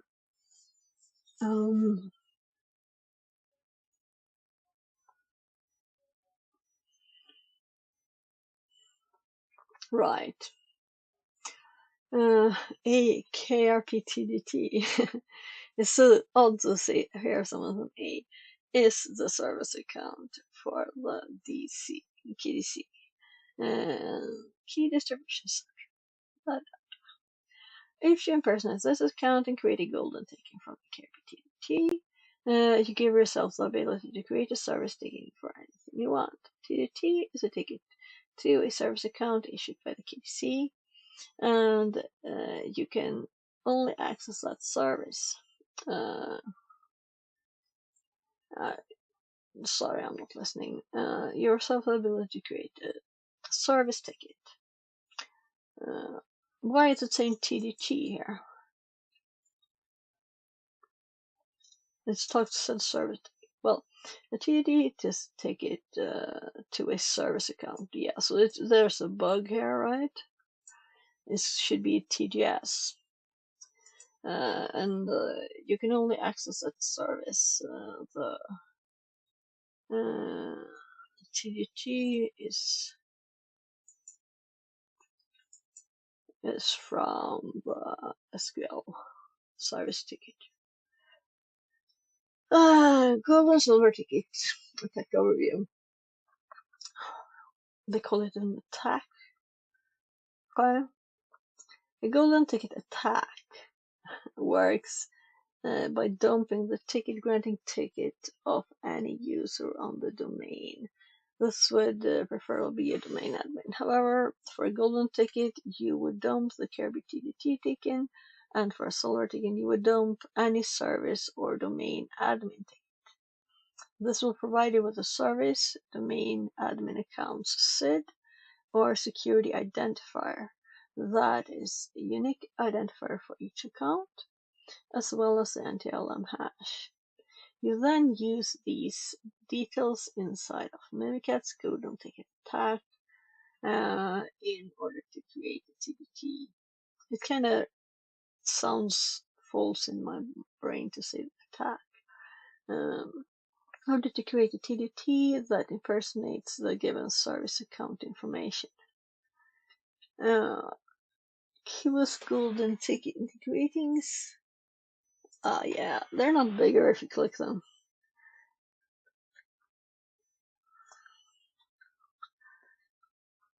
So the information in this room is nothing I really trust, because I know other things that were wrong. And now they call the service ticket a TDT. Actually, they themselves have the introduction here, where they do all these.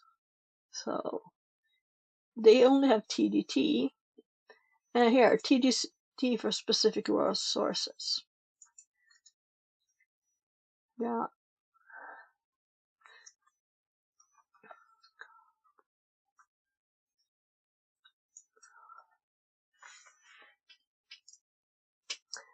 I saw that I had ice cream paper in my trash bin, so I'm gonna go get an ice cream, because there's still ice creams.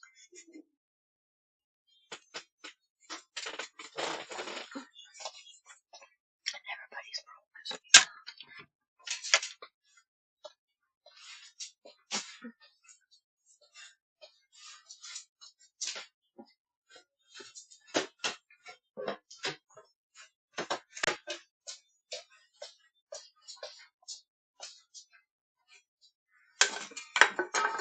My hobby don't think energy too. Let's see.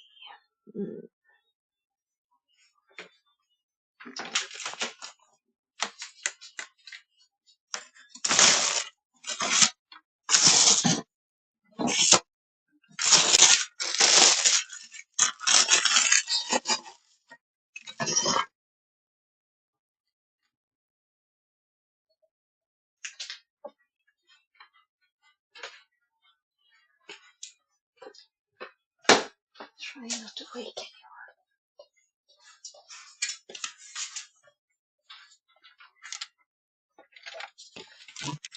I think my hubby turned the light on too.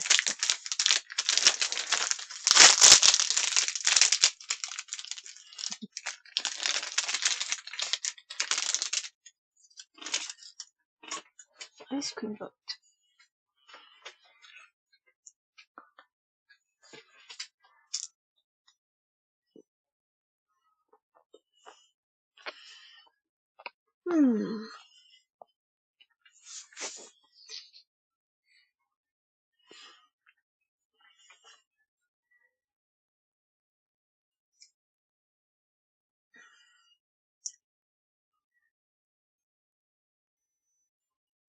So let's see if there's anything else that we could grab out of this that's actually quite interesting enough.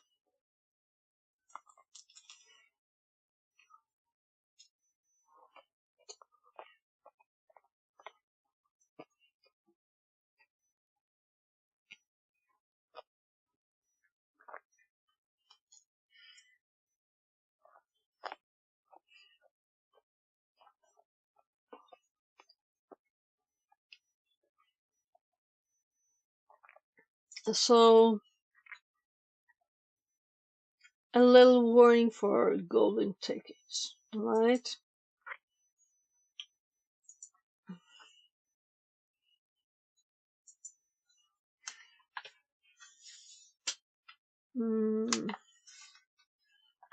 Golden, silver tickets, and silver is more discreet, more normal on the network. Why?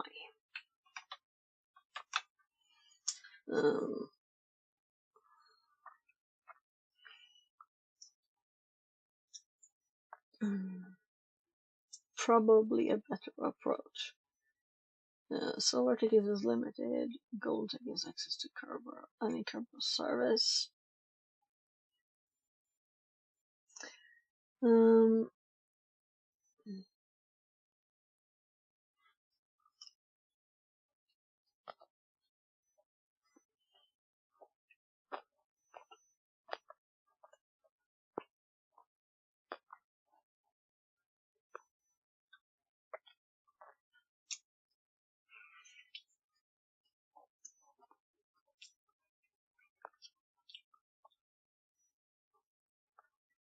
So,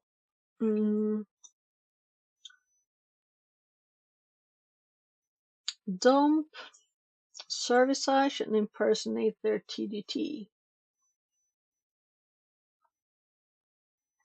To request a service ticket for SQL servers.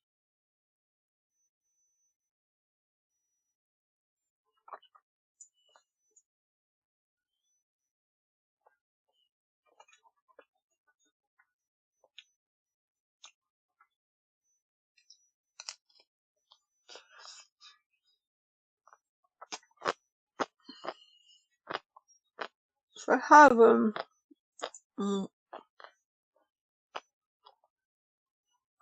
where's my stuff on tickets?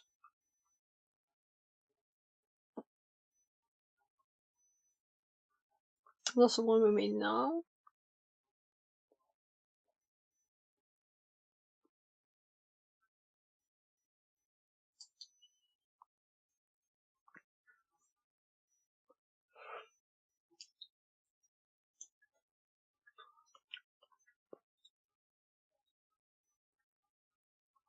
Yeah, the one said Kirby TDT hash.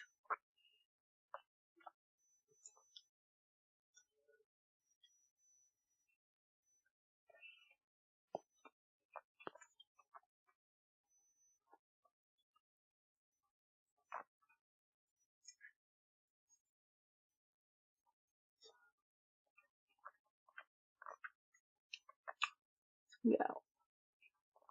So I haven't made a silver ticket, I think. I've only made golden.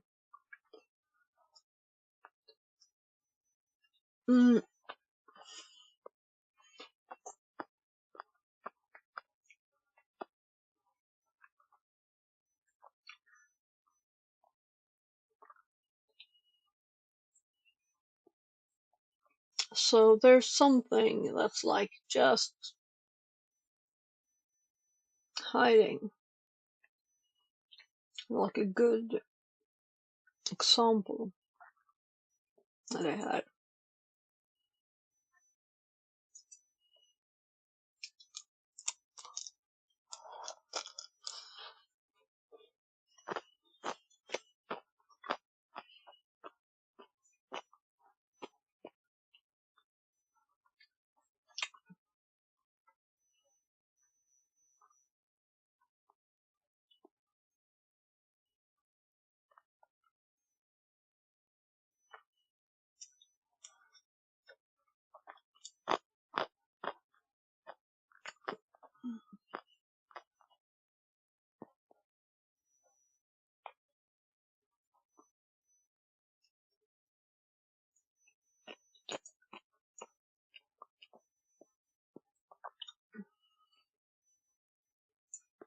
This is not a perfect sentence, but I will put it here temporarily. And we will change later. And let's make this quotes so I know this is, you know, someone else, not me.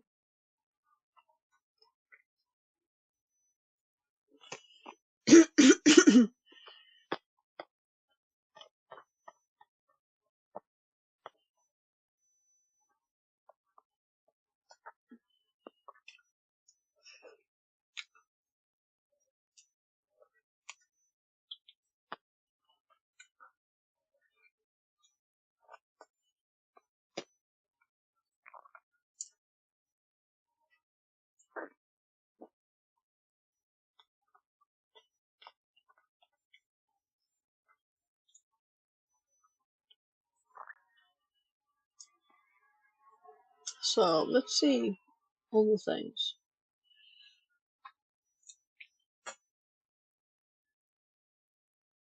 I've read it like 3 times now. And it still keeps saying TDT. And I'm not really sure that that is what it is. We'll see. Because I thought it was locked to...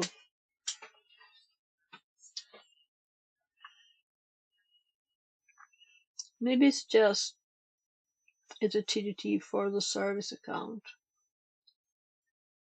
And it will only have permissions for one thing usually.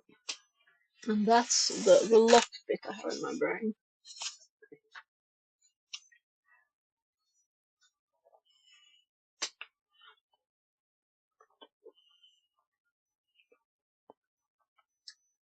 Yeah, so we're on it again, right? And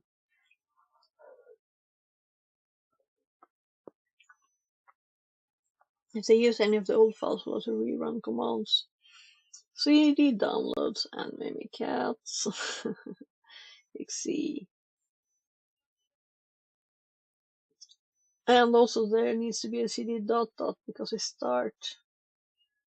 Right, didn't we start in... Maybe we didn't. Mm. Mm. Chocolate.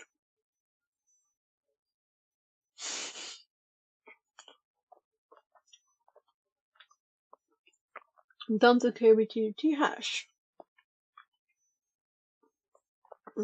Privilege. Yeah, this is just dumping.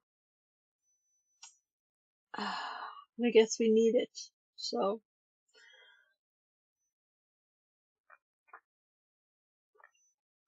LSA dump, LSA inject name. KBTT. This will dump the hash as well as a security identifier. Needed to create a golden ticket. To create a silver ticket, you need to change the name. To dump the hash of either a domain admin account or a service account, such as SQL service account.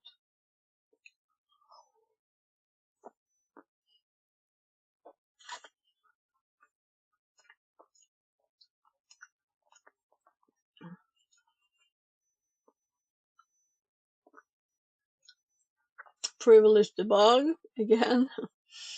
LSA dump, LSA inject name. So main controller. SID. Here be primary.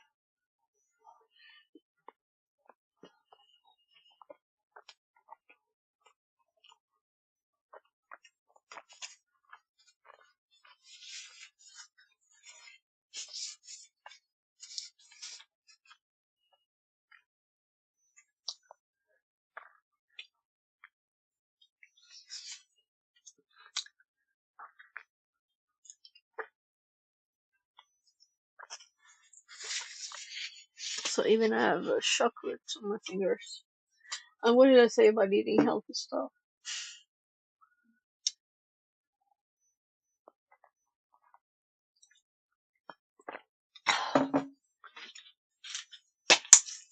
It doesn't feel late yet.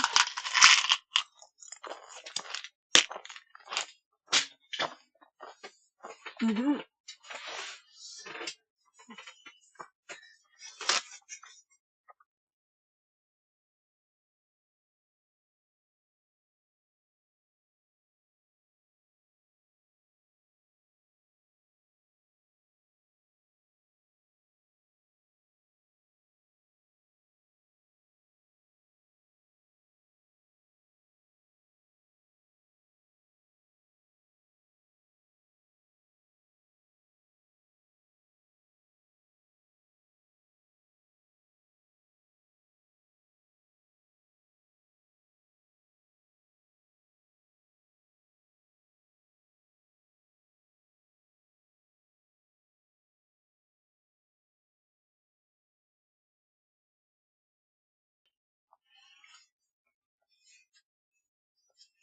Trying to get a bit of the goo.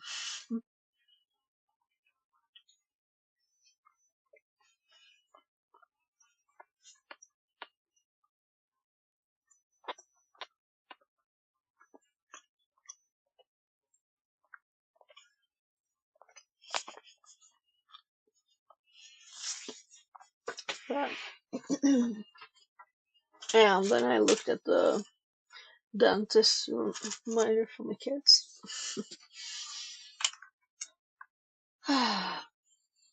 Well, for one of them. So we're going to run this.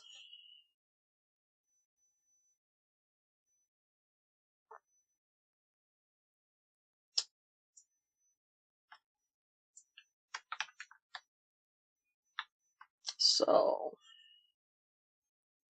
let's close all the Kerberos ones. It also said we wouldn't use Rubius anymore.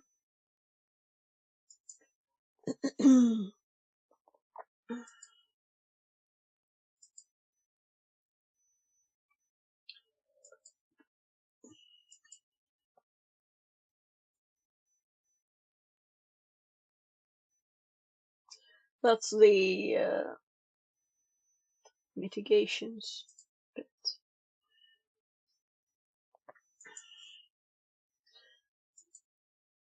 And let's close that too. So we have stuff I want up. Start here. And we're scrolled to gold and silver tickets. VR Mechatronics says, I saw GLS Courier, wanting 800 kroner for shipping my second 3D printer to Sweden. It's better to buy a new one from this website. Okay. Cool. Thank you for the thought. Yeah, do you have two? Do you have two 3D printers? Let's see. Gold and silver tickets. And I also saw, what was it? Something else ticket mentioned. Another material. I remember. Yes, one is an apartment on his and workshop for parts. Ah, okay. So you already have ones, and then you're getting a new one now. Hmm? You said you ordered one, right?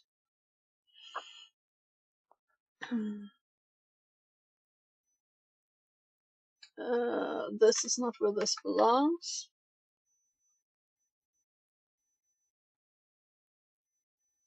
Yes, new one I have now. Okay, so it already arrived. Hmm? Cool. You'll have to tell me if it's good when you run it for a bit.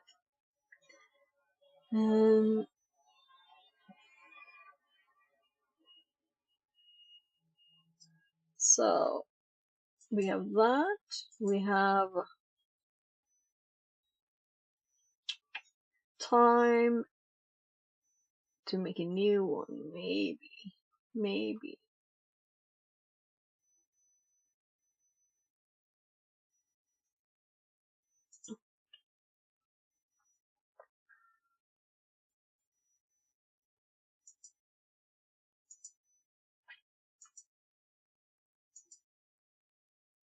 Oh, I had it up 3 times, I think. So we have tickets up. We have what? Don't we have Mimikatz up? Because I opened something else. The Let's one in the open workshop that. is without a housing and I have to keep it in a case because it gets dusty, so I bought it with a case. Ah, okay, okay. Okay, then I get it.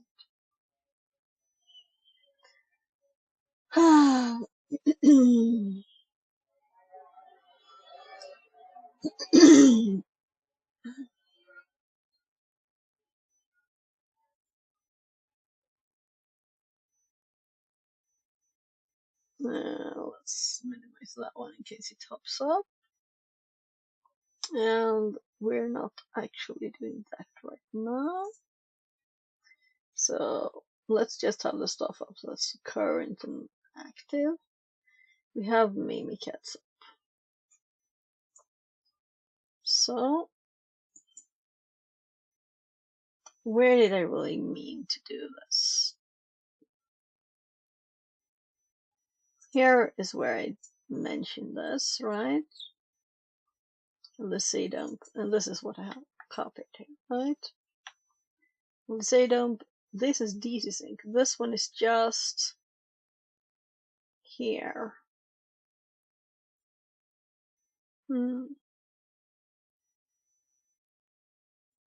So an alternative way here. Okay, my gosh.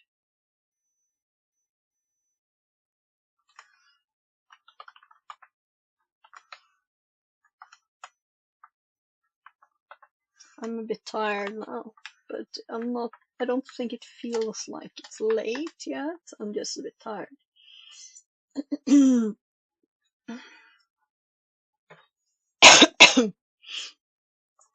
So did it affect, how much did it affect the 3D printer that it got dusty? I'm curious. How did it get affected by that? This is totally new. This is passing tickets like pause.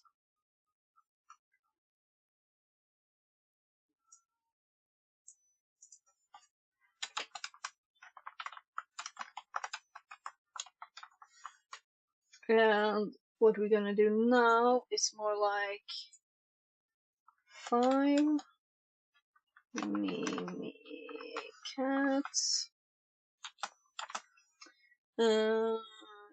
golden and silver. I would have done slash if it was possible.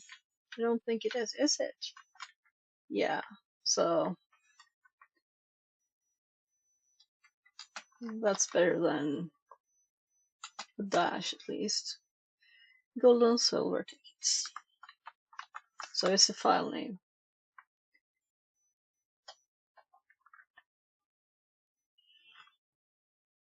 So I guess I will put it in 2 places because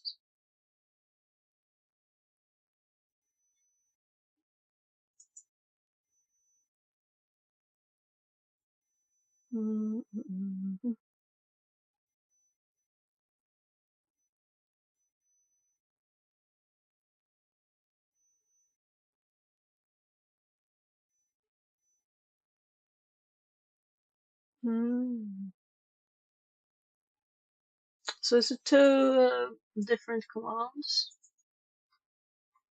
This is the other one.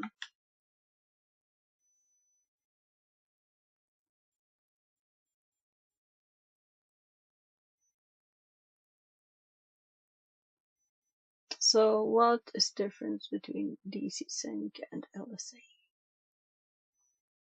DC sync does a full DC sync, but this one only does it, or only prints the KRBTBT, or outputs it, or saves it.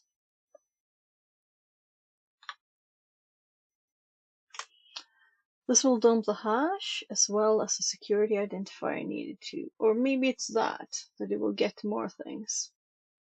To create a solo article, you will need to change the name.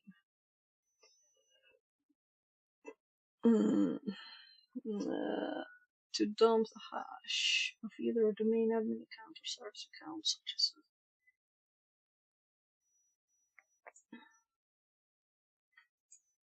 yeah, definitely starting to get tired.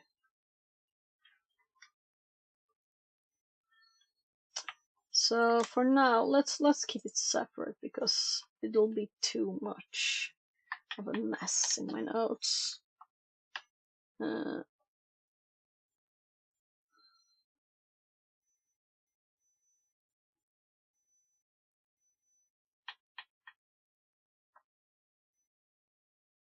Now it's a solo article. We need to change the name.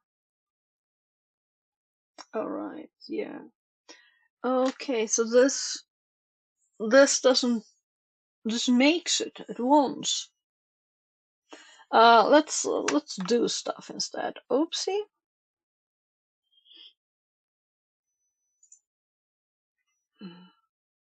What was that?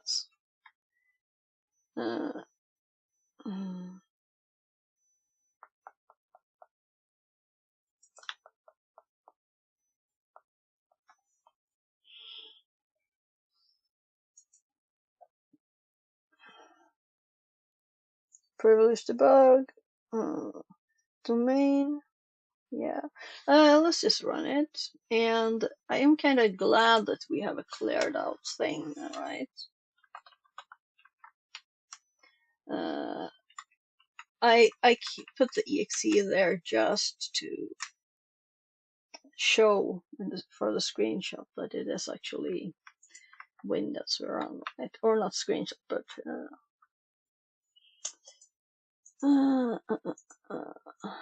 yeah.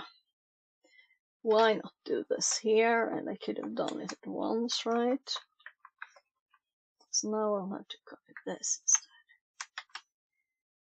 There. So, oh, yeah, it is /downloads. And they didn't do that.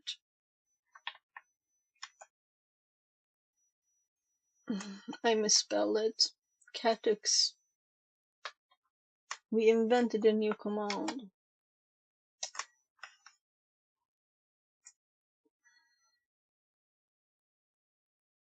Salt credentials.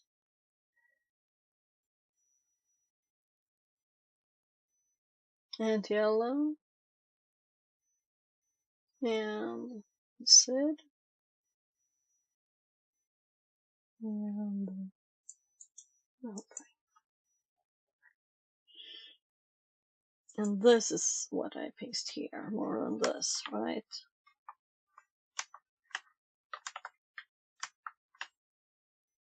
The output.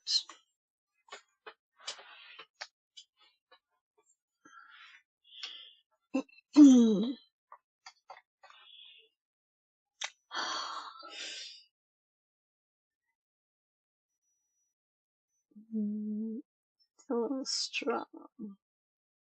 NTOWF.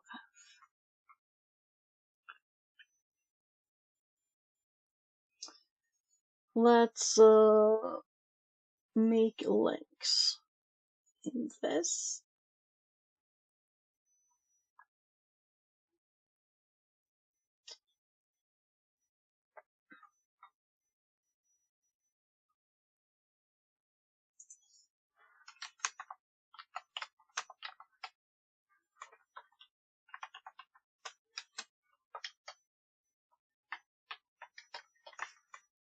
So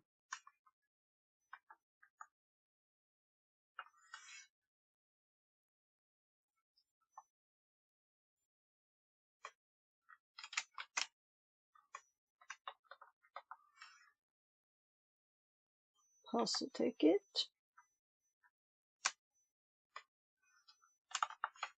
Mini cats. And as I don't remember if I have more notes, let's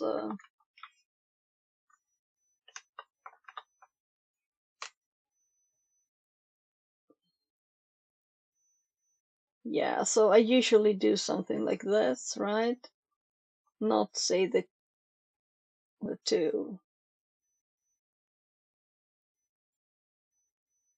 Did we use this on Cicada? Is it actually logical here?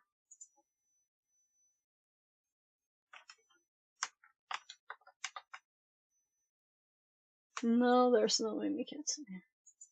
So it was just random. No, nothing wrong. It was just me that was thinking it was smarter than it was for 2 seconds. So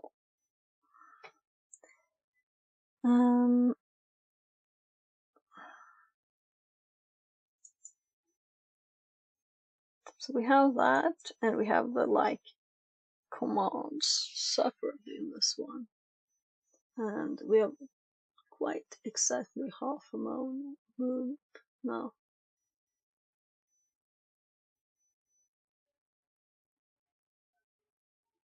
I don't like my notes; they annoy me.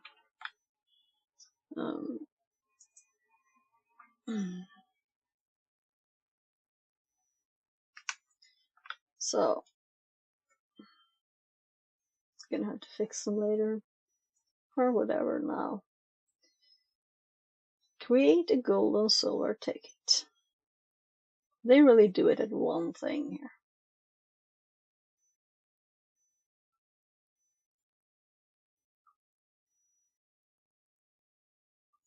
Create a gold and silver ticket. Kerberos golden. Oh.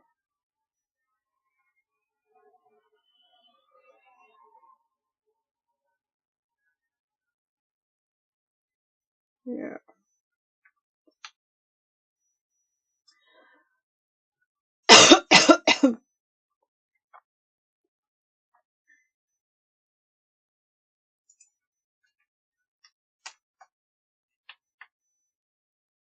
Why didn't I put that here? All of the things. I just started.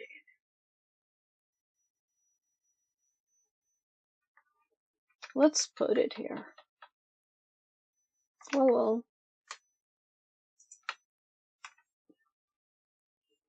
I will not work on without other machines on the domain. However, I challenge you to configure your own network and try out these attacks. Okay, so we will not actually be able to test it. So I was hoping for output, of course. To other machines. Kerberos golden user administrator domain controller local SID, and here they fill it all in, and that's an image. So we'll have to copy paste, and we want an example. Oh, I was already in those because this is also markup-ish. This is the command for creating golden tag integrated silver tag. Simply put the service at TLM hash.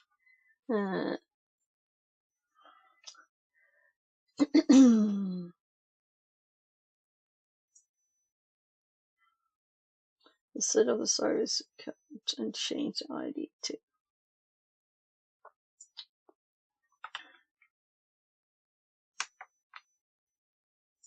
So this is temporary. We will remove this.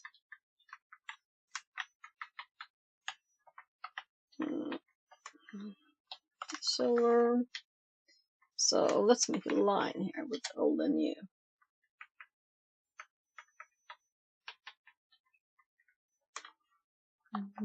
Gold.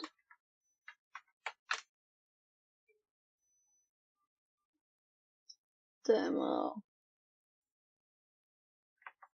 And I will actually drag this off screen to enter the numbers.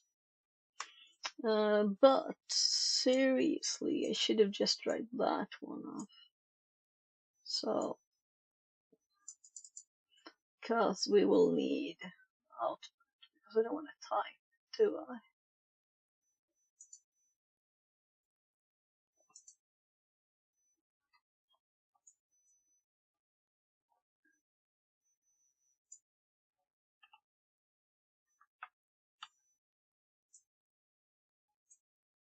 This is nice with 3 screens. I can just look at what it's supposed to look like, copy the information from there, and paste it here. Unfortunately, I cannot share all 3 at the same time. Golden. So I'm gonna put the SID in here. Guess it's better that you watch this, right? SID colon paste. And let's compare. S1 521. Boobity boobity boobity. Okay. So no last bit. And then KBTDT colon. And here we have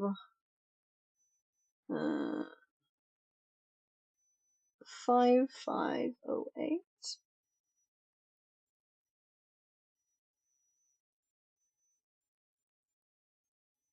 Oh.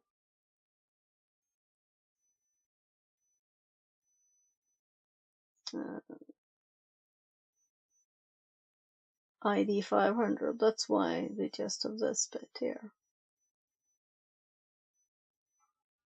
And this one is 502. The KBTDT then. I don't know if I moved you there, so I'll do it again.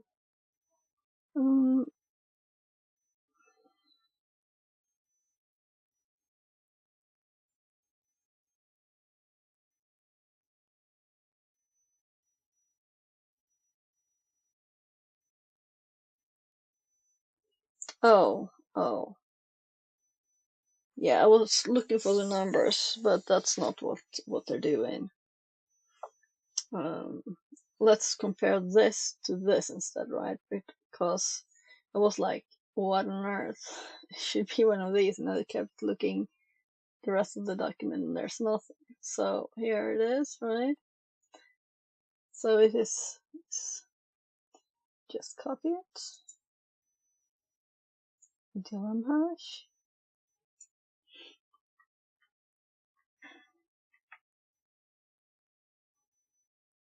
or rather, guess LM bit, empty bit,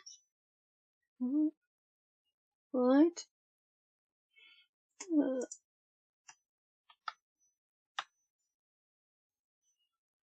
And this is slow, but I kind of like it being slow like this. It's late though, or I would be quicker. Taking it easy, making sure everything is. This was a messy one though. We could have had this to copy, but this made us have to actually see what we were doing. So why not? So now we're doing the same thing, but instead.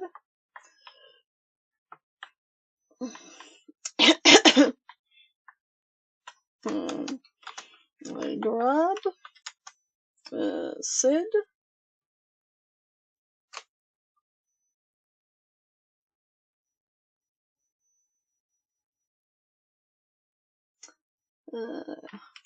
Grab domain SID. Yeah, if I type domain like this, maybe I'm tired. Maybe I'm tired. Gold domain SID.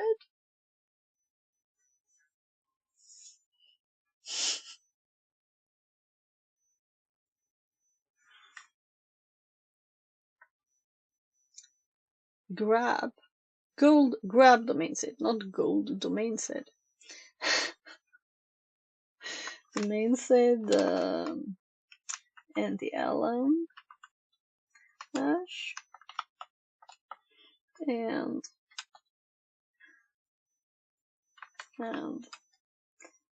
ID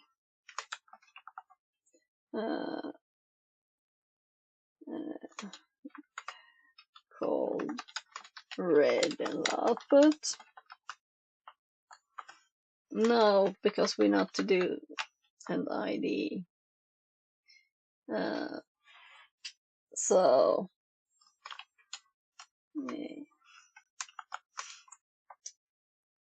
and use the ID 500 because that's administrator. And that's what we want to do. So username, administrator, the domain. So comparing here, we need this, the domain SID, and the hash.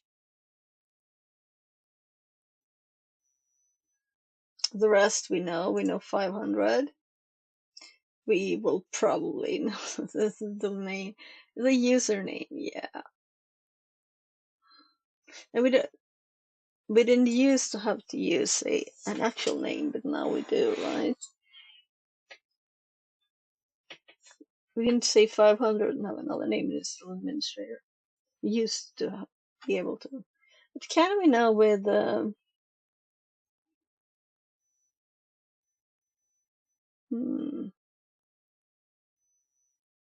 so now actually this is relevant.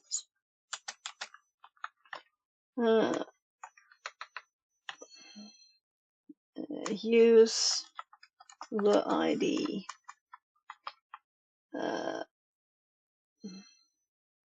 well, I think this is an example for this one. I mean, all service accounts don't have that, so it would be very odd. So, and this is not finished, so let's make that obvious. So the service and the LM hash.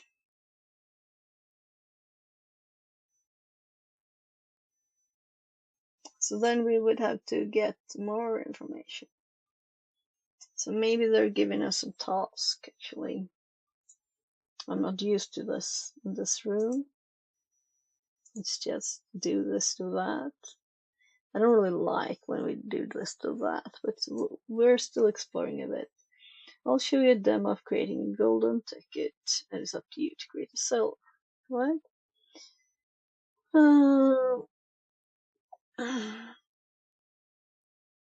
And they also gave us output, which is not correct, but it matches with this. So, did we already grab the hashes? Gosh. Yeah, I moved everything. I'm like, I can't tap to stuff. What's happening? Because it's here, right? So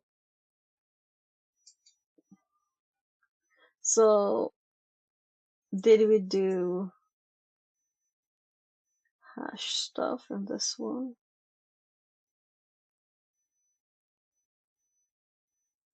We have not done a DC sync at least. It would be nice to have the little list.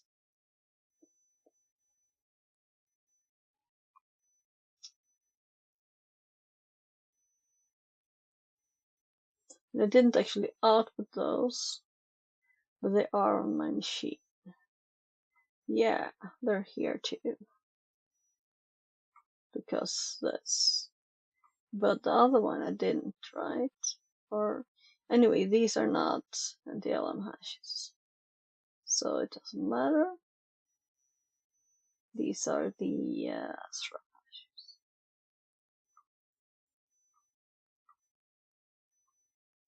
So we'll have to do something else. Alright, we don't have to have that happen twice. I'm curious about the Mimikatz command here, so let's hop over to the help and look if we can get anything. No, it doesn't really say, right? We can clear the screen. Module, standard module, basic commands. Yeah, error H. Standard module not found. So it's because of the error that we get the commands. And there's not a help one here. I did not try it though, and this is an ancient one. And I did have other Mimikatz notes. But let's just go Mimikatz.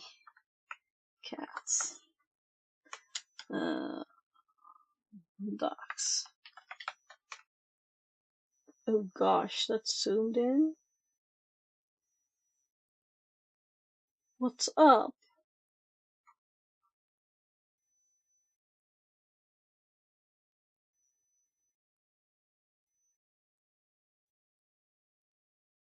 Never saw this before.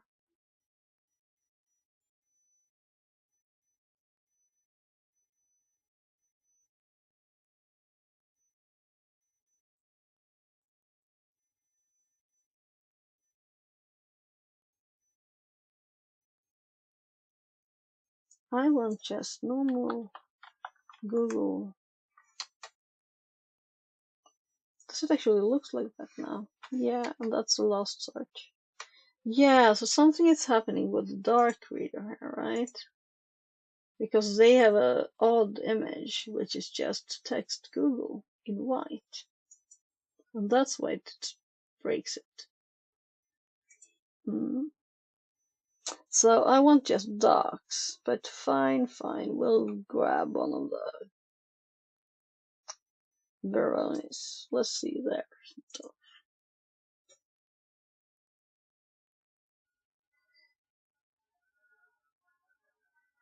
I want a list of commands.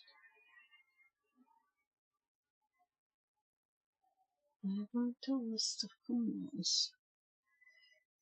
So not useful.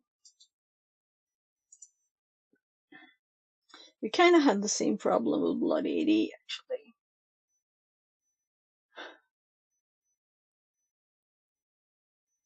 General modules. Here. So it's modules. This is a nice list, I like it. Let's put it in the notes.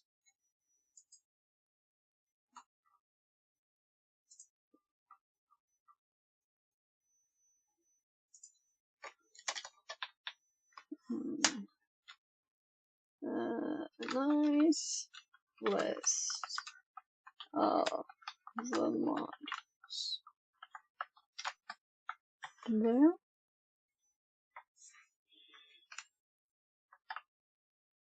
Kinda hinting there's other stuff too, but it's just general.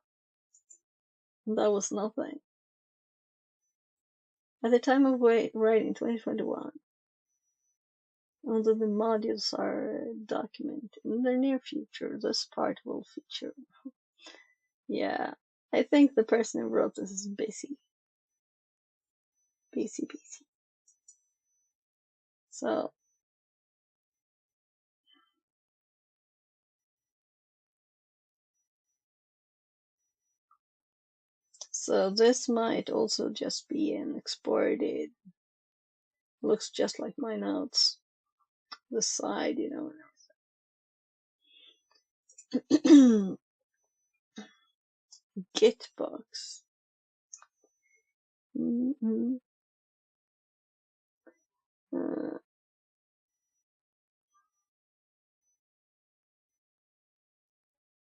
Microsoft Crypto Magic World. Data Protection Program Interface Module. I kind of want sufficient darts.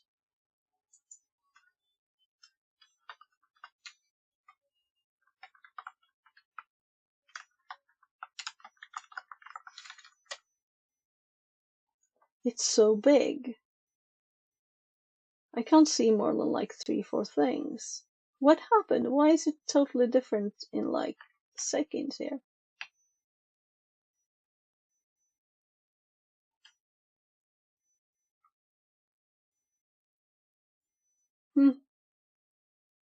Yeah, I know the image is just gone because of the color, but still looks off.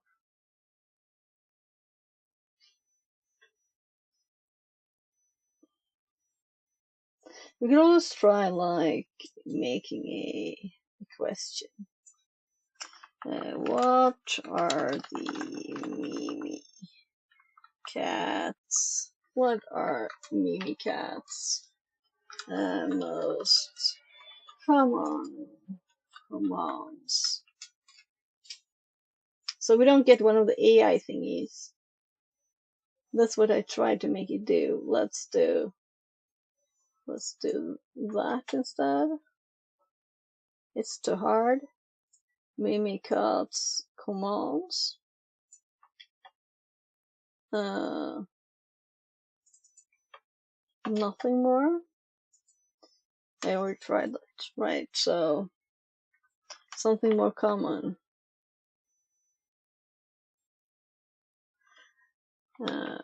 For some reason, blueberry pie hopped into my brain because we just ate another blueberry pie.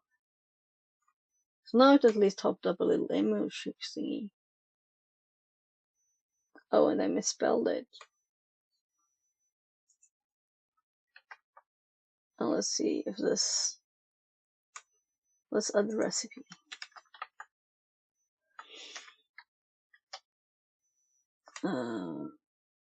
That was probably also no good then. So what did we do before?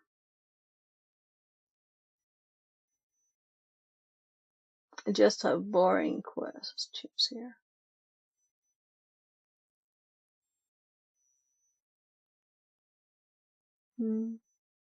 Report inappropriate predictions. Is that what this is? Oh, delete.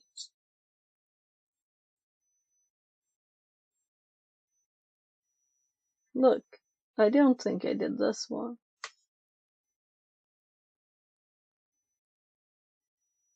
The others are just my searches.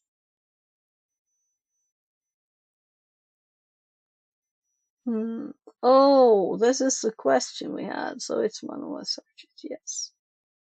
So one of the questions didn't have the right format. Yeah, I kinda don't like it. I want the other stuff too. It felt odd. Empty. Extremely zoomed in.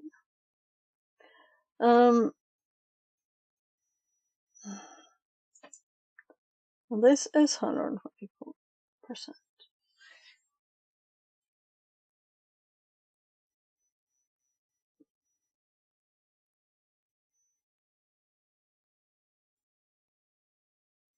So last update 5 years ago.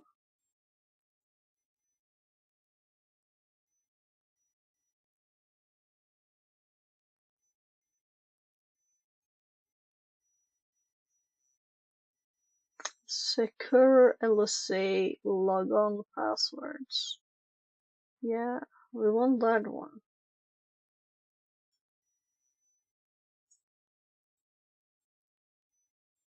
Let's copy that bit and put in our Mimikatz.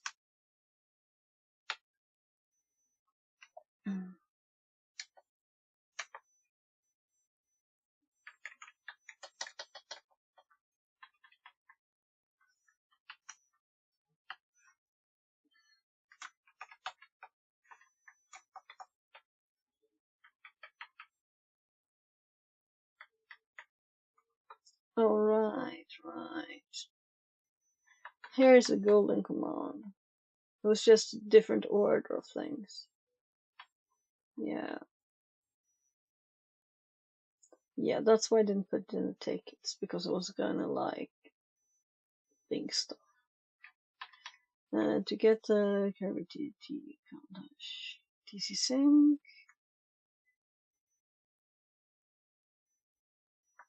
And there I added the other one. So this doesn't belong there, it belongs here. Or at the PS prompt.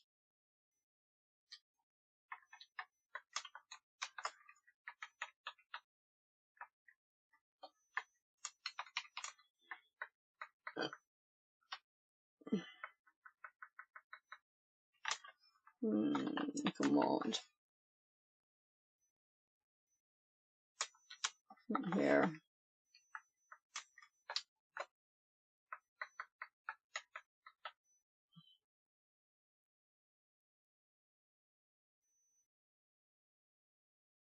And then we can skip these and ignore those because we just need the commands like we have here, right? So logon passwords. Do we require a explanation? I don't think so. Extract plain text password. Mimikatz can perform pass a hash, pass a ticket, and build golden tickets. But that's not all. Crypto, terminal server, events, lots of information in the GitHub wiki, which we already were at. No, we're not. Or on blog, French. Oh.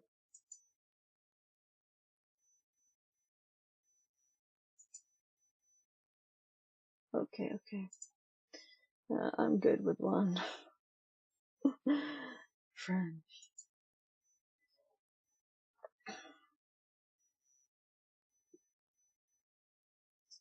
Log. Privilege debug. Secure LSA. Tickets export. PTH. User administrator domain. WinXP. NTLM. Run CMD. Kerberos. Yeah. Kerberos list export. Yeah.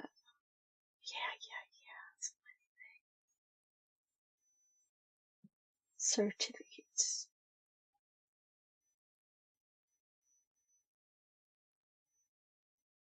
Am I drooling? Yes, I've done random stuff, but I've never read the docs. Never. I think. And then we get one of those purple links, and like, oopsie. Yeah. Yeah. Build we don't care about because we have it. They didn't think about removing this one at least. Mimikatz needs coffee to be developed.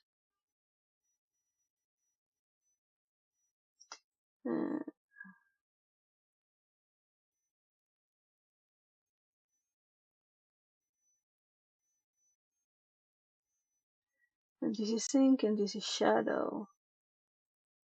This is shadow. That might have worked on the other machine. Or is it not what I think?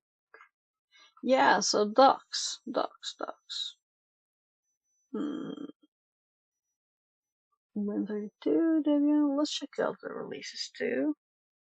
Oh, well.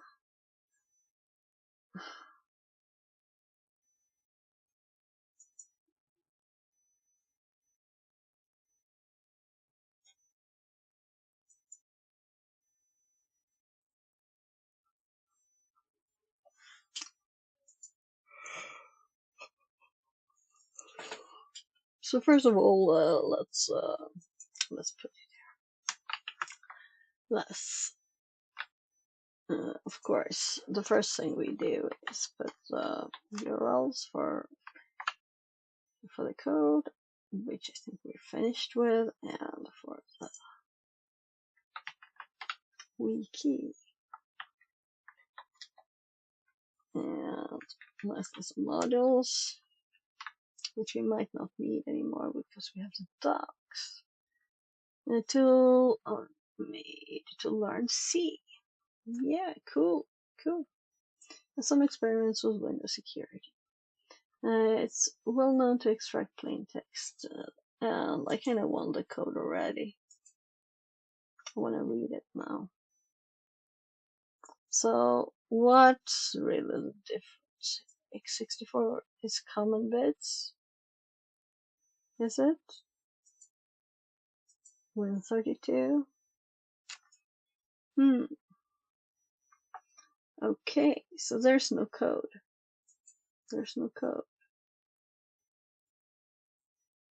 But they said build and stuff, you know. Docs.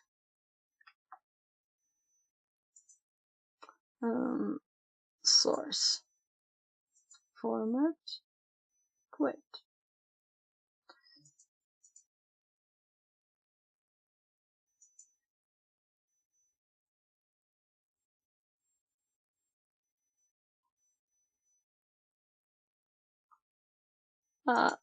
Okay. I was curious about a few things. I wanted to check the code, but then we can't. Maybe I'll just look later when we're not doing anything else. It's well known to extract, and then we have a link to a module.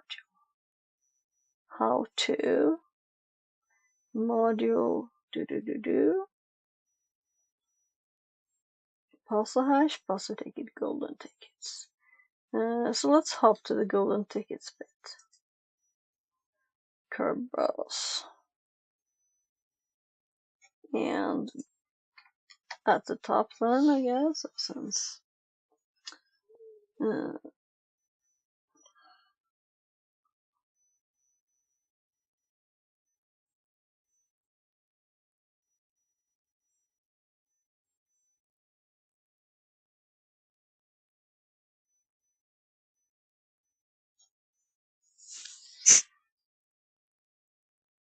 administrateur.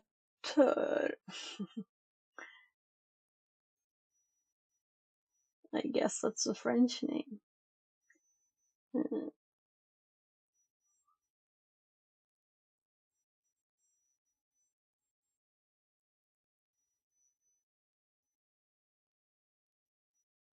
So, Willy Wonka's choice.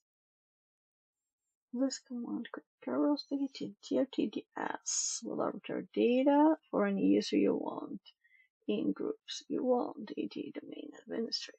Yeah. So we didn't do any groups. The default is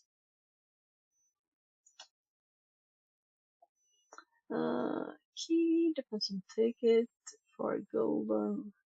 They are from KRTT, from computer account or service account, for silver. All of that from NTDS did. Alcedon DT sync, Alcedon Delta inject, Alcedon Delta patch. You must choose one.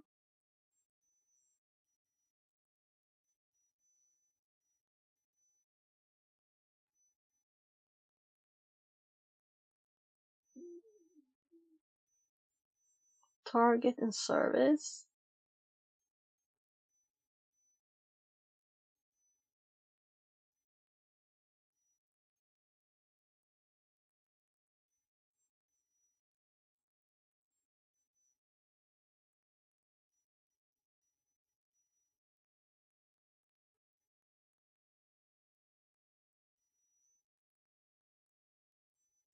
Default is 10 years, but 2014.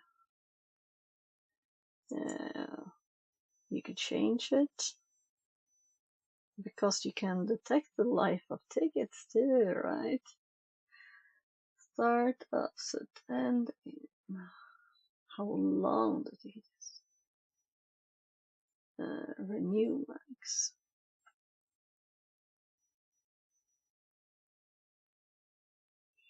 Kerberos Golden Utilisator domain chocolate local. And I can see the end. And Caribbean TDT ID. So we still use the hash of Caribbean TDT. And just the state of the domain. Groups 513 ID 1107 Utilisator. Yeah, so and here's a golden one. But that says also golden, yeah. So where's the silver then?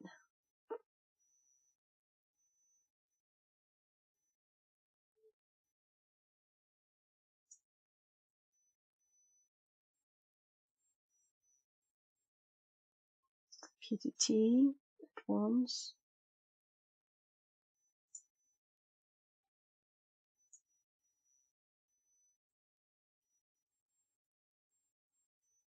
So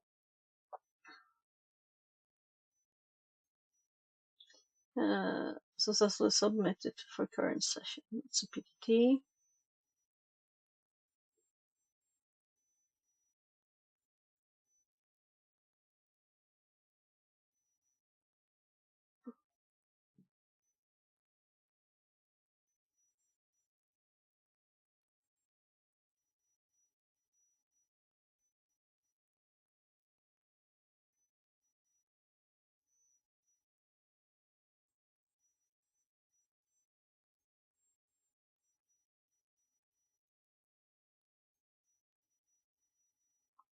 So English link for tickets. TDT. So it gets information about the current ticket. So could we have used that to list before? List and export, list.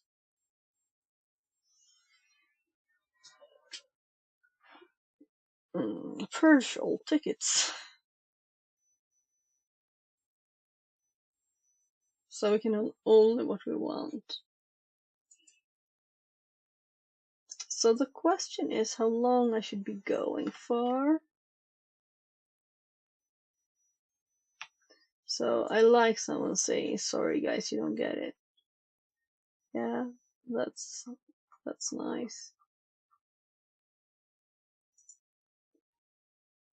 So this document discusses abusing Microsoft authentication, provides overview of how Kerberos authentication works.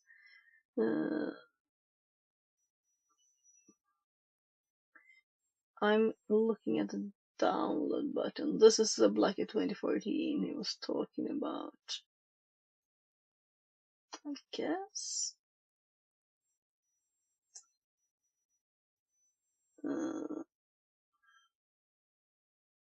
Demonstrate these techniques using Mimikatz to dump keys and authenticate with captured keys. Like that. PPTX, definitely nothing Microsoft. Please sign up. No, I'm not gonna. I'd rather not. So it closed the whole thing.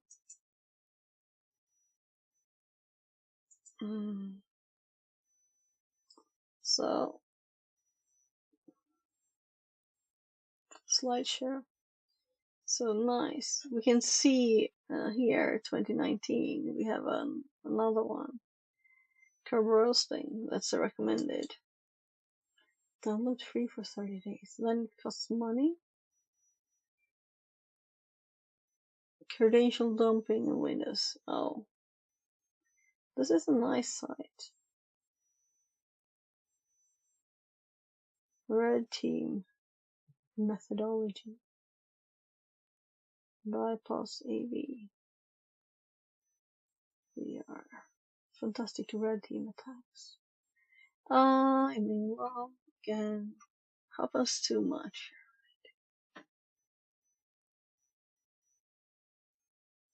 So, failed to load ad.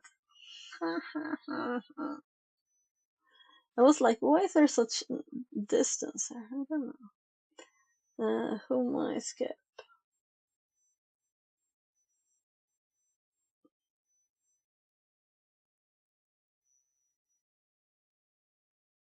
Can I copy stuff? No.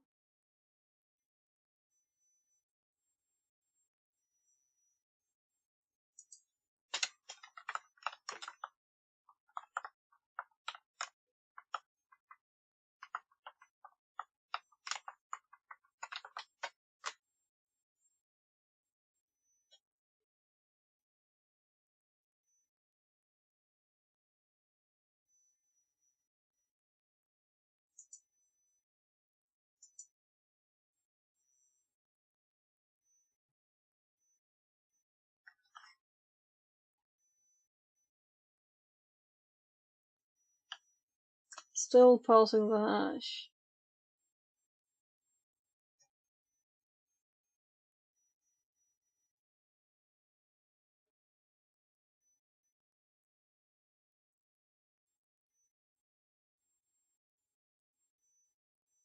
So this is not changed for a bit, but it's still up.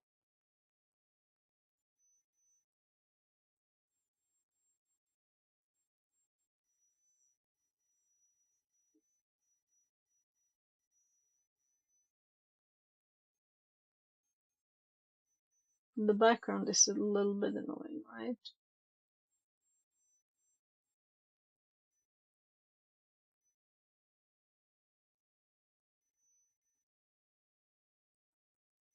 Yeah.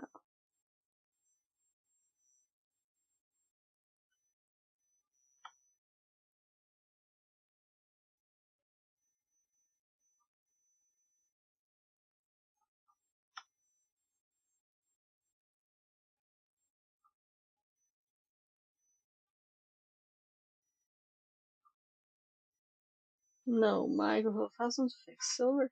It's covered in 100%.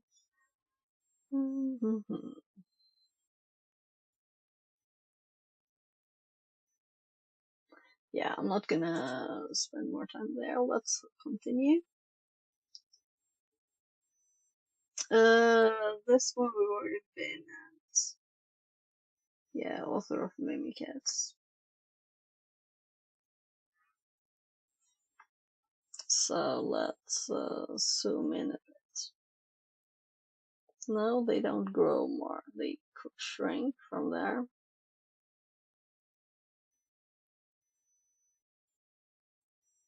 Yeah, I think this is good.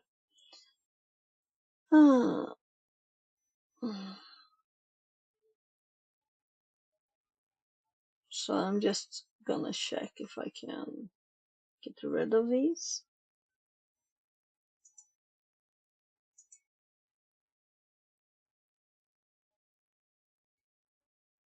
So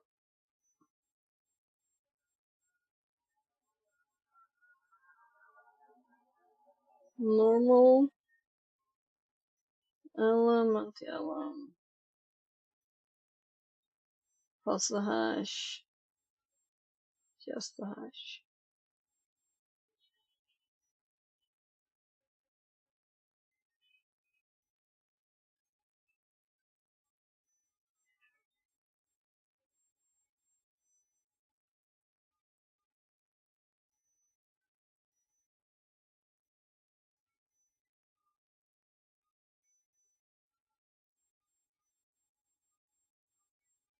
Or maybe you don't want to leave anti-LM off, but print an event log.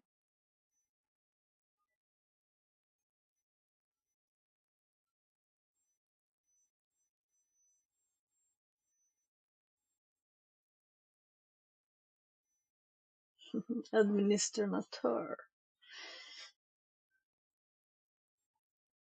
Asrec, Asrep, TD-Asrec, TD-Asrep, usage.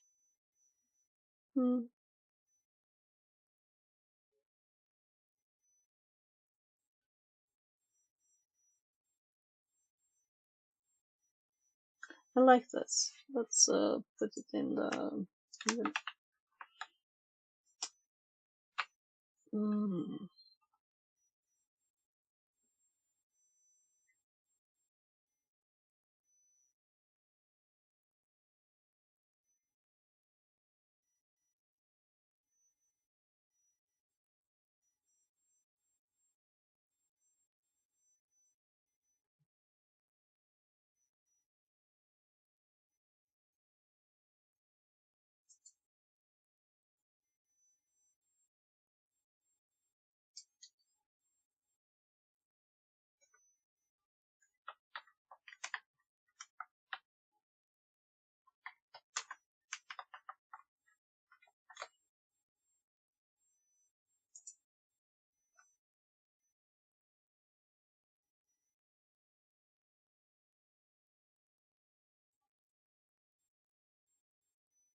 I'm not gonna read all of it.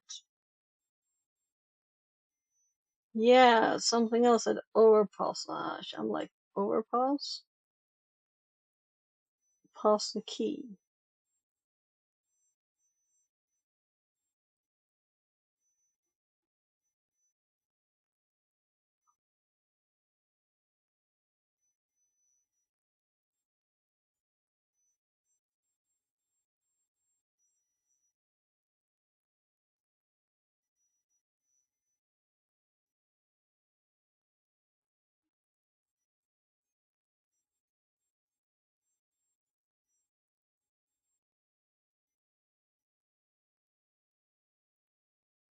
No domain solved. Sorry, Microsoft.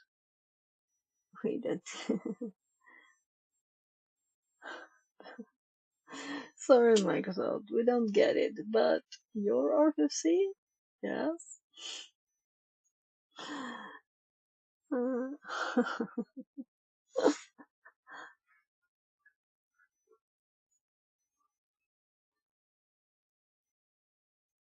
So if I didn't have tiny kids at this time, I would have been reading this maybe.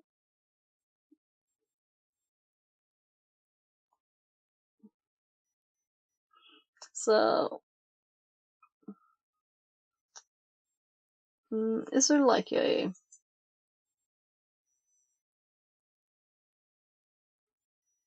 Can I download this? No. Thought so.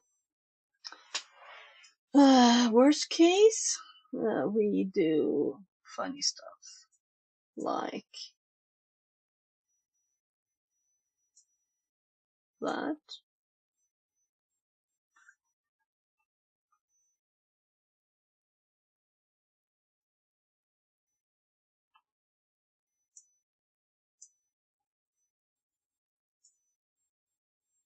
And no windows. That's not what I asked you to do. I was just moving my window. I did not want you to do messy things.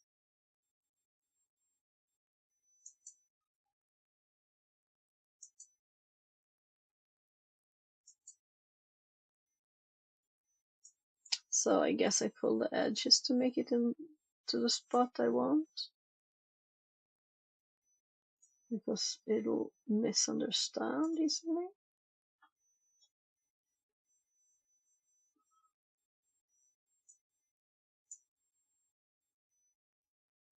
So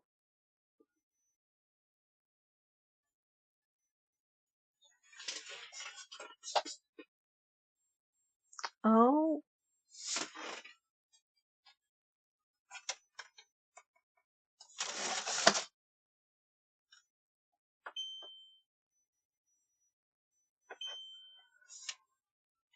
so yesterday I thought it was my hard drive that was doing do, but I realized it was my air cleaner now. It was starting to go do. So possibly a fan doing something funny. But I moved it and then it stopped, so. I'll change the mode too, but I don't think that was it. I think it was stopped before. From Active Directory offline, just entity. Is dead, yeah.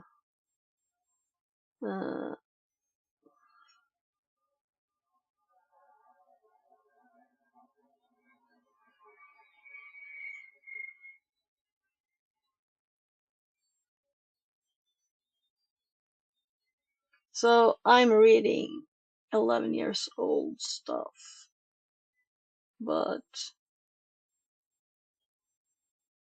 why not?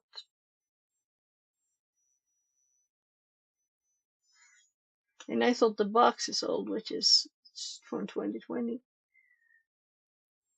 Privilege debug. Administrator.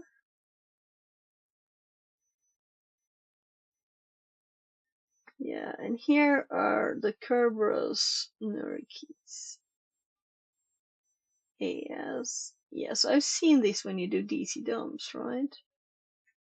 So, but I've never thought about exactly what they are, more than that I didn't know.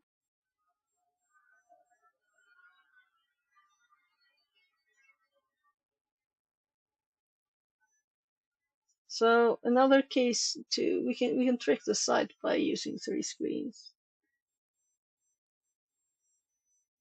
We can't download it, but we can see the text without having to mess with the site or put any time into this.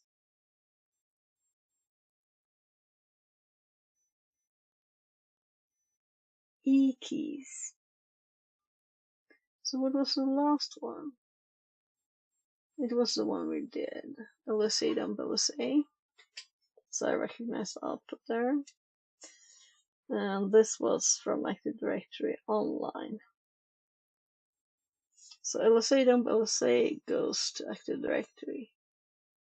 And secure LSA is also memory on a client.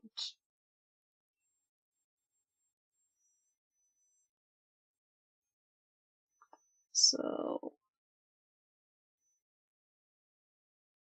the main chocolate. Yeah, that's what that one might have meant to be called. Chocolate. Like in the name.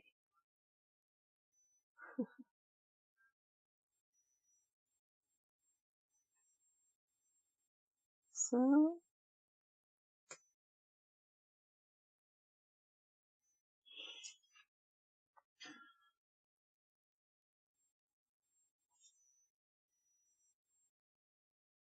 new passage for Kerberos.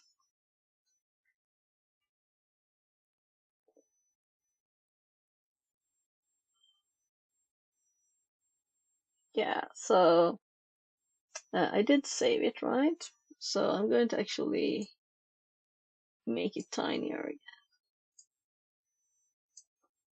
and not read it all because it's old, it's ancient, but not. It's more ancient than the other stuff. And same site, so it got the size from that one. 200%. So date 2019. So just 6 years.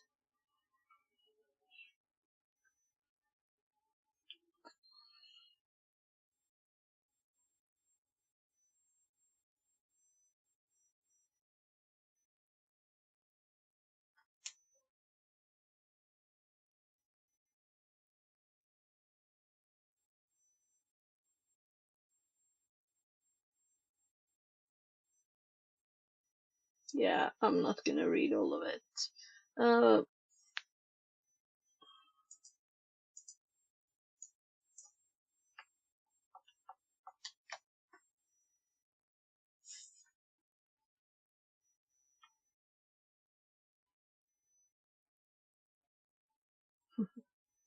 So I might have been here before. Education, this is Swedish.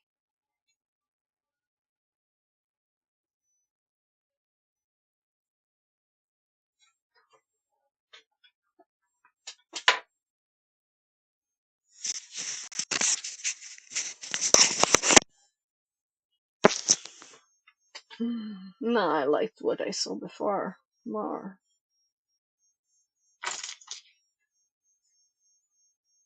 Business, healthcare, internet, engineering, environment. So, the first document had cooler things on the side, maybe.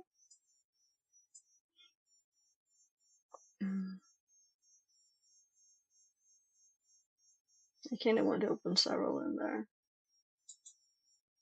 so I shouldn't have closed it.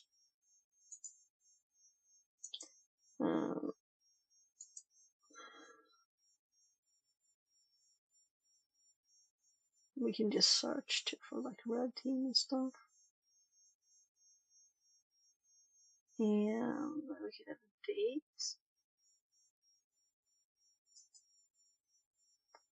So I'm not scrolling there, I'm scrolling on the side. So what is at the bottom?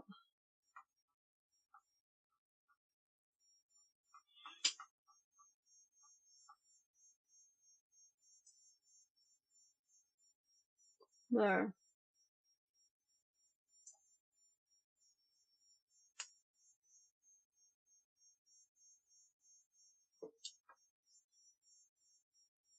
Cloud security.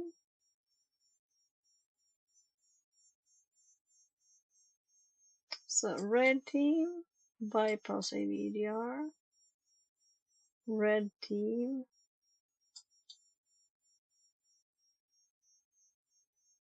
Yeah, so there's a lot of stuff here.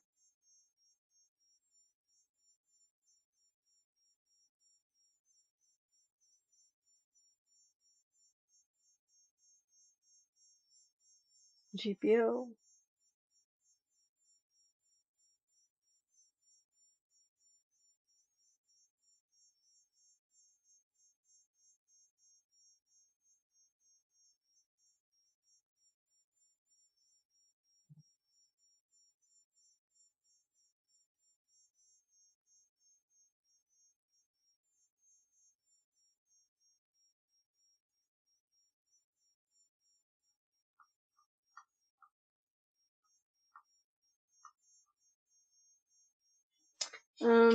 I wanna like put this in my hack here. I'm gonna like look at that more. Maybe we should also put it in read, just stuff that I can read when I wanna read stuff. Yeah.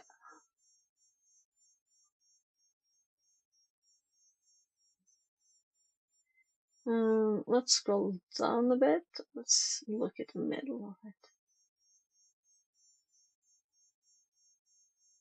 Yeah. So it's kind of nice to look through people's stuff, you know? Like this. I like a year and stuff, so.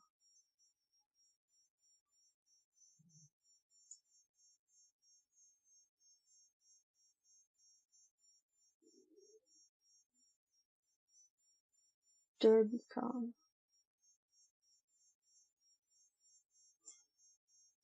So I'm just gonna put these to be. The other one was for the site itself.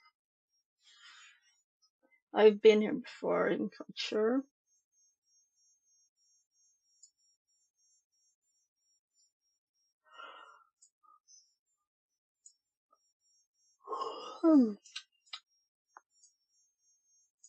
So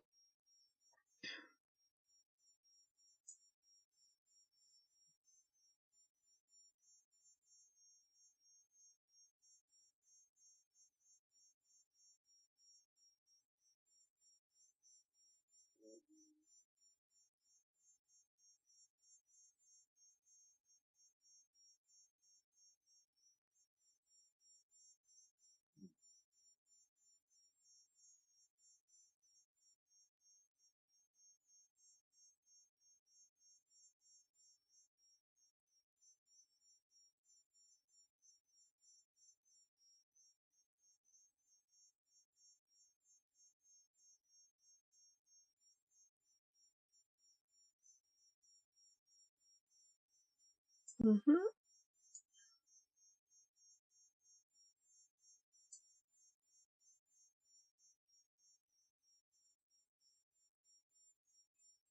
What?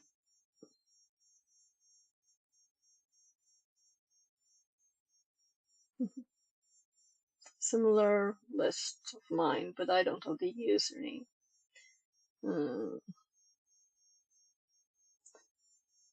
I think that I will do a TTS of this and go and see if my kid is sleeping in his bed. Just want to make sure.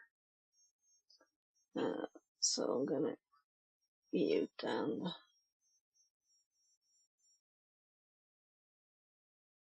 Mimikatz, Golden Ticket. Introduction. We have a new feature again in Mimikatz called Golden Ticket provided by Benjamin Delpy aka Gentil Kiwi. With this technique, we can basically access any resource in the domain. Here is the list of what you need to make it work. KRBTGT users NTLM hash, e.g. from a previous ntds.dit dump. Domain name. Domain SID. Username that we'd like to impersonate. As you can see, exploiting this architectural flaw is not trivial, because we need the NTLM hash of the KRBTGT user and that requires hacking a domain controller first.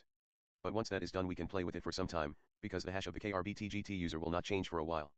As you know, Mimikatz can dump and replay the existing tickets on Windows, so when we got access to a server or workstation and dump the tickets we can easily replay those on another computer and get access to the same resource. See Google for more info. Attack. When we have everything from the list above, we can create a new TGT ticket with Mimikatz and grant access to anything in the domain. Let's see an example. First we look for a domain administrator. C:\users/evil hacker net group domain admins/domain. The request will be processed at a domain controller for domain.domain. Group name domain admins. Comment designated administrators of the domain. Members. Dash. Administrator schema.adminjack.power. Administrator is good for us, so we create a TGT ticket with the Kerberos user's hashed password and make it look like as if administrator asked for an access to a share. Now let's get the domain SID. Easiest way to do that is just use woame/user and remove the last part of the SID, or if we have PS tools then psgetsid.exe come in handy. C:\users/evil hacker /documents/mimikatz psgetsid.exe ctu.domain. psgetsid v1.44 translates SIDs to names and vice versa. Copyright C 1999 to 2008 Mark Rusinovich. Sysinternals www.sysinternals.com.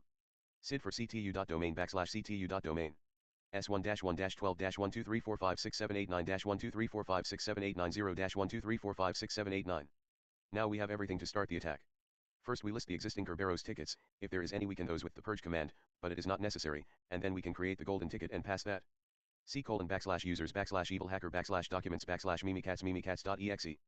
Hashtag. Mimikatz 2.0 Alpha, x86, release Kiwi NC, January 21, 2014, 15:06 and 17 seconds. Hashtag. Hashtag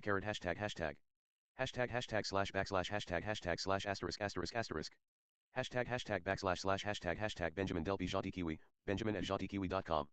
Hashtag v HTTP URL. OE.io. Hashtag with 14 modules ***/. Mimikatz hashtag Kerberos list. 00017. Start/end/max renew, January 24, 2014, 12:46 and 49 seconds p.m., January 24, 2014, 9:23 and 28 seconds p.m., January 31, 2014, 11:23 and 28 seconds a.m. Server name, krbtgt/ctu.domain at ctu.domain. Client name, evilhacker@ctu.domain. Flag 60000, pre_authent, renewable, forwardable. Mimikatz hashtag Kerberos purge. Tick.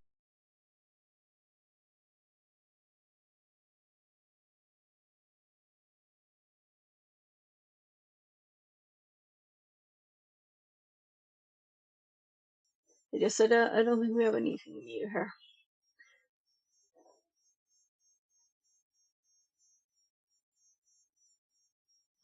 Let's just see. Let's go to my admins. psget SID. Yeah, I heard sysinternals.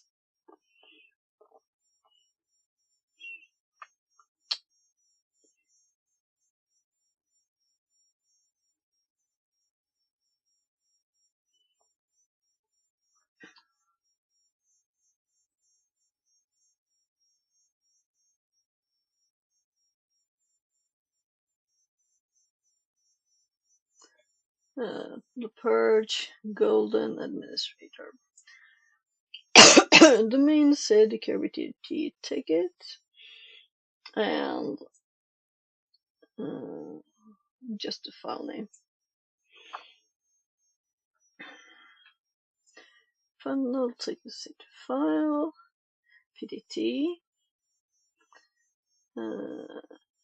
pass the ticket, TGT.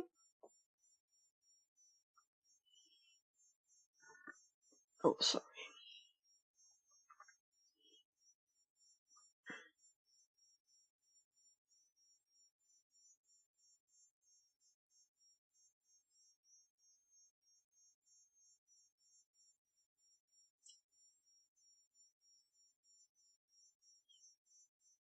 New connection will be remembered. Net use I to C call. Nice.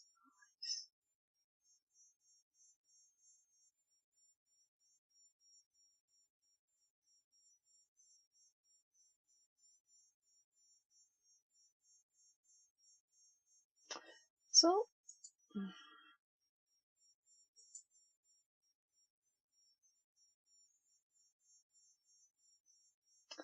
I think we're like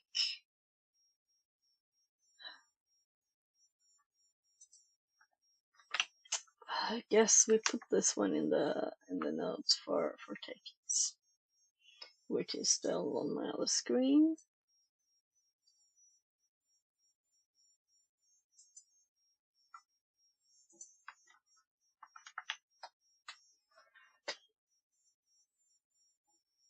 And this is a real messy note right now.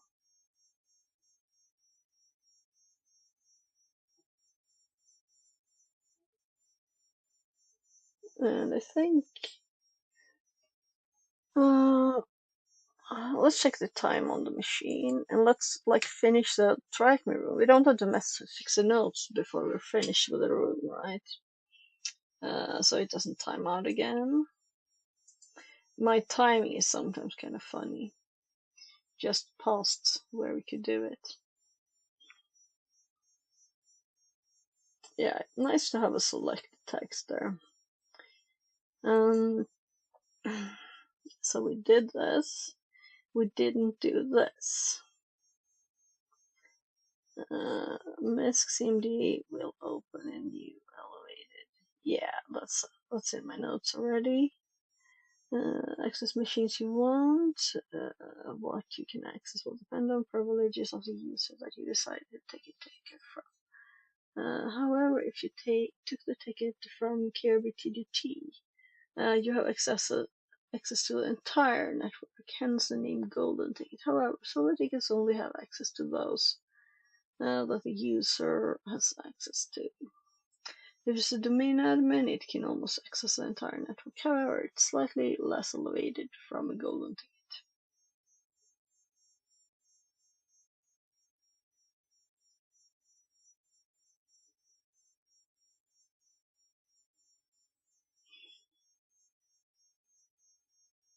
Meaning the commands differ, because imagine a silver ticket with another domain administrator than the administrator, because we made a golden with administrator, right?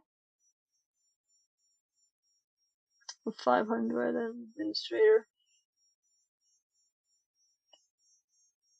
So I'm totally not entirely sure about the silver ticket still.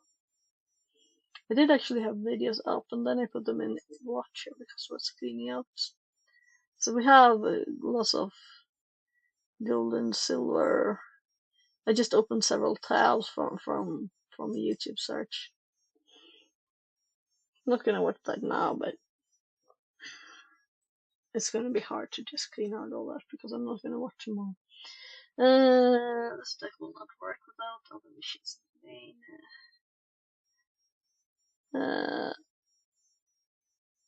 Yeah, I guess we have to get that. Let's get the administrator hash from not that far away,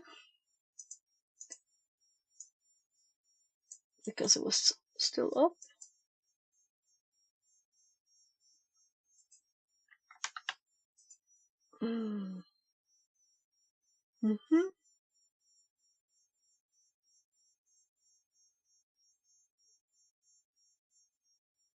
Yeah, so this is the non-working stuff sometimes. And that's why we have this up. Let's see if this looks the same for them as for us.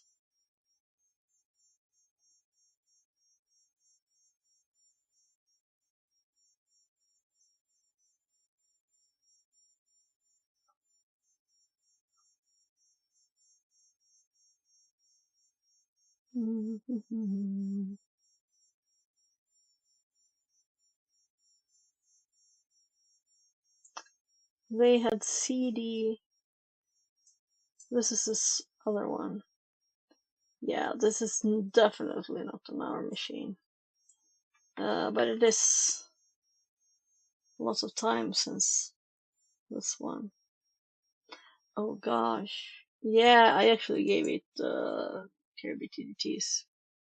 Let's just do a dome. They don't really care to, because I know how to do it. So let's just paste these because I don't feel a requirement to repeat this stuff.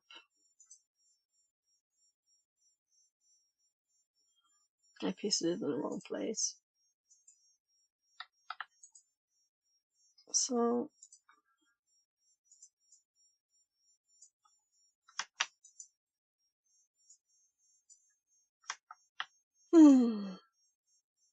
no.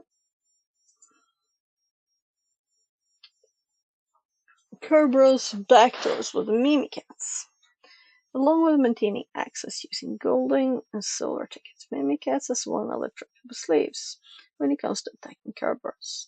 Unlike the golden and silver tickets, attack Kerberos backdoor is much more subtle because it acts similar to a rootkit by implanting itself into the memory of the domain first, allowing itself access to any of the machines with a master password. The Kerberos backdoor works by implanting a skeleton key that abuses. That's the material I was looking for. Skeleton key. And finally, I have the explanation. Great. So, skeleton key. I guess we put it in here. So, we have silver and golden tickets, and then we have skeleton keys, right? So, totally new section.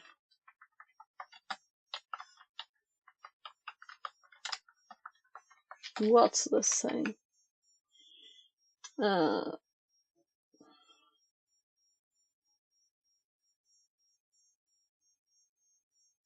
Abuses the way.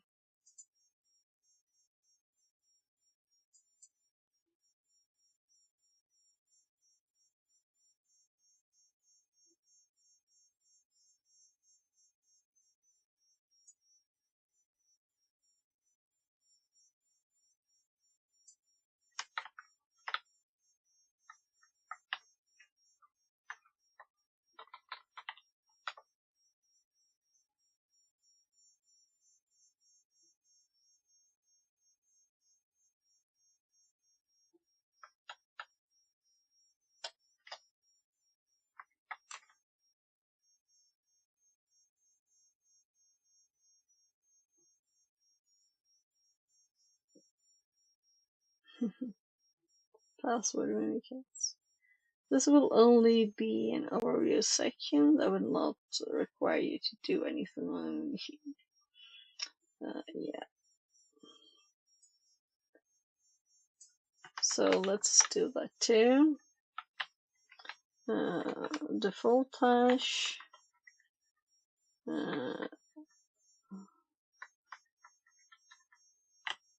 S, which makes a password Mimikatz.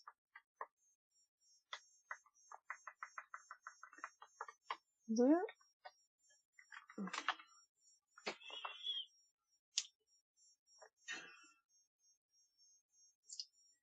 Skeleton works by using ASRock encrypted timestamps as said above. The timestamp is encrypted with the user's anti-hash. The domain controller then tries to decrypt the timestamp with the user's anti-hash. Once the skeleton key is implanted, the domain controller tries to decrypt the timestamp using both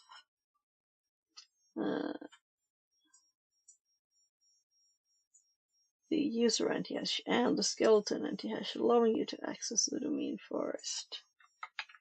So let's make quotes. The other one too, even if it's not exactly. Preparing Mimikatz. Installing MISC skeleton. Default credentials. Command.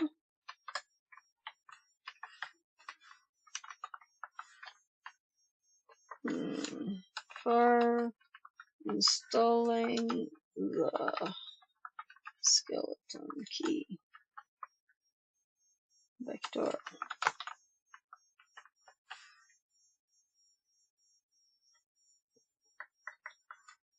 There was another click from the keyboard.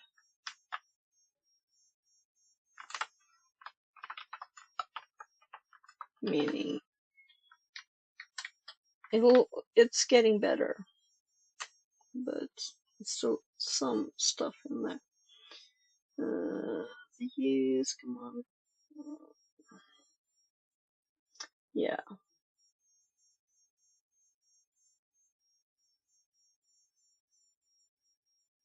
We'll share.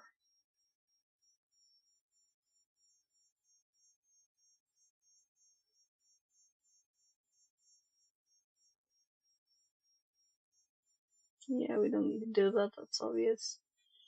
We don't need to add it to the notes, in other words. We've gone through everything from initial enumeration of Kerberos, jumping, tickets, deposit, ticket, tax, Kerberos, and upper processing, and blind keys and golden sub tickets. I encourage you to go out and do some research on different types of attacks and really find what makes them tick and find a multitude of different tools and frameworks out there designed for taking Kerberos, as well as Active Directory as a whole. You should now have basic knowledge, go into engagement, and be able to use Kerberos as an attack vector for both exploitation as well as privileged escalation. Now that you have knowledge needed to attack Kerberos, I encourage you to configure your own Active Directory lab on your network and try and this down. And try out these attacks to really get an understanding of how the attacks work. Yeah, so we'll see if I get the time during the weekend to see if I can fix my Proxmox server. I really don't care about the 80 because I set up the scripts that are in my notes that we can just run again. But I have files on the Kali VM that I would like to get to. Otherwise it would be, well, it would be nice to have a working computer too, right? But data is data. Data is data. So now we're in the next section.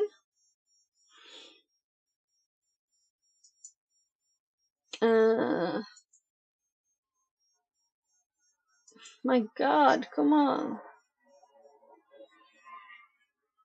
I'm getting pissed. 4 clicks next?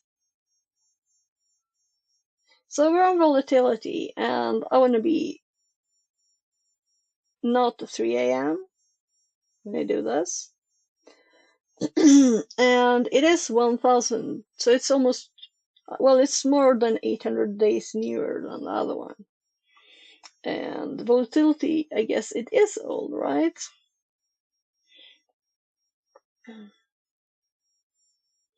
So we want to more on tracking for today.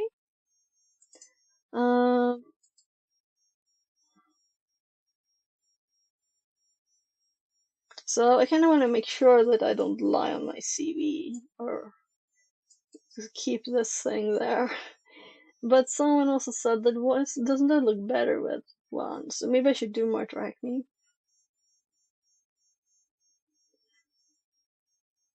Oh, this is just the stuff I've done, right?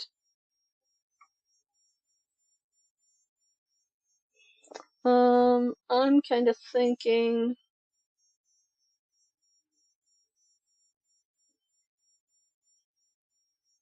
What's this, by the way?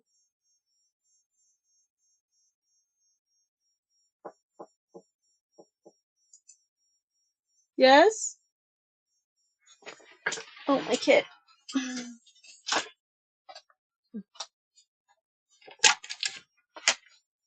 Yes, love. Ska jag hjälpa dig? Mm. Du sov ganska hårt, jag kunde inte väcka dig. Jag tänkte, jag vill inte störa dig för mycket heller. Det är bra att du sover, men sov hellre i sängen. Ska jag hjälpa dig med någonting?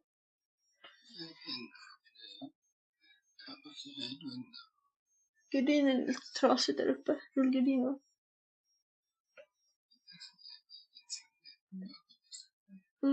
Den är jättekonstig. Den är så för att jag sätter en hörna på fönstret, vet du, att fönstret är öppet över det. Det är därför den är så. Jag vill inte att du ska få för mycket ljus i ögonen, Lavender. Du ska väl somna.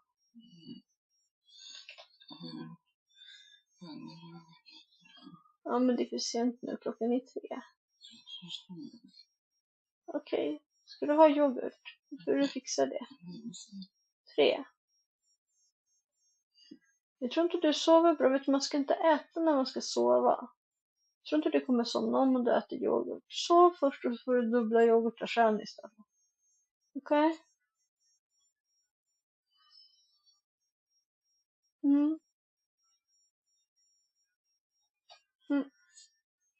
Då sov min älskling. Sov ordentligt i sängen.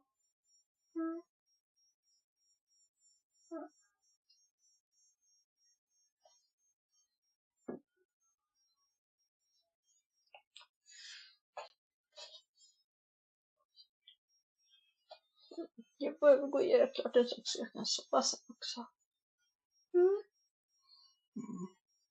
Gå och lägg dig och sov, tycker jag.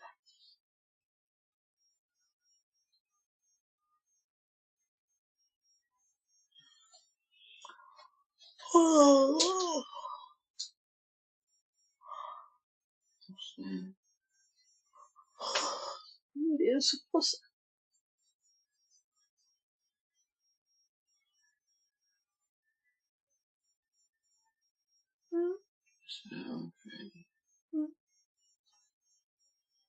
Så gå och lägg dig.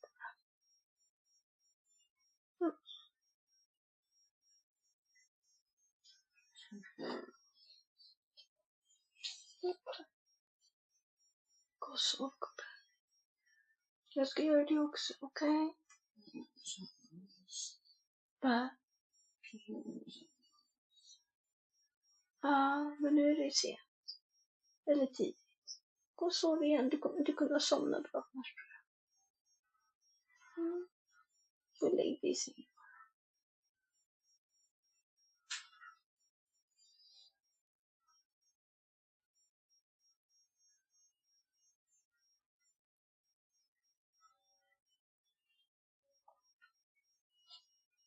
Sleep, sleep.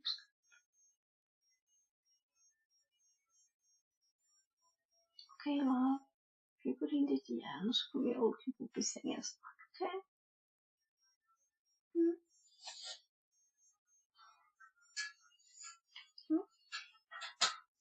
Om du behöver någon hjälp med att komma i säng så säg till mig.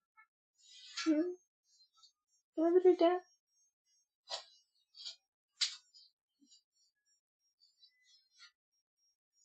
Behöver du någon hjälp för att lägga i sängen, älskling?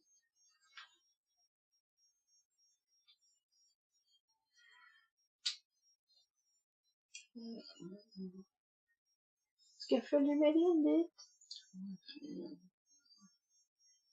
Ska jag ta en sån där liten burk då kanske? En liten burk yoghurt? Mhm. Ska jag göra yoghurt med din hjälp? Då gör jag det. Okej? Okej.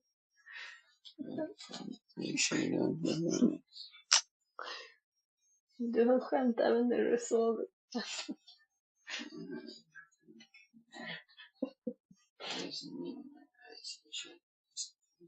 Okej. Jag gör det så fort jag kan, gubbes. Take it back. So I wanted him to go back to sleep.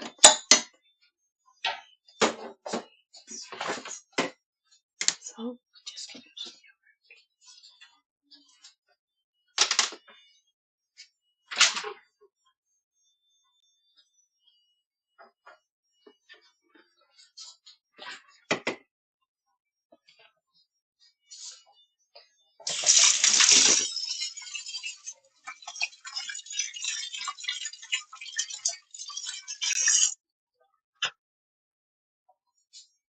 Wait on.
So I've got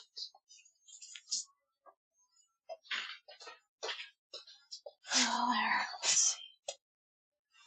Back to the bright light.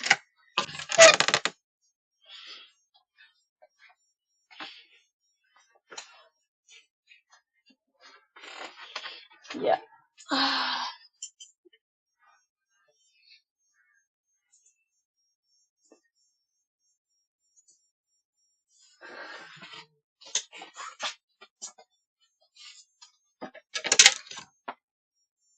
Yes.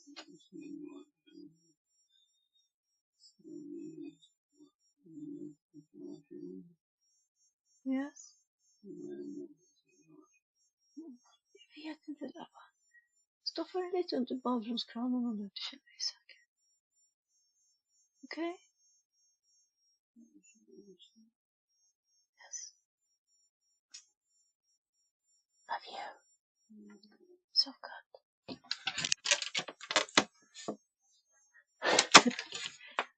Yes.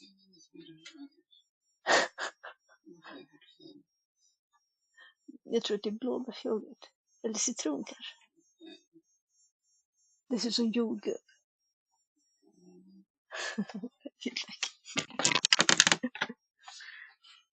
They always have a little joke.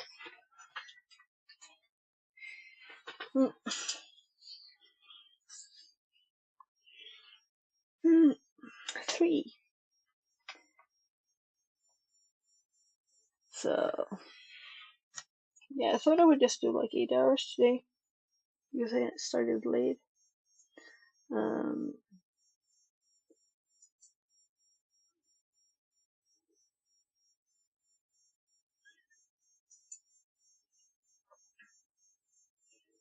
So I don't dare to switch paths, and I'm too tired to do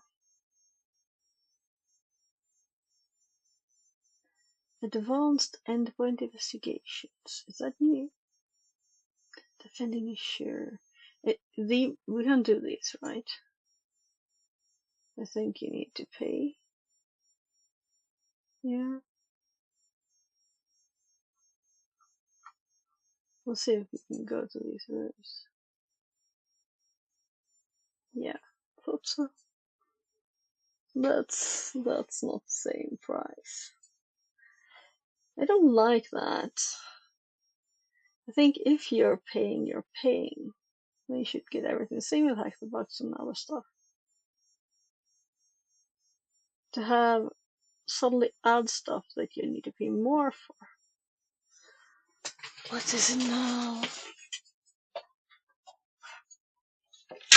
Vilken ögonpen? Nej, för du frågade inte om det och jag tänkte ditt vatten såg bra ut. Okej.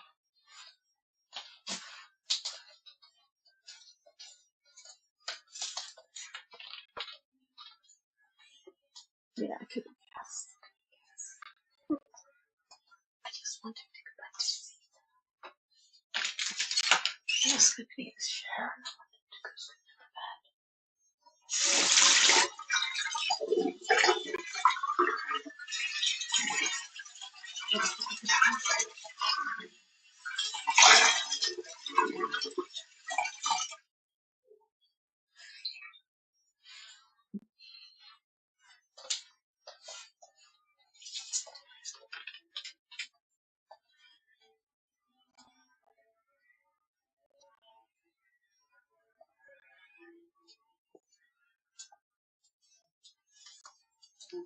Yes, my love. Yes. Pussy Pussy.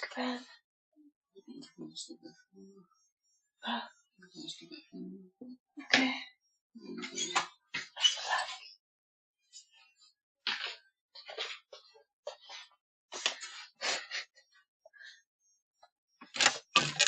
Oh.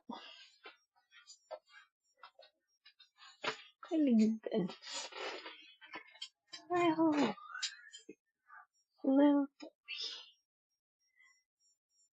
So, the one I'm doing, where is it? Here, Offensive Fantastic. That's the one I was really on, and then I hopped on the one for it being like. So this one, it didn't have lots left.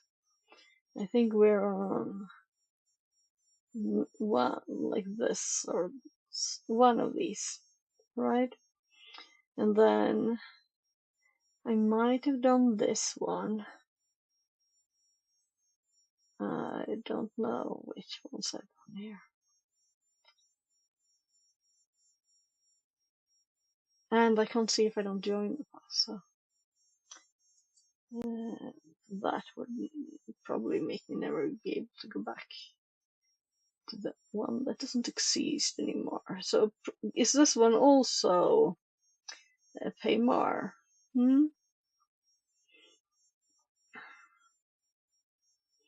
Anyway, we have the web app one. Is that 3%? I would assume that burp is in here. Should have more if that exists. If that's true, then no burp in this. Okay, it's assumed that you because it's intermediate, right? So probably that would be considered the base. Oh, web fundamentals. It's probably in web fundamentals, and then you have web application pen testing after that. Let's open a few of the first ones here. Because, yeah, JWT. Well, 2 is probably enough. I don't think I did these. So, I'm an immersion in brute force.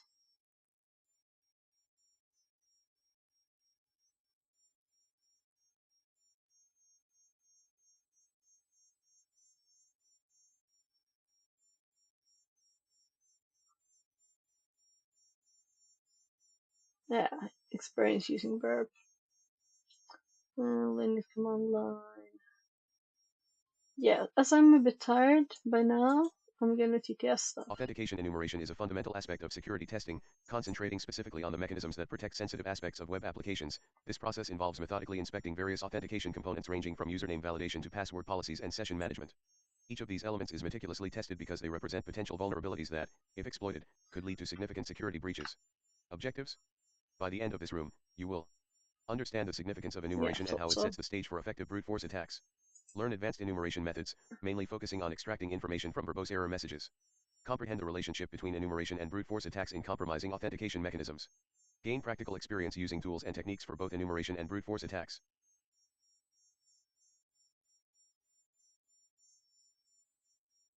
So, we need the IP to add the hosts, and now HTHM.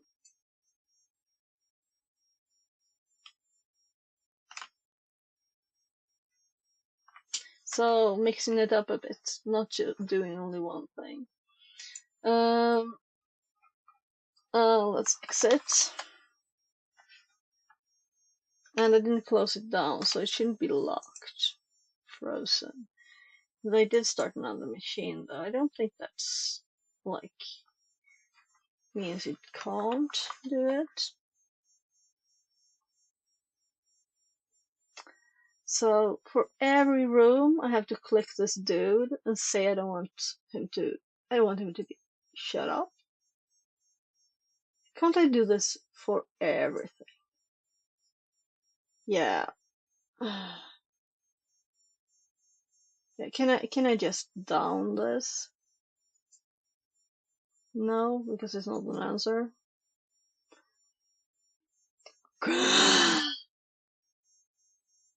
Stuff hopping up and blipping and being in the way. Why?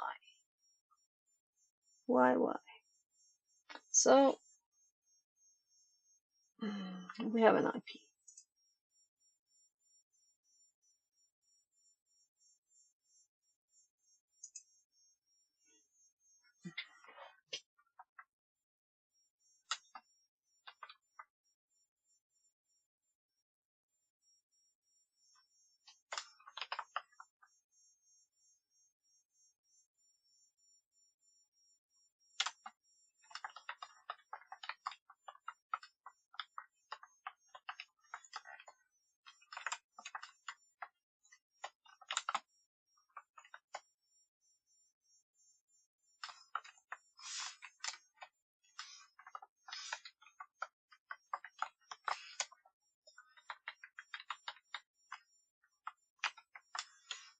Non-notation.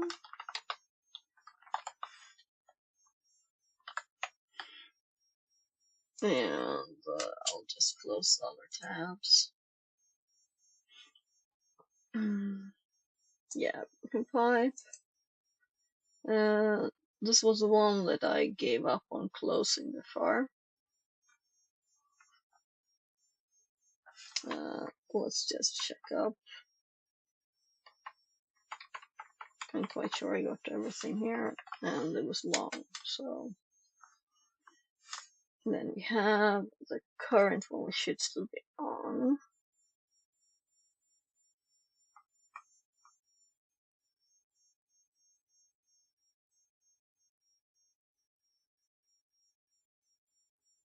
I'm quite sure I covered this, so. My hand's falling all over the keyboard. I pressed like in between too.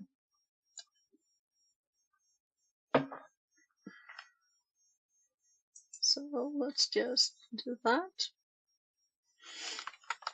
Fresh.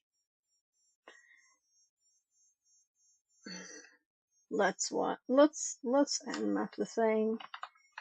You know, it's not really doing something if you're not doing it. Right. We need nmap stuff. So we're just gonna go to it, to the web page. So no browser, nothing running.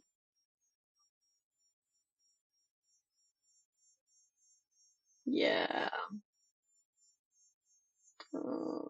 Kerberos.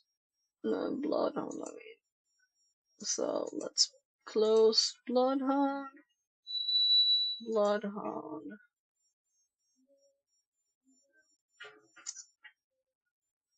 Pie Whisker. I kind of want to open these tabs just in.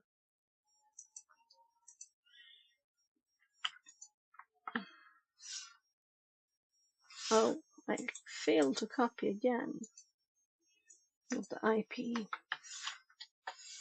There. I usually don't search for stuff on the VM because it's just slow.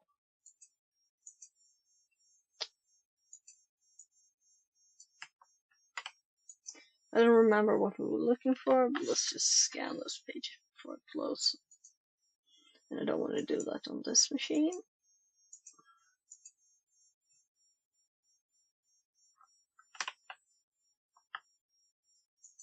So there.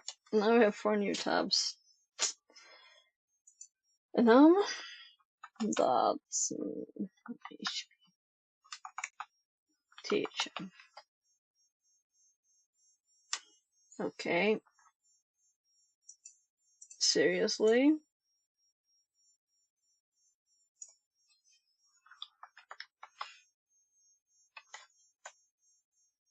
Yeah.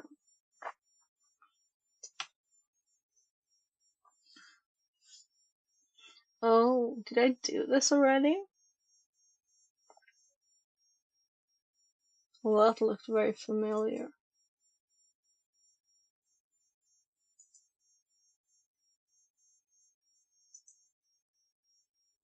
And I'm gonna TTS SSRM. And maybe not the most interesting.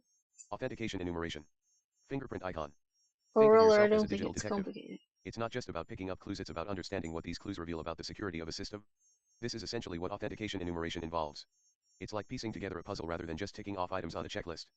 Authentication enumeration is like peeling back the layers of an onion. You remove each layer of a system security to reveal the real operations underneath. It's not just about routine checks, it's about seeing how everything is connected. Identifying valid usernames. Knowing a valid username lets an attacker focus just on the password. You can figure out usernames in different ways, like observing how the application responds during login or password resets. For example, error messages that specify this account doesn't exist or incorrect password can hint at valid usernames, making an attacker's job easier. Password policies.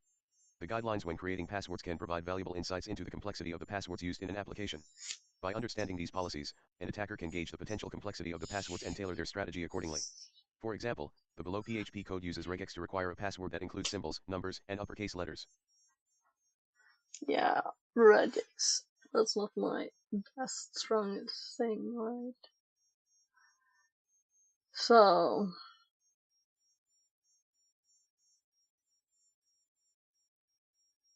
yeah, this is just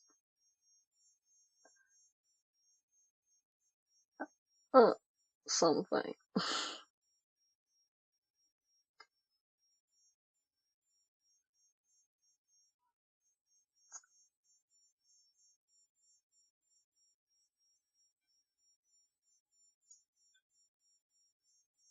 So in the above example, if the supplied password doesn't satisfy the policy defined in the pattern variable, the application will return an error message revealing the regex code requirement. An attacker might generate a dictionary that satisfies this policy. Common places to enumerate. Web applications are full of features that make things easier for users but can also expose them to risks. Registration pages. Web applications typically make the user registration process straightforward and informative by immediately indicating whether an email or username is available. While this feedback is designed to enhance user experience, it can inadvertently serve a dual purpose. If a registration attempt results in a message stating that a username or email is already taken, the application is unwittingly confirming its existence to anyone trying to register. Attackers exploit this feature by testing potential usernames or emails, thus compiling a list of active users without needing direct access to the underlying database. Password reset features. Password reset mechanisms are designed to help users regain access to their accounts by entering their details to receive reset instructions. However, the differences in the application's response can unintentionally reveal sensitive information. For example, variations in an application's feedback about whether a username exists can help attackers verify user identities. By analyzing these responses, attackers can refine their lists of valid usernames, substantially improving the effectiveness of subsequent attacks. Verbose errors. Verbose error messages during login attempts or other interactive processes can reveal too much. When these messages differentiate between username not found and incorrect password, they're intended to help users understand their login issues. However, they also provide attackers with definitive clues about valid usernames, which can be exploited for more targeted attacks. Data breach information. Data from previous security breaches is a goldmine for attackers as it allows them to test whether compromised usernames and passwords are reused across different platforms. If an attacker finds a match, it suggests not only that the username is reused but also potential password recycling, especially if the platform has been breached before. This technique demonstrates how the effects of a single data breach can ripple through multiple platforms, exploiting the connections between various online identities.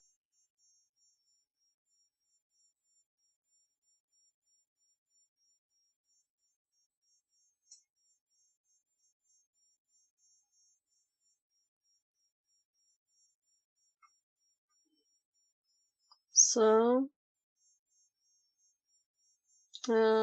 it is that's not what is there really. I'm so tired. Sorry, I'm not really tired. I'm too tired to read it all. Understanding verbose errors. Map icon. Imagine you're a detective with a knack for spotting clues that others might overlook. In the world of web development, verbose errors are like unintentional whispers of a system, revealing secrets meant to be kept hidden. These detailed error messages are invaluable during the debugging process, helping developers understand exactly what went wrong. However, just like an overheard conversation might reveal too much, these verbose errors can unintentionally expose sensitive data to those who know how to listen. Verbose errors can turn into a goldmine of information, providing insights such as internal paths, like a map leading to hidden treasure. These reveal the file paths and directory structures of the application server, which might contain configuration files or secret keys that aren't visible to a normal user. Database details, offering a sneak peek into the database. These errors might spill secrets like table names and column details. User information. Sometimes, these errors can even hint at usernames or other personal data, providing clues that are crucial for further investigation. Inducing verbose errors. Attackers induce verbose errors as a way to force the application to reveal its secrets. Below are some common techniques used to provoke these errors. Invalid login attempts. This is like knocking on every door to see which one will open. By intentionally entering incorrect usernames or passwords, attackers can trigger error messages that help distinguish between valid and invalid usernames. For example, entering a username that doesn't exist might trigger a different error message than entering one that does, revealing which usernames are active. SQL injection. This technique involves slipping malicious SQL commands into entry fields, hoping the system will stumble and reveal information about its database structure. For example, placing a single quote in a login field might cause the database to throw an error, inadvertently exposing details about its schema. File inclusion/path traversal. By manipulating file paths, attackers can attempt to access restricted files, coaxing the system into errors that reveal internal paths. For example, using directory traversal sequences like // could lead to errors that disclose restricted file paths. Form manipulation. Tweaking form fields or parameters can trick the application into displaying errors that disclose backend logic or sensitive user information. For example, altering hidden form fields to trigger validation errors might reveal insights into the expected data format or structure. Application fuzzing. Sending unexpected inputs to various parts of the application to see how it reacts can help identify weak points. For example, tools like Burp Suite Intruder are used to automate the process, bombarding the application with varied payloads to see which ones provoke informative errors. The role of enumeration and brute forcing. When it comes to breaching authentication, enumeration and brute forcing often go hand in hand. User enumeration, discovering valid username, sets the stage, reducing the guesswork in subsequent brute force attacks. Exploiting verbose errors. The insights gained from these errors can illuminate aspects like password policies and account lockout mechanisms, paving the way for more effective brute force strategies. In summary, verbose errors are like breadcrumbs leading attackers deeper into the system, providing them with the insights needed to tailor their strategies and potentially compromise security in ways that could go undetected until it's too late. Enumeration in authentication forms. In this HackerOne report, the attacker was able to enumerate users using the website's forget password function. Similarly, we can also enumerate emails in login forms. For example, navigate to HTTP URL and put any email address in the email input field. When you input an invalid email, the website will respond with email does not exist, indicating that the email has not been registered yet. Email does not exist error message. However, if the email is already registered, the website will respond with an invalid password error message, indicating that the email exists in the database but the password is incorrect. Invalid password error message. Automation. Below is a Python script that will check for valid emails in the target web app. Save the code below as script.py.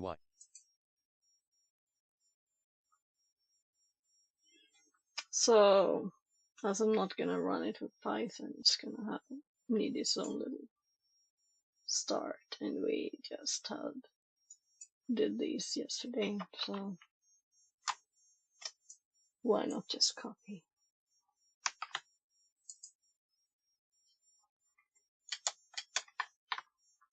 There. And I'm actually going to read it first. So we have a function taking an email called check email. We have the URL. Labs verbose login functions.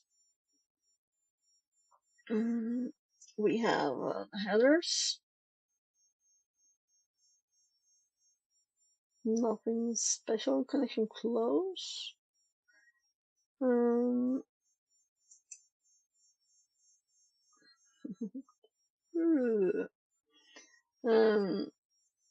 Data, email, which is a variable we are inputting. Password. Yeah, we don't care about the password. Login. It would be funny if we got it right though. The response, and it returns the response. So this doesn't do any checking.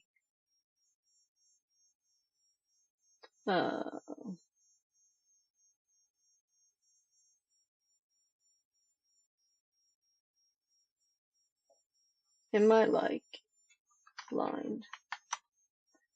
to just go up. It's called check email, and it doesn't check anything. It gets the email response. Bad naming. So we have some valid emails. We know if the response contains email does not exist. So we open the file that we need to save to here also. So it was over here. So let's just copy the contents and close that and hope that the copy worked this time. And then we're going to finish reading. And we're going to save this as,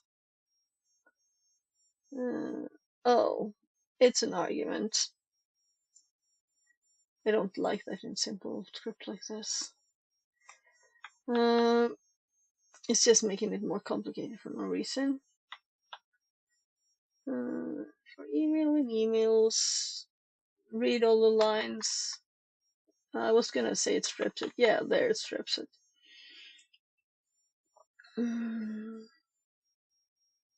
Yeah, it gets all the read lines and then it strips it when it's got one of the lines. It's an email address and the check mail, which is actually just getting the response, not checking anything. There's the check.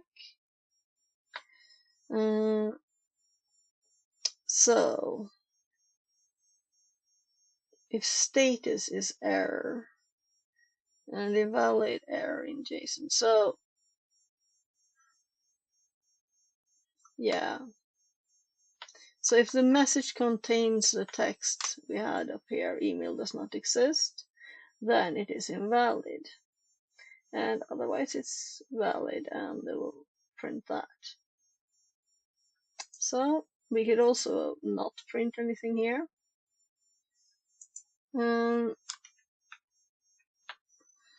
Then the input, make a variable of it and send it in. So many unnecessary steps, making this more complicated than it needs to be. Valid emails found. For valid emailing, valid emails print email.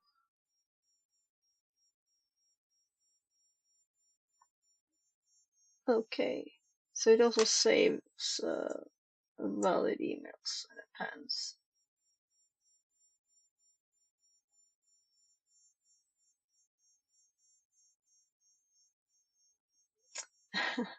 And it always prints valid emails found, even if it didn't find any, because it knows what the results will be. Yeah, this is not really a useful script if I don't change stuff.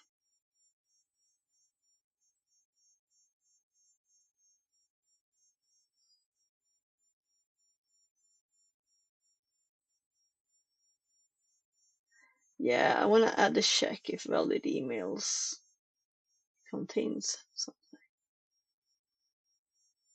But let's not do that. Let's run its script as it is. And we have the nano, whatever, emails. And paste. And it's not like we have a million of them, right? But it's quite a few. We might want to not output the ones that are not hits. So I'm gonna actually edit this. I'm gonna fix the script and pause, because otherwise we'll have to change it.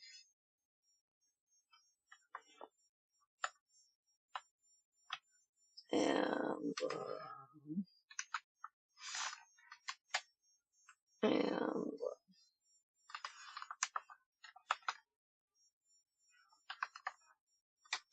so good. What did I call it? Emails.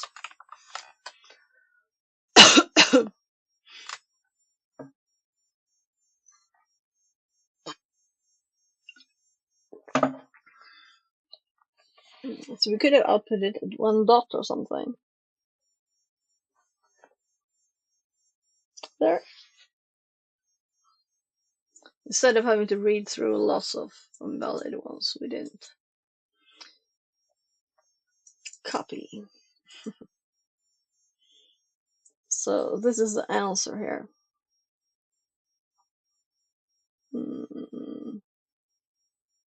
If you don't understand it, you can read about it, download that, run it, submit. Oh gosh, look, didn't actually copy it. My copy problems. Very nice. There. Yeah, I kind of thought this was a quick and easy one. I didn't like that you repeated stuff though. Let's go here. Password reset flow vulnerabilities. Password reset mechanism is an important part of user convenience in modern web applications. However, their implementation requires careful security considerations because poorly secured password reset processes can be easily exploited. Email-based reset. When a user resets their password, the application sends an email containing a reset link or a token to the user's registered email address. The user then clicks on this link, which directs them to a page where they can enter a new password and confirm it, or a system will automatically generate a new password for the user. This method relies heavily on the security of the user's email account and the secrecy of the link or token sent. Security question-based reset. This involves the user answering a series of pre-configured security questions they had set up when creating their account.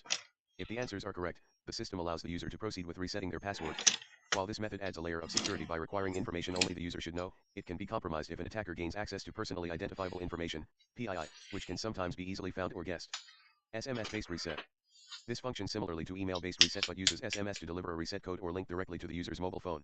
Once the user receives the code, they can enter it on the provided web page to access the password reset functionality. This method assumes that access to the user's phone is secure, but it can be vulnerable to SIM swapping attacks or intercepts. Each of these methods has its vulnerabilities.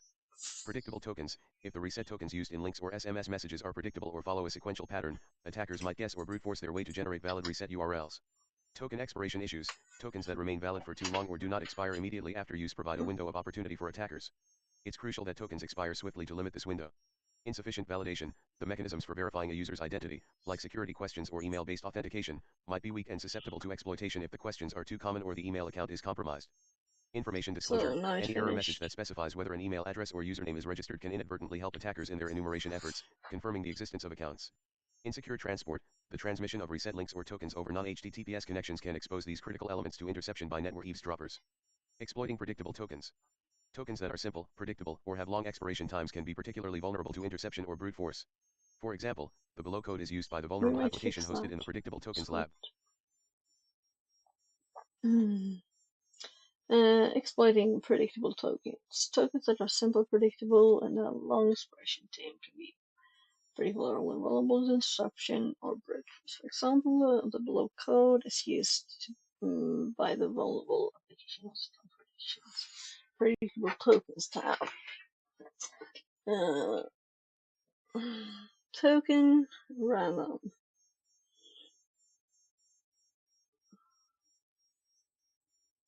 Can prepare, update, user set, reset token, where email. Bind paramessage token email execute.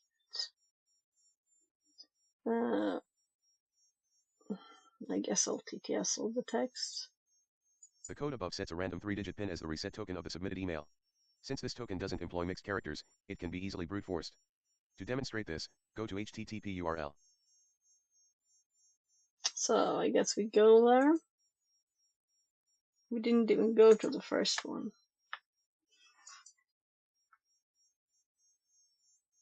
Should we log in? We don't have a login, do we? Yeah, maybe it's later. Predictable tokens. Log into your dashboard, but that's the one we got error messages from. Yeah, and then it says navigate to the application password reset. So I forgot the password. Click the input admin com.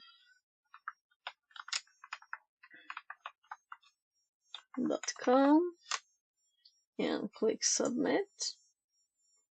The password sent to your email. So we know from the code, but even if we were general, just try numbers from 1 to we would get three letter numbers. 339 AM. Navigate to the application's password page. Input admin.com. We did. Application respond with message. The web uses the reset link 1 to 3. Okay. So we don't. The number will be wrong, but it's for us to test here. So invalid tokens. We need to test this number. And I'm assuming they'll send us another script. Nah, not even.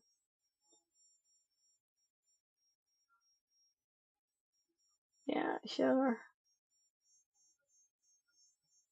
I'll just start burp. So I would prefer a script though. I think I started burp like twice on this VM because it's new. Because we been doing 80 stuff new once.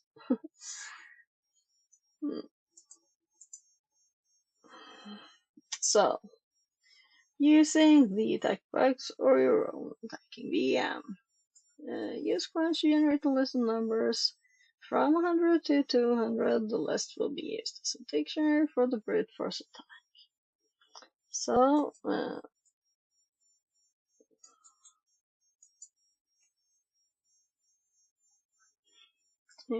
it just started.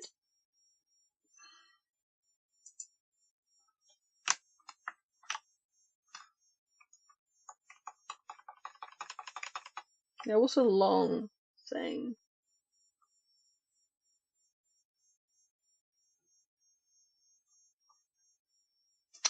Uh, 1, no, 0, 0 to 200, right?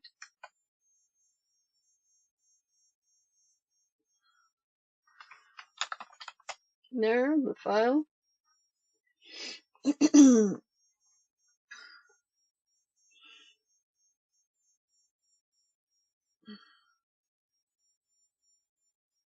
They want us to do burp this time. Sure, let's do burp this time.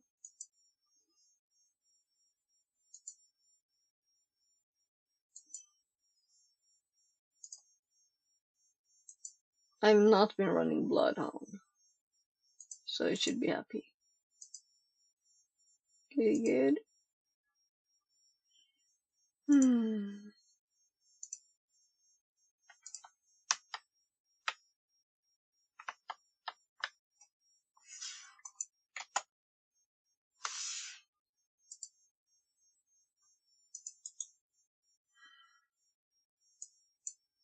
This will be slow.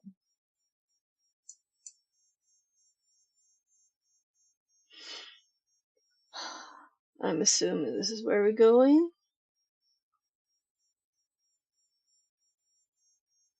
Yeah, like to intruder wait.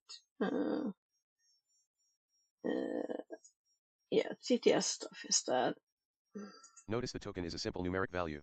Using Burp Suite, navigate to the above URL and capture the request. Subsequently, send the request to the intruder, highlight the value of the token parameter, and click the Add Payload button, as shown below. So let's do it one thing at a time. Highlight the value. And yeah, I'm not used to them moving the stuff yet. But I like it. I like it. It's not nice to have to hop between them. Right? I like that it's the new thing. I like it. And then it says... Using the attack box or your own attacking VM, use Crunch to generate a list of numbers from 100 to 200. Alright. This list will be used as the dictionary in the brute force attack. Oh, just read the first thing first. Go back to Intruder and configure the payload to use the generated file. Simple list load.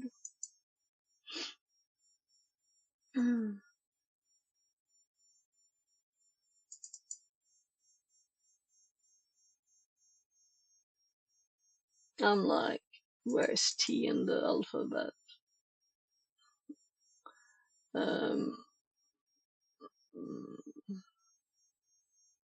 Enumeration. There.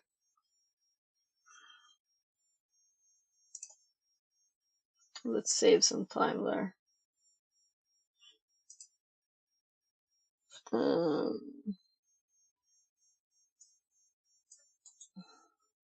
The attack will take some time to finish if you're using Burp Suite Community Edition.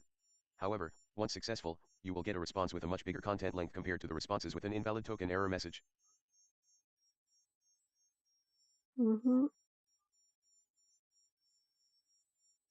Log into the application and there's a flag. Okay. There was nothing for the first one then. No.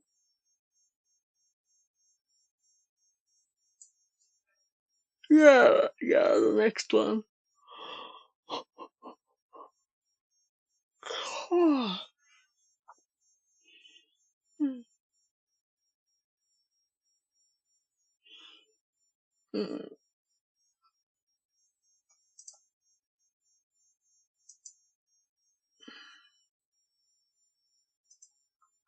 So it's nice of it to tell us that the length is bigger, so we know which way to start.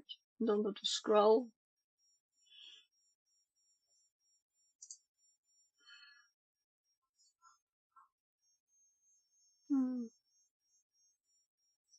Let's continue with the other one at the same time. So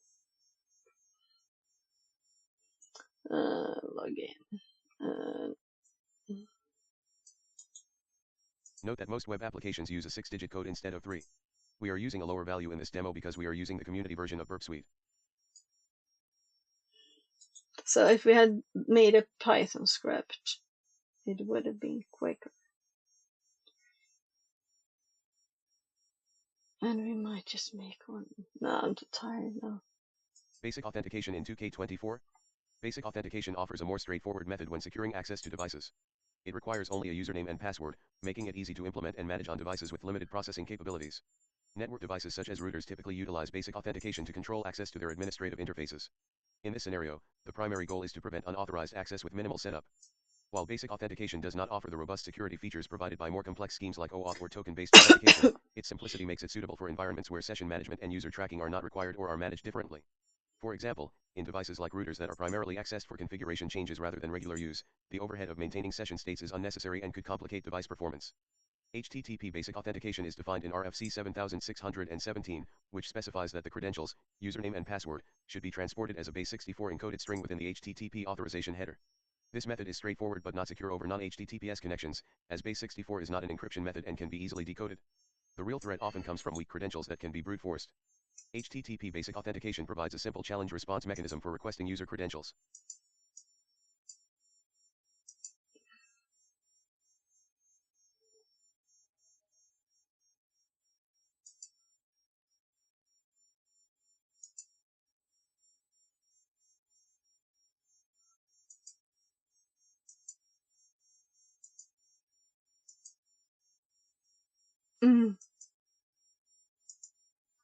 I'm like, do I have to type the password?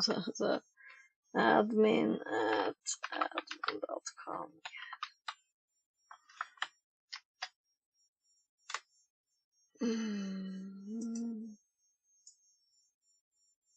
Yeah, I was kind of expecting it to be the same size there, so that's why I didn't check the message.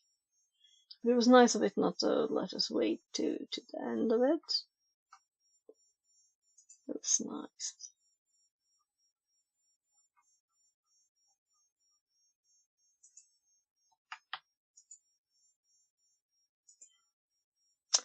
Let's look at this now. Client server, get HTTP 1.1 41 unauthorized. Do we authenticate basic role staging server? And oh, itching. And I think I scratched a mosquito bite. So yeah, before get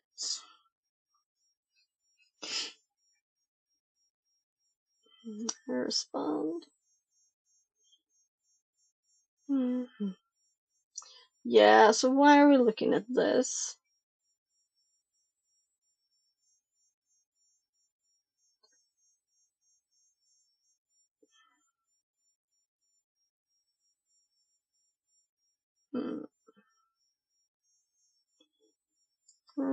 Authorization header looks like this. Where credentials, basics for encoded this. Exploration. Yes. Input any username and password. Capture the basic rules for burp.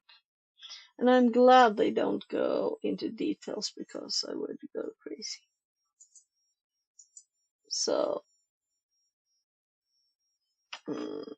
let's just do name, pause, there. And let's actually close that one first. And grab the new basic code. And what they want to do. Let's just put it in Peter first. Where is it? There. So we can see what it looks like. The response here, originally. I have such tiny text.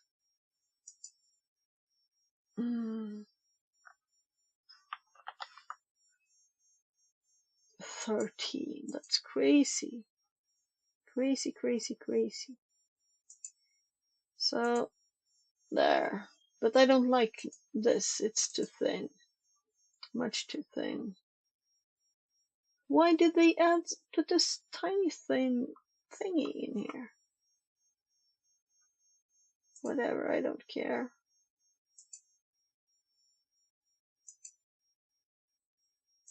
I don't like that. That's not very easily readable.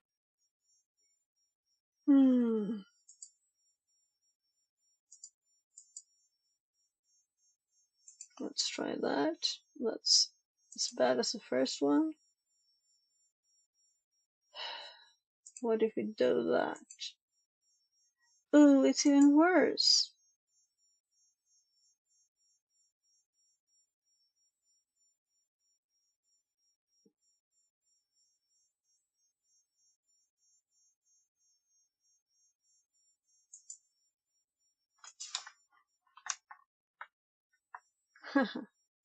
Semi-bold.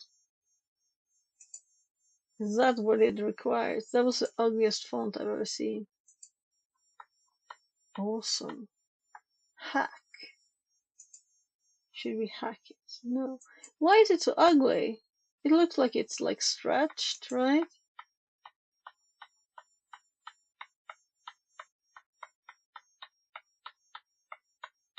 What's wrong with it?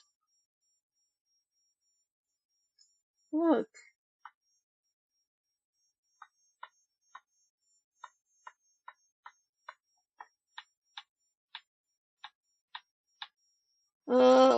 Let's cheat.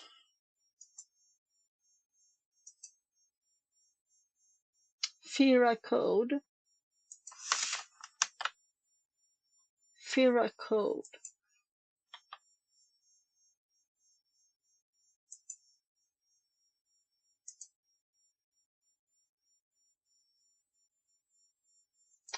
So I think something is wrong with my perp. Did you ever see this ugliest thing?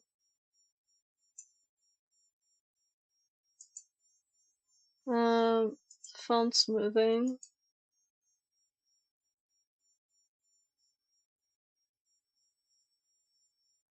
So this should be the same font as this. Here it's mega pretty, right?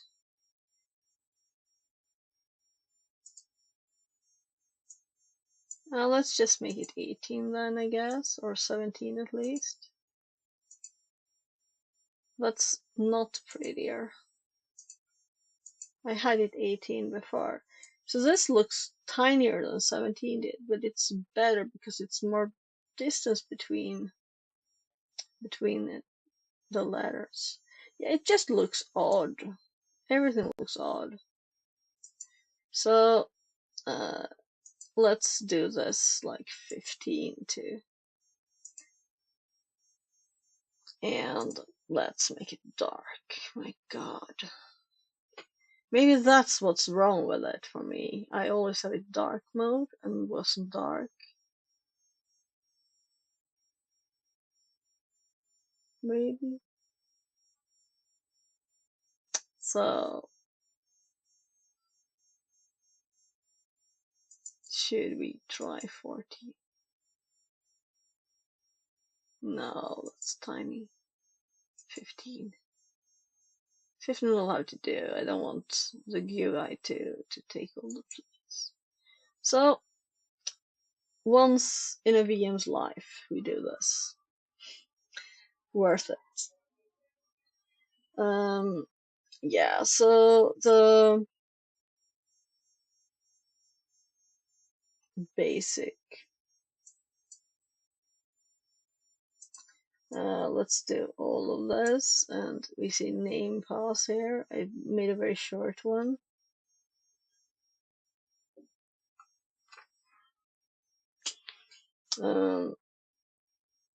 Right click the request and send it to intruder.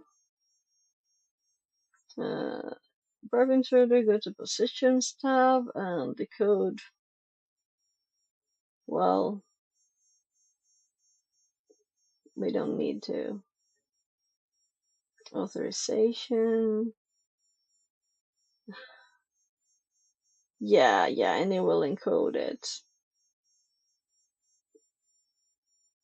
500 words passwords.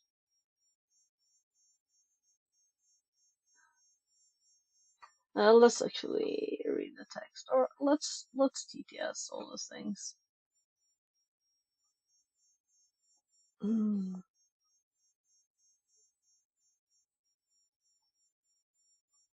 So I'm gonna send it to intruder.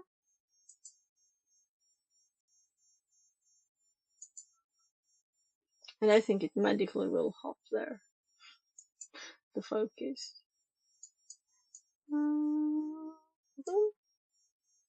And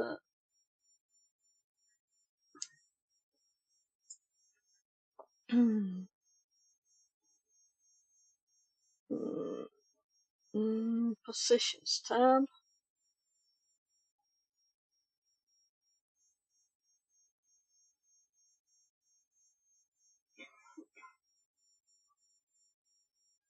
Yeah. Right. They have the old stuff. I'm like,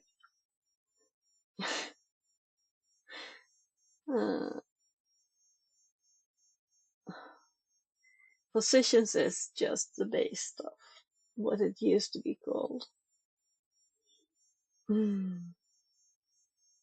So will it use a colon? No, it will just select it. So there's no reason. We already looked what it was. I don't think it, yeah, it was just mega slow.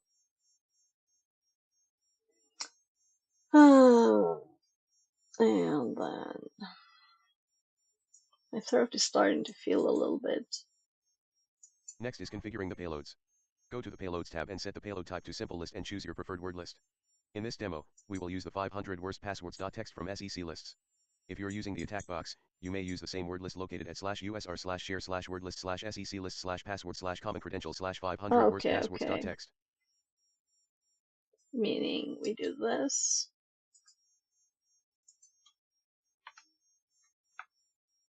It's in sec lists. Let's just load.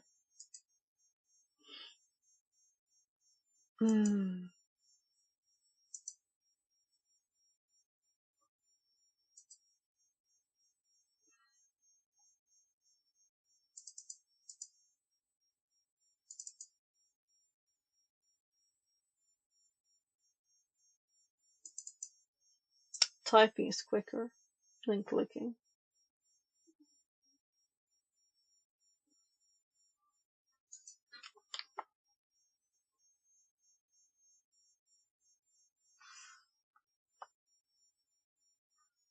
No, I can't type more than one letter.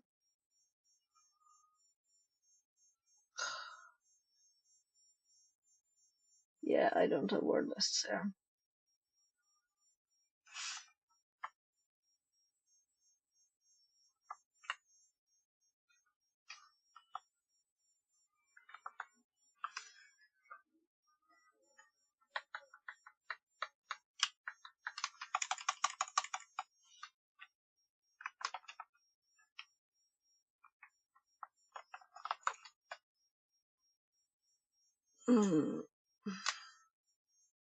If we have it, it's worth not copying, right? So we even have it twice.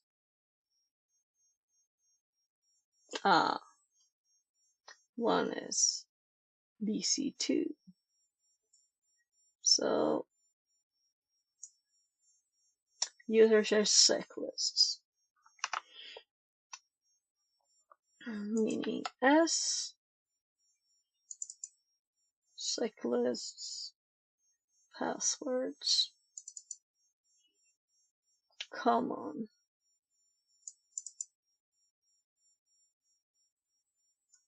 And then we know it should start with 500 there. So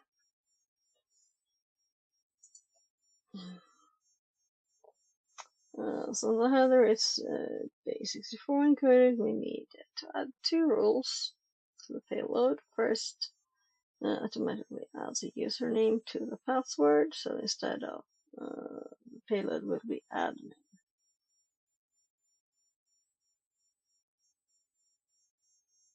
So let's do that.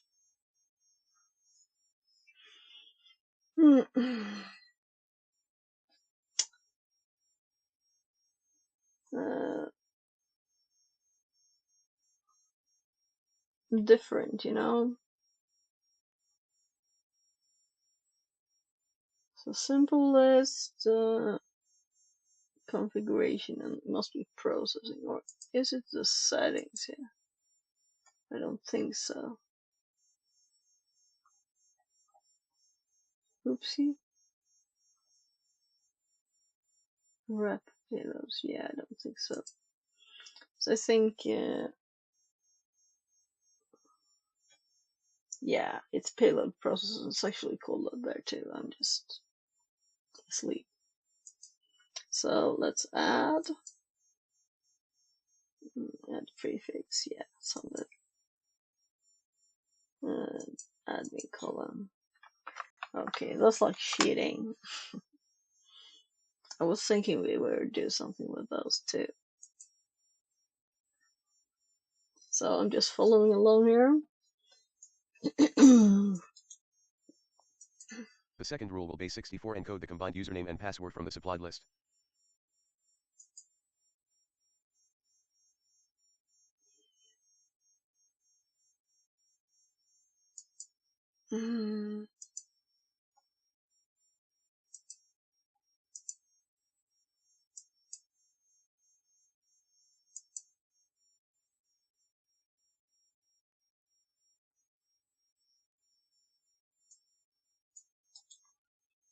We should also remove the character equals, equal sign, from the encoding because base64 uses equals for padding.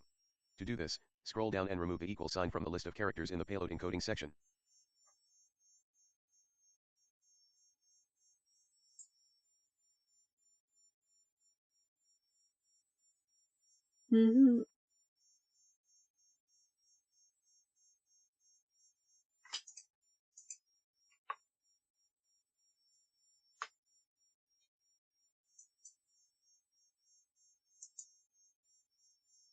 So this new thing means we don't have to hop back and forth. We can just be on one tab. And it's very nice when you hear, go back to the positions tab. And I'm like, ha, not anymore. Will take less than 2 minutes. Yeah, let's check what's different again.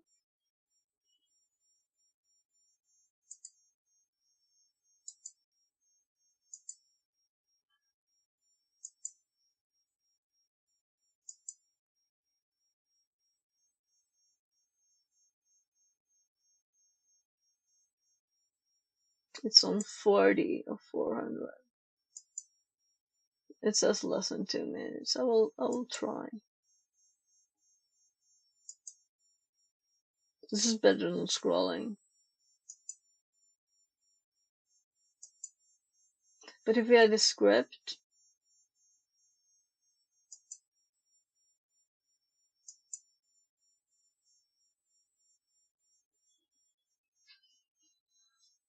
we could check, well, status code, right? We shouldn't get a 400.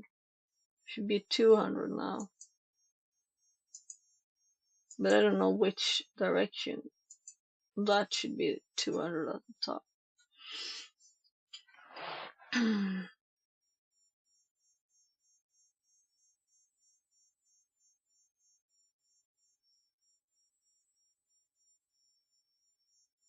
Come on, 2 minutes.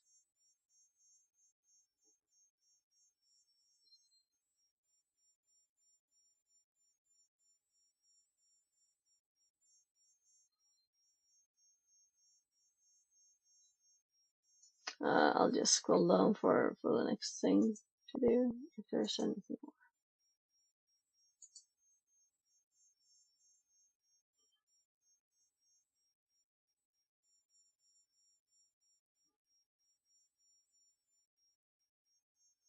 We just log in and get another flag.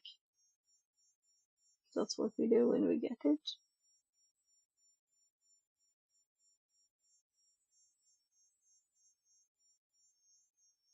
Using hydra instead of verb.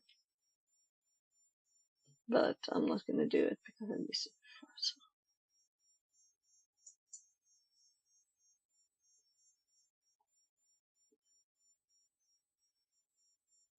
Python would be so much quicker. It would be done.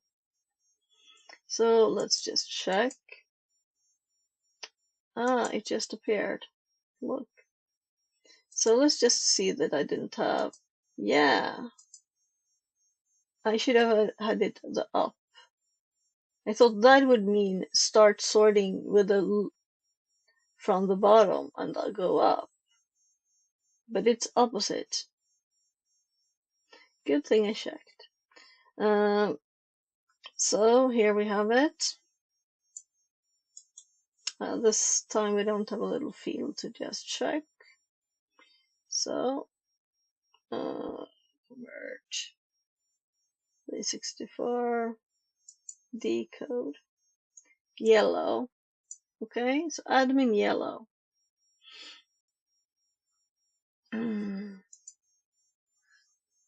Admin yellow.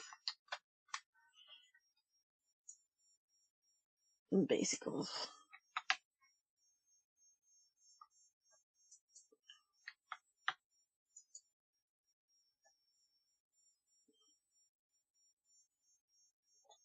And the one I would want to try instead of Hydra would be to, but I already have scripts for that, I guess. Gosh, it's slow.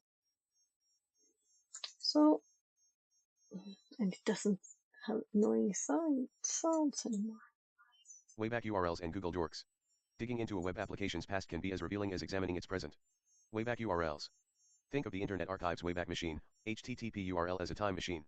It lets you travel back and explore older versions of websites, uncovering files and directories that are no longer visible but might still linger on the server. These relics can sometimes provide a backdoor right into the present system.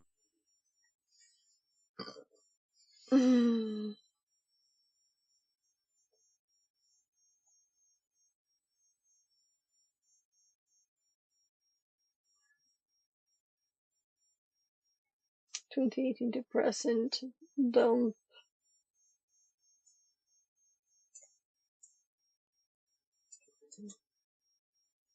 To dump all of the links that are saved in Wayback Machine, we can use the tool called Wayback URLs. Hosted in GitHub, we can easily install this on our machine by using the below commands. Note, installing this tool is out of scope for this room. It is also recommended to install this tool using your own VM.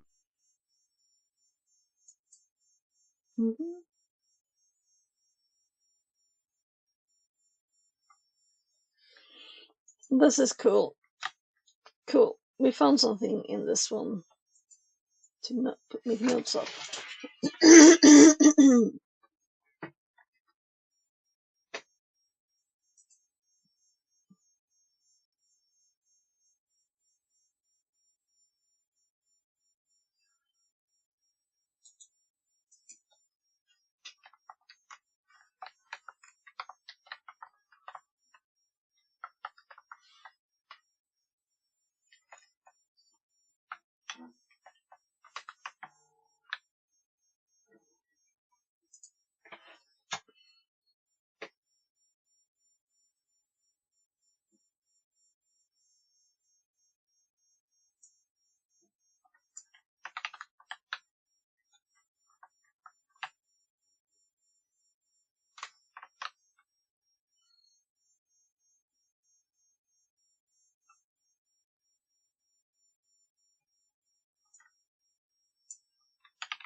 Google Dorks.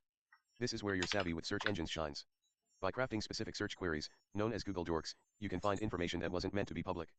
These queries can pull up everything from exposed administrative directories to logs containing passwords and indices of sensitive directories. For example, to find administrative panels, cite example.com in EarlAdmin. To unearth log files with passwords, file type log password cite example.com. To discover backup directories, in title index of backup cite example.com.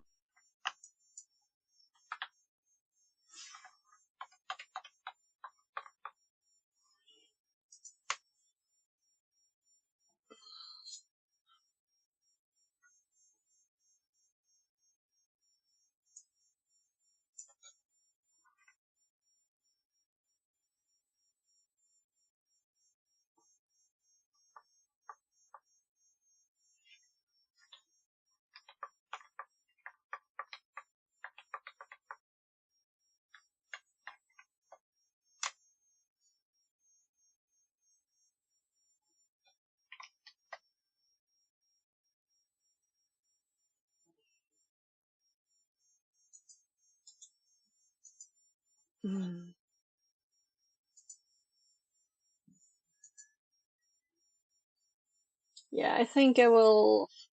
This just one room. we wanted this one too because it's late. And it's past 4 a.m., you know. And I want to have some awake time tomorrow with my family. And I'm actually gonna go help my mom in the garden. And it has not been raining as much as it should, I kind of think. Well, it rained just a short bit. Just some people said it would rain much more. We'll see. If it rains tomorrow too, then I will not be working in the garden. So I stuffed up. 1, 2, oh.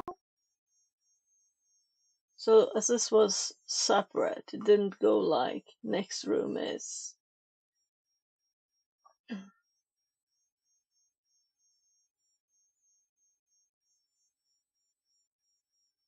A bit of me wanted to do the very basic PowerShell Python. So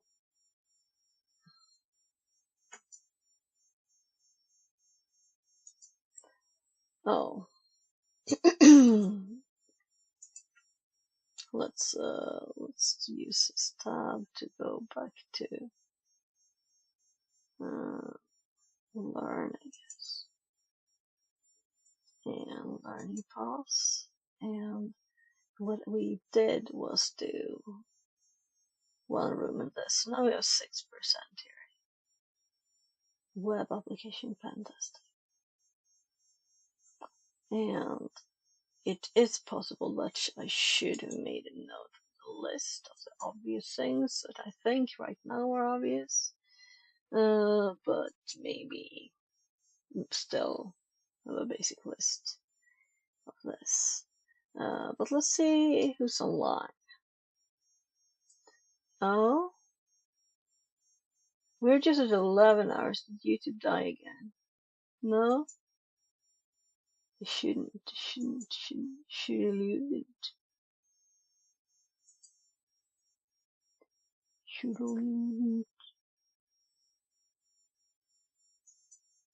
YouTube seems to be working still. So, let's do.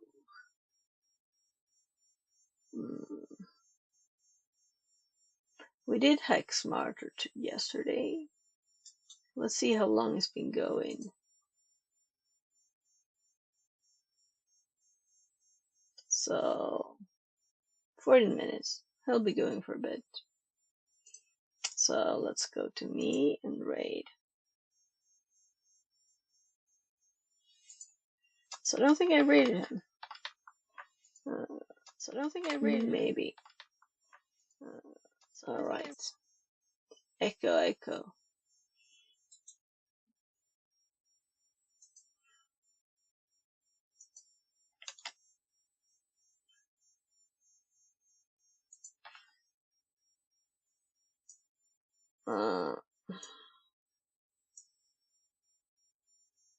Copy. He's doing some kind of news singing. Patch analysis. What the noise? There.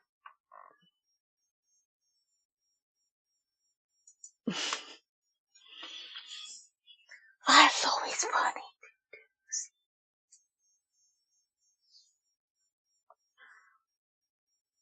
Come on. Didn't work?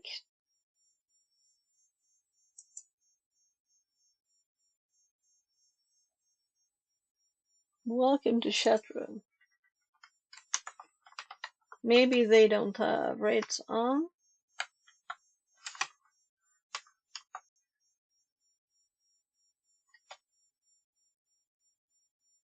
Yeah, odd. So, thank you very much for being here. All two. Right now. I'm gonna click the little button, I think. Yeah.